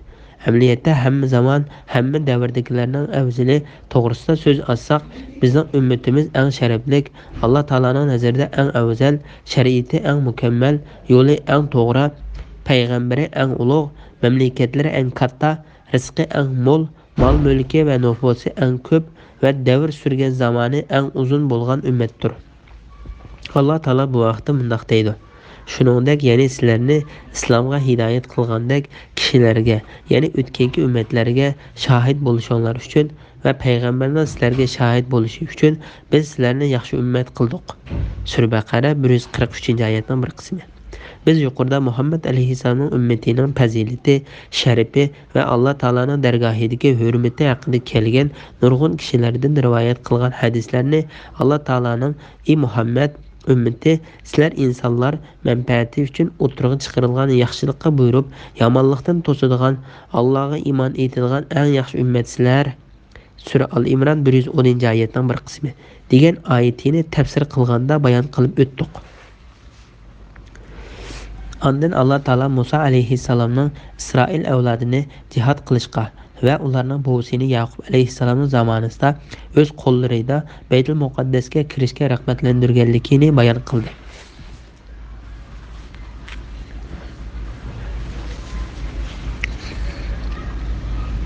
Burun Yaqub alayhissalom bolalari bilan Yusuf alayhissalomning zamonida bu yerdan ko'chib ketgan edi. Yaqub alayhissalomning avlodlaridan bo'lgan Isroil avlodi Misrda toki Musa alayhissalom bilan birga Misrdan chiqib ketgan qadar yashadi. Ular Misrdan chiqqandan keyin o'zlarining burunqi makonlarining kuchtunkur bir millat tarafidan egallanib ketilganligini, ularning u yerga makonlashib bo'lganligini ko'rdi. Musa alayhissalom qavmini u zamonga kirishga, dushmanlar bilan urushishga buyurib, ularga nusrat va g'alaba bilan xushbishorat berdi. Lekin ular uning amriga xiloflik qilib, uningga osiylik qilishdi. Shunga ular 40 yilga yaqin izlab, qayerga berishni bilmay, gangirab yurish jazosini tortdi. Bu ularning Alloh taolaning buyrug'ini o'rindamaganlik jinoyatiga berilgan jazodir. Shunga Alloh taolo Musa alayhissalomning o'z qavmiga mundoq deganligini bayon qildi: Ey qavm, Alloh sizlarga taqdir qilgan, ya'ni sizlarni kirishga amr qilgan muqaddas zamonga, ya'ni Baytul Muqaddasga kiringlar, orqanglarga chekinmanglar, bo'lmasa ikki dunyoda ziyon tortuvchilardan bo'lib qolasizlar. Ya'ni ey qavm, poklangan zamonga kiringlar, Allah Taala sizlarga atanglar İsrailning eg'izi bilan o zaminni sizlarni ichinglardan iymon etganlarga miros qoldirganligini va'da qilgan. Jihatdan bosh tortmanglar. Bo'lmasa ziyon tortquchilardan bo'lib qolasizlar. Ular Musa muqaddas zaminda Ular Musa muqaddas zaminda kuchlik, ya'ni jasoratli, qomatli bir qavm bor. Ular Od qavmining qoldiqi bo'lgan amaliklar. Ular chiqib ketmoqcha, biz u yerga hargiz kirmaymiz. Ular u yerdan chiqib ketsa, cho'qim kirmaymiz dedi. Ya'ni ular sen bizni kirishga buyurgan bu yurtda kuchdan ko'r qovul bir qavm bor. Biz ularga qarshi jang qilishga yoki ularga taqobil turishga ojiz kelamiz. Ular o'sha yurtdan o'zlari chiqib ketmasa, biz kirolmaymiz. Navoda ular unodan chiqib ketsa, ondan kiralaymiz deb o'zlari aytishdi. Yo'sha alayhissalom va Kalibning jihad haqidagi so'zlari to'g'risida Allohdan qo'rquvchilardan bo'lgan, Allohning iymon bilan taatdan iborat ne'matiga erishgan ikki odam, ya'ni Kalib ibn Yafunna bilan Yo'sha ibn Nun, ya'ni Isroil avlodi Alloh taolaga bo'ysunish va Musa alayhissalomga ergashishdan bosh tortganda, Alloh taolaning katta ne'matiga erishgan, Alloh taolaning buyrug'iga bo'ysungan va uning jazosidan qo'rqadigan ikki kishi ularni jihad qilishga targ'ib qildi. Ba'zilar bu oyatni Alloh taoladan qo'rquvchilardan bo'lgan degan uslubda o'qimay, kishilar ulardan qo'rqadigan, surlik va hayvatli ko'rinadigan ma'nini ifodalab beradigan uslub bilan o'qidi. Aytishlariga qaraganda, ular Yo'sha ibn Nun va Kalib ibn Yafunna edi. Buni Ibn Abbos, Mujahid, Ikrama, Atiya, Sudi, Rabi ibn Anas va Salab va Xalab olimlari rivoyat qilgan. Allah ularning hammasiga rahmat qilsin. Bu ikkisi mundoq dedi. Shaharning darvozasidan hujum qilib kiringlar. Shaharning darvozasidan hujum qilib kirsanglar, cho'qim g'alaba qilasizlar. Agar Allohning va'da qilgan yordamiga ishonsanglar, Allohga tavakkul qilinglar. Ya'ni Alloh taologa tavakkul qilib, uning buyrug'ini bajo keltirsanglar, payg'ambariga qarshilik qilmasanglar, Alloh taolo sizlarni dushmaninglar ustidan g'olib qiladi. Sizlarni qo'llaydi va nusrat ato qiladi. Allah sizlarga va'da qilgan yurtga kirsizlar. Lekin u ikkisining so'zi ularga qilchimi ta'sir qilmadi. Ular: "Ey Musa, madomiki ular muqaddas yerda ekan, biz hargiz u yerga kirmaymiz. Sen Parvardigoring bilan birga ikkanglar urushinglar. Biz bu yerda o'ltirib turaylik" dedi. Ey Musa, muqaddas zaminda shu kuchdan ko'rlarlar bo'ldi ekan, biz hargiz u yerga kirmaymiz. Sen Parvardigoring bilan berib urush qilgin. Biz bu yerda o'ltirib turmaymiz dedi. Mana bular jihad qilishdan bosh tortganligi, payg'ambarga qarshilik qilganligi va dushman bilan urush qilmay yetib olganligidir. Sahobalarning Badr urushi bo'lgan chaqda payg'ambar alayhissalomga bergan javobi to'g'risida. Badr kuni payg'ambar alayhissalom Abu Sufyon boshchiligidagi karvonni qo'g'dash uchun kelgan Quraysh qo'shini bilan urushish yoki urushmaslik to'g'risida sahobalarga maslahat solganda, sahobalarning bergan javobi nima degan yaxshi? Karvonni o'ljalish fursati qo'ldan ketgandan keyin karvonni qo'g'lig'ili kelgan qilish narizlar bilan to'liq qurollangan mingga yaqin qo'shin yiqilishib qolganda, payg'ambar alayhissalom sahobalariga qanday qilish haqida maslahat solganda, Abu Bakr radhiyallohu anhu nihoyat obdan so'z qildi. Keyin muhojirlardan bir qancha kishimi shu so'zni qildi. Hammalar so'z qilib bo'lgandan keyin payg'ambar alayhissalom: "Ey musulmonlar, menga maslahat beringlar" dedi. Payg'ambar alayhissalom bu so'zni faqat ansariylarning fikrini bilib beqish uchun degan edi. Chunki ular shu kundagi qo'shinning ko'pchiligini tashkil qiladi. Said ibn Muoz radhiyallohu anhu so'z qilib: "Ey Allohning payg'ambari, sen bu so'zni bizga qartib deganda qilsan. Seni haq din bilan avatgan Alloh taolaning nomi bilan qasam qilamanki, sen bizga mushu dengizni ko'rsatib, dengizga kir desang, birimizmi qolmay sen bilan dengizga kiramiz. Bizni dushmanlar bilan urushga boshlashingni yomon ko'rmaymiz. Biz degan jangga chidamliq, iymonda sodiq kishilarmiz.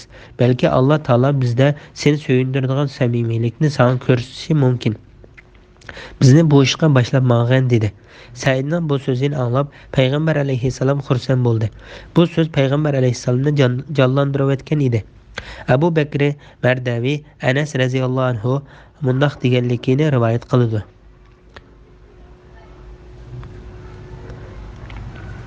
Anas radhiyallohu anhuning mundaq deganligini rivoyat qiladi. Payg'ambar alayhissalom Badr urushiga minish oldida musulmonlarga maslahat solganda, uningga Umar radhiyallohu anhu maslahat bergan. Payg'ambar alayhissalom qayta maslahat solganda, ansariylar guruhi Payg'ambar alayhissalom sizlarning maslahat berishinglarni kutyotidi deyishdi. Ansariylar biz uningga Isroil avlodi Musa alayhissalomga sen Parvardigoring bilan birga berib ikkinglar urushinglar, biz bu yerda o'ltirib turaylik degandek demaymiz.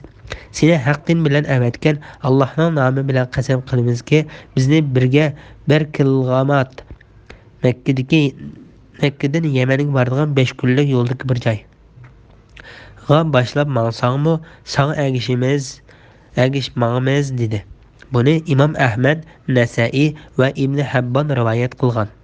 Imom Buxoriy Abdullah ibn Mas'ud radhiyallohu anhuning mundaq deganligini rivoyat qiladi. Badr kuni Miqdod, ey Allohning payg'ambari, biz sana Isroil avlodi Musa alayhissalomga sen Parvardigoring bilan birga berib ikkinglar urushinglar, biz bu yerda o'ltirib turaylik degandek demaymiz. Lekin sen boshlab mang, biz sen bilan birga dedi. Bu so'z payg'ambar alayhissalomni suyundirdi. Musa alayhissalomning yahudiylarga beddua qilganligi to'g'risida. Musa dedi: Parvardigorim, men faqat o'zimga va qarindoshlarimga egiman. Ya'ni Isroil avlodi urushishdan bosh tortganda Musa alayhissalom ularga g'azablanib, ey Parvardigorim, men bilan inim Harundan boshqa menga bo'ysunib, sening buyrug'ingni ijro qiladigan va chaqirgan narsaga qo'shiladigan bir kishi yo'q. Sen biz bilan itoatingdan bosh tortgan qavmning orasini ayirib etgin. Ya'ni men bilan ularning o'ttirida hukm qilgan. Buni Ali ibn Abu Talha va Avfi ibn Abbas rivoyat qilgan. Zakhak bu oyatning ma'nosi biz bilan ularning o'ttirida hukm qil deganlik bo'ladi deydi. Boshqalar bo'lsa bizni ulardan ayirib etgin deganlik bo'ladi deydi. Yahudiylarning muqaddas zaminga kirishining 40 yil cheklanishi to'g'risida. Allah dedi, ularning muqaddas yer kirishi 40 yilgacha harom qilindi. Bu jarayonda ular zaminda adishib yuriydi. Ya'ni Isroil avlodi jihatdan bosh tortganda Musa alayhissalom ularga beddua qildi. Alloh taolo ularning muqaddas zaminga kirishini 40 yilgacha cheklab etdi. Ular davomli ezib yuriydi. Yo'l topolmaydigan bir oqibatga duchor bo'ldi. Bu 40 yil ichida ularni bulutlar bilan saydetish, ularga taranjimi bilan bo'donini tushirib berish va qo'ram tashdan eqin suv chiqarib berishdek ajoyib ishlar va Alloh taolo Imron o'g'li Musoni qo'llab ko'rsatgan mo'jizalar yuz berdi. Tavratmi o'sha vaqtda nozil bo'ldi. Ahkomlar belgilandi. Ahda gumbizimi shu joyda yasaldi. U zamon gumbizi deb ataldi.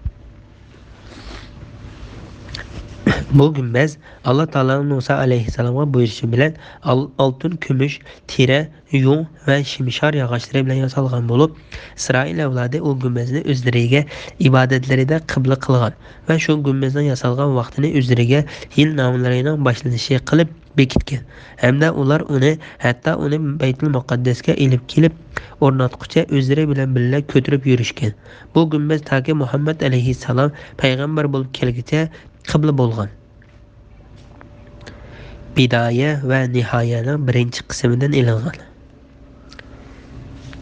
deb ataladi. Baytul Muqaddasning fath qilinganligi to'g'risida.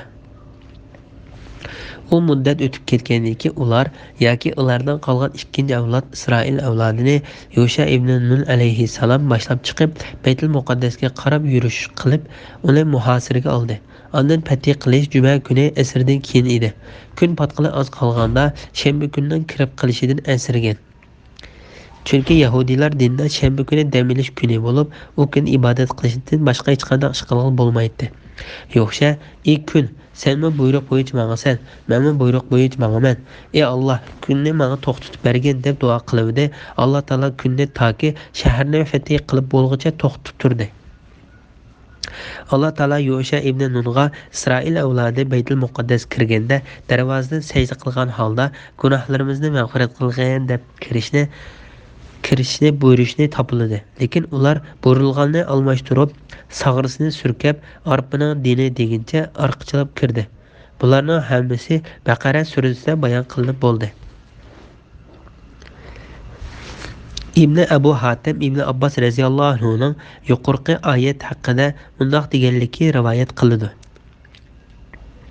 Shundoq qilib ular 40 yil ezib yurgan. Musa va Harun alayhissalom shu vaqtda vafot bo'lgan. Ezib ketishdan burun 40 yoshdan oshganlarning hammasi o'lib tugagan. 40 yil o'tib ketgandan keyin Musa alayhissalomdan keyin ishni qo'liga olgan Yosha ibn Nun alayhissalom ularni g'ayratlantirib Baytul Muqaddasni fath qilgan. Yosha ibn Nun bugun juma kuni deyilgan edi.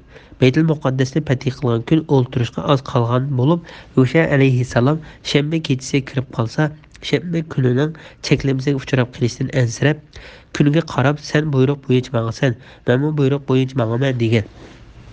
Shuning bilan kun u Baytul Muqaddasni fath qilib bo'lguncha turib turgan. Ular fath qilganda ular bu shaharda misli ko'rilmagan mol-dunyo o'lja olgan. U mollarni o'tga tashlaganda o't uni kuydirmagan. Islom dini kelishdan burungi dinlarning shariatida urushda ilingan o'ljalar kuydiriladi.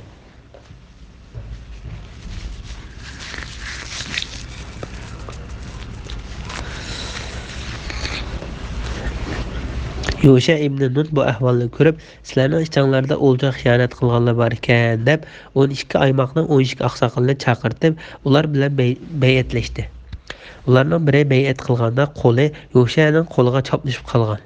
Yosha o'g'irlangan o'lja senda ekan, darhol uni chiqarib et deb buyurgan. Shuning bilan u oqsoqol oltindan yasalgan bir kalning beshini chiqargan. Uning ikki ko'zi yoqutdan, tishlari marvoyatdan yasalgan ekan. Ular o'ljalar bilan birga qo'yganda uningga o't tutishib, hammasi kuyib ketgan. Bu rivoyatda kuchlantiradigan boshqa sahih hadislarmi bor? Allah Taala Musa alayhissalomga tasalli berganligi to'g'risida. Pas qavm uchun qayg'urmagin. Ya'ni Allah Taolaning bu so'zi Musa alayhissalomga qavmning nacharligi yuzasidan berilgan tasallidir. Mazmuni: men ularga qilgan hukmdan ularga ich og'ritib afsuslanib yurmagin. Chunki ular uning loyiqdir. Mana bu qissa Yahudiylarga berilgan bir radiya bo'lib, ularning Allah va uning payg'ambarining buyrug'iga bo'ysunmay, ularning oralarida Allah Taolaning bevosita so'z qilgan payg'ambari va shu chog'dagi bandalarida ichidan tanlagan bandasi Musa alayhissalom bar turuqliq hamda Musa alayhissalom ularga dushmanlari ustidan g'olib kelib, zafar qozonishga va'da bergan turuqliq texi yaqindala Allah Taolaning fir'avnni va uning lashkarlarini g'arq qilib, halok qilib berganligini o'z ko'zlari bilan ko'rib turuqliq, o'zlari urushga buyurilgan dushmanlarning soni Misrdagi o'zlarini qo'g'lab chiqqan dushmanlarga qaraganda son va qurol jihatda 100ning biriga teng kelmaydigan turuqliq, ular dushman bilan jang qilishdan qo'rqib, jihatdan bosh tortib, Alloh va uning payg'ambariga bo'ysunmay qilgan bo'yin tovliqlarini va sharmandachiliklarini bayon qilgandir.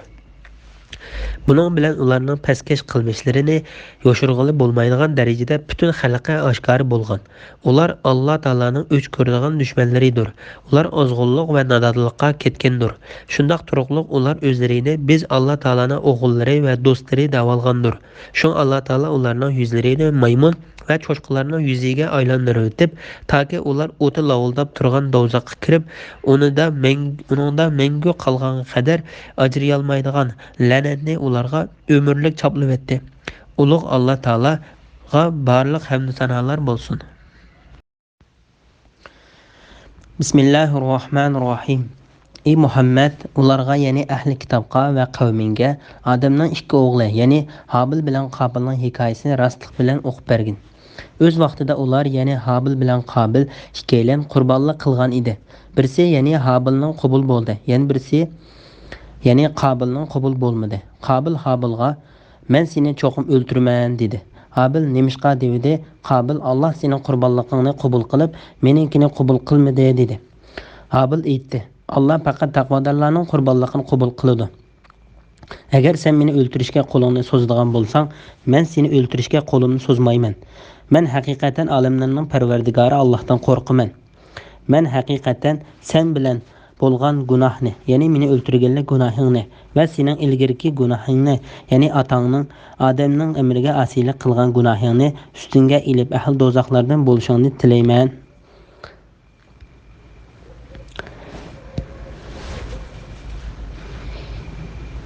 Kishilarga zulm qilguvchilarning jazosi shudir. u ya'ni Qobilning nafsi uning qarindishini ya'ni Habilni o'ltirishni chiroyli ko'rsatdi. Shuning bilan uni o'ltirib, dunyo va oxiratda ziyon tortquchilardan bo'ldi. Alloh uningga qarindishining jasadini qandoq ko'mishni ko'rsatish uchun bir qog'oz avatdi. U tumshug'i va ikki puti bilan yerni ko'ldi. U buni ko'rib, "Voy, men qarindishimning jasadini ko'mishda mush qog'ochilik bo'lishdan ojiz keldimmi?" dedi. Shuning bilan u nadomat qilguvchilardan bo'ldi. Surmaida 27, 28, 29, 30, 31 oyat to'g'risida. Habil bilan Qobilning qissasi to'g'risida. Allah Taala zulmgarlik, hasad va zulmning oqibatining naqadar yomonligini Adam alayhissalomning Qobil va Habil degan ikki o'g'lining qissasi orqali bayon qilib, ularning birining yana biriga Allah Taala bergan ne'matga Allah Taolaga ixlos bilan qilgan qurbonlikning qabul qilinganligiga hasad qilib, uni nahaq o'ltirib o'tganligi, o'ltirilguchining gunohlari yuyilib, jannatga kirishga muvaffaq bo'lganligi, o'ltirilguchining dunyo va oxiratda ziyon tortib qolganligini bayon qiladi. Muhammad ularga, ya'ni ahli kitobga va qavminga Adamning ikki o'g'li, ya'ni Habil bilan Qobilning hikoyasini rostlik bilan o'qib bergin. Ya'ni maymun va cho'chqalarning qarindoshlari bo'lgan Yahudilar va ularga o'xshaydigan hasadxo'r zo'migarlarga Adam alayhissalomning Qobil va Habil degan ikki o'g'lining xabarining haqiqatini so'zlab bergin. Nurg'unlagan salaf va xalaf olimlari buni shundoq bayon qilgan. Rostlik bilan, ya'ni soxtalik, yolg'onchilik, xato tushunib qilish yoki vahima almashtirish, kemaytirtish va oshiritish yo'q. Aniq deganlik bo'ladi. Qobil va Habilning voqealigi ko'plagan salaf va xalaf olimlarining qilgan rivoyatiga asoslanganda Alloh taolo Adam alayhissalomga zurriyat yusidan o'g'illariga qizlarini ilib berishni yo'l qo'ygan edi. Ammo olimlarning aytishicha, Havvo onamiz har bir qatim qo'rsoq ko'targanda bir o'g'il, bir qiz tug'atdi. Bir qatimni qo'rsoq ko'tarishdan tug'ilgan o'g'ilga, ya'ni bir qatim qo'rsoq ko'tarishdan tug'ilgan qizni ilib berdi. Habilning o'zi bilan tang tug'ilgan hamshirasi Sad, Qobilning o'zi bilan tang tug'ilgan hamshirasi chiroyli bo'lib, Qobil hamshirsini Habilga bermay o'zi olmoqchi bo'lgan. Buni Adam alayhissalom rad qilib, ularga qurbonlik qilishni, qaysining qurbonlik qabul qilinsa, u chiroyli qizni shuning berdiganligini aytgan. Natijada Habilning qurbonligi qabul qilinib, Qobilning qabul qilinmagan. Alloh taolo bayon qilgan bu qissa shu sababdan yuz bergan. Ibn Abu Hatim Ibn Abbas radhiyallohu anhuning mundaq deganligini rivoyat qiladi. Qizning qo'shkizak bir tuqqan qarindishiga o'ylanishi cheklanib, boshqa bir tuqqanlariga o'ylanishga buyurilgan. Havvo onamiz har bir qatim qo'rsoq ko'targanda bir qiz bir o'g'il tug'digan bo'lib, bir qatimni qo'rsoq ko'targanda chiroyli qiz, yana bir qatimni qo'rsoq ko'targanda sad qiz tug'ilgan. Sad qizning qo'shkizak qarindishidan chiroyli qizning qo'shkizak qarindishiga men sening qo'shkizak qiz qarindishingni olay, sen mening qo'shkizak qarindishimni ol deganda, u men o'zimning qo'shkizak qiz qarindishimni ilishga haqliroq deb turib olgan. Shuning bilan ular qurbonlik qilishib baqqan. Qo'chqar qurbonlik qiluvchining qurbonligi qabul qilinib, bug'doy qurbonlik qiluvchining qurbonligi qabul qilinmagan. Qurbonligi qabul qilinmagani hasad qilib, qurbonlik qabul qilganni o'ltirib etgan. Alloh taolo faqat taqvodorlarning qurbonligini qabul qiladi. Ibn Abu Hatim Abu Darda radhiyallohu anhuning mundaq deganligini rivoyat qiladi. Alloh taolaning mening bir qatimlik namozimni qabul qildiganligiga ishonch qila olsam, bu men uchun butun dunyo va dunyodagi barliq narsalardan sevimliroqdir. Chunki Alloh faqat taqvodorlarning qurbonligini qabul qiladi. Taqvoliqidan qurbonlik qabul qilingan Habilning qarindishini sababsiz o'ltirmoqchi bo'lganda Habil mundaq deydi: Agar sen meni o'ltirishga qo'lingni so'zadigan bo'lsang, men seni o'ltirishga qo'limni so'zmayman. Men haqiqatan olamlarning Parvardigori Allohdan qo'rqaman. Men sening yomon qilmishingga qarata yomonlik bilan qarshi turib, jinoyatdan sen bilan tang bo'lib yurmayman. Sen qilmoqchi bo'lgan jinoyatni meningmi qilib silishimdan qo'rqaman. Men sabr qilib o'zimni Alloh taologa topshiraman. Abdullah ibn Amr radhiyallohu anhu mundaq deydi: Allohning nomi bilan qasamki, o'ltirilguchidan kuchliroq edi. O'ltirilguchidan kuchliroq edi, lekin qarshilik qilishdan uning taqvodorligi to'sdi. Shunga Imom Buxoriy va Muslim payg'ambar alayhissalomning mundaq deganligini rivoyat qiladi. Ikki musulmon qilishlari bilan o'zaro urushsa, o'lguchi va o'ltirilguchi do'zaxdadir. Sahabalar, "Ey Allah'ın peygamberi, öldürülgüçü o dozaqqa kirsin. Ölgücü nima uchun dozaqqa kirdi?" deb so'raganda, payg'ambar alayhissalom, "Ölgücümü öldürülgüchini o'ltirishga yerisman bo'lgan" deb javob berdi. Imom Ahmad mundaq rivoyat qildi. Osman roziyallohu anhuning voqeasi yuz berganda Said ibn Abu Waqqas mundaq degan: "Men payg'ambar alayhissalomning mundaq deganligiga guvohlik beraman. Shundaq bir fitna fasodga to'lgan zamon bo'ldiki, u chog'da o'ltiriladigan odam o'ri turgandan yaxshidir. O'ltirib olgan odam o'ri turgandan yaxshidir. O'ri turgan odam mangan odamdan yaxshidir. Mangan odam yurgan odamdan yaxshidir. Bir kishi payg'ambar alayhissalomdan agar biri uyimga bostirib kirib meni o'ltirmoqchi bo'lsa deb so'raganda, payg'ambar alayhissalom otamizning o'g'li Habildek bo'lgan." Ya'ni bu hadisning mazmunida musulmonlar orasida yuz bergan shu qitimqi fitnada ko'z tutilgan bo'lib, u fitnada musulmonlarga qarshilik qilishdan saqlanish uchun tirishib o'ltirgan odam o'ltirgan odamdan yaxshidir. Shundaqla uyga bostirib kirg'ichiga qarshilik bildirmaslik yaxshidir deganlikdir. Ammo musulmon bilan kofir orasidagi yoki musulmon bo'lsa-mu odatdagi vaqtida ziyonkashlik qilish uchun bostirib kirganlarga qarshi turish farzdir deb javob berdi. Bu hadisni Imom Tirmiziy rivoyat qilgan. U ya'ni Qobilning nafsi uning qarindishini, ya'ni Habilni o'ltirishni chiroyli ko'rsatdi. Ya'ni uning nafsi qarindishini o'ltirishni uningga chiroyli ko'rsatdi. U qarindishi uningga yuqorqi nasihatni qilgandan keyin qarindishini o'ltirdi.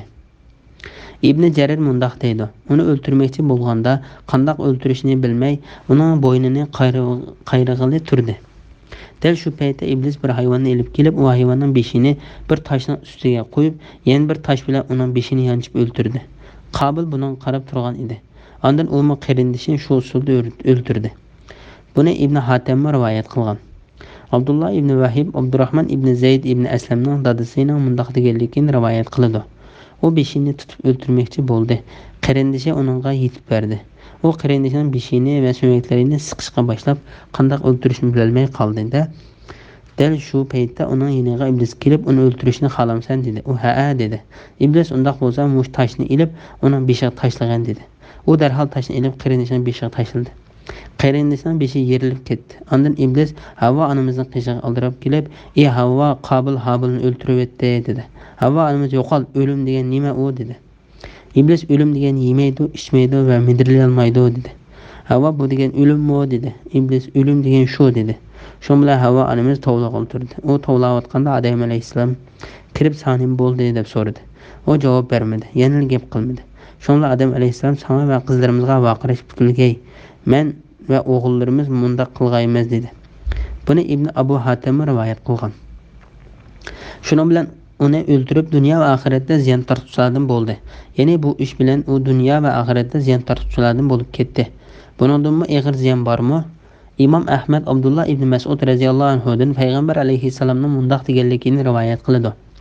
Har qanday bir inson nohaq o'ltirildi ekan, o'ltirilguchining gunohidan odam bolasiga bir seziladi. Chunki Odam alayhissalom bolasi birinchi bo'lib o'ltirishni paydo qilgan kishidir. Bu hadisni Imom Buxoriy, Muslim, Tirmiziy, Nasa'iy va Ibn Majah qatorliqlar rivoyat qilgan.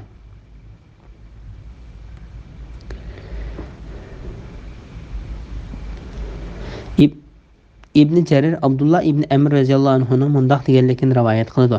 Insonlarning eng baxtsizi qarindishini o'ltirgan Odam alayhissalomning bolasidir.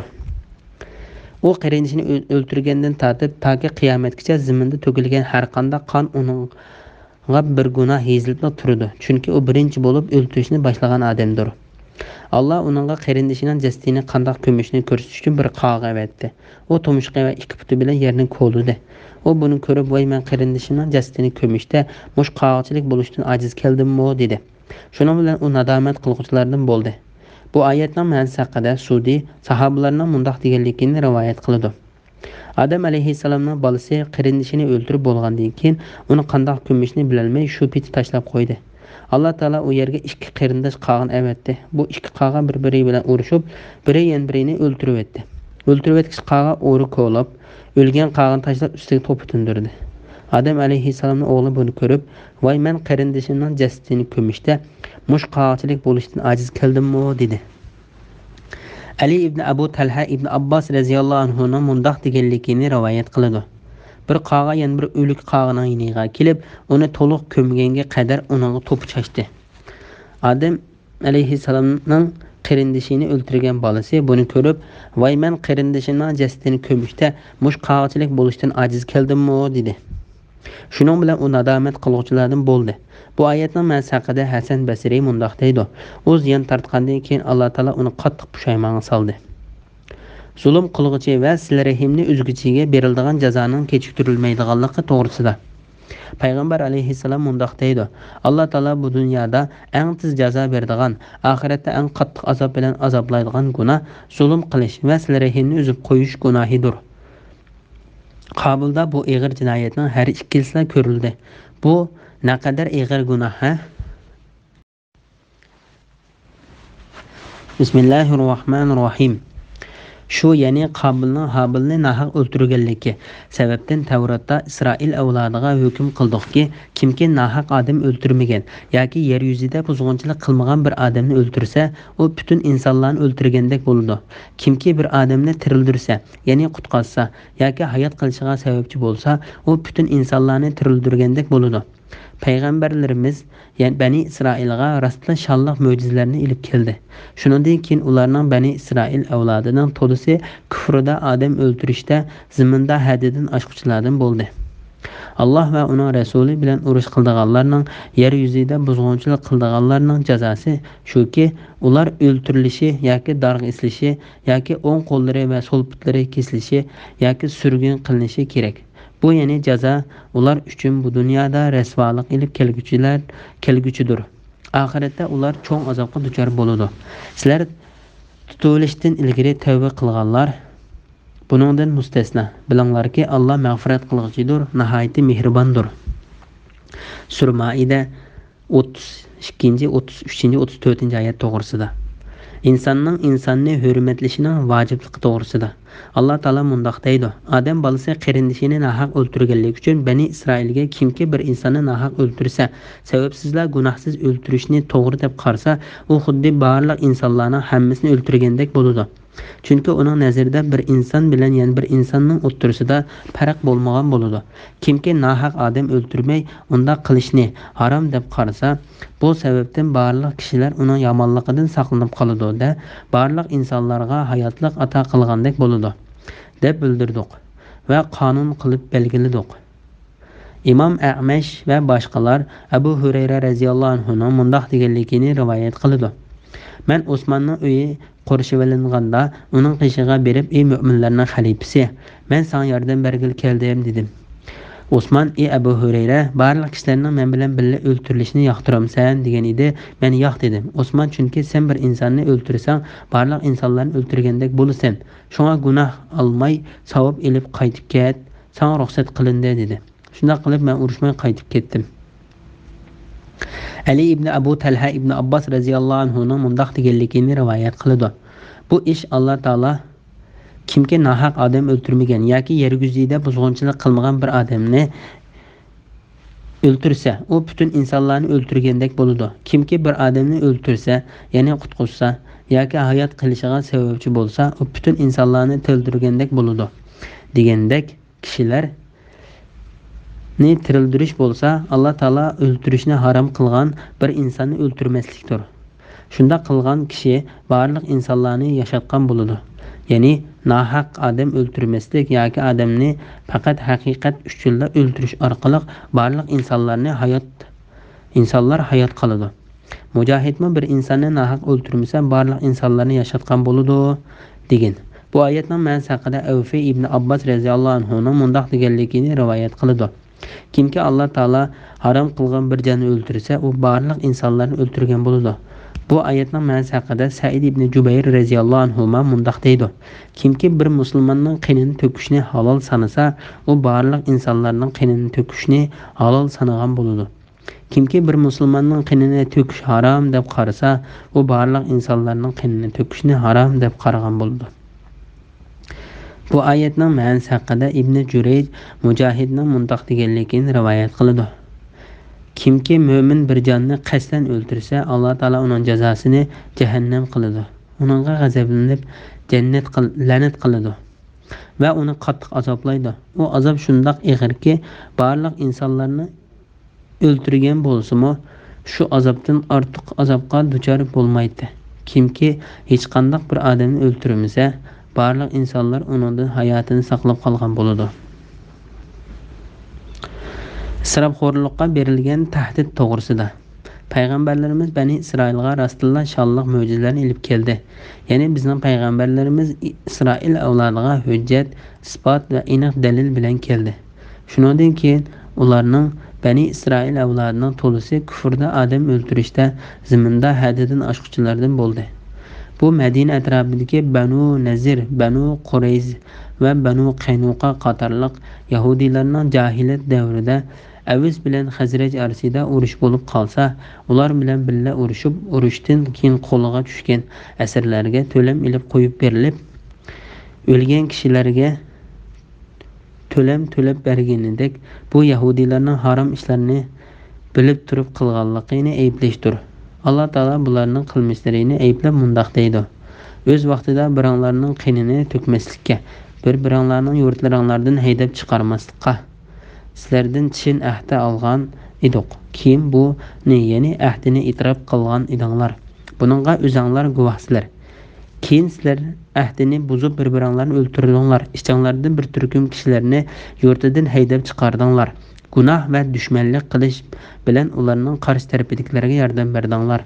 Ular asir tushib kelsa fidya berib qutqizib olasizlar. Holbuki ularni yurtlaridan haydab chiqarish sizlarga harom qilingan edi. Ya'ni bir-biringlarni o'ltirish va yurtidan haydab chiqarishni ravo ko'rsizlar. Ularning asirga tushib dushmanlaringlarning qo'lida bo'lib qilishni ravo ko'rmaysizlar. Sizlar kitobning, ya'ni Tavratning bir qism ahkomlariga ishonib, bir qism ahkomlarini inkor qilamsizlar. Sizlardan shunday qilganlarning jazosi faqat hayoti dunyoda xorlik qilish, qiyomat kuni qattiq azobga duchor bo'lishdir. Alloh qilmishinglardan g'ofil emasdir. Sura Baqara 84-85-oyatlar. Bulangchi, qaroqchi va buzg'unchilarga beriladigan jazo to'g'risida. Allah va uning rasuli bilan urush qildiganlarning yer yuzida buzg'unchilik qildiganlarning jazosi shuki, ular o'ltirilishi yoki darg'isilishi yoki o'ng qo'llari va so'l putlari kesilishi yoki surgun qilinishi kerak. Ya'ni oyatdagi urush qildiganlar bo'lsa, kofirlar, qaroqchilar va bulonchilarni o'z ichiga olganlar bo'lib, yer yuzida buzg'unchilik qilishmo har xil yomonliklarni o'z ichiga oladi. Ibn Jarir, Akrama va Hasan Basrining mundoq deganligini rivoyat qiladi. Bu oyat mushriklar haqida tushgandir. Shunga ularni tutib jazolashdan ilgari ularning qaysi biri tavba qilsa, uning chaqilishga bo'lmaydi. Lekin bu oyatda musulmonlarni odam o'ldirib yoki zaminda buzg'unchilik qilib va yoki Alloh va uning payg'ambari bilan urush qilib tutilishdan ilgari kofirlar sepiga qo'shilib olganlarni tavba qilsa, kechirib o'tib jazodan qutulib qoladi degan ma'no chiqmaydi. Balki u qachon qo'lga tushsa, jinoyatga qarta jazosini tortadi. Imom Abu Davud va Nasai Ikramadan Ibn Abbos radhiyallohu anhuning mundoq deganligini rivoyat qiladi. Bu oyat mushriklar haqida tushgan bo'lib, ularning qaysi biri musulmonlarning qo'liga tushishdan burun tavba qilsa, uning qilgan tavbasi ilgari qilgan jinoyatlarining jazosini tortishdan to'sab qolmaydi deganlikdir. To'g'risi bu oyat mushrik yoki musulmonlardan bo'lsin, yuqorqi sifatlar tepilgan hamma kishilarga umumyuzlik qartilgandir. Bu haqda Imom Buxoriy va Muslim Basirlik Abdullah ibn Zayd Jarmidin Anas ibn Malik radhiyallohu anhuning mundoq deganligini rivoyat qiladi. Ukal qabilasidan 8 kishi kelib payg'ambar alayhissalomga islom uchun bay'at qildi. Keyin ularga Madina havosi munosib kelmay kasal bo'lib, payg'ambar alayhissalomga hol aytishdi. Payg'ambar alayhissalom ularga bizning podachilarimiz bilan birga chiqib, tug'illarining sut va suydiklari bilan davolanib boqmamsizlar dedi. Ular shunda qilayli deb Madina sirtiga chiqib, tug'illarining sut va suydiklari bilan davolandi. Ondan kasallar saqaygani bo'lsa, podachini o'ldirib, tugillarini haydab qochib ketdi. Bu xabar payg'ambar alayhissalom yetganda ularning orqada qo'g'lashga odam avatdi. Avatilganlar bulonchilarga yetishib olib, ularni tutib keldi.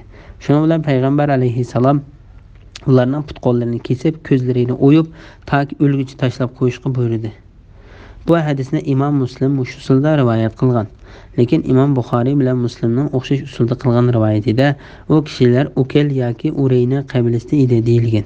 Yana bir rivoyatda ular oftobga tashlanib suv talab qilsinmi suv berilmadi degan. Ular o'ltirilishi yoki darg'a esilishi yoki o'ng qo'llari va so'l putlari kesilishi yoki surgun qilinishi kerak. Bu oyatning ma'nosi haqida Ibn Abu Talha ibn Abbas radhiyallohu anhuning mundaq deganligini rivoyat qiladi. Kimki musulmonlar jamoasiga qarshi qurol ko'tarsa, yo'lovchilarni qo'rqitsa, tutib olingan musulmonlarning boshlig'i ularga qarta 3 xil jazodan birini tanlaydi. U 3 xil jazo o'ltirish, darg'a esish yoki put-qo'lni kesishdir. Said ibn Musayyib, Mujahid, Ata, Hasan Basri, Ibrohim Naxai va Zakhar qatorliqlarmi bu vaqtda yuqoriga o'xshash bayon qilgan. Bu kishilarning shunday bayon qilganligini Ibn Jarir rivoyat qilgan. Yoki surgun qilinish kerak. Bu oyatning ma'nosi haqida ba'zilar mundaq deydi. Uni qo'g'lab tutib kelib, uning jazo ijro qilinish kerak yoki u islom diyoridan qochib ketgan bo'lishi kerak. Bu qarashni Ibn Jarir ibn Abbas, Anas ibn Malik, Said ibn Jubayr, Zakhak, Rabi ibn Anas, Zuhri, Lays ibn Said va Malik ibn Anas qatorliqlardan rivoyat qilgan. Buningdan boshqa ba'zi kishilar bu uni o'z yurtidan boshqa yurtlarga palivtish yoki davlat boshlig'i yoki uning vakili uni davlatning garajdorligidan butunlay chiqaradi deganlik bo'ladi dedi. Said ibn Jubayr, Abu Sha'sa, Hasan Zuhri, Zakhak va Muqatil ibn Hayyan qatorliqlar u o'z yurtidan palindo, lekin islom diyoridan chiqaritilmaydi dedi. Yana bir qism kishilar bu yerda deyilgan palivtish turma solash deganlikdir deydi. Bu yana jazo ular uchun bu dunyoda rasvolik elib kelguchidir. Oxiratda ular cho'ng azobga duchor bo'ladi. Ya'ni ularni o'ltirish, darg'a esish, put-qo'lni kesish va palash qatorliq jazolar ularga oxiratda beriladigan og'ir azob bilan birga dunyo hayotligida kishilar oldida beriladigan bir rasvolikdir. Bu ayet mushriklar haqida tushgan deguvchilarning so'zini kuchlantirdi. Ammo musulmonlar qarta tushgan deguvchilarning dalili bo'lsa, tuvandikilardir. Imom Muslim Ubada ibn Samitning mundaq deganligini rivoyat qiladi.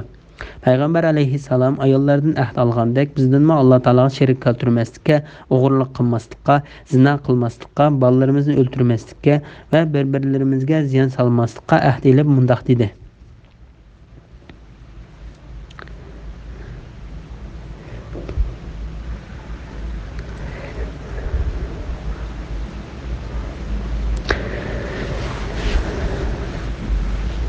Sizlar qaysi biringlar ahdisida tursa, ajrini Alloh taolodan oladi. Ahdisda turolmay ba'zi gunohlarni qilib silib, bu dunyoda jazolansa, u jazo gunohini yo'yitadi.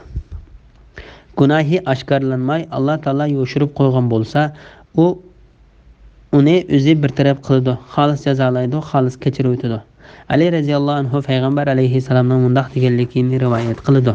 Kimki dunyoda bir gunohni qilib, uning jazosini tortsa, Alloh taolo odilligidan ikkinchi qatim jazo bermaydi. Kimki dunyoda bir gunoh qilib, Alloh taolo uni oshkorlamay, yo'shirib qo'yib kechirib etsa, Alloh kechirimchanligidan kechirib o'tgan gunohga qayta jazo bermaydi. Bu hadisni Imom Ahmad, Tirmiziy va Ibn Majah qatorliqlar rivoyat qilgan.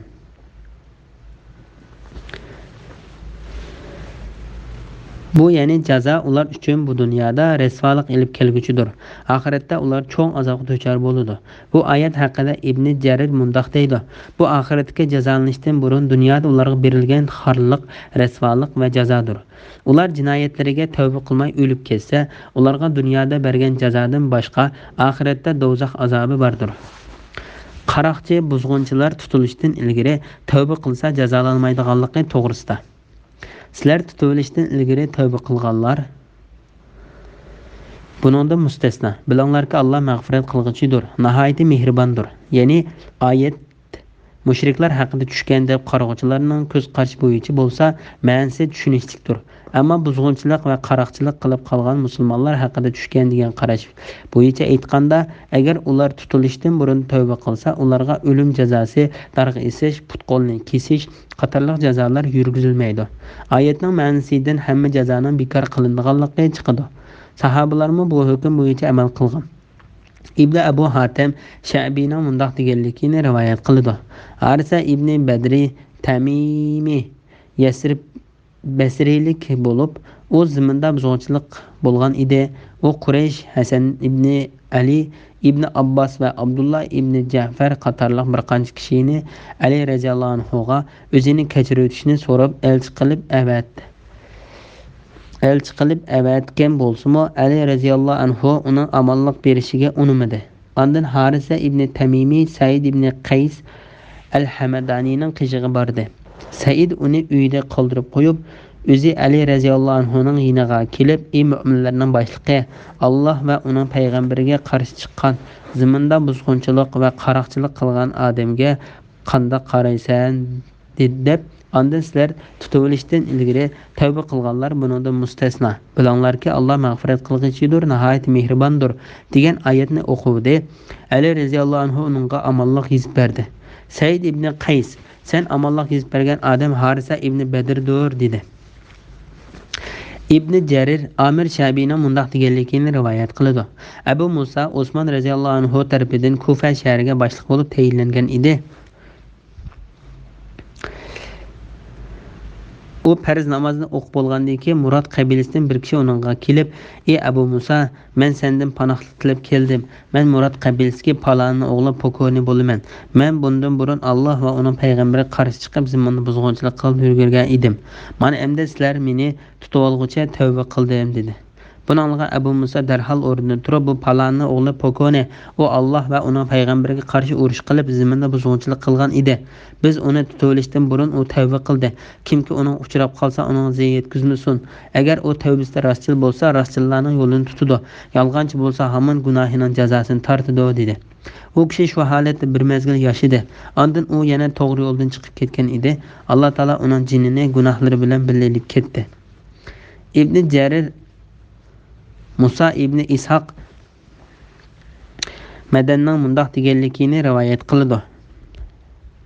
Asad qabilasidan Ali degan kishi Alloh va uning payg'ambariga qarshi chiqib, yo'lovchilarni qo'rqitib, odam o'ldirib, mol-mulklarni bulab yurdi. Uning davlat boshliqlari va butkul xalq tirishibmi tutolmadi.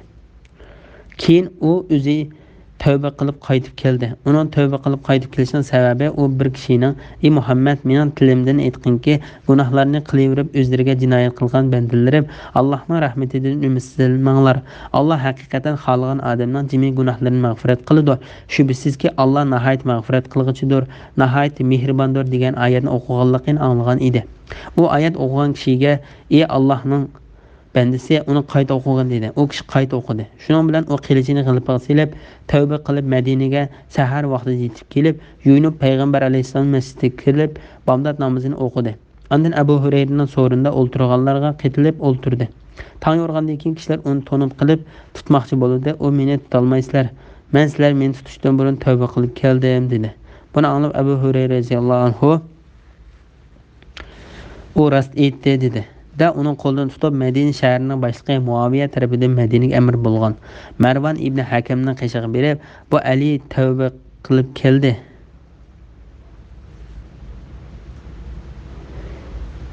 Sizlarning uningga chiqilishinglar ham uni o'ltirishinglar durust emas" dedi. Shuning bilan Ali butun jazolardan qutulib erkin yurdi. Ondan Allah yo'lida jihad qilish uchun dengizga otlanib Rumliklar bilan uchrashdi. Rumliklar uning kemasiga yaqinlashuvdi. Ali Rumliklarning kemasiga besib chiqdi. Rumliklar uningdan qechib kemaning yana bir tarafiga to'plab olganda, kema sinagan bo'lib, o'rilib hammalar g'arq bo'lib ketdi. Bismillahirrohmanirrohim. Ey müminler, maqsadga erishishinglar uchun Allohning azobidan qo'rqinglar. Allohga taat ibodat qilish, gunohdan saqlanish bilan yaqinchilikni tilanglar. Alloh yo'lida jihad qilinglar. Yer yuzidagi barliq narsalar, ya'ni shuningdek birhasiz keladigan narsalar kofirlarning bo'lib, ular qiyomat kuni Allohning azobidan qutulish uchun uni fidya qilib bergan taqdirdami, ularning bu fidyasi qabul qilinmaydi. Ular qiynag'uchi azobga duchor bo'ladi. Ular do'zaxdan chiqmoqchi bo'ldi-yu, ammo hargiz chiqa olmaydi. Ular üzülüp qalmaydigan daimlik azobga qoladi. Surmaida 35, 36, 37 oyat to'g'risida. Taqvodorlik Alloh taologa yaqinlashish va jihad qilishga bo'lgan buyruq to'g'risida. Ey müminlər, maqsadga erishishinglar uchun Allohning azobidan qo'rqinglar. Bu oyatda Alloh taolo mümin bandalarini taqvodor bo'lishga buyurgan. Taqvodorlik degan so'z taat, ibodat va amallar bilan bir yerda kelganda harom qilingan va cheklangan ishlarni qilmaslikni bildiradi. Allohga taat ibodat qilish, gunohdan saqlanish bilan yaqinchilikni tilanglar. Bu oyatning ma'nosi haqida Sufyan Savri Ibn Abbas radhiyallohu anhuning mundaq deganligini rivoyat qiladi. Ya'ni Alloh taologa yaqinchilik qilinglar. Qatada mundaq deydi: Parvardigoringlarga bo'ysunish va u rozi bo'lgan ishlarni qilish orqali yaqinlashinglar. İbn Zeyd bu oyatni Alloh taolaning ular Allohni qo'yib iloh deb ibodat qildiganlarning o'zlari ibodat orqali Parvardigoriga yaqin bo'lishni tilaydi. Sura Isro 57-oyatning bir qismi degan oyati orqali tafsir qilgan. Oyatdagi yaqinchilikni tilanglar degan so'zdagi yaqinchilik bo'lsa, maqsadga yetkilib bo'ladigan narsani tilanglar deganlik bo'ladi. Va yana vasila degan jannatdagi eng ustun martabaning ismini bildiradigan bo'lib, bu payg'ambar alayhissalomning martabasi va jannatdagi turalg'isidir. Shundaqla u jannatdagi erishga eng yaqin joydir.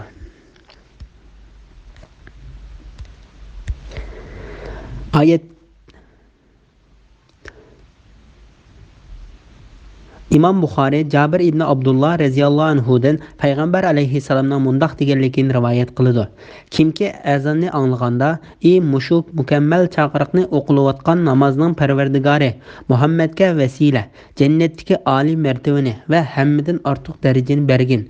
Uni sen va'da qilgan heliqi isli o'rinda turg'izg'in" desa, u qiyomat kuni shafaatimga erishadi.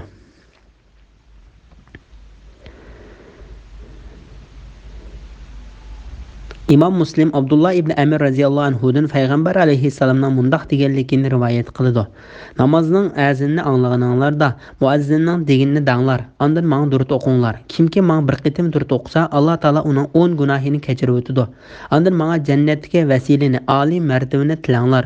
U jannatga bir martaba bo'lib, faqat Alloh taoloning bandalari ichidan birla bandaga beriladi. Men mushu banda bo'lishni umid qilaman. Bu sababdan kim menga shu martabani tilsa, u shafaatimga erishadi. Allah yo'lida jihad qilinglar. Ya'ni Alloh taolo mu'minlarni harom ishlarni tashlashga, taat ibodat qilishga buyurgandan keyin ularni ya'ni to'g'ri yo'ldan chiqib haq dinni tashlagan mushrik kofirlarga qarshi urush qilishga buyurdi. Ularni qiyomat kunida Alloh yo'lida jihad qilgan mujohidlarga tayyorlab qo'ygan katta ne'mat bo'lgan jannatning oliy darajalik xotirjam, ko'rkam o'ltirgan odam xohlagan narsaga jafo tortmay erishadigan, o'lmay mangu hayot turadigan, kiyimi ko'nrab ketmaydigan, yoshligi tugamaydigan esil qasrlarda turishdek mangulik baxt saodatga qiziqtirdi. Qiyomatda kofirlardan hech qanday narsaning qabul qilinmaydiganligi va ularning mangulik azobda qoldiganligi to'g'risida. Allah taolo kafir dushmanlariga qiyomat kunida azoblash uchun tayyorlab qo'ygan azob uqubatdan xabar qilib mundaq deydi: Yer yuzidagi barliq narsalar, ya'ni shuningdek bir has keladigan narsalar kofirlarning bo'lib, ular qiyomat kuni Allohning azobidan qutulish uchun uni fidya qilib bergan taqdirdami, ularning bu fidyasi qabul qilinmaydi. Ya'ni navoda qiyomat kunida kofirlar cho'qim tetishga hukm qilinib ketgan Alloh taolaning azobidan qutulish uchun butun zaminni to'lig'idak yoki uningdan bir hassa ortiq oltin ilib kelsimi, ularning u narsasi qabul qilinmaydi. Ular qiynog'chi azobga duchor bo'ladi. Ular do'zaxdan chiqmoqchi bo'ladi-yu, ammo hargiz chiqa olmaydi. Ular uzilib qolmaydigan doimlik azobga qoladi. Alloh taolo bu vaqtda mundaq deydi: Har qachon ular yetayotgan g'am qayg'uning qattiqligidan do'zaxdan chiqmoqchi bo'lsa, ular do'zaxga qaytariladi. Sura Haj 22-oyatning bir qismi. Ya'ni ular tortayotgan azobning qattiqligidan do'zaxdan chiqib ketishni xohlaydi. Lekin ularning chiqib ketishiga hech bir yo'l yo'qdir. Ular har qitimda o'tning yolqini egiz ko'tarib jahannam ustiga chiqarganda jahannamga mas'ul farishtalar to'mir bozg'onlari bilan urib, ya'ni ostiga tushirib o'tadi. Ular qutulolmaydigan doimlik azobga duchor bo'ladi. Imom Muslim va Nasai Anas ibn Malik radhiyallohu anhudan payg'ambar alayhissalomning mundaq deganligini rivoyat qiladi. Jahannamdagi kishilardan bir kishi keltirilib uningga: "Ey odam bolasi, sen yotadigan joy qandaqroq ekan?" deb so'raldi. U eng yomoni ekan deydi. Uningda zimini patqudak oltin to'lab buningdan qutulishni xohlamsan deb so'ralganda, u ma'qul Parvardigorim deydi. Alloh taolo uningga yolg'on aytding. Men sendan uningdan oz narsani talab qilsam, qilmading deydi. Shuning bilan u jahannamga tashlanishga buyurildi. Bismillahirrohmanirrohim. O'g'irlik qilguvchi erning va o'g'irlik qilguvchi ayolning qilmishini jazolab, Alloh tarafidan ibrat qilish yuzidan qo'llarini kesinglar. Alloh o'z amrini ishga oshirishda g'olibdir, hikmat bilan ish qilguvchidir. Kimki o'g'irlik qilib kishilarga zulm qilgandan keyin tavba qilsa, amalini tuzisa, ya'ni o'g'irlik qilishdan yansa, Alloh uning tavbasini qabul qiladi. Alloh nihoyat mag'firat qilguvchidir, nihoyat mehribondir. Bilamsanki, osmonlarning va zaminning podshohligi Allohga xosdir. Alloh xohlagan odamga azob qiladi, xohlagan odamga mag'firat qiladi. Alloh hamma narsaga qodirdir. Sura Maida 38, 39, 40 oyat to'g'risida. O'g'rining qo'lini kesishga buyurganlik to'g'risida. Alloh taolo bu oyatlarda ayol o'g'rilarning qo'lini kesishga hukm qildi. Islom kelishdan burungi davrda o'g'rining qo'lini kesish qonuni bor edi. Islom kelgandan keyin bu qonun e'tirof qilindi va uningga bir qancha shartlar qo'shildi. Alloh xolisa bu vaqtda yana to'xtalamiz. Bu xuddi islom kelishdan burungi davrda bir mahallada odam o'ltirsa, shu mahalladagi 50 kishi qasam qilib, biz o'ltirmadik deydigan. Agar qasam qilolmasa, shu mahalladagi aholisi o'likning egasiga diyet to'laydigan tuzumdan iborat qasam ichish orqali hukm chiqarish va o'likning diyetini to'lab berish pulini ishlatishga berib foydasiga sherik bo'lish qatorliq tuzumlarga o'xshaydigan bir ish bo'lib, bu ishlar islom kelishdan burunmi bor edi. Islom kelgandan ba'zi foydali manfaatlarni ko'zda tutib, ba'zi shartlarni qo'shib yo'l qo'ygandir. O'g'rining qo'li qanday ahvol va qaysi vaqtda kesildiganligi to'g'risida. Imom Buxoriy va Muslim Abu Hurayra radhiyallohu anhudan payg'ambar alayhissalomning mundoq deganligini rivoyat qiladi. Alloh taolo o'g'riga la'nat qilsin. U bir tal tuxumni o'g'irlab qo'li kesiladi. Bir arg'amchini o'g'irlab qo'li kesiladi. Imom Buxoriy va Muslim Aysha radhiyallohu anhadan payg'ambar alayhissalomning mundoq deganligini rivoyat qiladi. O'g'rining qo'li bir tillaning 4/1 yoki uningdan qimmat narsani o'g'irlaganligi uchun kesiladi. Mana bu hadis o'g'rining qo'lining qanchalik mol o'g'irlaganda kesildiganligini bayon qiladi. Shundaqla bir tillaning 4/1 qimmatini hisobga olib, uningdan oz bo'lganini hisobga olmaslikni belgilaydi. Qolgan bahos haqida kelgan hadis payg'ambar alayhissalomning zamonasida bir o'g'ri qimmati 3 tanga kelgan bir qalqonni o'g'irlab qo'li kesilgan edi. Hadis bilan qalqonning bahosining 3 tanga ekanligi buningga zid kelmaydi. Chunki shu chaqda bir tilla 12 tanga edi. 3 tanga bir tillaning 4/1 bo'ladi. Mana shu yo'l orqali bu ikki xil rivoyatni muvofiq bir taraf qilgan bo'ladi. Bu qarash Umar, Osman va Ali radhiyallohu anhu qatorliqlardan rivoyat qilingan. Bu qarashni Umar ibn Abdul Aziz, Lays ibn Said, Avza'i, Shafi'i va uning shogirdlari. Yana bir rivoyatda Ishoq ibn Rahiya, Abu Sarvi va Davud ibn Abi Ali va Zahir qatorliqlar tutgan. Alloh ularga rahmat qilsin. Imom Ahmad ibn Hanbal, Ishoq ibn Rahiya yana bir rivoyatida bir tillaning 4/1 bilan 3 tanganing har ikkilisi shar'iy o'lcham bilan hisoblandi. Shunga mushu ikki o'lchamning biri yoki birining qimmatiga teng keladigan har qanday bir narsani o'g'irlasa, qo'li kesiladi deb qaragan. Imom Ibn Abu Hanifa va shogirdlaridan Abu Yusuf, Muhammad, Zufar va yani Sufyan Savri qatorliqlar bo'lsa, bu masalada soxta emas, sop tangadan 10 tanga o'lcham qilindi deb qaragan. Hadisda isbotlangan bo'lsa birinchi qarashdir, ya'ni bir tillaning 4/1 va uningdan qimmat baholiq narsa uchun o'g'rining qo'lining kesildiganligidir. Qo'l kesildigan o'g'irlik voqeasida o'g'irlangan molning 4/1 tilla qimmati bo'lishining munosib deb qaralishi kishilarning mol-mulk o'g'irlanmasligi uchundir. Mana bu hakimlarning ko'z qarashida hikmatning dal o'zidir. Şu Allah Teala mundoq deydi. O'g'irlik qiluvchi erning va o'g'irlik qiluvchi ayolning qilmishini jazolab, Alloh tarafidan ibrat qilish yuzidan qo'llarini kesinglar. Alloh o'z amrini ishga oshirishda g'olibdir, hikmat bilan ish qilg'uchidir. Ya'ni kishilarning mollarini o'g'irlashdan iborat bundoq yomon qilmishqa ishlatgan a'zo bo'lgan qo'lni kesish munosib jazodir. Alloh Teala intiqom olishda g'olibdir, buyruq cheklanmalarida va shar'iy hukmlarida hikmatlidir. O'g'rining qilgan tavbasining qabul bo'lganligi to'g'risida.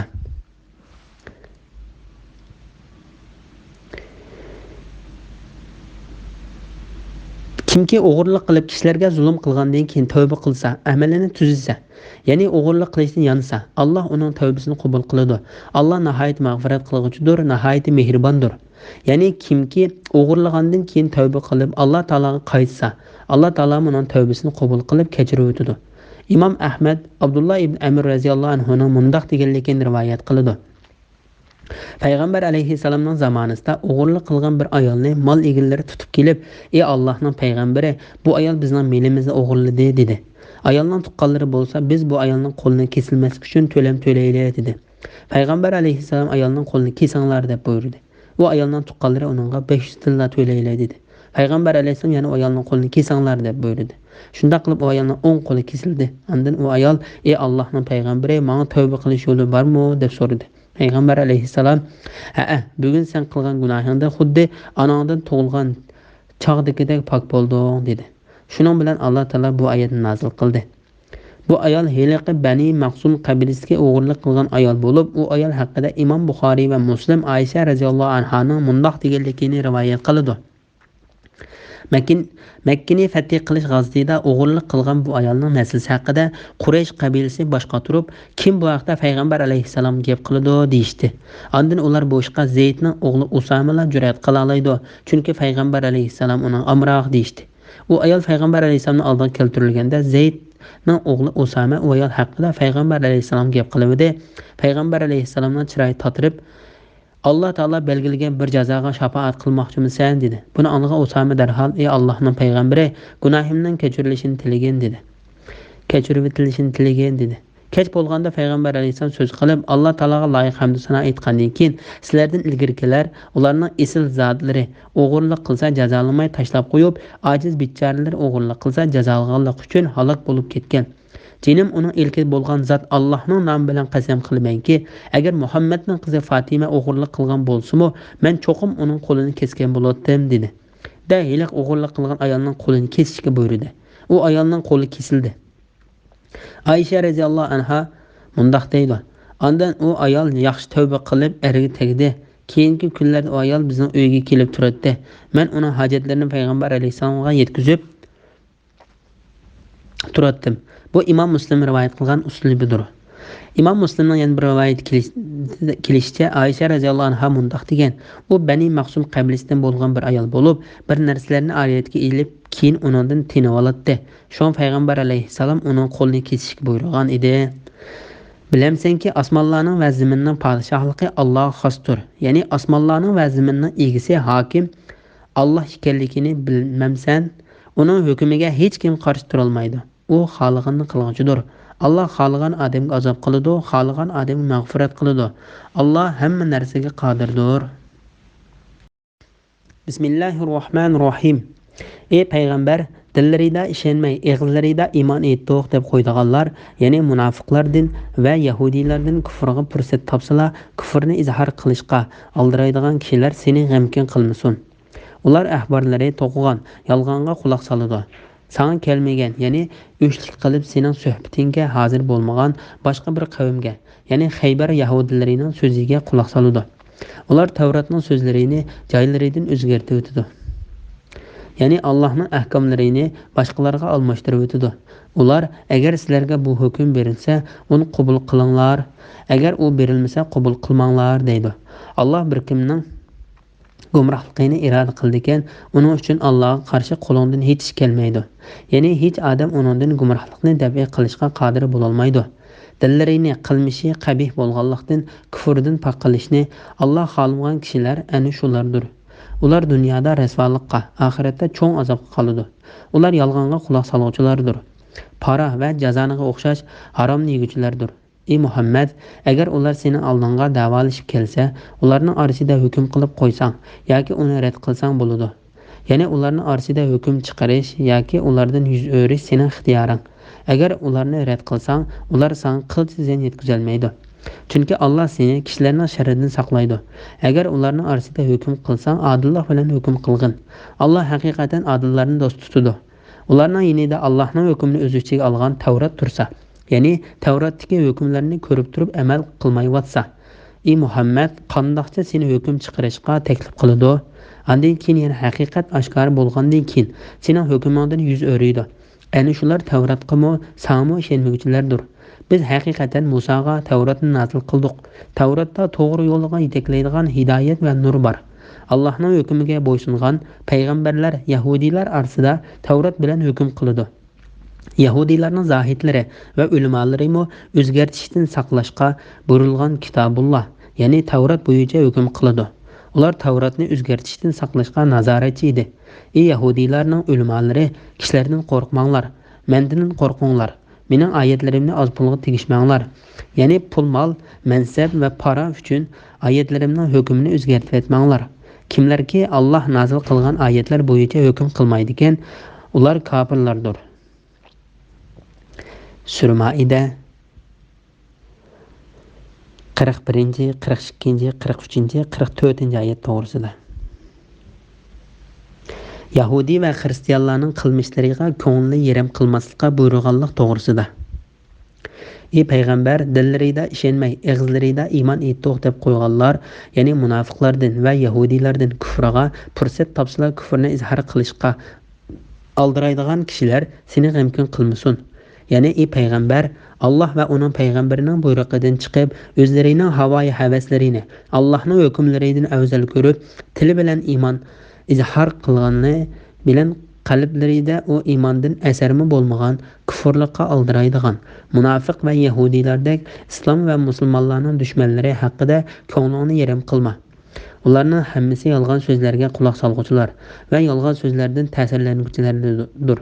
Ular sening bu so'riningga kelmagan boshqa kishilarning so'zlarini anglaydi.